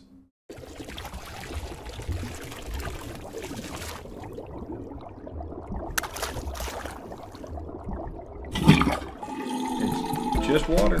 This is more expensive, but you get more out of that, is what I was saying. Oh. Co-founder and CEO John Gluck. That can't be real. Wait, Kia. This is $250. This is $250. I will tell you, the box stinks. This water is dollars. Oh my god. Alright, we're gonna talk about all the problems with Stranger Things 5. We are revisiting an old tier list. Probably close to like 5 to 6 years ago now, right? We did a water bottle tier list. Yeah, we did that. Was that in the green screen room? No, that was at my fucking dinner table. That's crazy. Yeah. Wow. So, yeah. Nope. This predates even Chelsea. This I think. predates women. Yeah, we did this before girls existed. Crazy. Before the Lord took one of our ribs and made a woman out of it. Mm-hmm. You're welcome. And yeah, you're welcome, ladies. So now, back then, we did only gas station water bottles that we could find in 15 minutes. This time we prepped and found every water bottle ever made. This is all of them. Yeah, this is all of them out there. This one also is focusing on a little bit on price because we got a really expensive one, which you got to watch till the end to see how many thousands of dollars it costs. So, yeah, we're going to see if price plays an impact, and we're just going to try a bunch of waters. It's not every water because we're missing our favorite Zephyrhills. What? This is more of a price tier list than a water bottle tier list. We are looking at the rarest water on Earth based on price and seeing which is the best. Yeah. This one's super rare now because Ashton Hall. You can barely find Saratoga anymore. We're going to start with Zin water. Save our oceans. How expensive is that one? Yep. We're looking at Gotta figure out how it opens. $1.50 to $2 a bottle. So $2 for a bottle of water. It's kind of expensive with water, right? It is. I don't know a normal price. Go ahead, take a sip. All right, Zin water. It's got a nipple top. It's like a sports. That's fine. It's just normal water. You know what I find with all the fancy waters is it all talks about the pH. So this one's alkaline. It's 9.5 pH. Yep.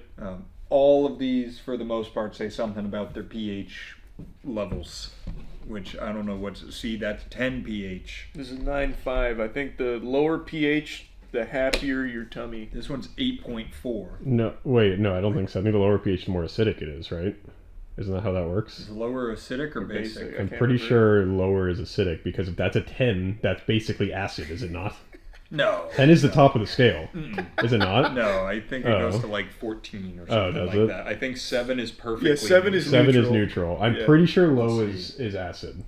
I can't remember. It's been too long. But if you ask me to do electron orbitals for the periodic table, I'll nail that. A higher pH number is less acidic. Yeah, it's more basic. What number do you start hitting ouchie levels of acid? Like, I would say like 4? What pH hurts me? Yeah. Very acidic is below 4 to 5, and very alkaline is above 9 to 10. So this is very alkaline. I'm feeling it. That's like drinking a Tums.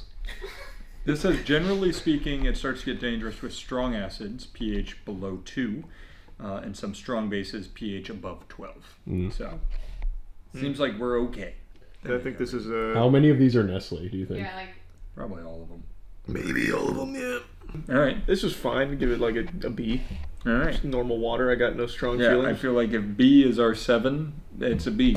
It's just water. Yeah, that's just normal water. And the rest are probably not just going to be I've seen our future. This is eternal, naturally alkaline spring water. That's a very cool bottle. That is a cool bottle. How much is eternal? This looks fancy. I know the lore on this one. Do you? Yeah. I didn't know it had what's the lore. lore? This one's the Dollar Tree bottle. Oh! Right? Whoa! And look at all the other bottles. Dude, Yeah. sitting down Friday night with the boys, bottle of Eternal and a Mama Celeste pizza. You kidding me? Oh man, That's heaven right there. That's boys' night if I've ever heard. Taking a one. peek at the new Stranger Things season. Speaking of our future, it's like how Vecna saw the future and did nothing with it. Ain't that the truth? Are you holding the water in your mouth to like really get a good taste? It's like wine. Oh, not really. I was just talking with the water in my mouth. This is good. It's good. That's good water. Dollar Tree water is good. I think if we call it now, we can say lower price, better water. Yeah. I like that more than Zin. That's science. I give that a B+. I'm gonna go A. Oh, going A, huh? Mm-hmm. Going A. I guess very bold. we should have had Zephyrhills as our gold standard. Well, but you know what that's like. You know. I picture remember. that. Yeah. Fiji. I only buy Fiji and Smart Water when I'm at the airport, and it's like $14.95 every time. I only buy Smart Water when I'm at the movie theaters, and it's like $8. You don't buy it at the airport? Not at all. Not often. I think I like Fiji. I think Fiji's good. I think Fiji was one of our top 2 on the tier list. It is good. That is good water. You get what you pay for. Fiji is so just nothing. Like Yeah. Fiji is water. Yeah. We're But you know, like you drink something and it's got a little bit of flavor in there. Yeah. There's nothing in Fiji. It's straight H2O. I would imagine if we did the last three with blindfolds on, we would have no fucking clue which is which. Give me a blindfold. You... No. We do the rest of You don't think there's a difference between that and Eternal? I would put this at the exact same ranking I would give Eternal, which is good. I was going to do which the is a B same, plus, an A, but I thought it tasted like nothing. No, there's got to be like a really good water in here. It's I probably 10. have to imagine when we start tasting 10 pH. Yeah, this is when we get scary. Yeah. I got it at Whole Foods and it said it was local. This is But local. it's That's from local Boca water? Raton, so I don't know how local. I don't want to drink Florida water. This is local Florida swamp water. Huh. Yeah, that was Interesting. Well, Zephyr Hills is also local in that case. I don't- Zephyr Hills is in Florida. I don't think the Zephyr Hills on the water bottle is the same as our Zephyr Hills. It absolutely It is. definitely is. 100% it Yeah. is, yeah. Yeah, so that was $2 as Huh. well. Electrolytes may crystallize in the bottle. Just shake gently and enjoy. pH test strips do not accurately measure pH above 8. Use an electronic meter for true So results. the website is also claiming that it is the only water that is actually at a perfect 10 pH. Oh, perfect 10 water. Perfect 10. Whoa! Their water comes from Crystal Springs. I've Ew. swam in that. I've drank my own swim. In Zephyr Hills? Mhm. Yeah, I've swum in it too. I have. Wait, where? Crystal Springs? Mm-hmm. Oh no, I was thinking Ginny Springs. I've drank myself. All right, perfect 10. You're not gonna believe it. That tastes identical to water that we've previously consumed. It feels, I guess, different in my mouth. It doesn't taste any different. Yeah, I mean, I guess you could go for mouthfeel. Let me see. I would say the mouth feels 5% different. I think to your point, if I was blindfolded, I might not be able to tell you that. I don't know where these electrolytes are hiding, but I'm not finding them. It was fine. Yep, that's fine. That was okay. I don't know if I care about it being a perfect 10 pH, to be honest with you. Didn't do much for me. All right, here's an expensive one. Yeah, that's This that's is Voss water. Voss. Oh, it's not glass Voss though. It's No. not glass. But even the glass ones weren't too expensive. The plastic ones, I think I ordered them, so that's why they came out. That's fair. But All right. that's still $2.50 for the bottle. We're getting up there. $2.50 for a bottle of Voss. That's a big mouth. That's like liquid gold right Yes, there. sir. I'm not gonna say anything.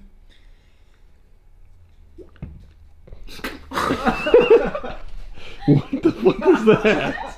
I had to cough when it. F tier. Almost killed him. Fuck. The second I took a drink, I had to cough. That was such a visceral reaction to it. Water's fine. This one, I think, has more of a taste. Let me taste. Oh, let me, without coughing, let me try. I'm gonna go B. This. You said you think it has more of a taste? When I'm saying more, I'm saying 5%. Like there's something there.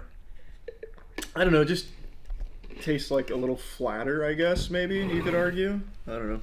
Do you think the others tasted carbonated? Not really. I guess it just feels so flat that it's the only thing that it's like in a stands vacuum. out. Yeah.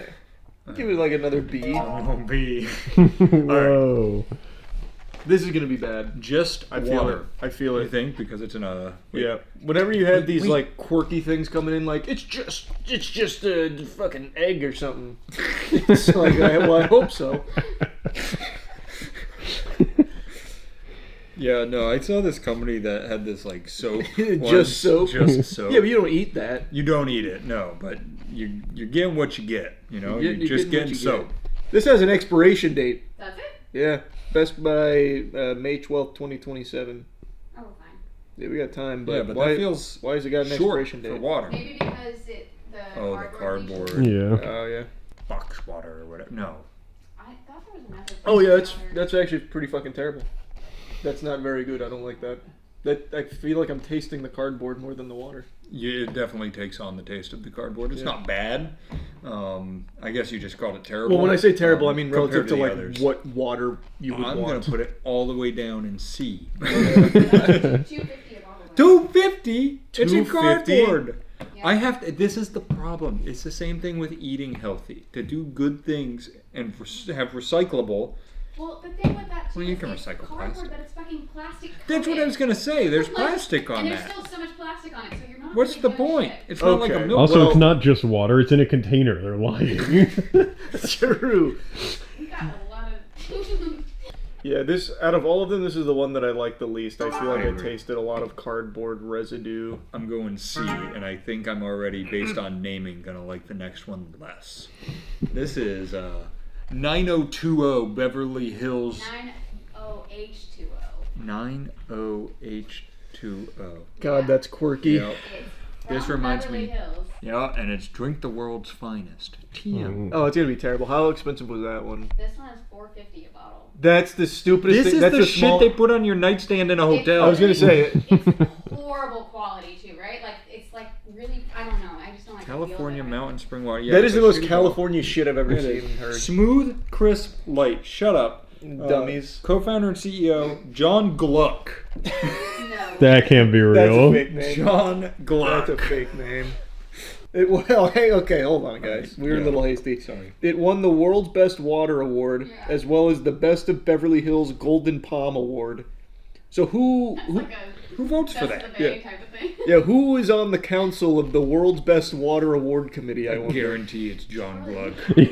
I know. Like, how are we not there? We've done I've done 3 water bottle tier lists. One with you, one with the boys, and now one more with you. Who else is more qualified? Nobody. There's some numbers and water drops on the back. What do they mean? The mineral content of the water you drink matters. The finest waters in the world are flowing with natural minerals that your mouth can taste and your body can feel. And then it just gives you the numbers of like potassium, magnesium.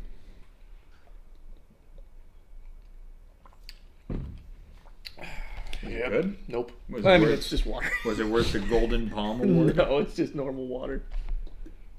It does gluck when it's coming It out, though. does. to his credit. Can you hear that gluck on camera? Yeah, really. Get in Yeah, there. you're- Can you gluck me a couple times? Here. I'll gluck you a little bit. Oh yeah, that's some good gluckage. I would put that in the Fiji where there's no taste. Yeah, it's just very normal water. I'm getting something of an aftertaste. Are you? I'm not. I don't get any sense of minerals that my mouth and body can feel. Probably just engorged myself on water. Yeah, I'll go B. I'll give it a C just because I hate their branding and their price. I didn't You're paying more for what is fundamentally the same quality water as all the now other I'm ones. understanding what this video is, and I'm going to change my ranking to a C. Yeah, Price and to I'm going to change it to a quality D ratio. now. Now it's a D. It's a race to the bottom. All right, this one has to be expensive. That one is about $3.50 a bottle. Okay, this is pH 8.4 Icelandic Glacial, and it says. We tried Let me this see one last the time. label. Let me see the label. Whoa. And it says this one is bottled at the source, Olfus Spring, Iceland. I think we liked it, if I remember right. I don't remember. I hope so. There's going to be nothing nasty in this one. One of the better waters. I don't know if it's worth $3.50. I mean, it's kind of what it boils down to. I don't. Matt just had the realization that it was just water again. That he was trying to think of anything new to say. It's all water. the thing to be mindful of. Did have Molly in it. You should. The thing to be mindful of is why would you pay the extra amount of money for When it this tastes the water same. when it tastes the same as the cheaper waters like Eternal? Because the marketing makes you think that it's not just the normal water. I will say one thing I especially disliked about this before we turn the cameras on is this here. This is how the bottle's supposed to be. It's like a glacier, but this side specifically keeps making me think it's dented, and I keep trying to pop the dent out. It's one of the better waters based on just being up there with like the Fiji and shit, but Yep. I wouldn't pay the extra money. Eternal's bottle is really cool looking, but it doesn't It make you is. think it's dented, It's right? like Yeah, boots. and it's huge. It is a massive You bottle. get a lot How more. much was it? $1? $1.25. For that? $1.25. Pull Eternal back out. Yeah, Now get I him off understand the what bench. we're talking Eternal's coming back out. about. That size, that's Why Kia? This is $2.50. This $2.50. This was $1.25. $2.50. This one doubles as a wrist rest for your computer. It's true. All right, let's try. IKEA. Waikika from the Hawaiian volcanic from the insensitive. Hawaiian volcanic waters. All right, $2.50 for a shot of water. Yeah, those are tiny. This is another thing they'd put on your fucking nightstand in a hotel room. This is like a flight water, like a little travel It's water. never It would be enough. $9 there. Yeah, true. Again, that's just that's normal water. But why would you pay $2.50 for so little of it? What are you feeling over there? It's water. Yeah, it's just water, huh? It's filtered through porous volcanic rock. Just don't do whatever they do in Dollar We should Tree try and make our own filtered water. from a volcano. No, filter it through like the Yeah, rocks. we should find like a really interesting looking place that has water and just hype it up as like the coolest shit in Tampa. Like naturally harvested from fucking Local Tampa spring. I'm trying to think of a park. Looks like a park. From Gaslight Park's fountain. Yeah, from Hyde Park. Yeah. The Mountain Valley Spring. Hot take, have always hated these aluminum cans. I'm not a fan. So like, don't do like you them. not like Liquid Death? I do not. Yeah, I'm not a huge I fan don't either. hate their product. I just don't like these cans. I don't want. I'm fine with them if they have the screw tops. I don't like how Liquid Death had the actual like Tabs. tab. Yeah. I want to drink out of plastic. I'm working on some G.I. Joe balls here. I need to keep filling. All right, this is the original since 1871.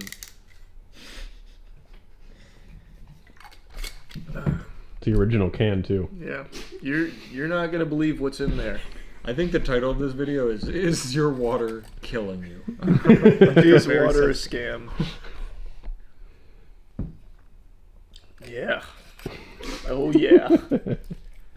So I feel like I almost always only get these at events, like the metal cans at a concert or something. Yeah, it's social. And It's supposed to be they- social. It makes you talk more.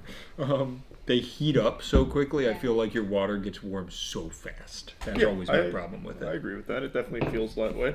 I don't like the. How much was that? $2.50. C.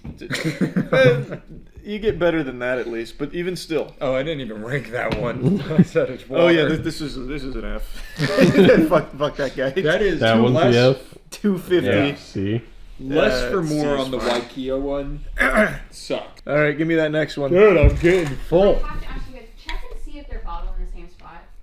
Oh, they are very Because similar, they're- but let me it's see just- that Oh, one. this one. One is Whole Foods brand and one is that one. No. Okay. This one's Arkansas. This one also says can liner not made with bisphenol A, BPA. That's good. Well, is this one made with bisphenol BPA? I don't know. Imagine. If it doesn't say it's not. I think we can safely assume this has toxic chemicals in there. I since think it so. doesn't tell That me is it not doesn't. BPA free. Nope. Nope. This one is. BPA abundant, I would imagine. That's the conclusion I'll draw Extra from BPA. that. Whoa. Oh This wait, do we have a one- difference? This one is so nothing that the others feel like something. But in a good way. That's because you're missing the It's in a good BPA. way. Yeah. Yeah, That's, the others are BPA. I was weighted. tasting BPA. So it's just, there's nothing there. It's like your mouth reverses. It's like your mouth reverses is crazy. You see what I mean? That is a lot of nothing. It's in like the abyss from Stranger. Yeah, that is a lot. That is really a lot of nothing, huh? That one. That one shocked me. Oh, we didn't even tier list that last one. I don't think because of all the BPA's that are no doubt in there. Probably a D, maybe a C. I think this video is going to need a stinger showing the last bottle. You already said a C for it. C? Yeah, Yeah. I don't remember giving it something, so I give it a C. I'm going to go A. They found a way to just make it empty. How expensive was this one? That one was $1.80. Oh, that's much Oh, better and it's value. cheap. I'll give it That's an an A. A. I'll give it an A too. Danny, try that and tell me it doesn't rock your world. Oh yeah. Oh man, he's shocked. It's so much That's nothing. pretty like nothing. It's like if they I'm with you. liquefied air. Yeah. That's just No, there's like no aftertaste. Your mouth forgets it was there. Yeah. All right, this is open water. It's open source water. Yeah, this one has a lot going on. Wait, did that here. say salt water? Nope, still water. This is like a real steel can. Yeah, a real humdinger. Is it a real steel? Real steel. Not really. No. This also feels like plain water, where it's a brand that doesn't actually exist except for on Delta Airlines. Bye-bye plastic. All right. Goodbye. Oh, that would heard that. Oh, wait, that's like actually like a really shit one. I don't like that one at all. It has a taste. And not a good one. This is weird. This kind of has it. You know the rubber on the inside of caps? It's a lot of times like a white rubber little coating. It kind of tastes like that. It tastes like... which I have licked a lot of those. It tastes skunky, is what it tastes like. Let me have another sip. It's... Like No, I'm not like going like a beer skunk. I'm not going straight to F. I think what's happening is we just drank liquefied nothing, That's true. and Yeah. now there's something. Maybe that's, I forgot what that's like. Legitimately, to me, that tastes like when you finish like a Miller Lite and you get like the piss at the very bottom. I was gonna equate it to... Actually, taste that one, Danny. Since you just... I mean, the champagne of beer. It's the Anheuser-Busch runoff water. I was gonna compare it to like an Aquafina. Yeah. Where there's something there. Yeah, I don't like that. Yeah.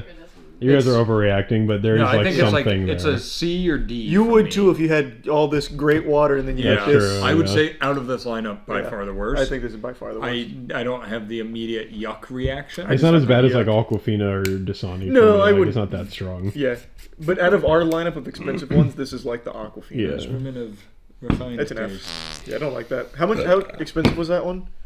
$250. Yeah, overpriced as well. How much is this glass Evian? $650. And you can't take it with you because it'll shatter. True. And it's shaped like a bowling pin. Evian is my go-to airplane water, if they have it. But not in the glass bottle. Not in the glass bottle. Yeah, it's weird they always They have like the let you little on ones. there with Yeah, those. it is cheaper in a plastic bottle. I like glass bottles. Things taste good. Because you like the nicer things in life. Yeah, the glass things in life. I've had a lot of Evian. Evian's good. It is a little more expensive than like Zephyr Hills, right? By a few cents, I would bet. Probably. Yeah. Evian's good. A. Zephyr Hills is my hurricane water. Oh yeah, most of my water bottles in my garage are when a hurricane's coming through. I'm like, I'll pick up one more pack. And I'm like, I have 4,200 water bottles. Fugi. Fugi. That looks like a fight brand. Yeah, Fugi. Is our Saratoga is not as expensive. That one is our second most expensive one at Let's go to Saratoga first. Was $350 actually, so it was kind of in the middle. But these last two are That's a lot for This is $350. Yeah. That feels like a good deal. You get more for half the price of the glass Evian. No wonder Ashton washes his face with it. Because of that video, because of that Ashton guy, Saratoga's water prices dropped a little bit, so they could. I'll tell you what, it's worse. Is it? Sorry, I Is don't it mean to actually spoil worse? it for you. Evian is better than Saratoga in terms of taste. Am I on the crack pipe?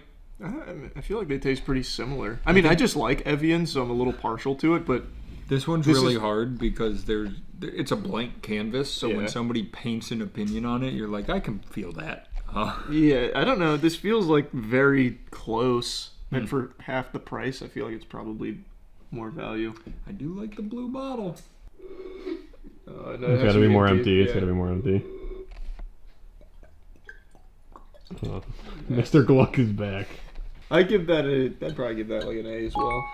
It's good. It really, I didn't expect. Let me see the Evian real quick. This is 28 fluid ounces. How many is in the Evian? Is that $3 more? It's not worth $3 more. Am I missing it? Am I stupid? I don't see it. It's at the front. Oh, I thought it'd be on the back. 78 millimeters. 75 CLs, which would be 750 mLs, which this is 828 mLs. Wait, so this is more for less. We established that. Wait, did we? I thought this was more. No, this is more expensive, but you get more out of that. Is what I was saying. Oh, I wasn't listening. We're gonna move on to Fugi. How much water is in that one, Matt?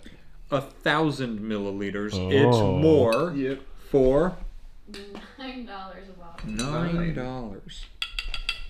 There's got to be a reason why people would buy this. Oh. The price jump to the next one is just insane. Turns out even the expensive water is not that expensive. That tastes like pool water. Actually tastes like But pool water. it tastes like Italian pool water. I gotta clear my mind of your thoughts before I dig into Fugi. That is literally what it would taste like when I'd go to little swimming parties and I'd accidentally drink the fucking water.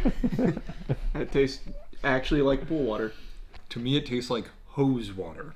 Oh, interesting. I have very distinct memories as a kid do you remember those black plastic skate ramps?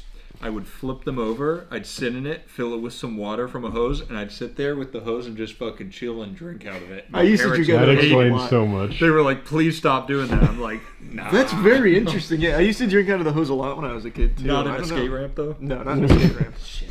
Been looking for my soulmate. But yeah, I really get hose water from that. I don't know. I think I'm just still too stuck on pool water. But this is like maybe the pool you swam in was filled with a hose. I mean, it was. But like, yeah, try that, Danny. That like actually does taste like actual something, and I don't hate it. Movie magic was crazy there. I do get it immediately. It's got like the untreated, like I probably shouldn't really be drinking this kind of taste to it. Yeah. I don't want it to get misconstrued, Fugi. Like, I'm not trying to say you guys are like chlorinating it or anything. Like, it doesn't taste chemically. It just reminds me of that sensation of drinking pool water because it has like a stronger taste to it. Hose is probably more like accurate, I would say.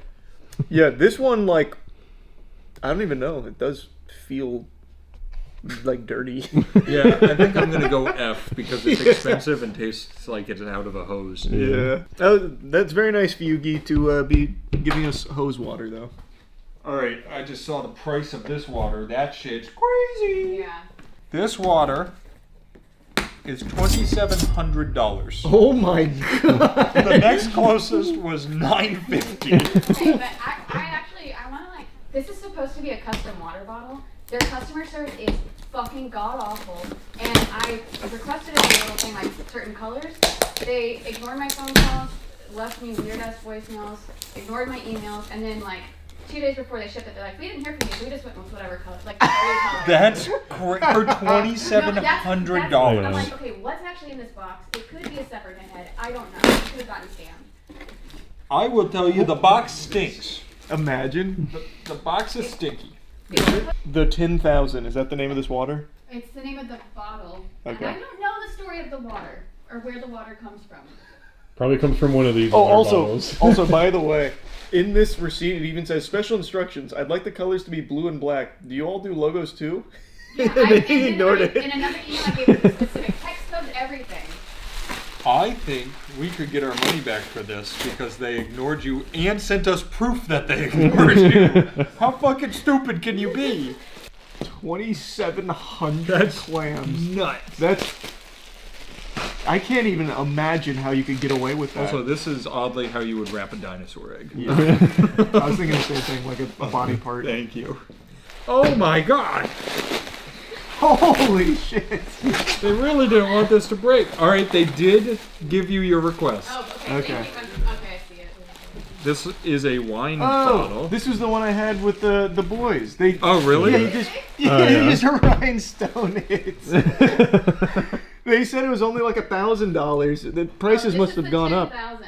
This is No, you got the better version. Oh, okay. This is 10,000 Swarovski. Oh, it's crystal. bling? I can't say that. There's no way this is Swarovski crystal. It's not. It can't be.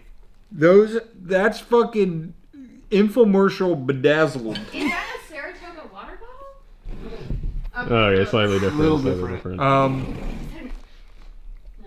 So it says bling. You can see it's basically like a wine bottle. Here, do you want to get that plastic? Do you off? think if we pulled off the stones, what do you think? Do you think they just reused a bottle from somewhere? Could we figure out what it They was? must, right? Oh, they did the top in black. They listened to you. Good. Thanks, guys. I'm gonna say it. This is pretty sloppy. There's just glue coming through all the stones. Yeah, well, that's so. What when I did this with the boys, I didn't know this was going to be the water here. I guess this really is like just the most expensive fucking water on the planet for no reason. When I did it with the boys, they broke the bottle, It is. From New Jersey is where they get the water. Oh, that's cool. That's probably really good. So, like, it is actually just a layer of glue, and they just stick the shit on it, and that's it. Which, like, I don't know how I want them to do it. I just want it to be something else. Well, I just don't want them to do it. Like, it just I'd shouldn't actually like exist. them to stop. Is there a single practical consumer base for this product that isn't exactly what you're doing right now? Do you think to they've put it sold- on the internet? Have they sold more than the 2 that you've consumed? I just can't imagine. Charlie's That'd be crazy. 100% of their customer base. That would actually be nuts. So they're sitting there being like, somebody else fucking bought one. This is great. And they're like, it's the same fucking guy. I can't even imagine like a Hollywood celebrity being like, I'm going to get 10 of these for my party. Because why? Why would you buy fancy wine? You said there's different levels? No, it's like, so that's the 10,000, and then they have their. Right now, their website changed a little bit. And I'm assuming the 10,000 is because they're claiming there's 10,000 of Is these. what they're claiming. So they have that, or they have their limited edition. The lean 5. sparkling You can get water, 5 crystals on And it. it's a mixed flavor 6-pack for $17.98. $17.98. They have a $17 item and a $27. For 6 of them. All right, do we dig All right, in? yeah, you gotta All right. see if it changes your life. Oh, it's a cork. Okay, you get that. I'm gonna hurt myself. Oh. Here, smell your selection, sir. Ah, yum. That's so silly. Oh man, and it actually is, like, I know I already hate it just off rip, but it actually just doesn't taste good. That was the conclusion last time Hands too. down, the worst water we've had today by like it's not even a competition. And Danny, You guys to just make don't sure have we're not refined water to make sure palates. we're not making that up, that is shit quality water compared to the rest. I don't know if I hate it as much as the stinky one, but it is just, it's on that level. It definitely has like flavor Yeah. to it that some of the other ones don't have. Well, I forgot we had hose water, but as you remember, I love hose water. It's so silly. It's so silly. This is insane.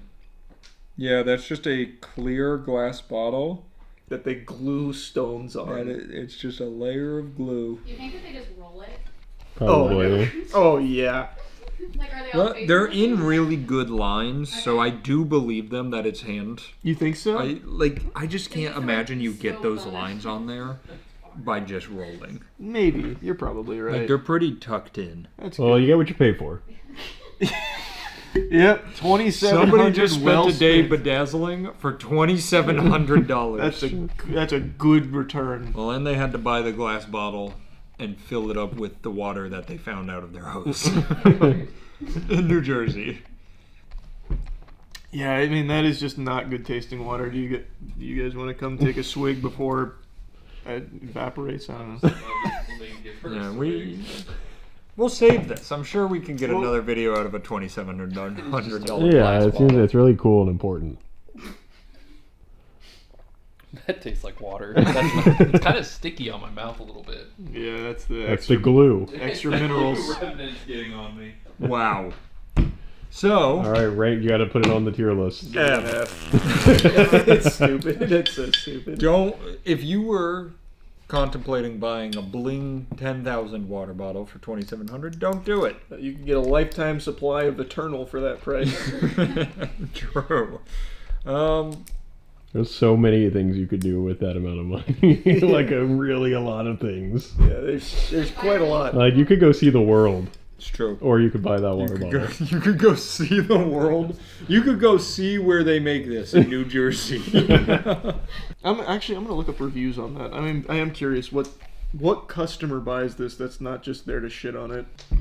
These are some cool reviews. So Chomp B, verified reviewer in 2018, says exquisite, 5 stars. I have love water that in bottle. Drink yum, come back, buy more. XO. Yeah. That made sense. Yeah. On their website, it's a verified reviewer. Like they're like, yep, this guy's good. This guy's real. Yeah, I know this one. Well, there's also Joseph F in 2018, 5 stars. Quintessential. This bottle of water was perfect for my private yacht excursion in the Mediterranean. The price is almost too minimal for water that tastes this magnificent. That's gotta be a joke. It's gotta be, right? Yeah, that's gotta All be a of these joke. have to be jokes. It kind of grinds your fingers. It does. It doesn't feel good. Yeah. Wow. So, I'm actually gonna look up reviews on that. I mean, I am curious what It's not pragmatic. It tastes like faucet water. Yeah, it does just taste like tap water. This is You can still like this. the glue is all It's over all this. of it. It's not good. This is an Etsy shop that took off. It is very This Etsy. is an Etsy shop that hit the big time. Damn. Yeah. It tastes like pool water if they took the chlorine out. They were like, oh, now it's safe to drink. Oh, Hose if you want, wait, if you want that sensation, Aaron, you've got to try this water. Actually, Yeah. That's Oh, the is it actual glass? hose water. Yeah. Well, it's got to be good. It's from Italy. That- Italian hose water. That's the second most expensive bottle. yeah, those eyes shot open. Whoa, that's crazy. Yeah, isn't that nuts? It is just hose water. It's like they emptied out an onsen and just put the water in a bottle. That's crazy. Yeah, that was the wackiest one for sure. He keeps naming more places you fill things up with hoses. These reviews just can't be real, yet for some reason they're verified reviewers on the fucking website. I don't know who goes through and does that. Well, typically, like, we would be a verified one because we're locked into the shop as purchasers, but I think there's a difference between a verified reviewer and a verified purchaser. If we can pick verified reviewers, Jigi's about to change. What an interesting company. Yeah. Calling it a company is a stretch. I'll be Yeah, honest what an with you. interesting... I'll have you know they just made $2,700. That is true. That's true. Their books are flying for this year. What a start to their... Well, no, I guess we got it last year. Yeah. Oh, whoa. There's an article from 2013 on this. What the fuck? It says, don't guzzle that water. It costs $2,600. You should make that the name of your video. Don't guzzle this water. So yeah, definitely F. Super Huge, F, for huge sure, super F. Cool. That was cool. Thanks, Chelsea, for finding that. Yeah, appreciate it. And next time we're gonna eat a bunch of Oreos. The most expensive Oreos in the world. Oh, I bet you they'd bedazzle an Oreo. They'd for bedazzle us. an Oreo. Swarovski edible crystals. Delicious. Hey, thanks guys. Stay hydrated. Primate, a new horror movie about a chimpanzee with rabies that starts killing an entire house party. Is it good? I mean, kinda, I suppose. I saw that this film debuted with overwhelming enthusiasm and like really high scores, so I thought for a moment that the trailers were deceiving and this wasn't like a really simple movie. It's not just, a slasher film where the bad guy is a chimpanzee. There must be like a lot of depth or something, like a very complex onion to peel apart. After seeing it, I could tell you it is a slasher with the chimpanzee taking pleasure in just killing people having a house party. I'm a little surprised at how high the reviews are. I think maybe people just appreciate the unapologetic nature of just how simple a movie this is. Anyway though, this film is every horror cliche you could possibly find in a slasher put into here, but with a new Fortnite skin on it. And I gotta tell you, the new skin does make it more entertaining. It is like actually very silly to see like an evil chimpanzee become fucking ghost face here. Like, even trying to scare and torment the people that he's killing. So there's a scene where he's got, like, an iPad that can, like, verbalize for him. So he starts spamming, Lucy, bad, Lucy, bad, Lucy, bad, Lucy, bad, right before, like, jumping on her from the fucking top turnbuckle to, like, go crazy on her. But overall, the film doesn't do anything you haven't seen a million times before, with characters making the stupidest decisions. And I know I say that for so many horror movies, but it's because it's so common. In this one, I don't think a character even accidentally makes a good decision. Anyway, though, I've already kind of dove into the meat and potatoes without even giving you, like the actual overview here. Obviously, we're going to be getting into spoilers. Here's your spoiler warning. So the movie is about a family that has a pet chimpanzee named Ben. Ben has been trained from the mother, who was a linguistics expert, to communicate with them. The mother has passed away, so now it's just the daughters and the dad. And one of the daughters is finally coming home after a long time away, and she brings her friend, who brings her friend, and they meet two dudes on the plane who are like your quintessential frat douchebag party, like, titties, a beer, yes! That is all they are. And they meet them on the plane. Then they go to Lucy's house. She's our main character. And Lucy's father is about to go away because it's an important deal that he's got to do. So even though his daughter's finally home, he can't really stay and celebrate. So it's Lucy, her sister, and Lucy's friends. And they have a house party because Papa's not there anymore. So they said, it's time for beer and weed. So they have a house party because the house is all to themselves. We meet Ben, who unfortunately got in a little bit of a tussle with a mongoose. And the mongoose had rabies. Then Ben escapes from his enclosure after murdering one of the doctors that was coming to check on him. He rips his face off. The gore in this movie is pretty impressive. Like, I know it's a lower budget film, but it actually looked pretty solid. It's not just some like super lazy low budget CGI that you'd find on a CW show or anything. I looked it up. It's practical. It's an actor in a suit with an animatronic face for the chimpanzee. So it looks good. And it's not like, you know, very cheap suit or anything. You know, don't be picturing that scene from SpongeBob where he gets him in the sack and starts beating the devil out of him. Like, it is a decent looking film. And the kills are pretty brutal. Like, Ben rips someone's jaw off, like, straight off their face. Like, and it doesn't look like, you know, dog shit PS2 graphics or anything. And that's pretty much the whole movie. I basically described the entire story. It is, they were throwing a party because Dad was out of town, Ben's got rabies, and now he just wants to kill everybody. So they're trying to survive the night. And boy howdy, let me tell you, they do a fucking terrible job at surviving. They are worse at that than mosquitoes. And those stupid bastards fly into electric bug zappers. Like, it is crazy just how many awful decisions these characters make. So, for example, when they first start to recognize something is wrong with Ben, he's getting aggressive. He bites one of the sisters, and she's like bleeding out, basically. They jump in the pool right afterwards because they correctly deduce that Ben can't swim. So they get in the pool, and then Ben gets his iPad out and he starts just saying, dead, dead, dead, dead, dead, taunting them. And like trying to like circle them, and they're just floating in this pool for a while. Eventually, Ben like ambushes them, so he climbed over the top of the pool and then dropped on the other side to like scare them and like try and grab one of them, but fails. And he's just sitting on that edge, and the edge of the pool is right by a cliff. So the only guy here at this party decides he's going to be the big shot hero, and he comes up with a plan to push Ben off the side. And when he goes to push Ben off the side, Ben basically just flips him over instead, and then he falls to his death and has his head explode on a rock down below. Then Ben comes up and starts laughing, like maniacal laughter, like a comic book villain.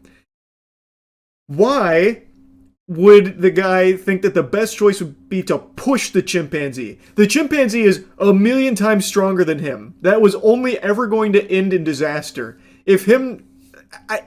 I don't understand that plan, because they had just discussed that he probably has rabies, like that's probably what's causing this, and they know he can't swim, and they would probably know that water would frighten him, and he's on the edge of a pool, on the edge of a cliff. If he had instead just started splashing water at him, Ben probably would have freaked out and fallen off the cliff.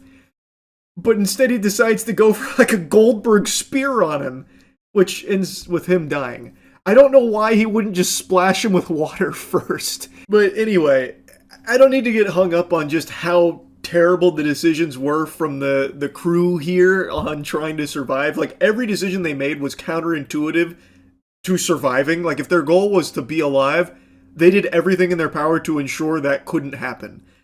But I have to call out one inexplicable scene. So those two dudes on the plane that I briefly mentioned, the reason I mentioned them is because they did play an important role. While they were partying, one of the girls decides to give them a call saying, come fuck our brains out, like teasing them, and then leaves a message with her address. And we don't hear from them again, and then of course Ben breaks out and all hell breaks loose. And then randomly, after, you know, there's been some death around the area from Ben killing them, not just the one guy, but also one of the other girls got pummeled to death. Well, then those two dudes show up. They're already like plastered, but they like break into the house. They open the door and they're like, whoa, it's time to party. Who's looking for penis delivery? And they're just walking around this house. that no one is there. There's shit thrown all over the place, and they're just like joking around like, yeah, dude, they're probably upstairs waiting for us to come bone them. I'm gonna check upstairs, but you check downstairs just in case. We're gonna get super laid tonight. And they're just walking around this house like drinking their beer. These are strangers, by the way. They'd never met apart from like the 3 minutes they spent hanging out on the plane. And they break into this house with all the lights off. It looks like there's no signs of life, but it looks like there was some kind of struggle. And they're just wandering around aimlessly. One of the dudes goes into the girl's room. Well, multiple rooms, actually. And then he's like just hanging out on her bed. Still, he has seen no signs of life in this house. They are actually just burglarizing this place. And he's just hanging out there, and then he looks at a picture that's on the nightstand. He's like, oh, it's a pet chimp. Weird. Puts it aside, and then, of course, Ben is there. And that's when he rips the dude's jaw out. And then he also kills the other guy who was still wandering around the house. And then he eventually saw all of the girls in the pool, like, passed out on a flotation device because they had been, you know, floating there for so long they got exhausted and fell asleep there. And he's like, dude, I found the chicks. Mind you, in order to even get to that area to see the girls in the pool, he had to walk through a minefield of broken glass because Ben had busted through a glass door. Meaning, he walked through the broken glass, thought nothing of it, then saw them unconscious in the pool and was like, yeah, they're here, the girls. And then he gets killed by Ben. It's just so weird because, like, no matter how dumb, like, no matter how lobotomized or drunk you are, I don't think that would ever actually happen, which is why in this kind of movie, you have to suspend disbelief so hard. And I guess that maybe is, like, the big appeal, because it's very unapologetic with how stupid these characters are, and even the concept itself is so outrageously, like, over the top, like just a killer chimpanzee that just wants to kill for fun after contracting rabies. Like, it is wacky and over the top, but I had to mention that because I was sitting there stunned like, no way. No way we're watching this right now. And it's also really inconsistent with how strong Ben is. Like, I'm sure many of you have heard the stories of, like, chimpanzee attacks and how brutal it is and how strong they are. Like, the one chimpanzee that ripped the lady's face off and, you know, got shot 6 times and still didn't even go down. Like, it is incredible how strong these animals are. In this movie, they showcase that a little bit with Ben, sometimes, but then other times, like on Lucy, there's like 4 scenes of him just like beating Lucy to death, and she's totally fine. There's a scene where he breaks her wrist, like breaks her whole hand and wrist, and then in the next scene, it's fully healed for Lucy. She even picks up a shovel and hits him with it, with no issue at all. So like sometimes he's extremely strong, and then other times he's really weak. And there's like a scene where they like close a door in Ben's face, and Ben is like trying to open the door, but one of the girls is able to like hold the door closed on him somehow. Like somehow she was able to overpower Ben. Like it's just sometimes they just nerfed him. Like he was really weak for some reason. Well, not for some reason, obviously to fit what the plot needed in that moment, but it was just very inconsistent there, which again, you're probably not even going to be thinking or caring about because this movie is just like so silly, and I feel like it has to be self-aware. I couldn't get like a full gauge on if this movie was self-aware or not, but I have to imagine that it is. Anyways though, there's no need to yap about it further. I don't think the movie's like good or great or anything like that, but it is entertaining. Like it is silly, like unapologetically silly with how the film plays out in a lot of cases. So if you're just looking for like a really like, you know, simple, fun movie where a chimpanzee kills a bunch of people, that is exactly what you get with Primate. There's no bait and switch there. There's no false advertisement. That is exactly what you get. So yeah, I mean, that's really about it. So yeah, I'm in a bucket hat. I'm enjoying it. I'm having fun. Now, a buddy of mine just sent me something that I can promise you no one's having fun with except for the people that were paid to promote it. It is called $1 Million Fan. It is a show which is pitching a $20 million prize pool for what seems to be a load of horseradish. And in case you were wondering, yes, that is an AI mansion on their front page of this contest. At least from everything I can tell, it's an AI-generated mansion. Which immediately should let you know that you're dealing with some high-quality content here. No reason not to trust that. I can't believe anybody would be pitched this and actually think it's legitimate. Like, it takes 3 seconds of looking on their website to smell the poop. It is unbelievably foul. Like, there is no world where this happens. To put in perspective that prize number, $20 million, that is significantly more than Mr. Beast's Amazon show and would make it by far the highest grand prize pool in any kind of like reality game show history, pretty much.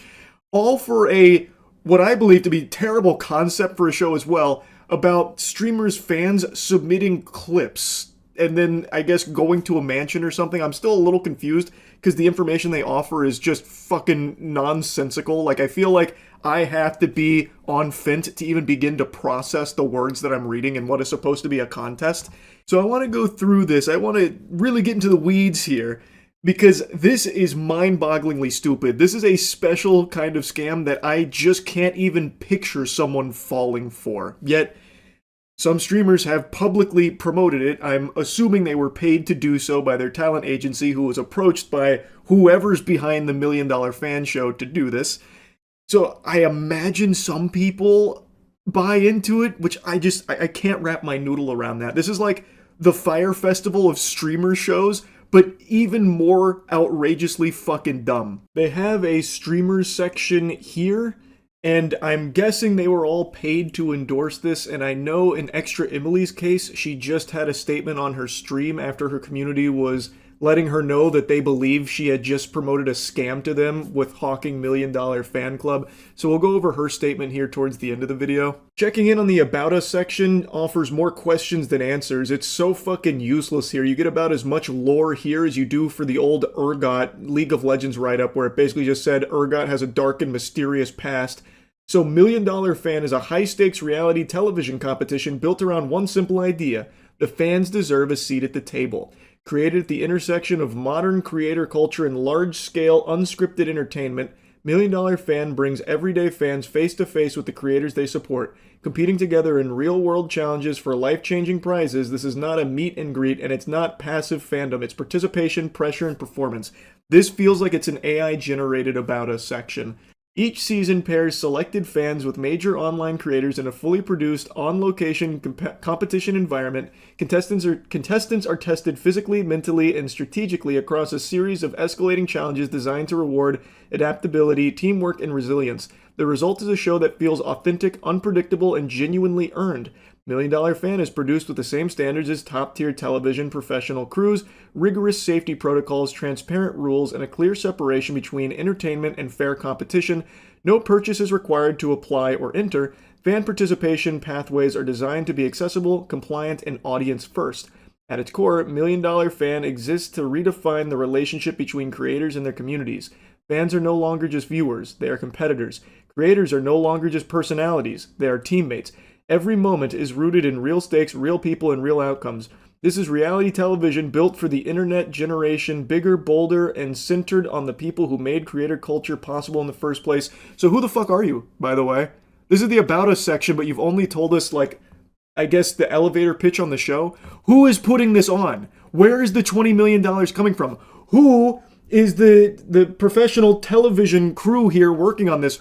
Like, this is not providing any actual information about the team behind $1 Million Fan. That should immediately raise some red flags that they're not front-facing with who is even putting this on in the first place or where this prize purse is coming from. Their About Us section is fundamentally just like a high schooler that's cramming for a summer reading book report where they're trying to meet the word count. This should immediately be raising red flags and have you asking some questions like, why are they not being more forward with who is behind this? Is it the fucking Rockefellers? Like, whose identity are they protecting? The Elusive Man or something from Mass Effect? Like, where is this coming from? Who is putting this on and who is putting this together? This About Us section is nothing but meaningless fluff gobbledygook that doesn't actually answer anything or provide any real valuable information about this production and who's responsible for it. And then when you go further to their partners section, they have like a couple of brands listed here. Their 3 listed affiliates are Malwarebytes, Hide Me, and then that mystery affiliate in the middle there is StubHub.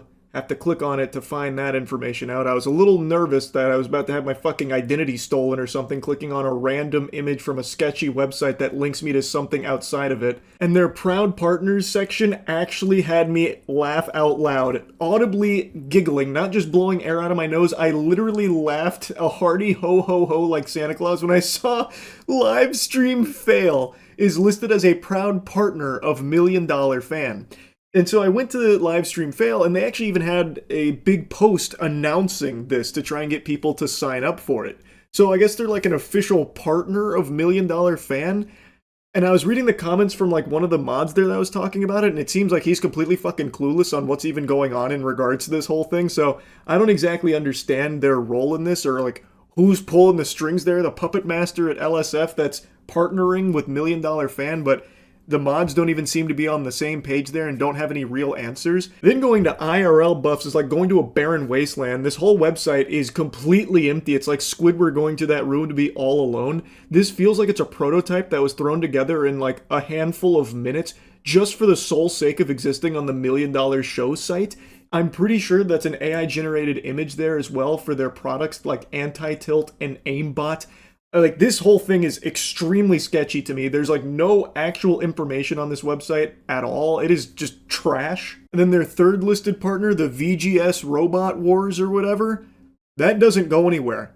You can click the image, but nothing happens. So when it says coming soon, it literally means coming soon. One of their partners, they're still imagineering right now. They have the concept of a partner, but it doesn't actually exist.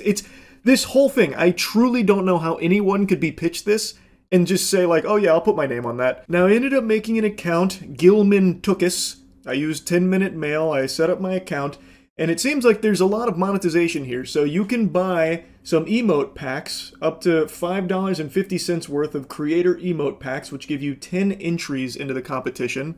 But they do explicitly make clear numerous times, no purchase is necessary to enter, but kind of nudging you a little bit to maybe make a couple purchases. But you can't legally require a payment. You can't legally require someone to buy something in order to enter into some shit like this. So that's there to cover their own ass in the eyes of the law, but they do very much try and incentivize you to spend money here for the $1 Million Fan show. Going to their official rules, I thought for a brief moment I was going to learn more about the sponsor here, but it's talked so vaguely that it sounds like a Destiny 2 raid boss. The sponsor, $1 Million Fan Reality Show Inc., referred to herein as $1 Million Fan or the sponsor, is a Canadian for-profit corporation operating as a technology and media company that organizes and promotes sweepstakes events. The sponsor operates sweepstakes and skill-based contest experiences and separately provides application review and casting evaluation services. Any producer fees are charged solely for administrative and evaluation services and are not entry fees or consideration for chance. Interestingly, they say the sponsor is a Canadian organization, but the domain, when looking it up on Whois, is registered in Iceland. I don't know, it feels a little odd. It felt peculiar. Maybe that's standard business protocol? Not really sure, but just thought it was something worth mentioning. Now I bet you're scratching at your neck wanting more details on how to enter, and don't worry, they have this section here that's nice and convoluted. So, how to enter. A. TV show spots. The TV show selection will offer 2 different methods of entry with a total of 14 show participation spots available. 1. Sweepstakes entry, random draw, 7 spots. Participants may enter sweepstakes for a chance to win 1 of 7 show participation spots. Sweepstakes entries are available through 2 methods. Paid entry, donation method. Visit the Experience webpage and follow the donation entry process. Each confirmed donation will provide entries into the sweepstakes with the number of entries determined by the amount donated as indicated on the Experience page at the time of donation. Participants may donate multiple times and there's no limit to the number of entries per person. Yippee! Yeehaw, I can keep giving my money for a better chance at being on this imaginary television show. Then there's method 2, free entry, no donation requirement. Participants may also enter sweepstakes without donating. To do so, visit the Experience webpage and follow the free entry alternative method of entry. Each valid submission will count as 1 free entry into sweepstakes. Free entries are unlimited. Participants will submit free entry by mail, which I'm sure people can't wait to go by mail for their free entry. Then there's also 2, the contest entry. This is judge section, so this is outside of the sweepstakes. In addition to the sweepstakes, 7 show participation spots will be awarded through a skit-based contest. Contest entrants must submit an application and/or participate in the contest process as described in the experience rules. Winners will be selected by a judging panel based on specific criteria, originality, creativity, skill, or other merit-based factors as outlined in the experience rules. Contest entries will be judged by a qualified panel chosen by sponsor using the following weighted criteria: creativity 40%, originality 30%, skill or ability demonstrated 20%, overall impression 10%. The 7 highest scoring entrants will be selected as contest winners. In the event of a tie, sponsor reserves the right to conduct a secondary evaluation. Judges' decisions are final and binding. Now, let's assume that you do enter into this. You waive your right to basically everything, which this is standard. I saw some people calling this out as being like really alarming, but I don't think people ever really read terms and conditions. These kind of protection clauses are always baked into contracts these days. Not that I agree with the practice, but this isn't anything super new. This is probably boilerplate shit if I had to guess. So if you read through the entry conditions and release, if you bother to go through and read that, you'll find a lot of legalese that's there to kind of just protect themselves in the event that someone tries to pursue legal action against them. And this is baked into so many terms and conditions these days where companies just throw the kitchen sink in there knowing full well a lot of it's not enforceable, like it's not going to actually stick, but they throw it in there just because why not? They know people aren't going to fucking read it in the first place. And in a lot of cases, it gets overturned. Like, you can't just knowingly scam someone and say, look at the terms and conditions in section 117, you agreed that we could scam you, and if we did, you wouldn't be mad. There'd be no tears and there'd be no legal actions. You agreed, you signed right here by signing up. That doesn't work.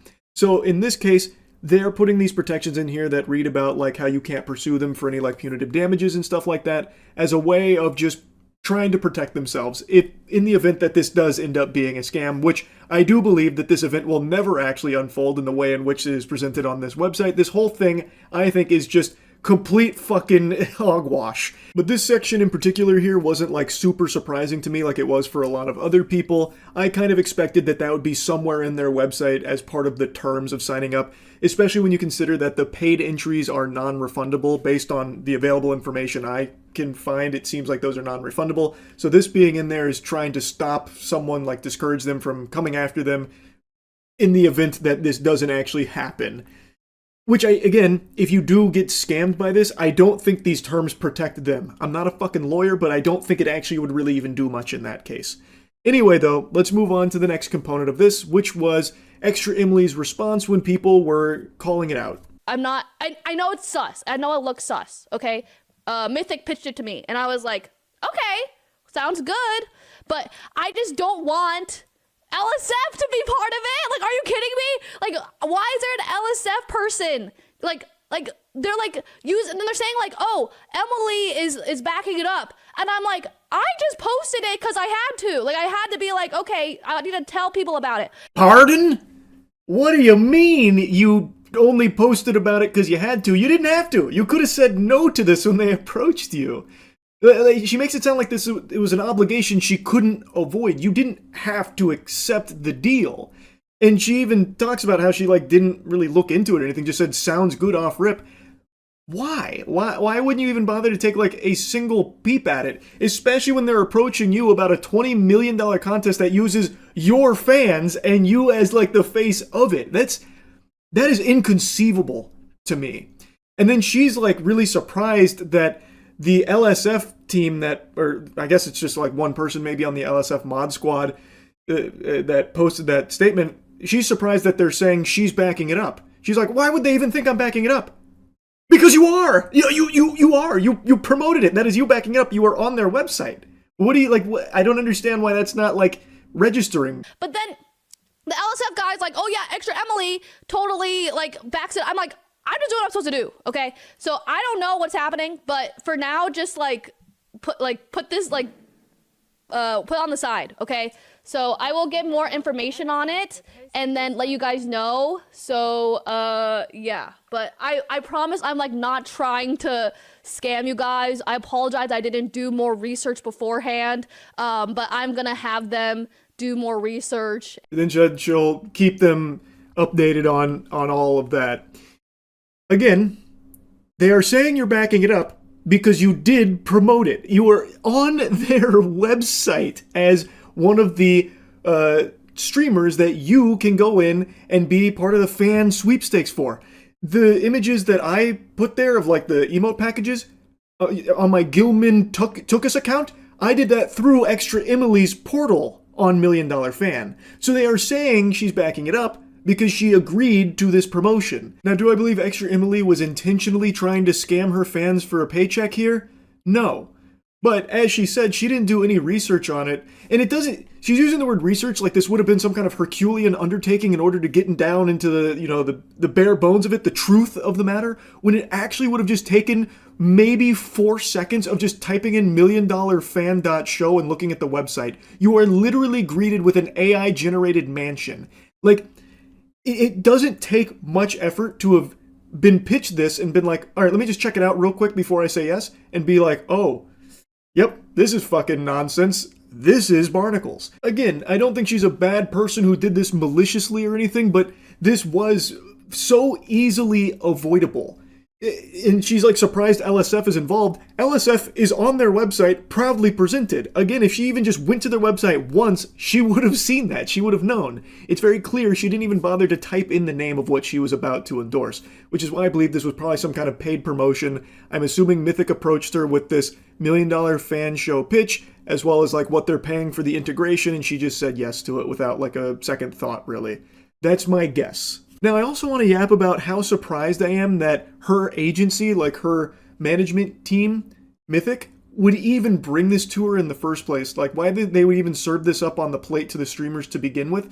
I feel like the agency shouldn't have even entertained this $1 Million Fan show pipe dream. There is no real information available on anyone even associated with this show that's apparently going to be on television based on their entry rules. It's going to be like a big budget reality TV show program somehow, somewhere with a professional crew, this and that. This is a multi-million-dollar production. Like, based on everything they're talking about in their About Us section, this sounds like this would be like an $80 million like produced show with a $20 million prize pool, which is unheard of. Absolutely unheard of. And yet there's no real information available on it. I don't see why Mythic would even take this offer and present it to the streamers with so little available on it. This feels like a very fraudulent show that is now being put out to streamers here as a potential endorsement. So I'm surprised that Mythic even served it to them to begin with. But again, I think it was so easily avoidable for the streamers that are listed here to just like type in that show, like look at it for even a second and be like, yeah, this is fucking garbage. This isn't real.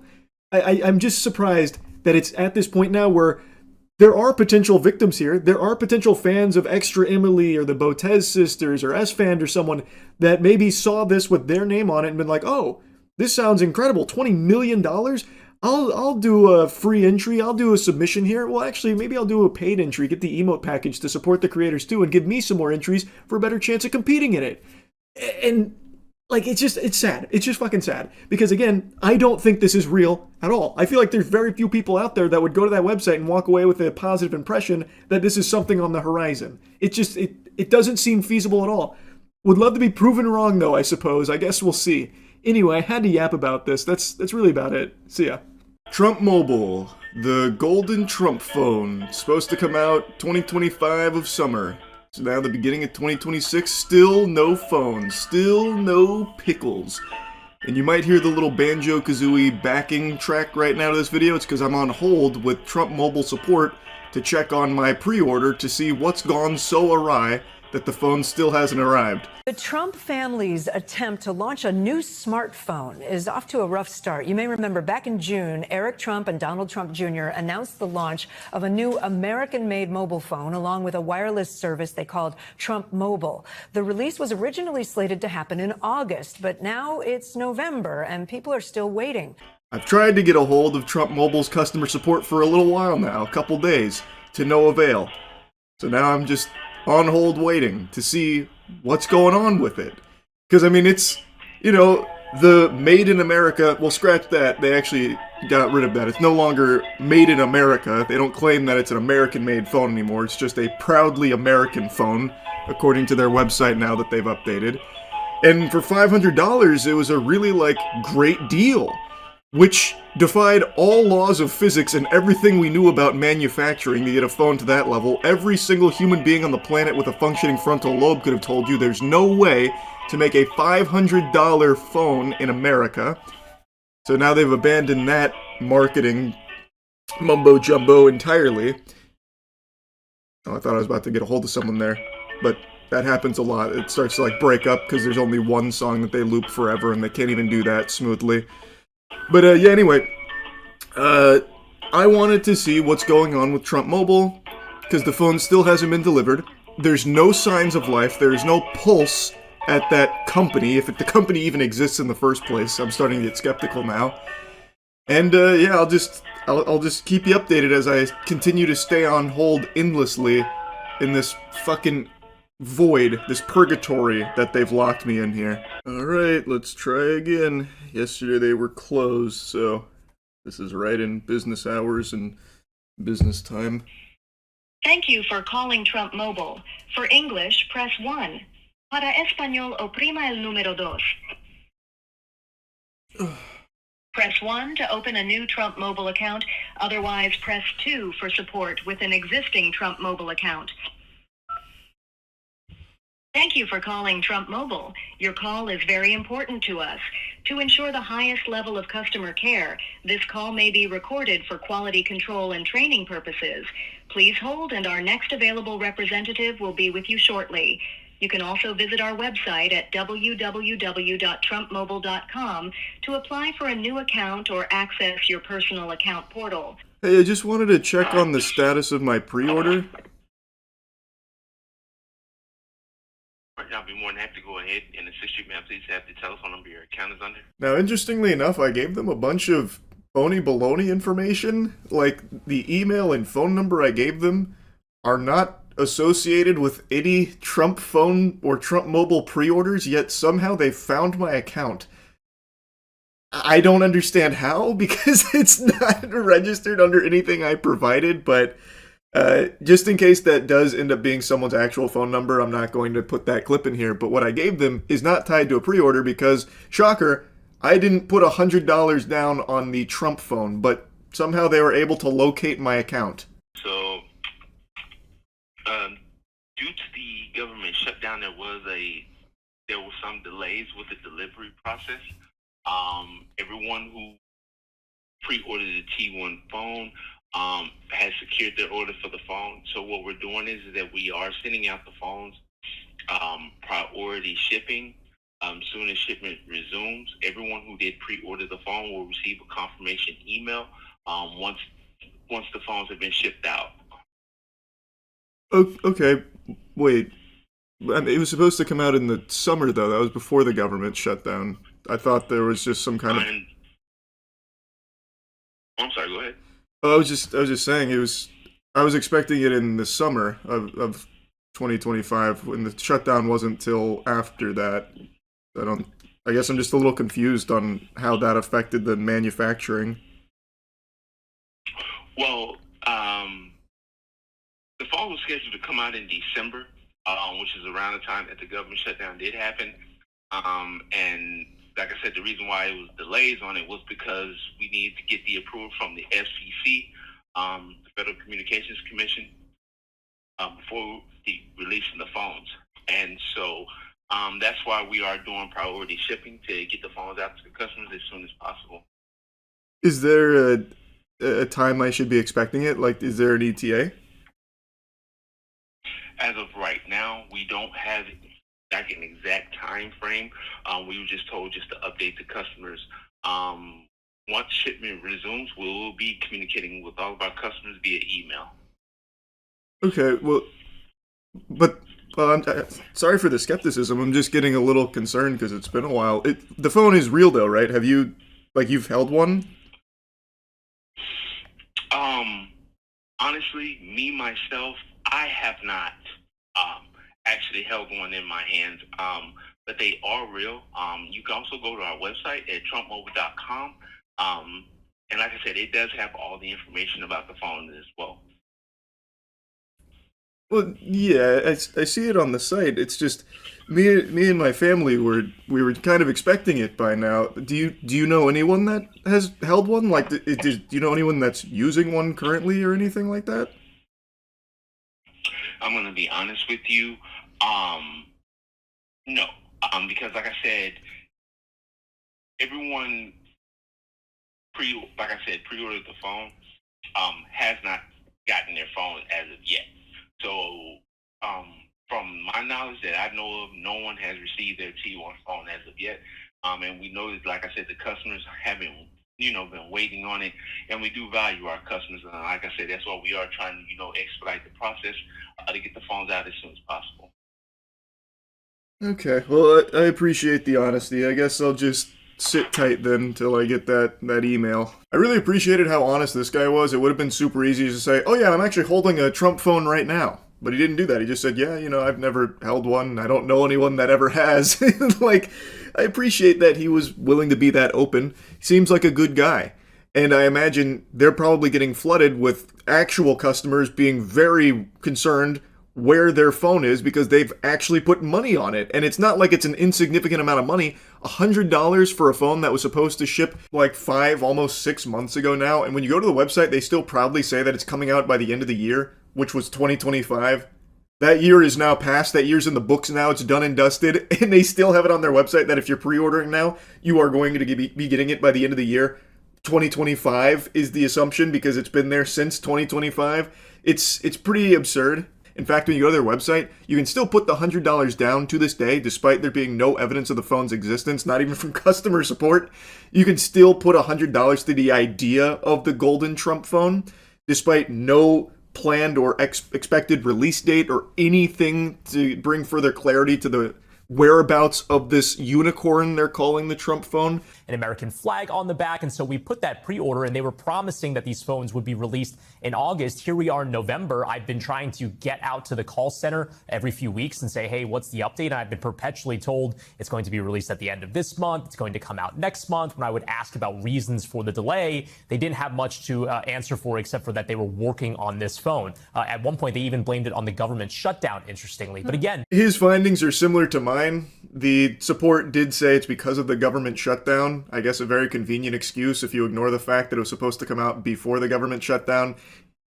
Support then, of course, just doing his job. It's not like I blame him or anything. Is saying, no, it was actually supposed to come out in December, which isn't really the case. But even then, it's past December and everything like that.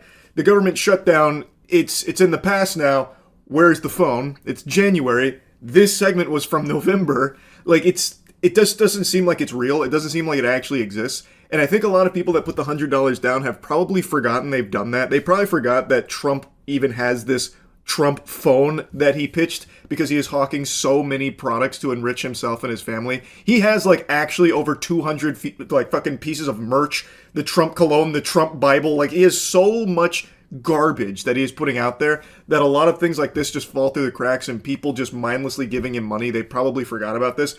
But you still haven't received what you were supposed to with your $100 down. You have still not gotten any information on where your Trump phone is. That should be something that's pretty eye-opening to a lot of people, but I'm sure they'll just hand-wave it.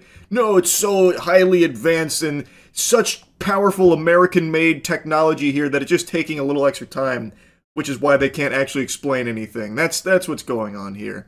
When the reality is, they can't make that phone for what they were saying. Like, you could probably go to Temu and start drop shipping a golden Trump phone, I guess, but their initial claims were that it was American made, and even on their website, they still have like the nomenclature that tries to mislead people into thinking it's American made by saying it touches American hands during production, as opposed to being entirely American made, because you cannot make that here for that price. You can't. You literally cannot. So it is going to be probably made in China, and if it ever comes out, will not be what it was advertised as, if it ever comes out at all. Even a phone being made in the U.S.? Do we know? And I know you've been looking at their website and noting that there are some changes there. Yeah, so again, this was branded as a made in the USA phone. In fact, they said so on their website. But interestingly, as I've been trying to follow the development of this phone, they tweaked the wording on their website. And now the mention of the made in the USA is completely scrubbed. You can see the original image on the top there. It says in that text, made in the USA T1 phone. And now all it says is, you want to be the first one with the new T1? Here's how. Elsewhere on the website, they describe it as an American proud design. January 2026 checking in, it's still in that state. They are, like I said, trying to wash away that initial claim of being like entirely made in the US because, as he goes on to mention, it's just not technically possible to make that kind of device in the States here at that price point and at that development timeline. It's just not possible, which is why it's no longer there. But the phone still doesn't exist, so they're still, I don't know, having a hard time developing it overseas too. I thought for sure they would have just farted out something very quick from like Alibaba and called it the Trump one, just to like satisfy the people that gave him money, which is no doubt a lot of people. I think it was hundreds of thousands of people pre-ordered the Trump one, like the Trump phone. And they are still getting nothing. There's still nothing there with no answers and no expectation on when it's arriving. So, just wanted to give you a little check-in here in case you forgot about the Trump phone. It's not looking good. I'm sorry to tell you, sports fans, but it's looking like you got schmeckeldorfed. That's really about it. So yeah, I was sleepy once. It was a long time ago. If you think I look tired, well, you better get your eyes checked, Buster. That's a certified WebMD diagnosable moment right there that something has gone awry with your peepers. Could a sleepy man do this? Checkmate. Point is, in my endless battle against insomnia, I happen to have stumbled across something interesting again this evening, and it pertains to last night's video about the $20 million reality TV show Twitch streamer fan production extravaganza, mansion, titties, beer, rock and roll, whatever else it was pitching itself as, called the $1 Million Fan Show. Well, I speculated that it was a big scam, and a lot of Twitch streamers had been publicly put on the website. Some had even made announcements about their endorsement of the $1 Million Fan Show, and nothing about it seemed legitimate. I'm not just going to regurgitate everything from last night's video. You can check that out if you want a deeper dive on everything that was wrong with it. But last night on stream, like 45 minutes after I posted the video, they took their website down. Then I was checking their other ancillary shit, and all of that is removed. It seems like they are scrubbing any existence of the $1 Million Fan Show from the internet. So like even the Reddit post that the livestream fail mods posted is taken down. I don't know if that was by order of the $1 Million Fan Illuminati, or if the mods that had signed an agreement with them had a come to Jesus moment that they may have been misled, so they decided to take it down. But apparently they also removed like their Discord and their socials, which is a huge blow, by the way, because the $1 Million Fan Show had like 5 Instagram followers, so really playing a sad song on the world's smallest violin now that 5 Instagram followers have been cast into oblivion, banished to the Shadow Realm. I feel like that's pretty strong evidence for my game theory that it was all a big load of hullabaloo, a bunch of hooey. I don't think a legitimate company that's putting together a $20 million grand prize reality show that is also a television program that is also employing some of the highest level production staff imaginable for a once-in-a-lifetime unforgettable experience for streamer fans. Also, their About Us section had all the telltale signs of just being AI generated, where literally every section ended with triplets where it was, you know, it's not this, it's this. Performance, power, mentality. Mentality, tits, mentality. Like, it's just like, it was very clearly AI generated. The fucking first thing you see on their website is an AI generated image of a mansion. The whole thing just reeked of scam. And now everything has been deleted, presumably by them. I don't think, you know, some governing body came in to, you know, wipe them out.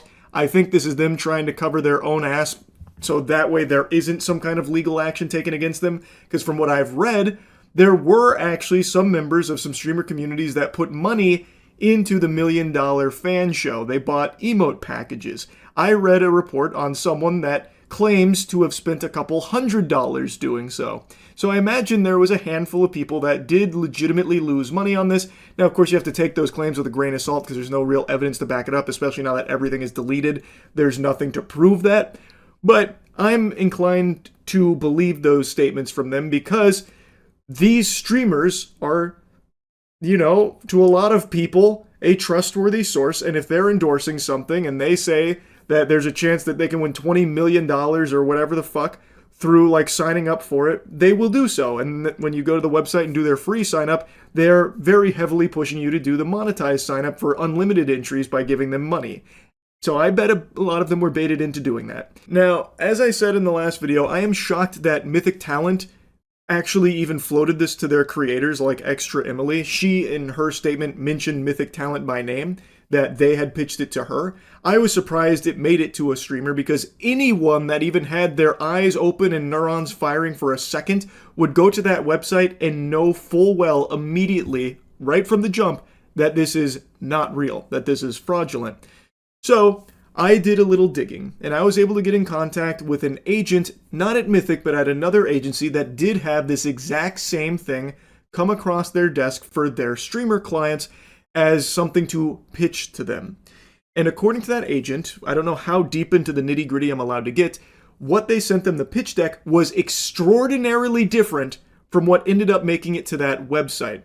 From what I understand, and from what I have been told, they were under the impression that this was an Amazon-backed production, at least initially. And at the time of receiving this offer, they didn't have a website or anything public outside of that pitch deck, I guess, they were hawking to agencies. And it is indeed a paid promotion. The streamers that are listed there were paid for this partnership, and there was no additional information available beyond the concept of the show and the promise that Amazon was behind a historic $20 million streamer fan buttfuck hullabaloo reality TV show. Now, one of the streamers also sent me the exact offer that was presented to them, which gives further confirmation to all of this. It comes from Mythic. This is the direct offer from Mythic that this streamer received.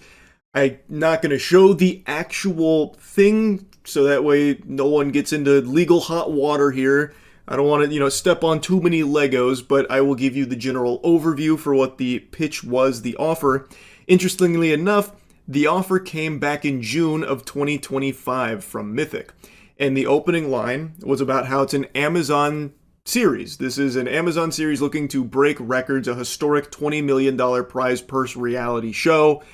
It doesn't even name the show, by the way. I'm guessing back in June of 2025, they didn't even have the name of the show or anything concrete.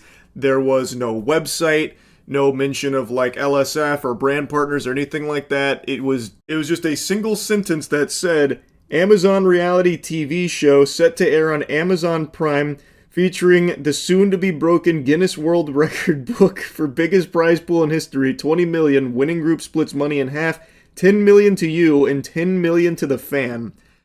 That is the entire explanation for what this deal was. Interestingly enough, like I said, June of 2025. The deliverables were a reality TV show appearance, 1 to 7 days, depending on how far you make it, and a single social post. The initial filming date was November 3rd to November 10th, but guessing, some wires got crossed there, fucking nipple clamps came down, maybe government shutdown, put that on the back burner, so that had to put the kibosh on that and shelve it till, I guess, 2026. Anyway, though, they were offering $3,000 for the streamer involvement here, plus 20% of net ticket sales from your ticket, which the streamer expressed some confusion over because they didn't believe Mythic knew that there was like this paid entry option, but in the offer it says they were getting 20% of net ticket sales. When you go, well, knowing now, hindsight's 2020, but like going to the website that existed, when you would sign up through a streamer portal, you were paying for those entries if you wanted to extend beyond just the free submission. So I'm thinking that the idea from this offer was that when someone, a fan of the streamer, did a paid entry through their portal, they would get a portion of that. So like I feel like Mythic would have had to have known that there was some kind of like paid component to the fans, but who knows? There's so little information here in the actual offer that Mythic took to the streamers. I am still extremely surprised it even made it to a single streamer as something to consider. I don't know why there wouldn't be more digging to confirm if this is actually even an Amazon show, because after the offer, they then go into like a general explanation for it, and it is so bare bones. It sounds like something that a person would cook up in 5 minutes while taking a shit after consuming, like, you know, their morning oats or something. There's not a whole lot of thought into this. Competition details: 1 creator, 1 fan group eliminated per day, $20 million cash prize, 1 creator, 2 fans. They will be gaming, IRL, and cognitive challenges, think Survivor, but for creators. And then it just lays out like the most simple, boring shit ever for the competition. And then the Apocalypse Challenge on day 3, during which fans will compete head-to-head with each other, resulting in a mass elimination. Narrow the group down so each creator is ultimately paired with one of their original fans for the last 4 days. It's like, it's if you went to like a fucking Redditor and asked them to really quickly come up with a streamer game show or something.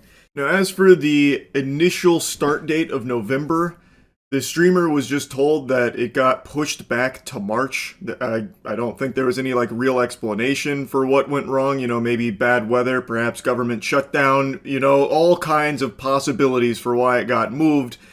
But they weren't really, you know, kept up to date, kept abreast on everything going on here with this huge, giant Amazon show. I am even more surprised that any agency would have seen this and just shipped it as is, just said, fuck it, do it live. We'll send it out to our streamers to see if they'll accept the $3,000 offer with the 20% ticket sales split or whatever. Because, like, I feel like when you are getting this as, you know, pitched as an Amazon production, you would probably want to confirm if this is actually coming from Amazon. Because if you're going to work at this agency managing these kind of contracts and stuff, but you're working under the impression that no one's going to tell lies on the internet, what's stopping just any old Joe Schmo Dorito dusted fingers from sending you a cold call email saying like, hey, this is me, Amazon, pitching you a $50 quadrillion reality television show. I'll offer like $3,000 with some rev split to your streamers. Do you mind taking this to them? I'd love if they start shouting out goochsweat.org soon. It's a very legitimate reality TV show. We're Amazon, by the way. And you not press that any further, because that's what it feels like. Looking at the offer, there is no actual information about like Amazon being behind this. And since this was back in June of 2025, I can understand the absence of a website a little bit more back there, because if this is like an Amazon show, they're probably not going to make the website first and foremost because they don't want to like spoil it or anything. Like, I can kind of understand that. So streamers being left in the dark on, you know, like a website that they can access, like this website, it didn't exist according to the streamer. It just recently popped up, which according to Whois, that does appear to be the case. Even though the domain had been registered for a while, it was updated in like late December. So that's probably when it actually went live, which is when anyone could go on there and see how fraudulent it was with just a single fucking glance. So I do now understand that there were streamers that literally couldn't look up this show because the offer doesn't even have the name of the show and the website didn't exist. What I'm still confused on is like why anyone would still accept that deal. And then I start to understand a bit more that they just have trust in the agency not to be presenting them with a scam. They had trust that the Mythic talent, for example, like in Extra Emily's case, was bringing them something that was legitimate. So they're seeing like, oh, it's an Amazon show that wants to work with me and they're making this offer. Okay, this seems like a big deal. I'll sign up to that and, you know, do the social post or whatever. Also, if you try and look up milliondollarfan.show now, the most recent update to the site was today, because the update was just nuking it, taking it down. But prior to that, it was updated in late December, which is when I imagine this went live. So now it seems like the streamers literally didn't even have access to look up the information themselves on that website, which again, doesn't take a super sleuth, you know, fucking pinky up internet, you know, narwhal baconing at midnight master to see that that is a fucking disaster of a website that is clearly in a shady spot, most likely looking to scam. The streamers didn't know that site was there because the deal was all the way back in June. Though I will say, looking at the offer, this should have been something that I think streamers should have been a little weary of, because it feels like it is very odd just looking at it.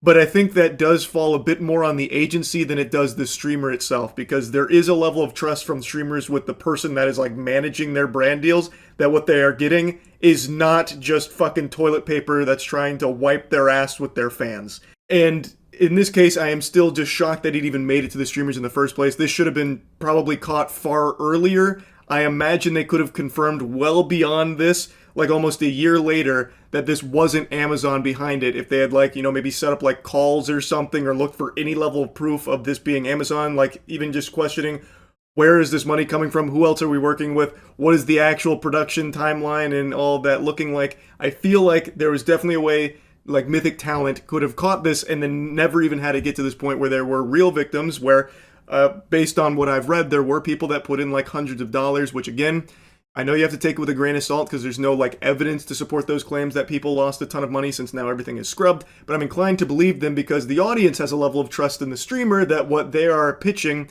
is not just a scam that's going to just rob their fucking piggy banks. So I do think that there were real victims here, and I think it was just so easily avoidable. This shit is just fucking wild that it even happened. R.I.P. $1 Million Show. Definitely feels like it was a scam from the get-go, considering they have just vanished, poofed out of existence, and erased every trace that they were ever even here to begin with. Anyway, though, that's really about it. So, yeah. Good morning, traveler. You're looking awfully well-rested. I'm jealous. Wish I could say the same. I missed out on shut-eye again for the millionth time over the last 12 months. I tell you, that insomnia's powerful spell. Got me in the nipple clamps. But it's not about me. I'm not here to just trauma dump on you. What say you to listening to me regale a riveting story? Have you heard of the High Elves? Every one of them dirty bastards done started an OnlyFans. Point I'm making.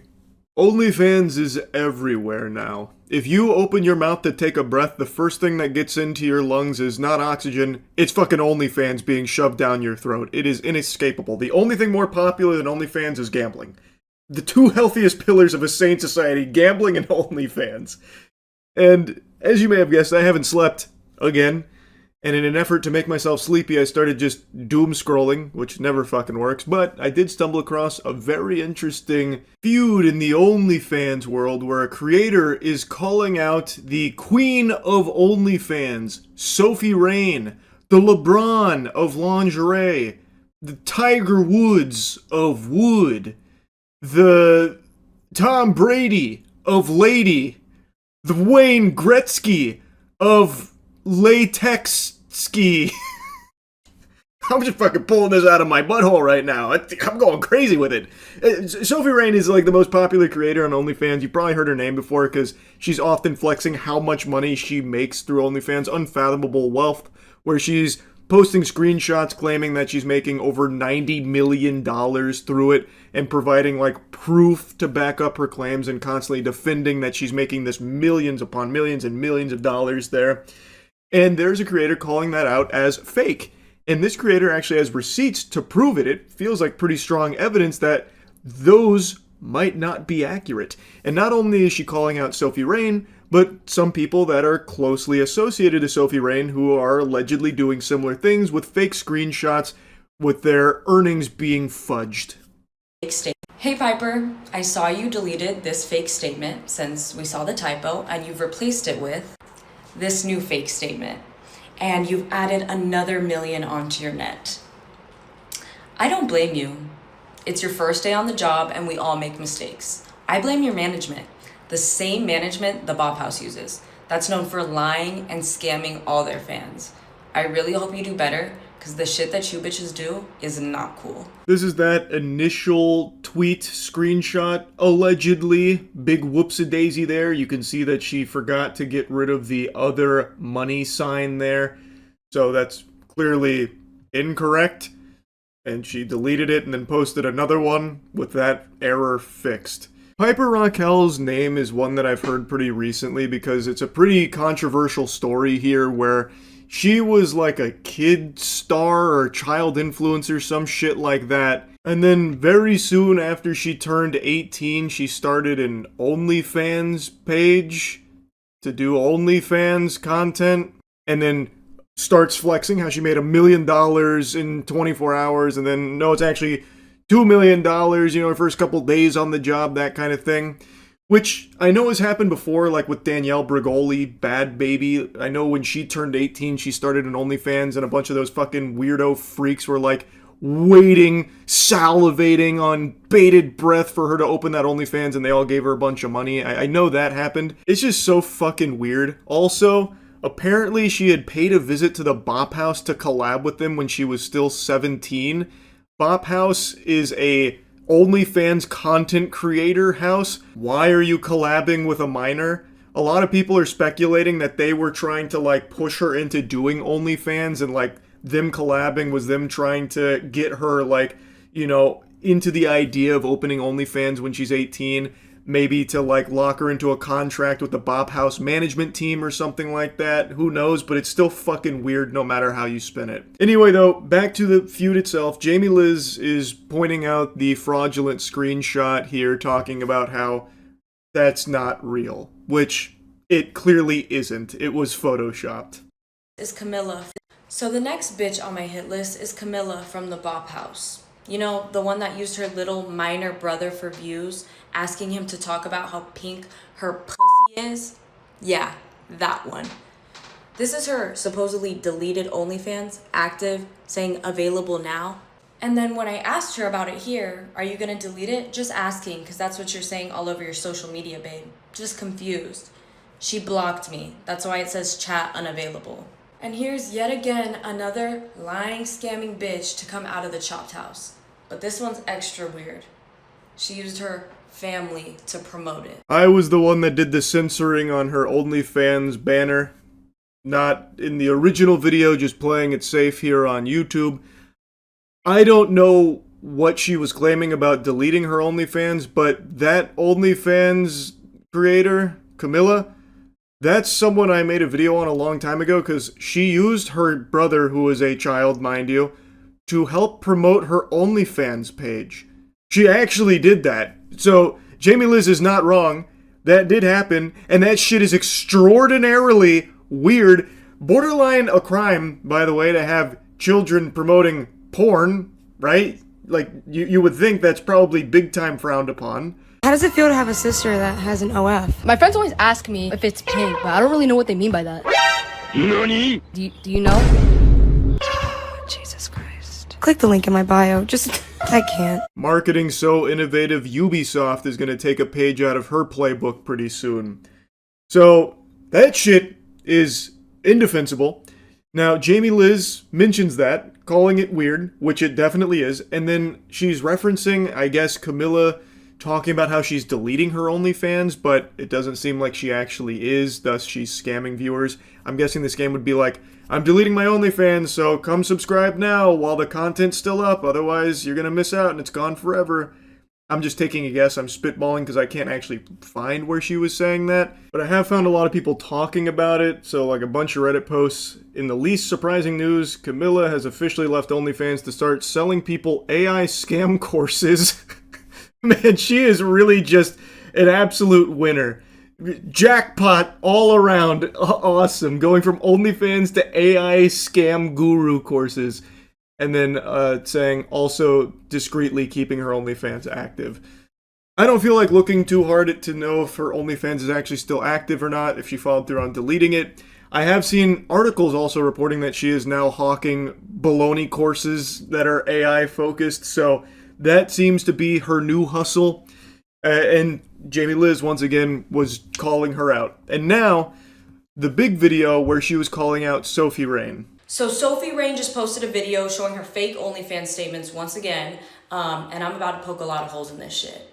What color is this up here, guys? We can all see this, right? It's blue. It's blue, and this fake website that she fucking made, Jesus Christ. It's blue, yes? All right, let me show you real OnlyFans right here. Up here, white. White, not blue, right? Okay, next, when she says she reloads the page, let's get back to that right there. She's scrolling. She's scrolling. She's going up and down on the page. When you reload a page on OnlyFans, That's what happens. Every fucking time we get this little loading dial. Every goddamn time. It does not matter. On the white fucking screen, alright? Yeah, to me that felt like kind of checkmate. The loading in particular. The screen, you could maybe say she's got premium OnlyFans that goes blue because she's top earner, top dog over there. Maybe you could mental gymnastics something there. But the loading thing, that's pretty hard to argue with, because that's replicatable. Like, if you have an OnlyFans and you, like, reload something, you can check for yourself, and based on what I'm seeing there and from what other people are reporting, Jamie Liz is right. Sophie Rain, when doing the scrolling, since no loading pops up, the OnlyFans logo doesn't pop up or anything like that, it does feel like that's fake. That does seem like that's pure dirty barnacles over there. If this was really OnlyFans.com, down here, it would say OnlyFans.com, bro. You cannot zoom in and get rid of the browser when you're looking something up. Do you guys see this? You guys fucking see this? It does not say OnlyFans.com. Right here, OnlyFans.com. Let's load it again. Real fucking page. Load it again. OnlyFans.com. You scroll a little bit, yeah, it gets smaller. It doesn't disappear. You can't zoom in and make the fucking browser disappear. Are we kidding here, guys? Are we believing this shit again? I'm not gonna lie. I had no fucking clue that the browser stayed up the entire time you were on web pages, but Jamie Liz is right. I checked it myself, not on OnlyFans, but like I just went on Google and I tried like scrolling around, I tried zooming in, and there was nothing I could do to just get rid of it. It does stay there the whole time. So if she really is on OnlyFans, Sophie Rain, if she is on OnlyFans and reloading like she claims she is, it would be there. That's pretty solid evidence, I would say. And I will also mention a lot of people, myself included, have been extremely skeptical of Sophie Rain's earnings. $90 million through OnlyFans in what, like 2 years or something? That is like inconceivable.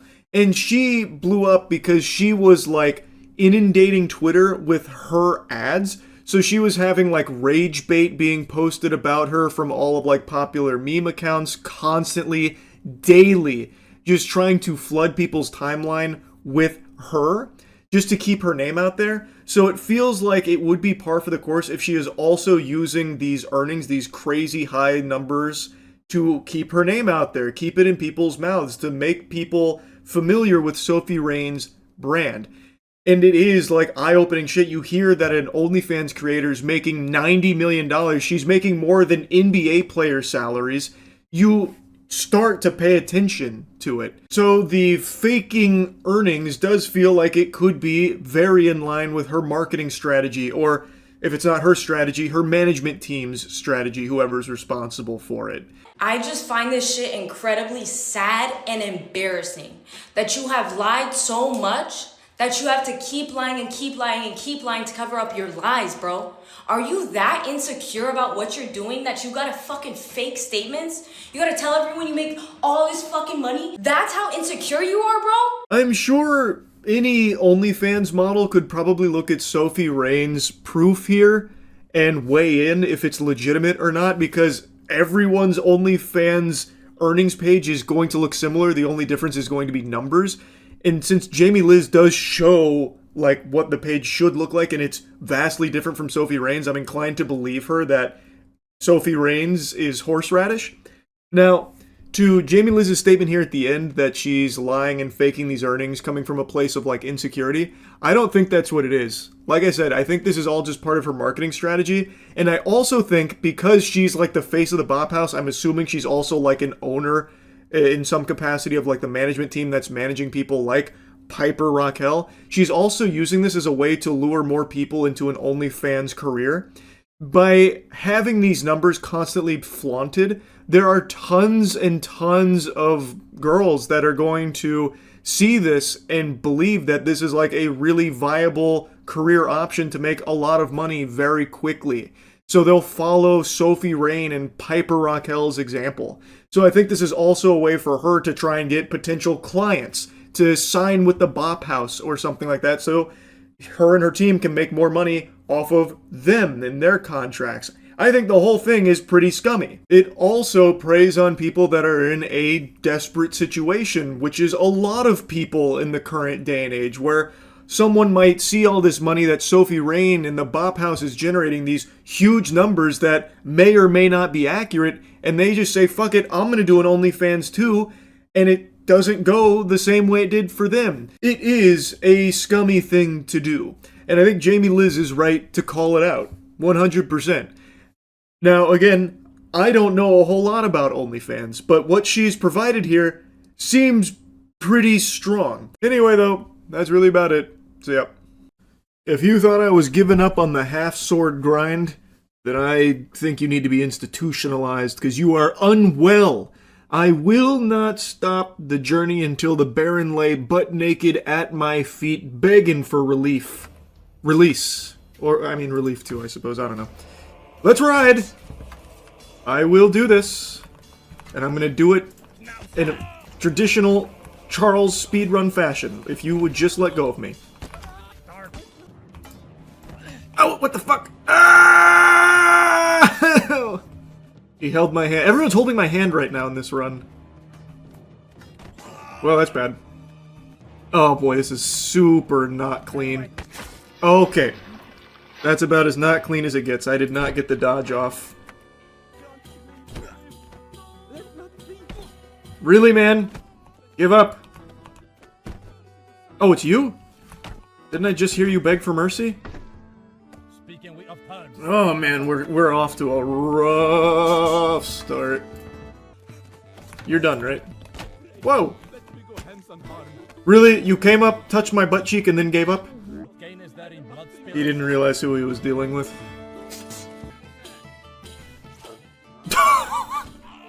Little lobotomy there. Perfect, perfect, perfect.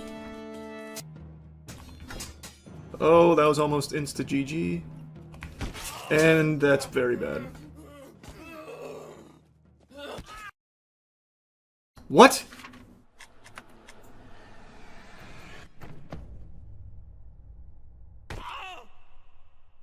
I don't understand. I even tried to quit to main menu to reset that. I genuinely don't understand how I ended up in the abyss here. Very nice. Okay, let's get him this time.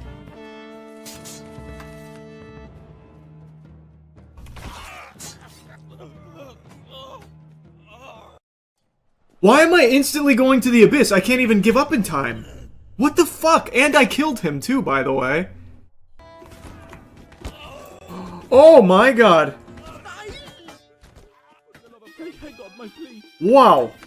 I'm having a very sad set of runs right now. Wow. He cut that man in half. That was like fucking Darth Maul right there on Qui-Gon Jinn. And this guy is fast. Oh my god.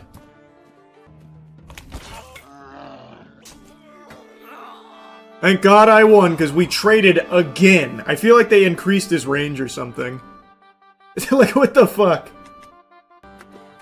There we go. There's my signature weapon. My run is going to be entirely using this all the way to Baron. Oh, wait, who's my friend? I can't believe you're still alive. And you just took this from me. And you're guarding it. Okay, I can't quite get a handle on my weapon here. There we go, finally.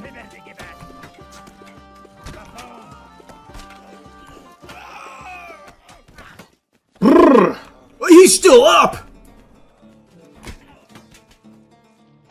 Jesus Christ! They had to have updated this game. Oh my god! I can't move. I actually can't move! Fuck! I hate that glitch. Don't look at me. Look at them. Look at them. Look at them. Yeah, that's my boy. Ugh. Exactly what I was worried about going in like that. Exactly what I was worried about going in like that. I got impatient. Ugh. There we go. That guy just didn't want to fight. I hit him in the leg. That wasn't even like a big shot or anything. He just did not feel like fighting. Ah! He's just fucking hanging hog out there with that. Didn't even kill this guy. He's kneeling. Pussy. This is my plan. Okay, he's caught it in his mitts. I don't know how that ended up going straight to the ground. Oh my god, everyone is catching my attacks.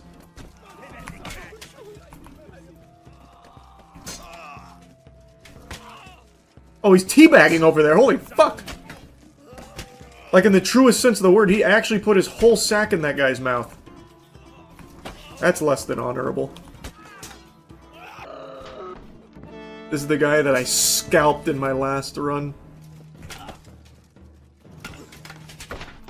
Fucking got him again. Right in the brain. Straight in the noodle. Looking good. Looking good.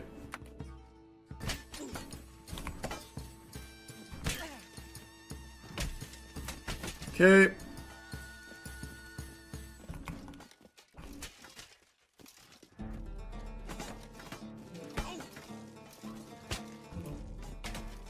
I'm very impressed you got back up from all that. Oh, give it back, give it back! He keeps catching my weapon! What the fuck? Is he made out of glue? What is this guy, a fucking human fly trap or something?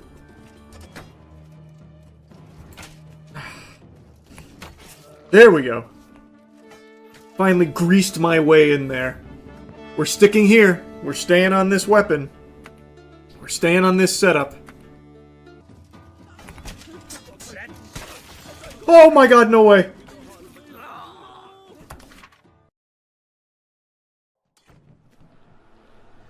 Oh my god.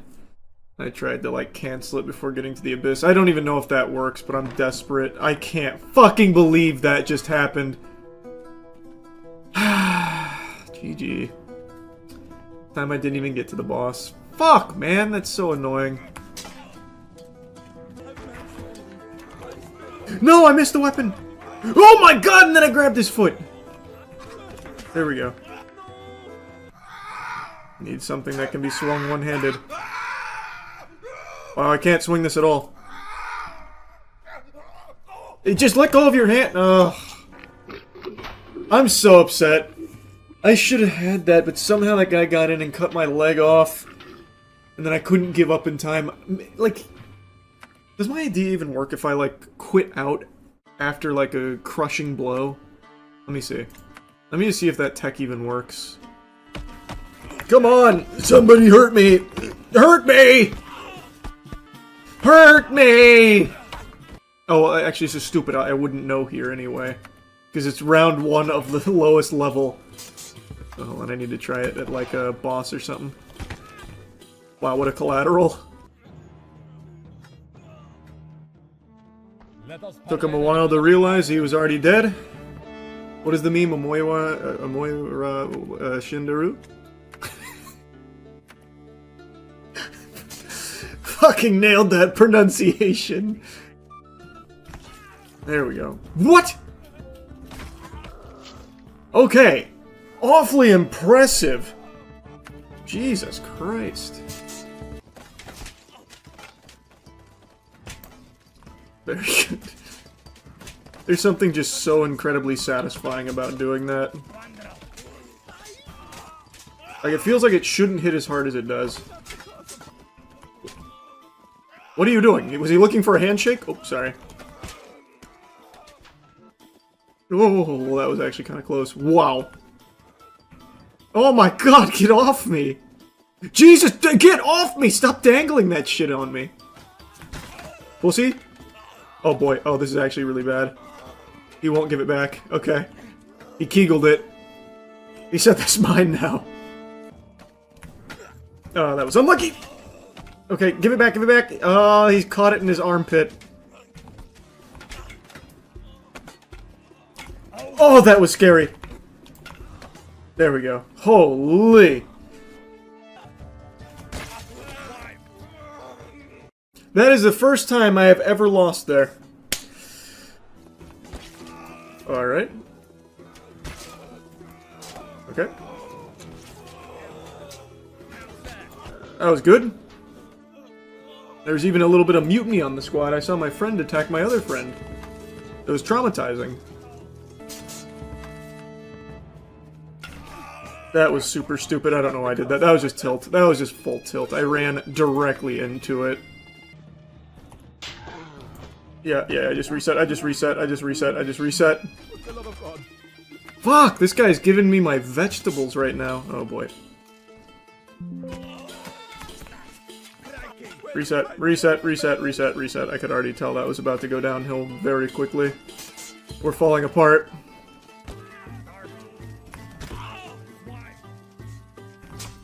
How are you still standing?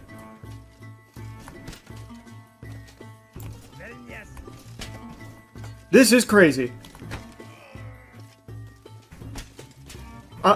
What? What are you? I cannot believe he is still fucking standing. Wow, that was unreal.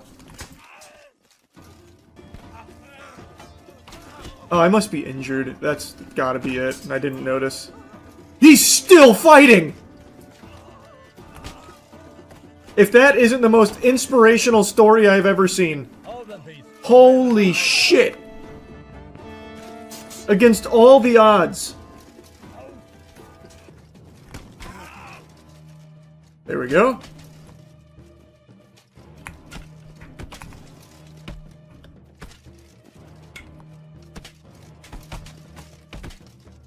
Is he still trying to fight? Okay, there we go.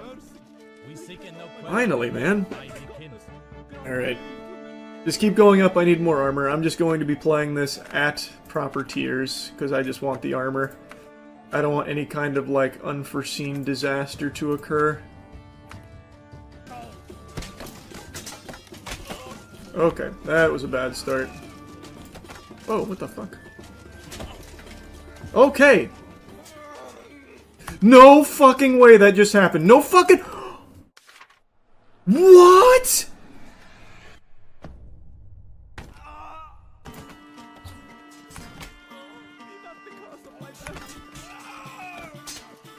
Come here, come here, come here!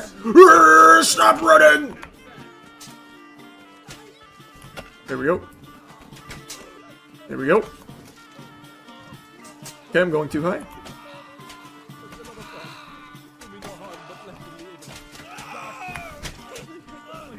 I tried to bring that down from 12 to 6 right there. There we go. You're still up? Finally! Man was sleepwalking around. There we go. The circle strafe. He wasn't ready for that. Like a fucking dishwasher. No, dishwasher doesn't do this. Like a washing machine. Come on.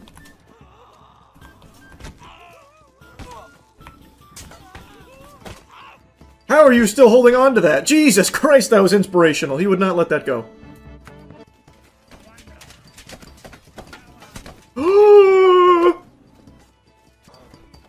From way downtown! Okay. Okay, okay, okay, okay, okay. Wow, wow, wow, wow. Interesting.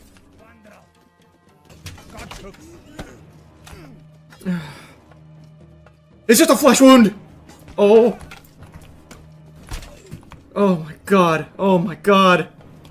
Oh my god.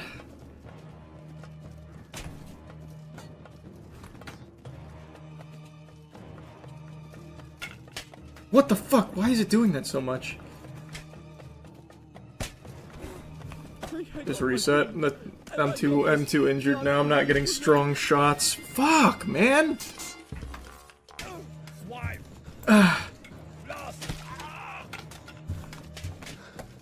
I'm trying to rip it on him. Ugh.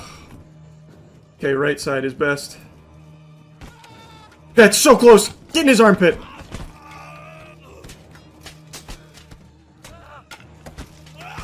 There we go.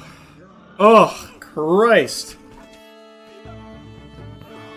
You made that very hard. You made that very, very hard.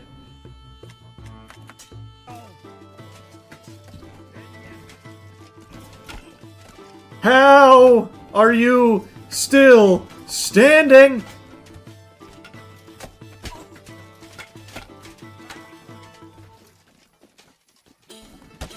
Finally!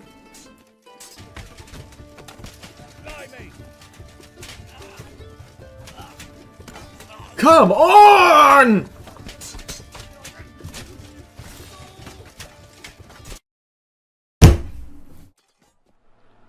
What? What? Oh, god damn it. It doesn't matter though, this is already cooked. I'm so fucking sad, man. Just end it. I don't know what I'm doing. Just fucking end it. I am so sad. Like, these random one-taps from the knights are really grinding my gears. What the fuck? Maybe I'm just gonna go sword and just half-sword it and, like, saw at them. I don't know. I don't know. But it's making me really upset. I am having a hard time killing this guy. Who has trained you? Whoa! I actually can't kill this guy.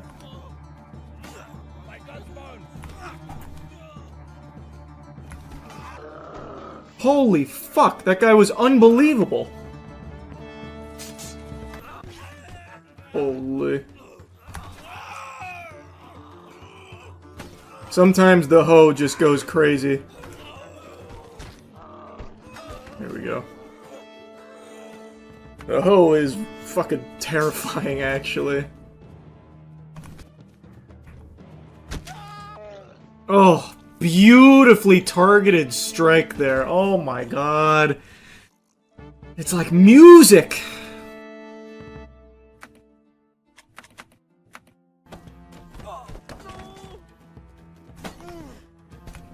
God, the candlestick is so good. Candlestick is actually unbelievably strong. If I could, I'd probably just try and do a candlestick only run, and I'd probably do better than normal. That weapon is so fucking good.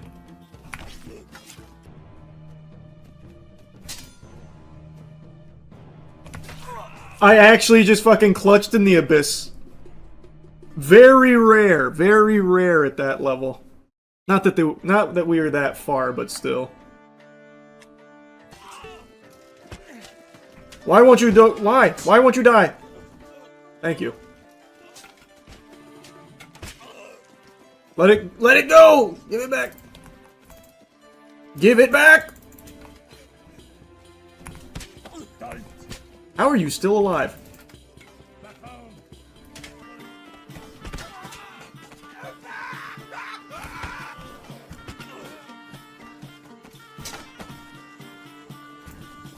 Oh!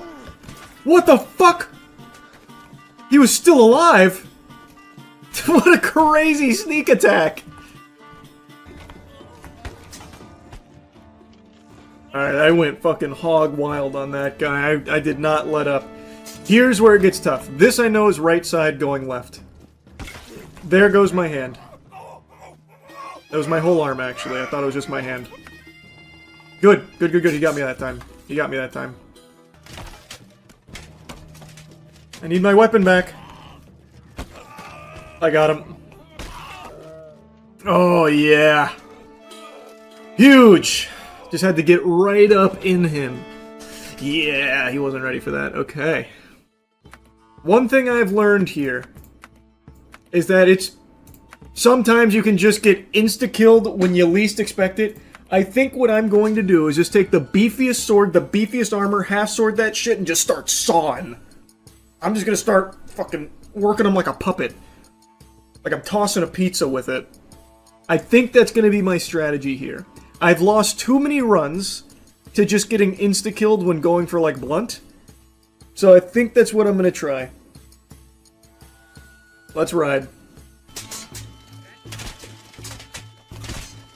And now saw. Yep. Yeah, baby. Okay, ran out of stamina. Hold on. Saw it a little too much.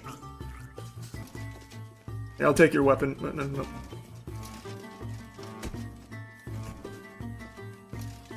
No. Please pick it up, man. What are we doing here? Brother, please pick... Oh my god. Okay, that works.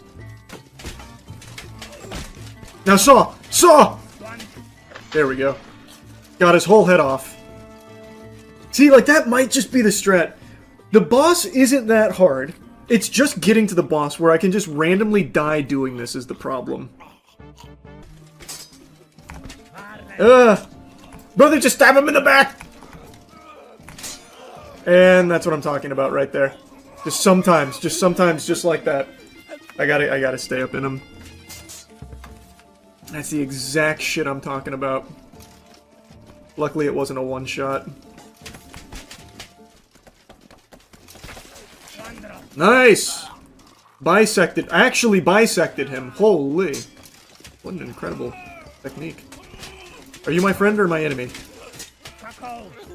Okay, I'm unconscious. It's okay. I'm not unconscious. I'm going... What? I don't know what even killed me. Oh. Oh. Brother, go for the guy with the hoe. Get away from me. That guy's a maniac. Look at the way he swings that. He's a man. Fucking go for him. Stop. Oh my god. Stop. Fuck you, man. How about that? Not good. Not good.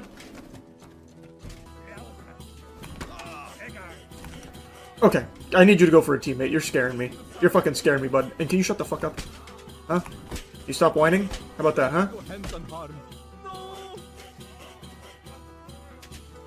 Move! Oh, baby! What a play! That was the last thing he expected. Now I'm walking him like a dog.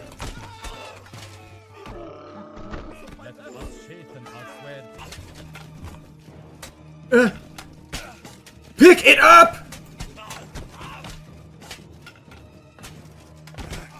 And just shove it in him then! Like a suppository. I gotta reset. Actually, wait, no I don't, no I don't, no I don't. Yes I do. Yes I do. My arm's broken. Unlucky. Now get in, get in, get in!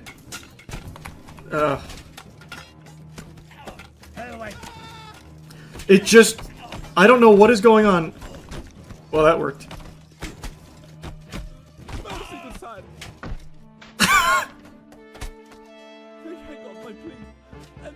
Wow. I'm going to the abyss, aren't I? Oh my god, I thought I was going to the abyss. I thought it glitched. Extraordinary. Alright, we got there. That was pretty clean. That was pretty clean. Yeah, get him, boys. Get him, boys. Has he still not surrendered? What gain is there in bloodshed? My fucking sword just got stuck in the sheath. Oh my god, I can't believe that. Oh my god. What a shame.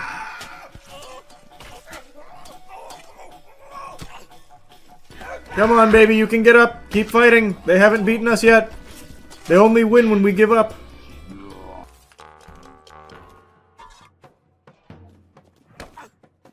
Holy fuck, he actually almost just like one-tapped me with the stool. You take him. That guy's a fucking menace. Oh boy, he's got the hoe. And he's instantly charging me. Like a fucking rhinoceros. There we go. Had to put him down ASAP. I'm already getting double teamed? I need that good weapon. My signature weapon. And it's stuck on my fucking foot.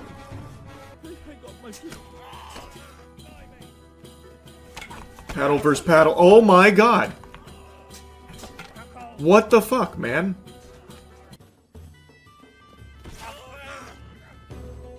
Please be done. Oh my god, I have pin cushioned you. And he's still going!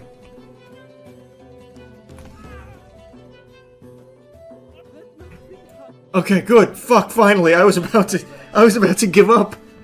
I was about to throw in the towel there. Holy shit.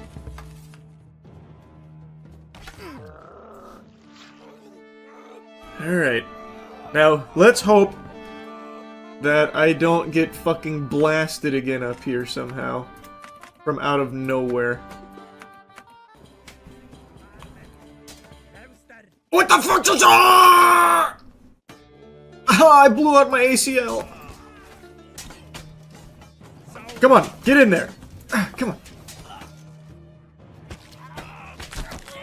Oh, what did he just crack me with? His arms are chicken winged.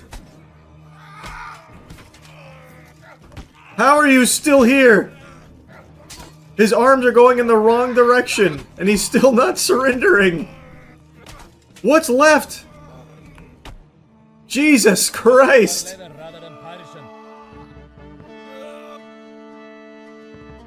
That man hit me with the funky chicken there and still kept going. This time I need armor. I know I'm gonna regret it if I don't.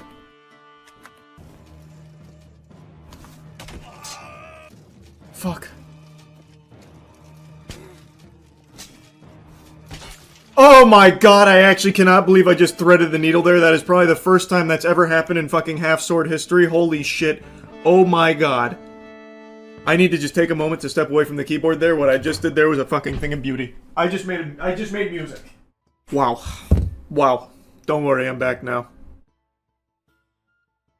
Fucking soiled britches and all. That was actually outstanding. I think I'm going to stay here. I think I'm going to stay here. There is just nothing for me up here. We're staying here. I'm committing. I am not doing Brave Stand, though. Nice! Nice! I'm finally back to this boss. I'm finally back to this boss. It's been too long. It's been too long. Hello, old friend. Come on, baby. Come on, baby. It's good to see you again as well. I see he was just as excited to see me as I was to see him. Wow. Let's try that again. Maybe he'll be a little more polite to me. Oh my god! Oh, oh, oh, oh. Oh! I fucking did it! Oh! The ultimate challenge! Come on, baby. Take it home. Take it home. Take it home. This is the ultimate challenge now. So I go in like this. Naked. And noble. I am prepared for the ultimate challenge.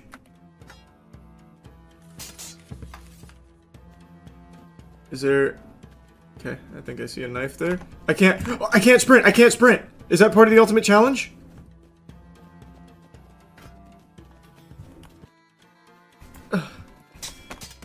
Come on, get it in, get it in, get it in, get it in, get it in.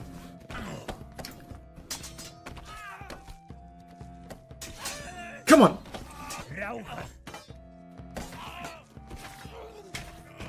Yes, yes, yes, yes. Yes, yes, yes. Oh, fuck. 2v1?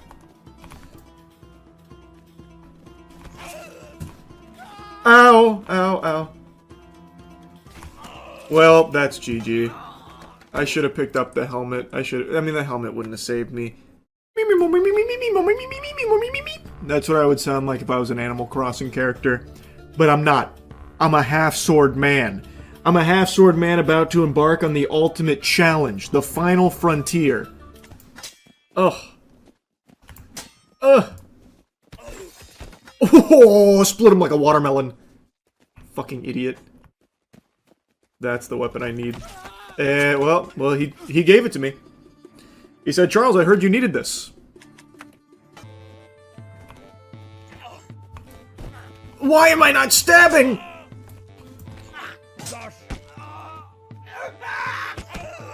What an animal! I can no longer stab because he somehow busted up my arm. He has only hit me with the wood components, and it is enough to wound me this badly. I swear to God, sometimes the hoe is just magic. This is awful. Let's see how you like it! No, no surrender! Okay. The Lord took him. Nice, nice. What?! All he did was fall over and the pointy bit got me. That's so unbelievable. Now I'm harpooned. I thought for sure he was dead, so I dropped my sword. That's what I get. That's what I get. Please pick up his weapon. Please pick up his weapon. What am I holding? Okay, very good. That was awesome. It just wouldn't let me pick up his weapon. Now it's just GG. What the fuck, man? I can't do anything. I actually... What? I'm riding it like a witch's broom. Okay, whatever. We'll trade. That was just a fucking cursed run right there. I don't understand what just happened.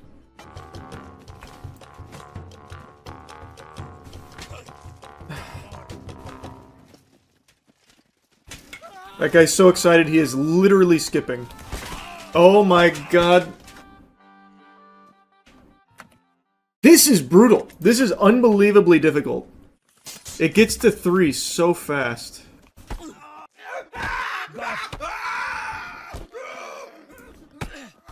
Oh yeah! I kicked his fucking hat off. Look at his bald head. Let's make fun of him. Oh my god, I actually might kill him with this. Nope. He found the counterplay. Just hold out the pointy stuff. Ugh. I'm still alive, though. Why can't I be this tenacious on, like, real runs?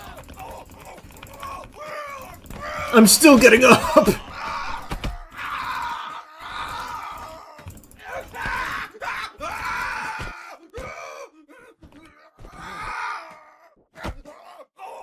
I win!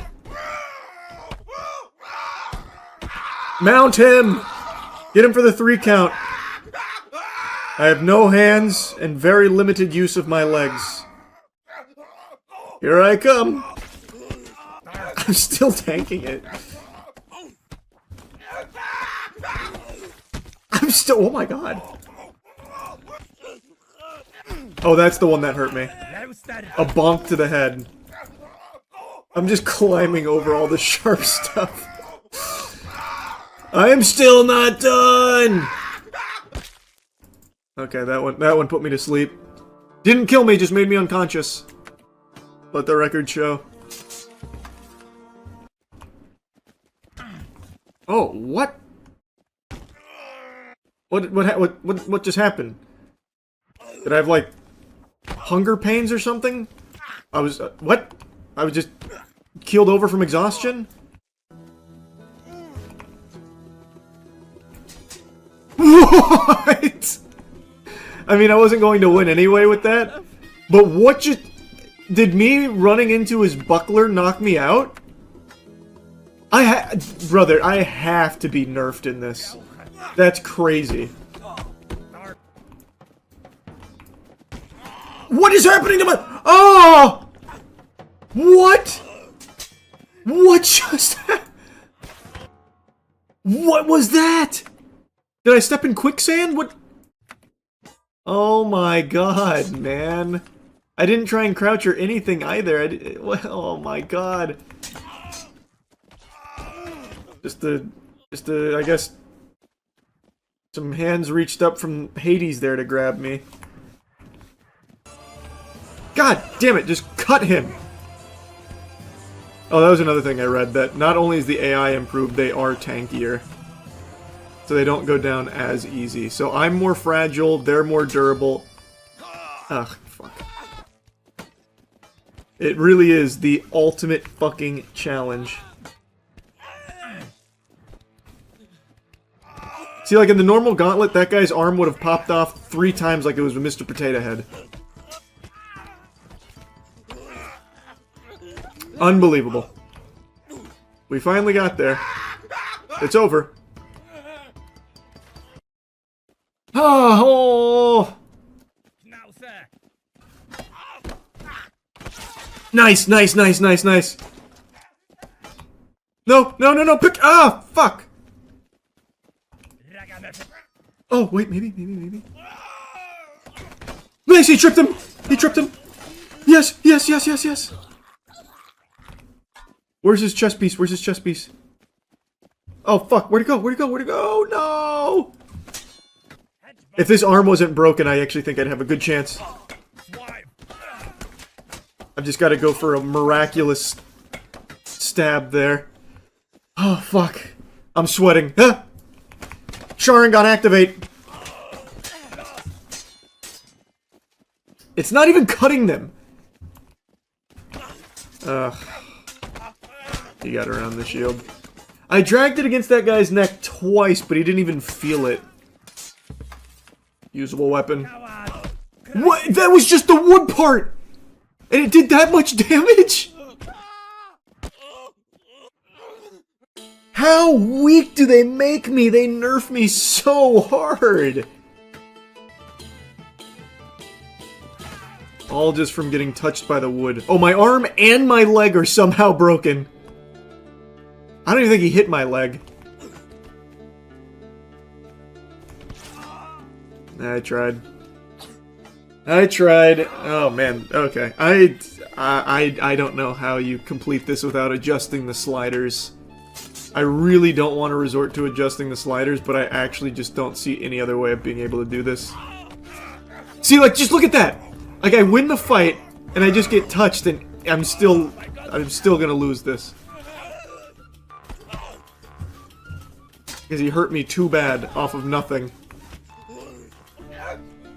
Like, they do such a good job at keeping distance, and they always have pole arms! Fuck! Fuck, it's stuck, it's stuck, it's stuck! Please, use both hands! Grip it tightly with both hands! The problem is, there's 2 against 1, and they're using the best weapons, and they have armor. I don't. The people I'm killing are no longer dropping their armor consistently. I'm just gonna stay with the hoe. That's GG. He's just got the best weapon in the game again.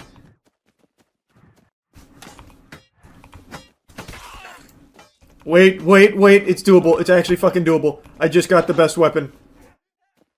I'm very injured, but it might be doable. No armor.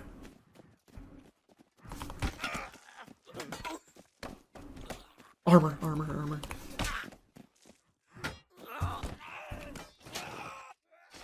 I actually just got a real weapon, and it's looking much better. Oh, that was very close. Fuck! Just go down! Jesus! There we go. Now give me your armor. Give me your armor, give me your armor, give me your armor. He didn't drop any armor! What? This is such baloney! GG. That guy was armored to the fucking gills, and then took it with him to the afterlife, giving me nothing. Unbelievable, man. This actually could have been super doable if he had dropped that armor. I don't understand. Oh wait, I did pick up his armor. I just now noticed it's on my legs. I didn't get his chest piece, but I at least got a piece of his armor.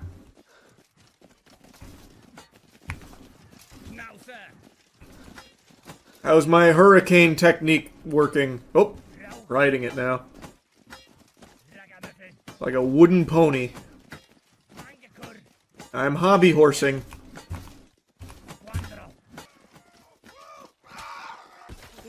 Got him. I got him. I got him. I cut that leg off fully.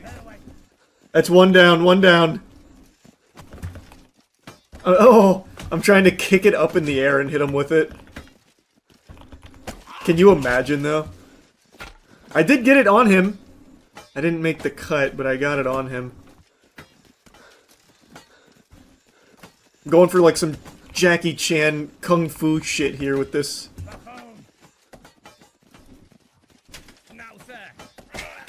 Nice! I made them hit each other. Oh, it's up there! It's up there! On his neck! Oh, close. Close. Shit, shit, shit, shit, shit. I can't get winded. I can't get winded. I can't pick it up again. Oh, I got it! I got it! Ah, fuck. I dropped it again. What an inspiring run, though. And I'm still not done. You pussies can't stop me. I'm a force of nature. Ah! I will grab your shit. I will haunt you in the afterlife.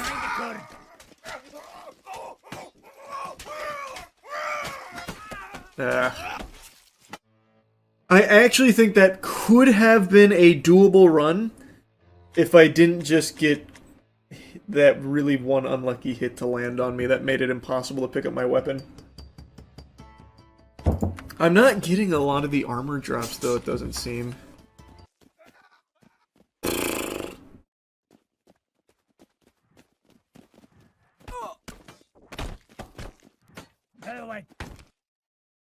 He cut my ear, and that's it?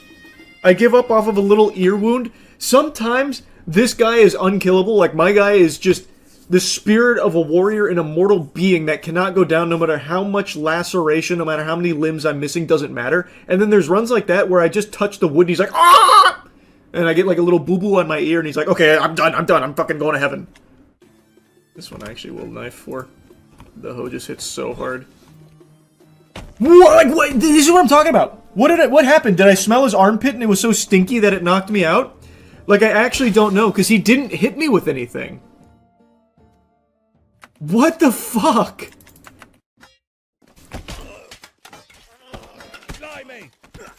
Ah, rip it, rip it, rip it, rip it, rip it, rip it, rip it.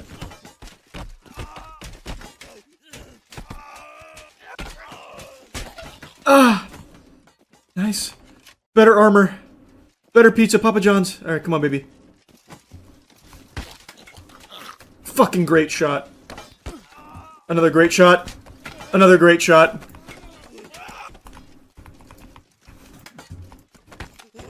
This is uncharted water. We haven't been here before. More armor. Oh! Ah, come on! Come on! Oh, fuck, I'm sweating. No, no, no, no.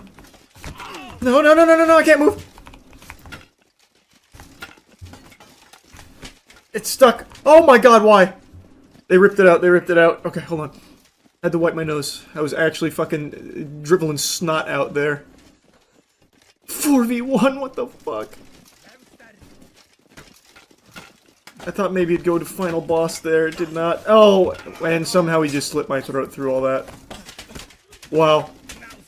Wow, that was tragic. I won't go down that easily. I will not go quietly into the night. He just got the luckiest fucking poke, man. I'm a bucking bronco.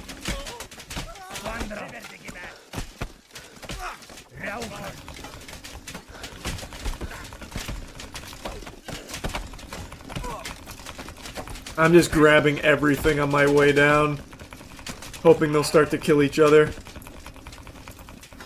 Wiggle a little bit, yeah, wiggle a little bit. No way. No way. Grab it with both hands. Firmly grasp it. Gallop away. Oh, damn it, I dropped it.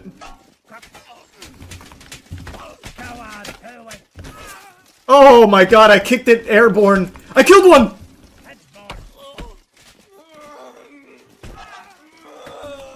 Oh no, I didn't. He was hiding. I'm just trying to kick this in the air and hopefully kill one with it. Same strat I used earlier. I heard something. I heard someone get hit there. Wasn't me. Oh, I think they finally got me, yeah.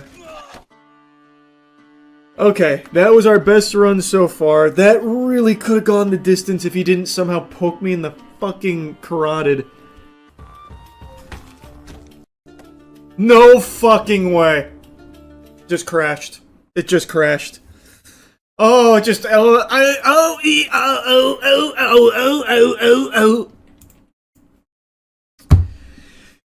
was a good run we had going too. You love to see that. Nice. I can't move it. I can't move it. His ghost is haunting my hook. Nice. He didn't drop his armor. Just his helmet.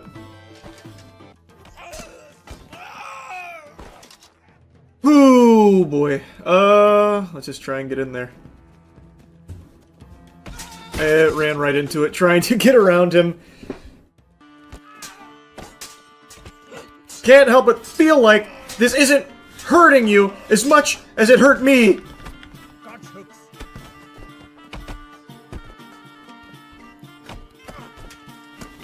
He got up. I broke both of his legs. Surely you're done, right?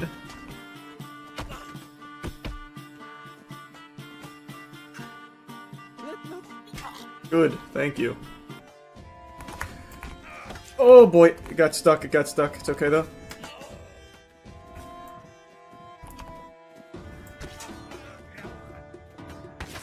Nice. Oh my god, I can't believe that. I walked it into me after stabbing him in the leg. That's so incredibly unlucky.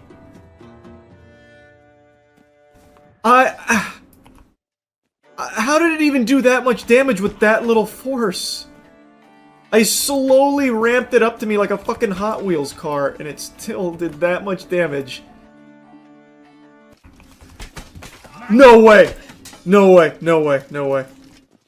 It got stuck on me and did so much damage. I can't run, I can't run. We're all limping.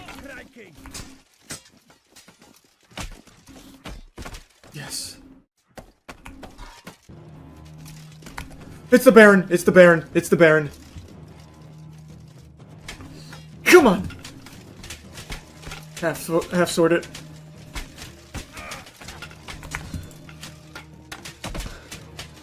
Come on! No!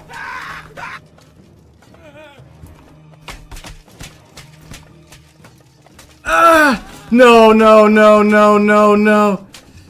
Ah, come on, get up. Get up, get up, get up, get up. Get up. Get up. Ah. Oh, oh. Ah! Come on. Get up, get up, get up. Please. Ah! Ah! Ah! Come on. Alright, just kick him a lot. Just kick him a lot. It's all I can do. It's all I can do. Kick it into him. Just keep kicking it into him.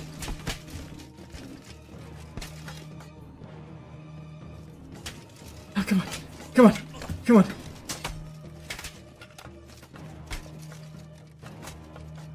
Fuck! If only I didn't take that damage to my leg, man. I could have had him. I could have had him. It was so close. Oh, it was so close. My leg was just too injured. So every time I got in there for the half sword, I kept going too low. Fuck! Oh!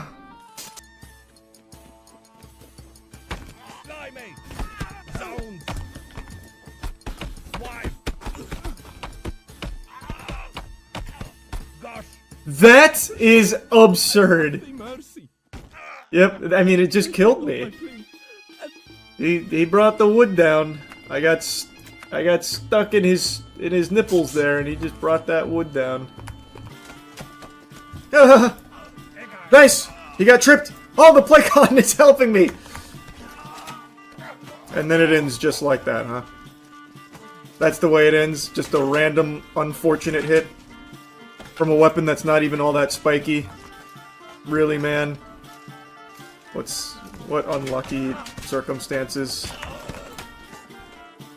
Ah, the way most of my runs end. He didn't even find an opening, he just got real lucky. That hit me? How long is the... Who am I fighting? Slenderman? What? How are his arms so long? How is he hitting me like that? It's not piercing him! He's got the iron cock! What? What? I put that right in his goddamn groin. And I ran at him, too, with it poking him. Hey, again? What does he have under there? A body of steel? Who is this, Zangief? He's gonna, and he's actually gonna kill me, too. I literally can't kill this man. Yeah, I actually could not kill that guy. It wouldn't pierce him. What the fuck? I'm a little hurt, boys. I'm very hurt now, boys. They found a way around my shield. Trying to get these two stuck on each other. That was with a kick, by the way. Just a kick. Started out with a kiss. How did it end up like this? Nice, nice, nice, nice, nice. Please, get off of him. Get off of him! I had to kick his body part away. I was glued to it. I'm a little hurt, though. I'm a little hurt. By that, I mean I'm pretty fucking hurt, it seems. No, no, no! Somehow, Palpatine returned. Somehow he brought that up and got me.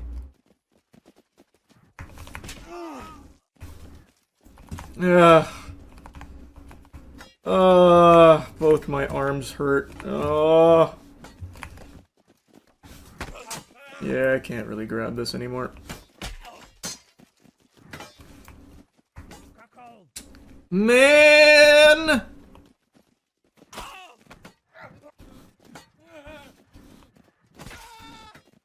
I'm fucking windshield wipering, and he is still galloping around with basically no legs.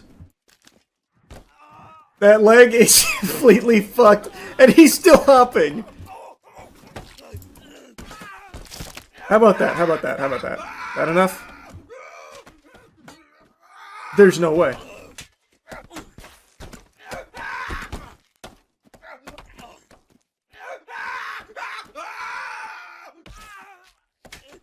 Is that enough? Fucking finally. Please, I want the helmet.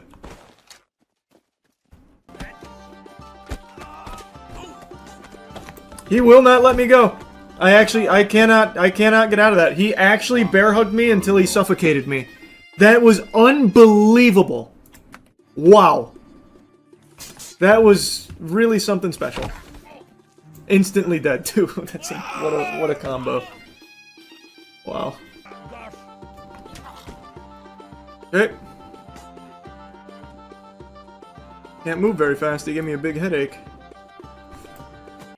Oh my god, really? Really? I have to make sure to cover my nose? Thus I have to drop my weapon? Really? No! No fucking way I couldn't pick it back up! Oh, that just made me so tilted. That made me so tilted. Oh, okay. No, no, no, no. Oh! Double disarm! No, no, no! Hold on, I'm winded, I'm winded, I'm winded. Okay, okay. The terrain did me a great service. Oh! No! No, no, no! No, no, no, no, no. No, no, no. Limp away, reset. Reset. Please, grasp it. Please, firmly grasp it. Did he hit my arm? Is it no good? Okay, there we go. He dropped it again.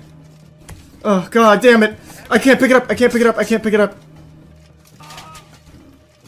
Ah! Why? I can just try kicking as well. Just really fucking full send. If I can get that mace from him. Wait, I'm two-handing it. Whoa, whoa, whoa. How'd that happen? Wait. Now I lost it. Fuck, fuck, fuck. Oh! I broke his arm. Damn it, damn it, damn it, damn it. Come on, baby. Come on, baby. Ah, come on, baby. Ah! Come on, get it up, get it up, get it up. Pop a Viagra. If I just had one more one-handed weapon in here, or rather, if I could just use both hands, that'd be better. Did he just break it? He did. I just don't want to have to go through it all again. Come on. Try and grapple him. Oh! Oh! I tackled him!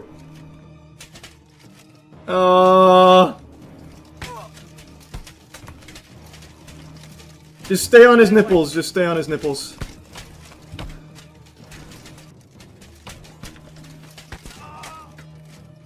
Yeah, fuck me.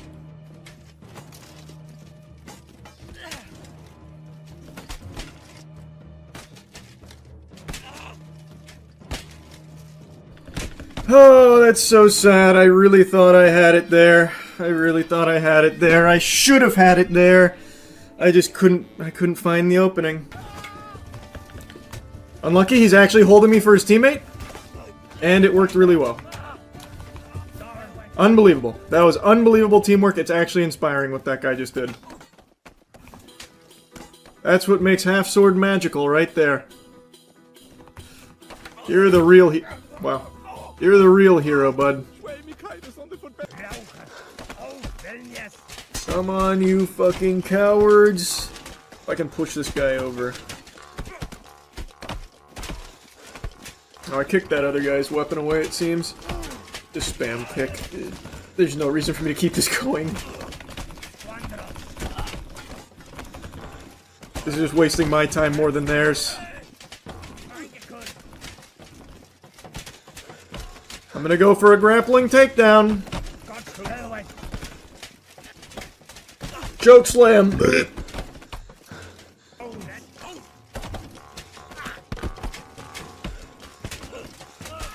Man, I am fucking zombie walking on him here. Finally, somebody got me.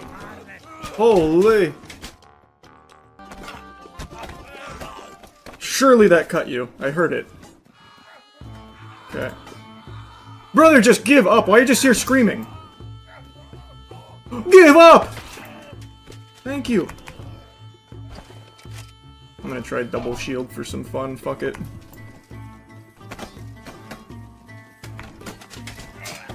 No, no, my shield's stuck! He grabbed it. Oh, baby.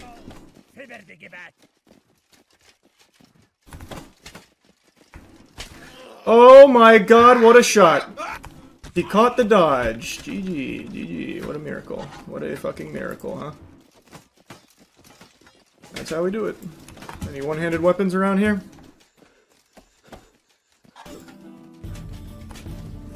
Well, they're fighting over themselves to enter the meat grinder, except now my arms. Yep, he hit my arm.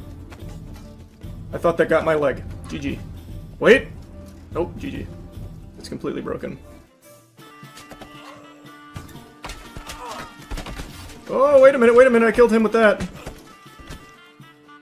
If I can get some real armor, who knows what could happen. He didn't drop any armor! What a sad run. I didn't get any armor at all in this run. What the fuck?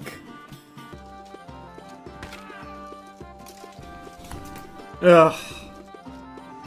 He even dropped his sword on his way to me and he's still charging me. You fucking animal! Just go down! They're stuck. They're human centipeding. Oh, it was a fucking trick! Really? Sometimes, man, they just refuse to die, and then I'm dead. And then just like that, I'm dead. Just like that, he ended the run.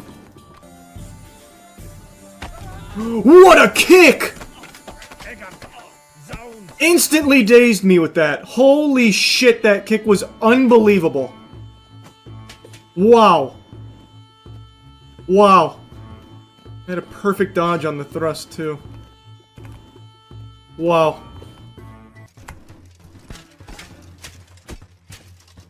No, no, no, no, no, no! Oh! Oh, fuck.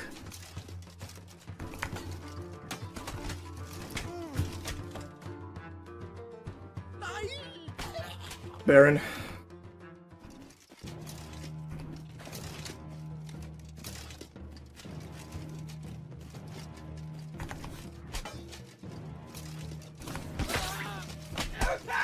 Unbelievable. Unbelievable.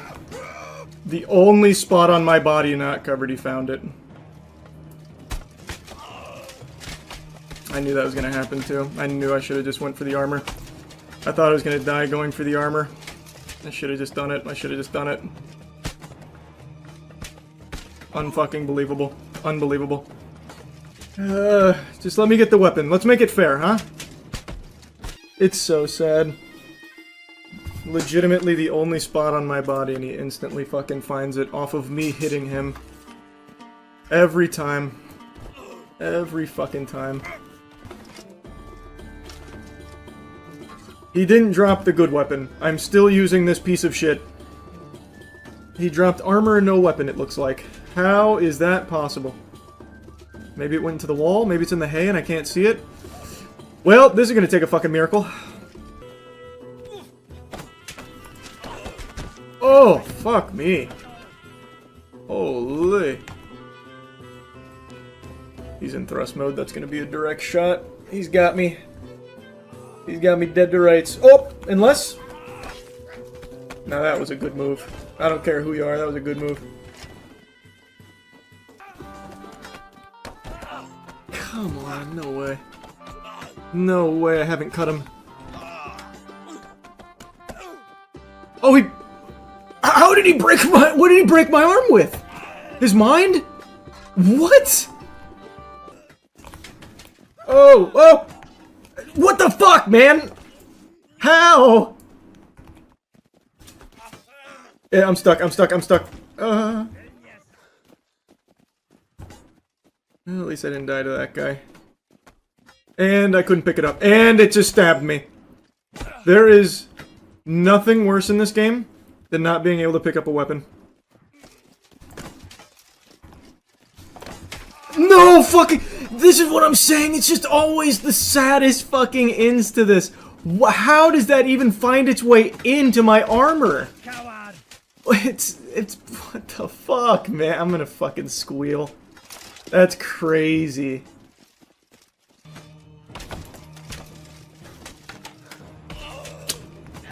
Crazy. I had fully armored legs, too. I don't even know where that opening came from. I'm just praying for a miracle, please. I just don't know how he's doing this every time. He's finding, like, the one weakness, and in this case it wasn't even a weakness. Is what it is. I just can't, I can't beat Baron. I can't do it. I don't know how he even broke my leg. I really don't. I really don't. I'm so armored. Oh, fuck me. He got really offended when I picked up that shield. Wow, that had a lot of malice behind it. What a shot. Come on, baby. That's it. That's gotta be it. That's gotta be it. Come on. Yeah. I fucking did it. I fucking did it. I fucking did it. Yes. Yes. Before anyone accuses me of any, like, shenanigans, we did it. We did it. Yeah. Ah. Oh, thank heavens. I just read something crazy in the comment section. There's a Baron in the Abyss. Had a hair in my mouth. But also, that's sickening. So now, there's another challenge for me here in Half Sword. I've got to beat Abyss Baron. And I know I can do it. I've always said I shine in the Abyss. That's when I do my best work. Okay. He instantly hurt my leg. That's crazy. What an absolute scallywag. That was a little unnecessary, but fuck that guy in particular. Am I right? There's something. There's a little shirt. Looking very dapper. That's a little smooth and suave. I don't want to let him up. Oh, wow. I could not I can't believe this has happened. I can't believe how poorly this just went. I couldn't adjust my shit here. I'm not even sure if he's gonna drop this. I'm gonna end up breaking the helmet first before he ever even gets it off his body. How are you still here? Finally. Okay, he takes it with him. That's what I was wondering. Oh my god, that was scary. Stand back, man. Holy fuck, that was terrifying. Oh, I thought I was still inside of him. Brother, you don't even have a weapon. Why are you still doing this? Alright, I actually get to use this. I've never had a run with this. This will be fun. Up! What the fuck was that noise? Alright, this thing is fucking amazing. Whoa! 2v1s, huh? Now rip, rip, rip. No! He cut me in half with that? I thought I was out of range of the hand axe. No! That's what I was trying to do to him. I was gonna try and swing through and take his whole body off. Get in! Wait! Oh! Oh, ow. Scary. Ow. Oh, wow. Man went from planting seeds in a garden to planting his seed in my mouth. My god, what a shot. Oh!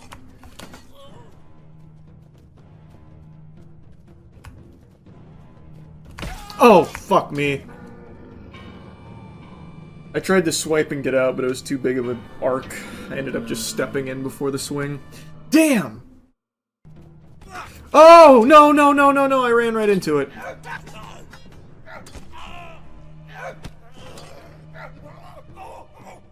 Hold on, I'm balancing, I'm balancing, I'm balancing!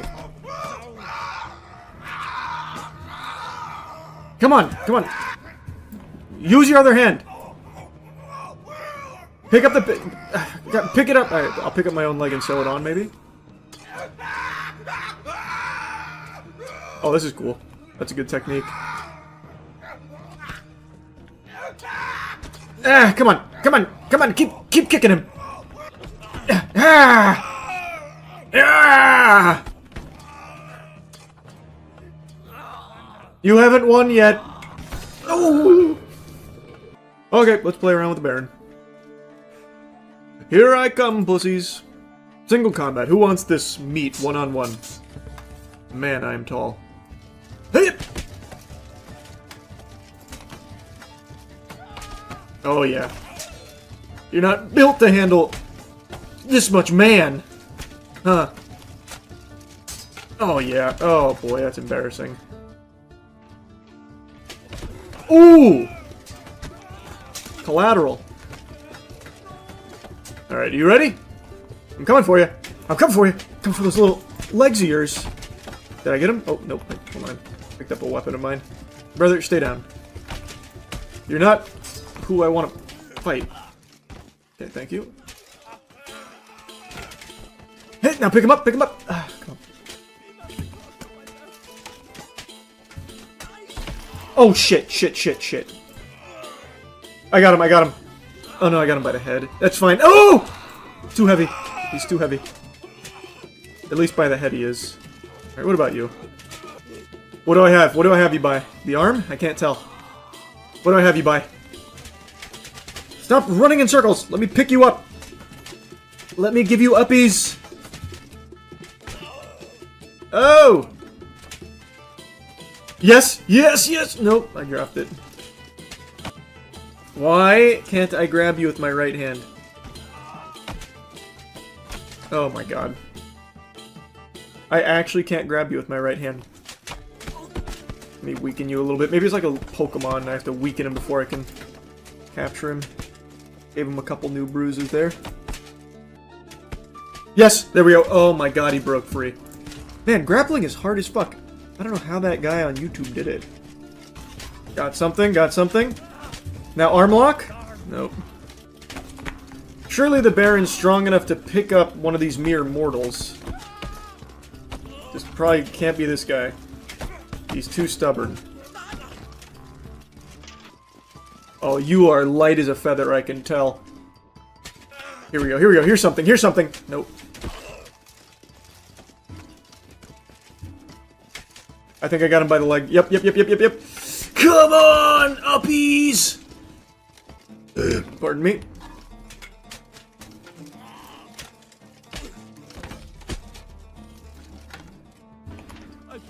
I went too far, but let's just practice, let's just practice.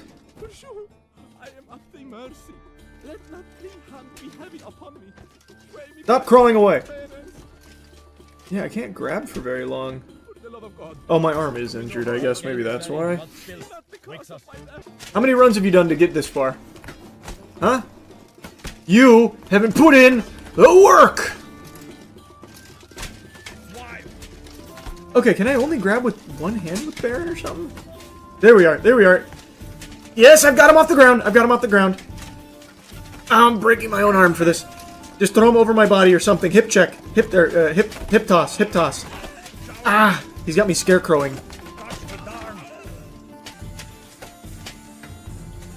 There we go, I think I got it. No!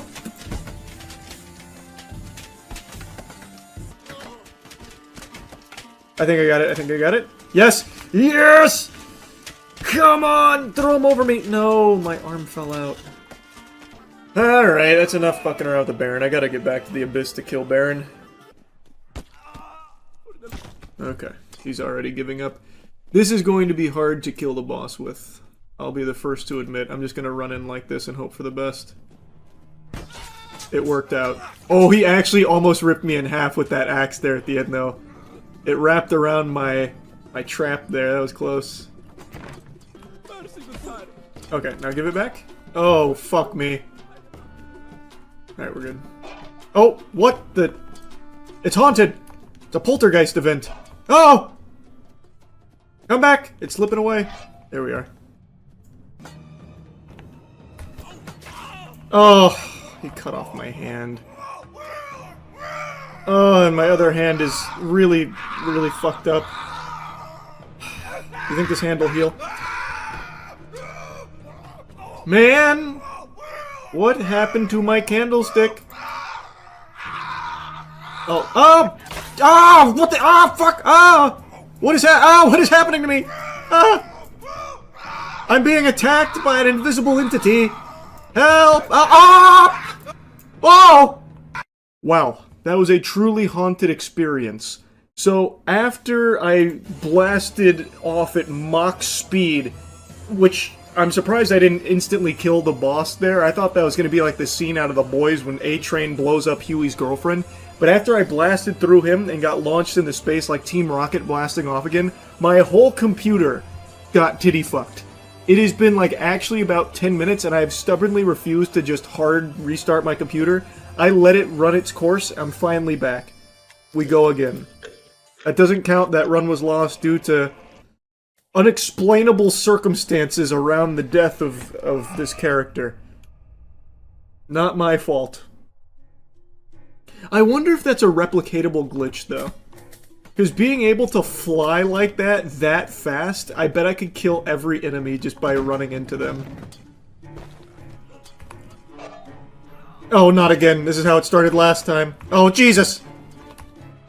Oh my god, what does it all mean? What has gone so wrong? Ow! New shirt, maybe? Ow! You seen a candlestick nearby? Oh, pitchfork. Ow! What the fuck? What is happening? We are having some cursed ass runs here. Actual last run of the night. I need last run magic. This is crazy. I think something might have like actually happened in my game. Is this safe to pick up? Okay, we're good. Well, I wonder. Yeah, we're good. Oh, fuck.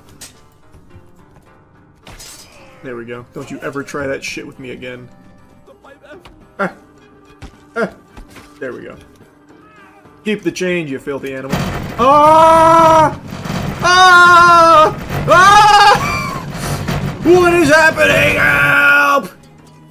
Ow! Why is this happening? Oh, you're having the same problem over here, I see. Jesus.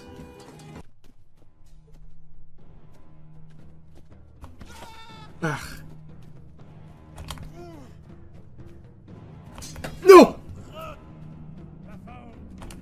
Damn. He's good.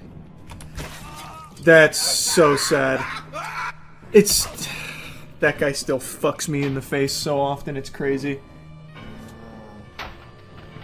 He has so much range, even with me poking him like that, and stepping back off the poke, I still couldn't get out of range. I actually almost... I need that pitchfork back. Where did he take it? Fuck! No! I had that man spinning like a fucking Beyblade and he stole my pitchfork!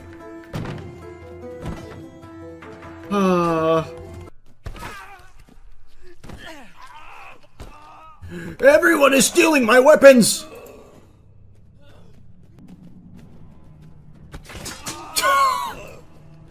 An excellent fight. You taught me so much.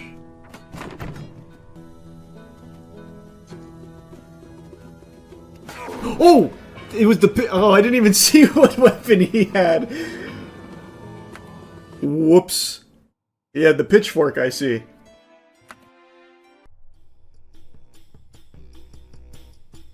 Please get up, man. What is going on? But brother, get up!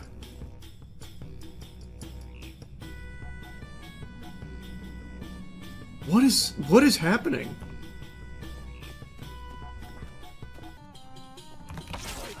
Oh, no fucking way. You take this shit out of my arm right now. You know that's baloney.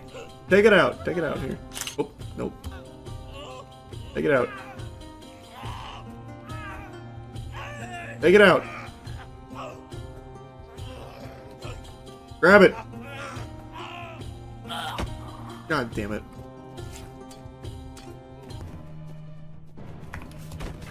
Oh. Come on, swing, swing, swing. Brother, swing! Thank you. Give me this one. You didn't give up? How about now? You're missing both arms. You still haven't given up. I don't know why you haven't given up. I actually want to see what you're going to do here now. Okay, it's about time. Alright, I broke my shit on that.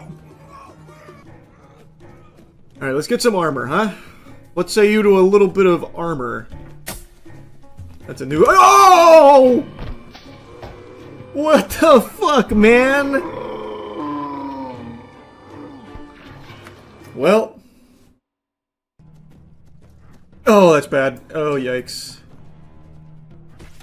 Now rip! Rip and tear! Crazy.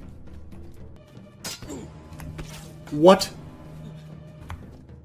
I am having some awful luck right now. I don't understand what is happening. How was that not a kill?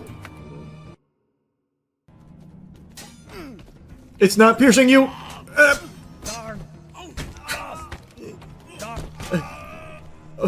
Aggressive flurry, fuck! Oh, I'm stuck! Ah! There we go.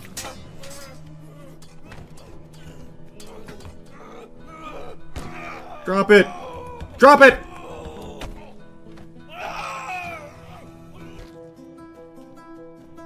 We got a helmet this time. This should be better. Plagan! Get away, get away! No! Oh, yes! What the fuck?! Why?! I am having such terrible luck right now. Ooh, that... You think that's sharp enough? Ow! What the fuck?! Oh god. Oh god. This guy's got a real weapon. I shouldn't be doing this against him.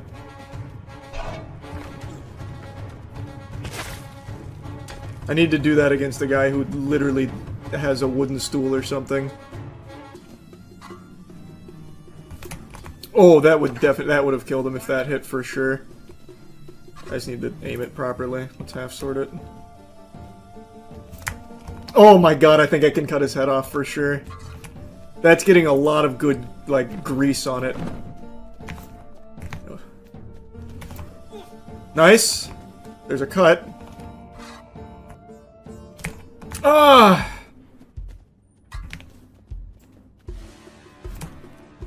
No. Oh my lord.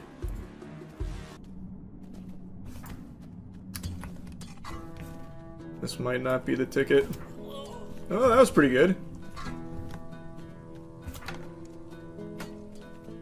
Maybe the candlestick. This has so many fucking pointy bits. I think I hit myself with it when it wrapped around him. Oh, wow, he deflected it. What an animal. What an absolute fucking animal. Damn it! If this was anything besides a Alright, let me kill this guy, actually. Oh, now you want to run away, huh? Yeah, now you want to run away, huh? Nice! Oh, fuck, it's this guy again!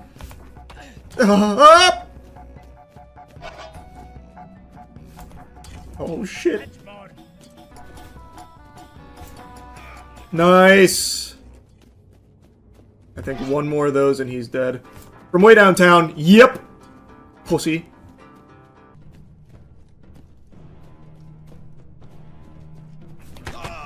RIP! Okay, it's okay. How? Why? I need to swap off the scythe. This has just been sad. Alright, half sorting. There we go.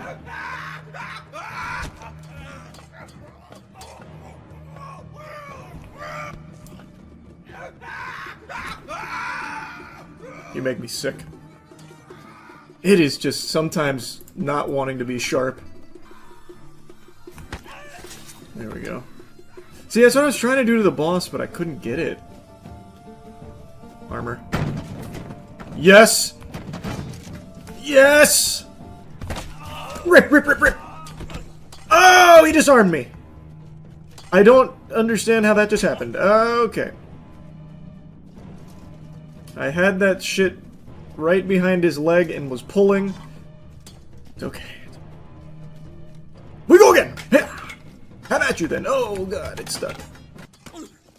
Okay, okay, okay, okay. Somehow he still comes out on top of that. Are you almost out of blood? I see that still squirting. Maybe I can win this battle. Maybe I can rip it out of his hands. Let it go! It's like tug of war with a dog. Ugh.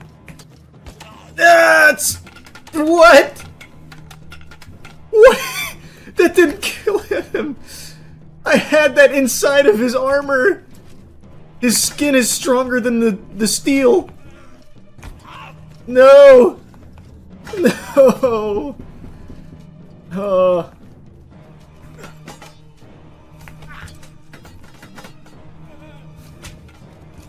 Yes!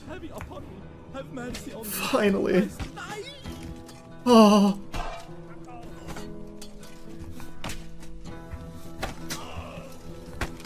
I need armor badly, ASAP, before I get fucking flanked and insta-killed. Oh. Armor. Fuck, armor? What the fuck? It's already 3v1? I didn't think it started until next boss. Oh! What the fuck? Where did you come from? 4v1? Or is this guy teleporting? Ow! The shield broke my leg. Leg armor. Anywhere. Just give me some fucking pants, maybe! Even. Perchance? Oh, Lord. Oh, fuck. Ah! I can't half-sword it, it's stuck. Oh, no, no, no, no, no, no, he's got it on my legs. Yes! Oh, pussy, little bitch. No leg armor, no problem, we move on. Please, give me some goddamn leg armor. I'll even take some pants. That's it, just a pair of pants. Oh, God. This is tragic. What was that? Jockstrap? Chainmail jockstrap? Yes, it was! It was a chain skirt! Now I can fight! Wow, what a wallop! What a wallop you've just fed me.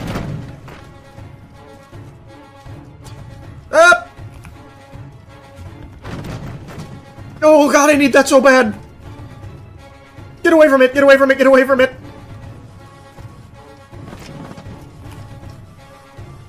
I thought it was legs. Oh, wow! Oh, it was legs. It was legs for my thighs. Not good. Oh, not good. He ran it against my back. That could have been it right then and there. Yikes. No! What? What? What did he get? I got stuck on it. No! He put it somewhere in me and I couldn't get out. I tried to get out to the right, but I couldn't. What a shame. What a shame. That could have gone the distance.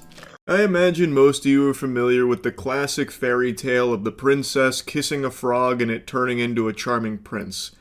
But based on the video I made earlier today, it seems most of you are unfamiliar with the true story of the out-of-touch Hollywood director that kissed a beautiful video game franchise and turned it into a piece of poop movie that's now playing in theaters called Return to Silent Hill. I made a review on it earlier today, and I feel like I should apologize for even making anyone aware of it. Seems most people were happier in the blissful ignorance, unaware that a new Silent Hill movie was even coming out and that it's bad.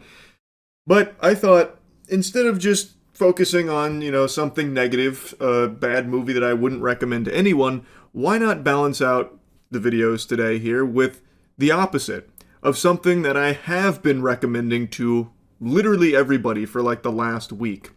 It's called Orb on the Movements of the Earth. It's a Netflix anime, which I know immediately just had a ton of people roll their eyes and just like really tempted to just stop the video now and leave.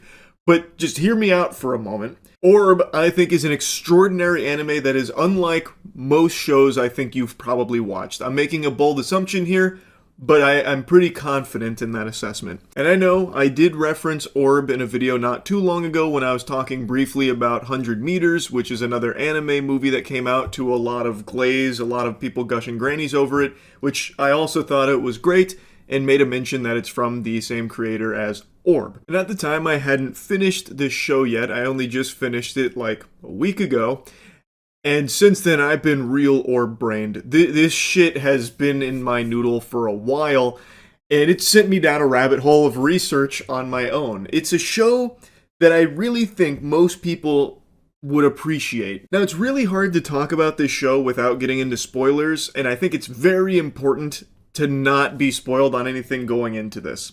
So I'm going to do my best here to give you the elevator pitch and hopefully put a boner in those shorts here over Orb.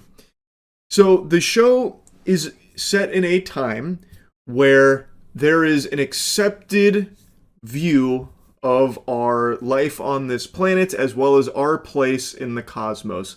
Geocentrism, where it is believed that Earth is the center of the universe and all of the cosmic bodies overhead, the heavenly bodies, revolve around us, Earth. And in this time period, faith is, of course, of paramount importance. So to be conducting research that goes against accepted doctrine from the church in regards to geocentrism is viewed as blasphemous and will have you labeled a heretic. Heretic. That made it sound like it was some kind of like Warhammer technology or something. Labeled as a heretic, which is a huge crime punishable by death. But in the quest for the truth, to understand more about astronomy, people keep doing more research and start arriving at different conclusions that go against what's been accepted as the truth with geocentrism, which arrives at the notion that perhaps Earth isn't the center of the universe, maybe it's the sun. Heliocentrism. And this show explores how they arrive at this conclusion, the research that goes into it, as well as constantly being at odds with the church, which is life or death. And I know maybe hearing this concept, you get the impression that this is like religion bad type thing. It's not. This is a very complex show that dives into really deep and intricate themes that I think is just a thrilling journey. It's not like an action shonen where you're getting like crazy fights in every episode. There is action. There are like some sword fights that happen, but that is not the bulk of the content. The bulk of it is a philosophical exploration of research, the joy of learning things and knowledge, and the pursuit of finding like your truth or questioning things, and the importance of being able to think. It goes into so many different directions, and I think it does it beautifully. I want to talk more like deeply on it, but I don't want to spoil a single thing about this because I think it would be doing it a disservice.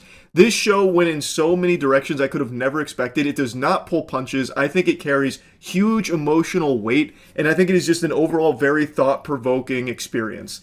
This is actually like a top 20 anime of all time for me now. I really, really enjoyed it. At first, I imagine most people will watch it and think that it'll be pretty simple. We follow a kid named Rafal who has a chance encounter with a heretic who has just been released by the church. They gave him like a second chance, basically abandon his blasphemous research, and he gets to live. He cannot do that because this is something I think is very well conveyed in the show.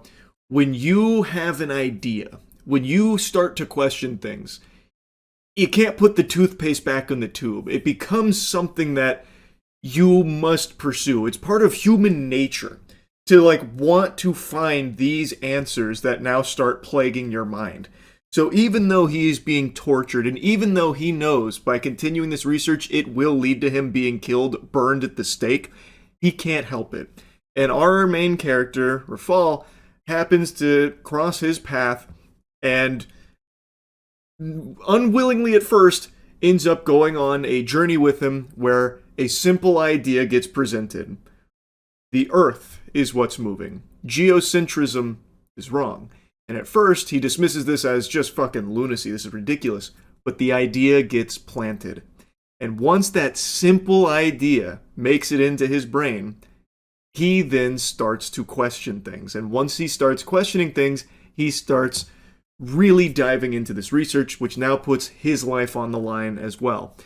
And it's the first domino that begins to fall across this, like, I think it was 25 episodes, this 25 episode journey that I think is just beautiful. Absolutely stunning. I also think this show has an incredible main villain, which is Novak, who is, I think, such a good fucking villain throughout this entire show. Super, super good. And there's so many twists and turns throughout this that I would love to talk more on, but I don't want to spoil anything. I really do hope that you'll at least give Orb a chance, because I think this is a show that a lot of people probably wouldn't even look twice at. When it came out, it flew under the radar, apparently. I thought the show was very popular because my friends like Dankin and Scoots were constantly preaching the gospel of how great Orb is, so I was hearing about it a lot, and I assumed a lot of other people were watching it, but based on what I've seen, this is not a very popular anime for some reason, and I really think that's a shame because this is a very unique one. I haven't seen a show quite like Orb before. The closest thing I can compare it to is like Vinland Saga, maybe. That would be something that I would consider kind of closely related to it in regards to like character exploration and like complex emotions being explored. Now, one thing I do know will be the case, maybe some people out there try and give Orb a shot, but they end up dropping it because they just find it to be boring. I think that's very possible. I think a lot of people might view this as a snooze fest, especially in like the realm of mainstream anime. This is very, very, very different. It is a slow burn. Kind of. I don't really consider it a slow burn because the show itself is constantly high stakes, high intensity, like always on edge. The characters you follow, at any moment, the church could, the inquisitors like Novak, could find out about their research and torture and kill them. And that there's a lot of torture and killing throughout the show. So, like, I wouldn't say it's necessarily a slow burn, but it's not an action-heavy show. I also imagine some people who start the show might have an issue where every character that gets interacted with is like a very deep-thinking philosopher. There is no character in this show that's a fucking idiot. There's no character that is stupid. Every character, when they are talked to, if they have a single second of screen time, they will give you a philosophical speech. And I think some people might find that to be a bit overbearing, because I'm not exaggerating. There's no dumb characters here. Anytime a character has something to say, they have a lot to say, and it's always like pretty deeply philosophical. I actually really liked that. I was very intrigued to hear each character's unique perspectives on things. I liked that, but I think some people might find it to be, like, too much. Which, I guess I could understand. But for my taste, I actually really appreciated that. Also, I've got to mention how good the opening is to the show. It's a very creative opening, by the way. I haven't seen an anime opening do what this show does. I don't want to get into spoilers, but I will tell you, the opening goes through its own kind of evolution as well throughout the 25 episodes, which I thought was very cool. I thought that was a really unique idea that they explored. I'm sure there's other shows that have done it, but none of them come to mind, or maybe I haven't seen them.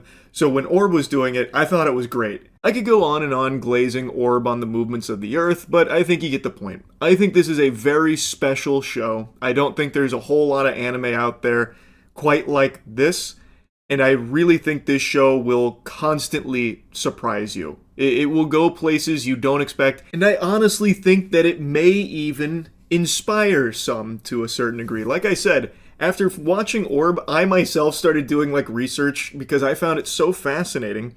The ancient astronomers, like what they were doing in their day and age to start reaching these kind of ideas, and how they would set out using their tools of the era that they were in to try and prove these very complicated, complex ideas, like geocentrism potentially being an inaccurate model. It was so interesting. Like, it is a show that I think can even plant ideas of its own in the viewers. And ideas are a very powerful thing. I don't know. I really, really liked Orb a lot, and I think a lot of people would. Maybe they just haven't heard about it, so this is me just letting you know Orb on the Movements of the Earth fucking slaps. That's really about it. See ya.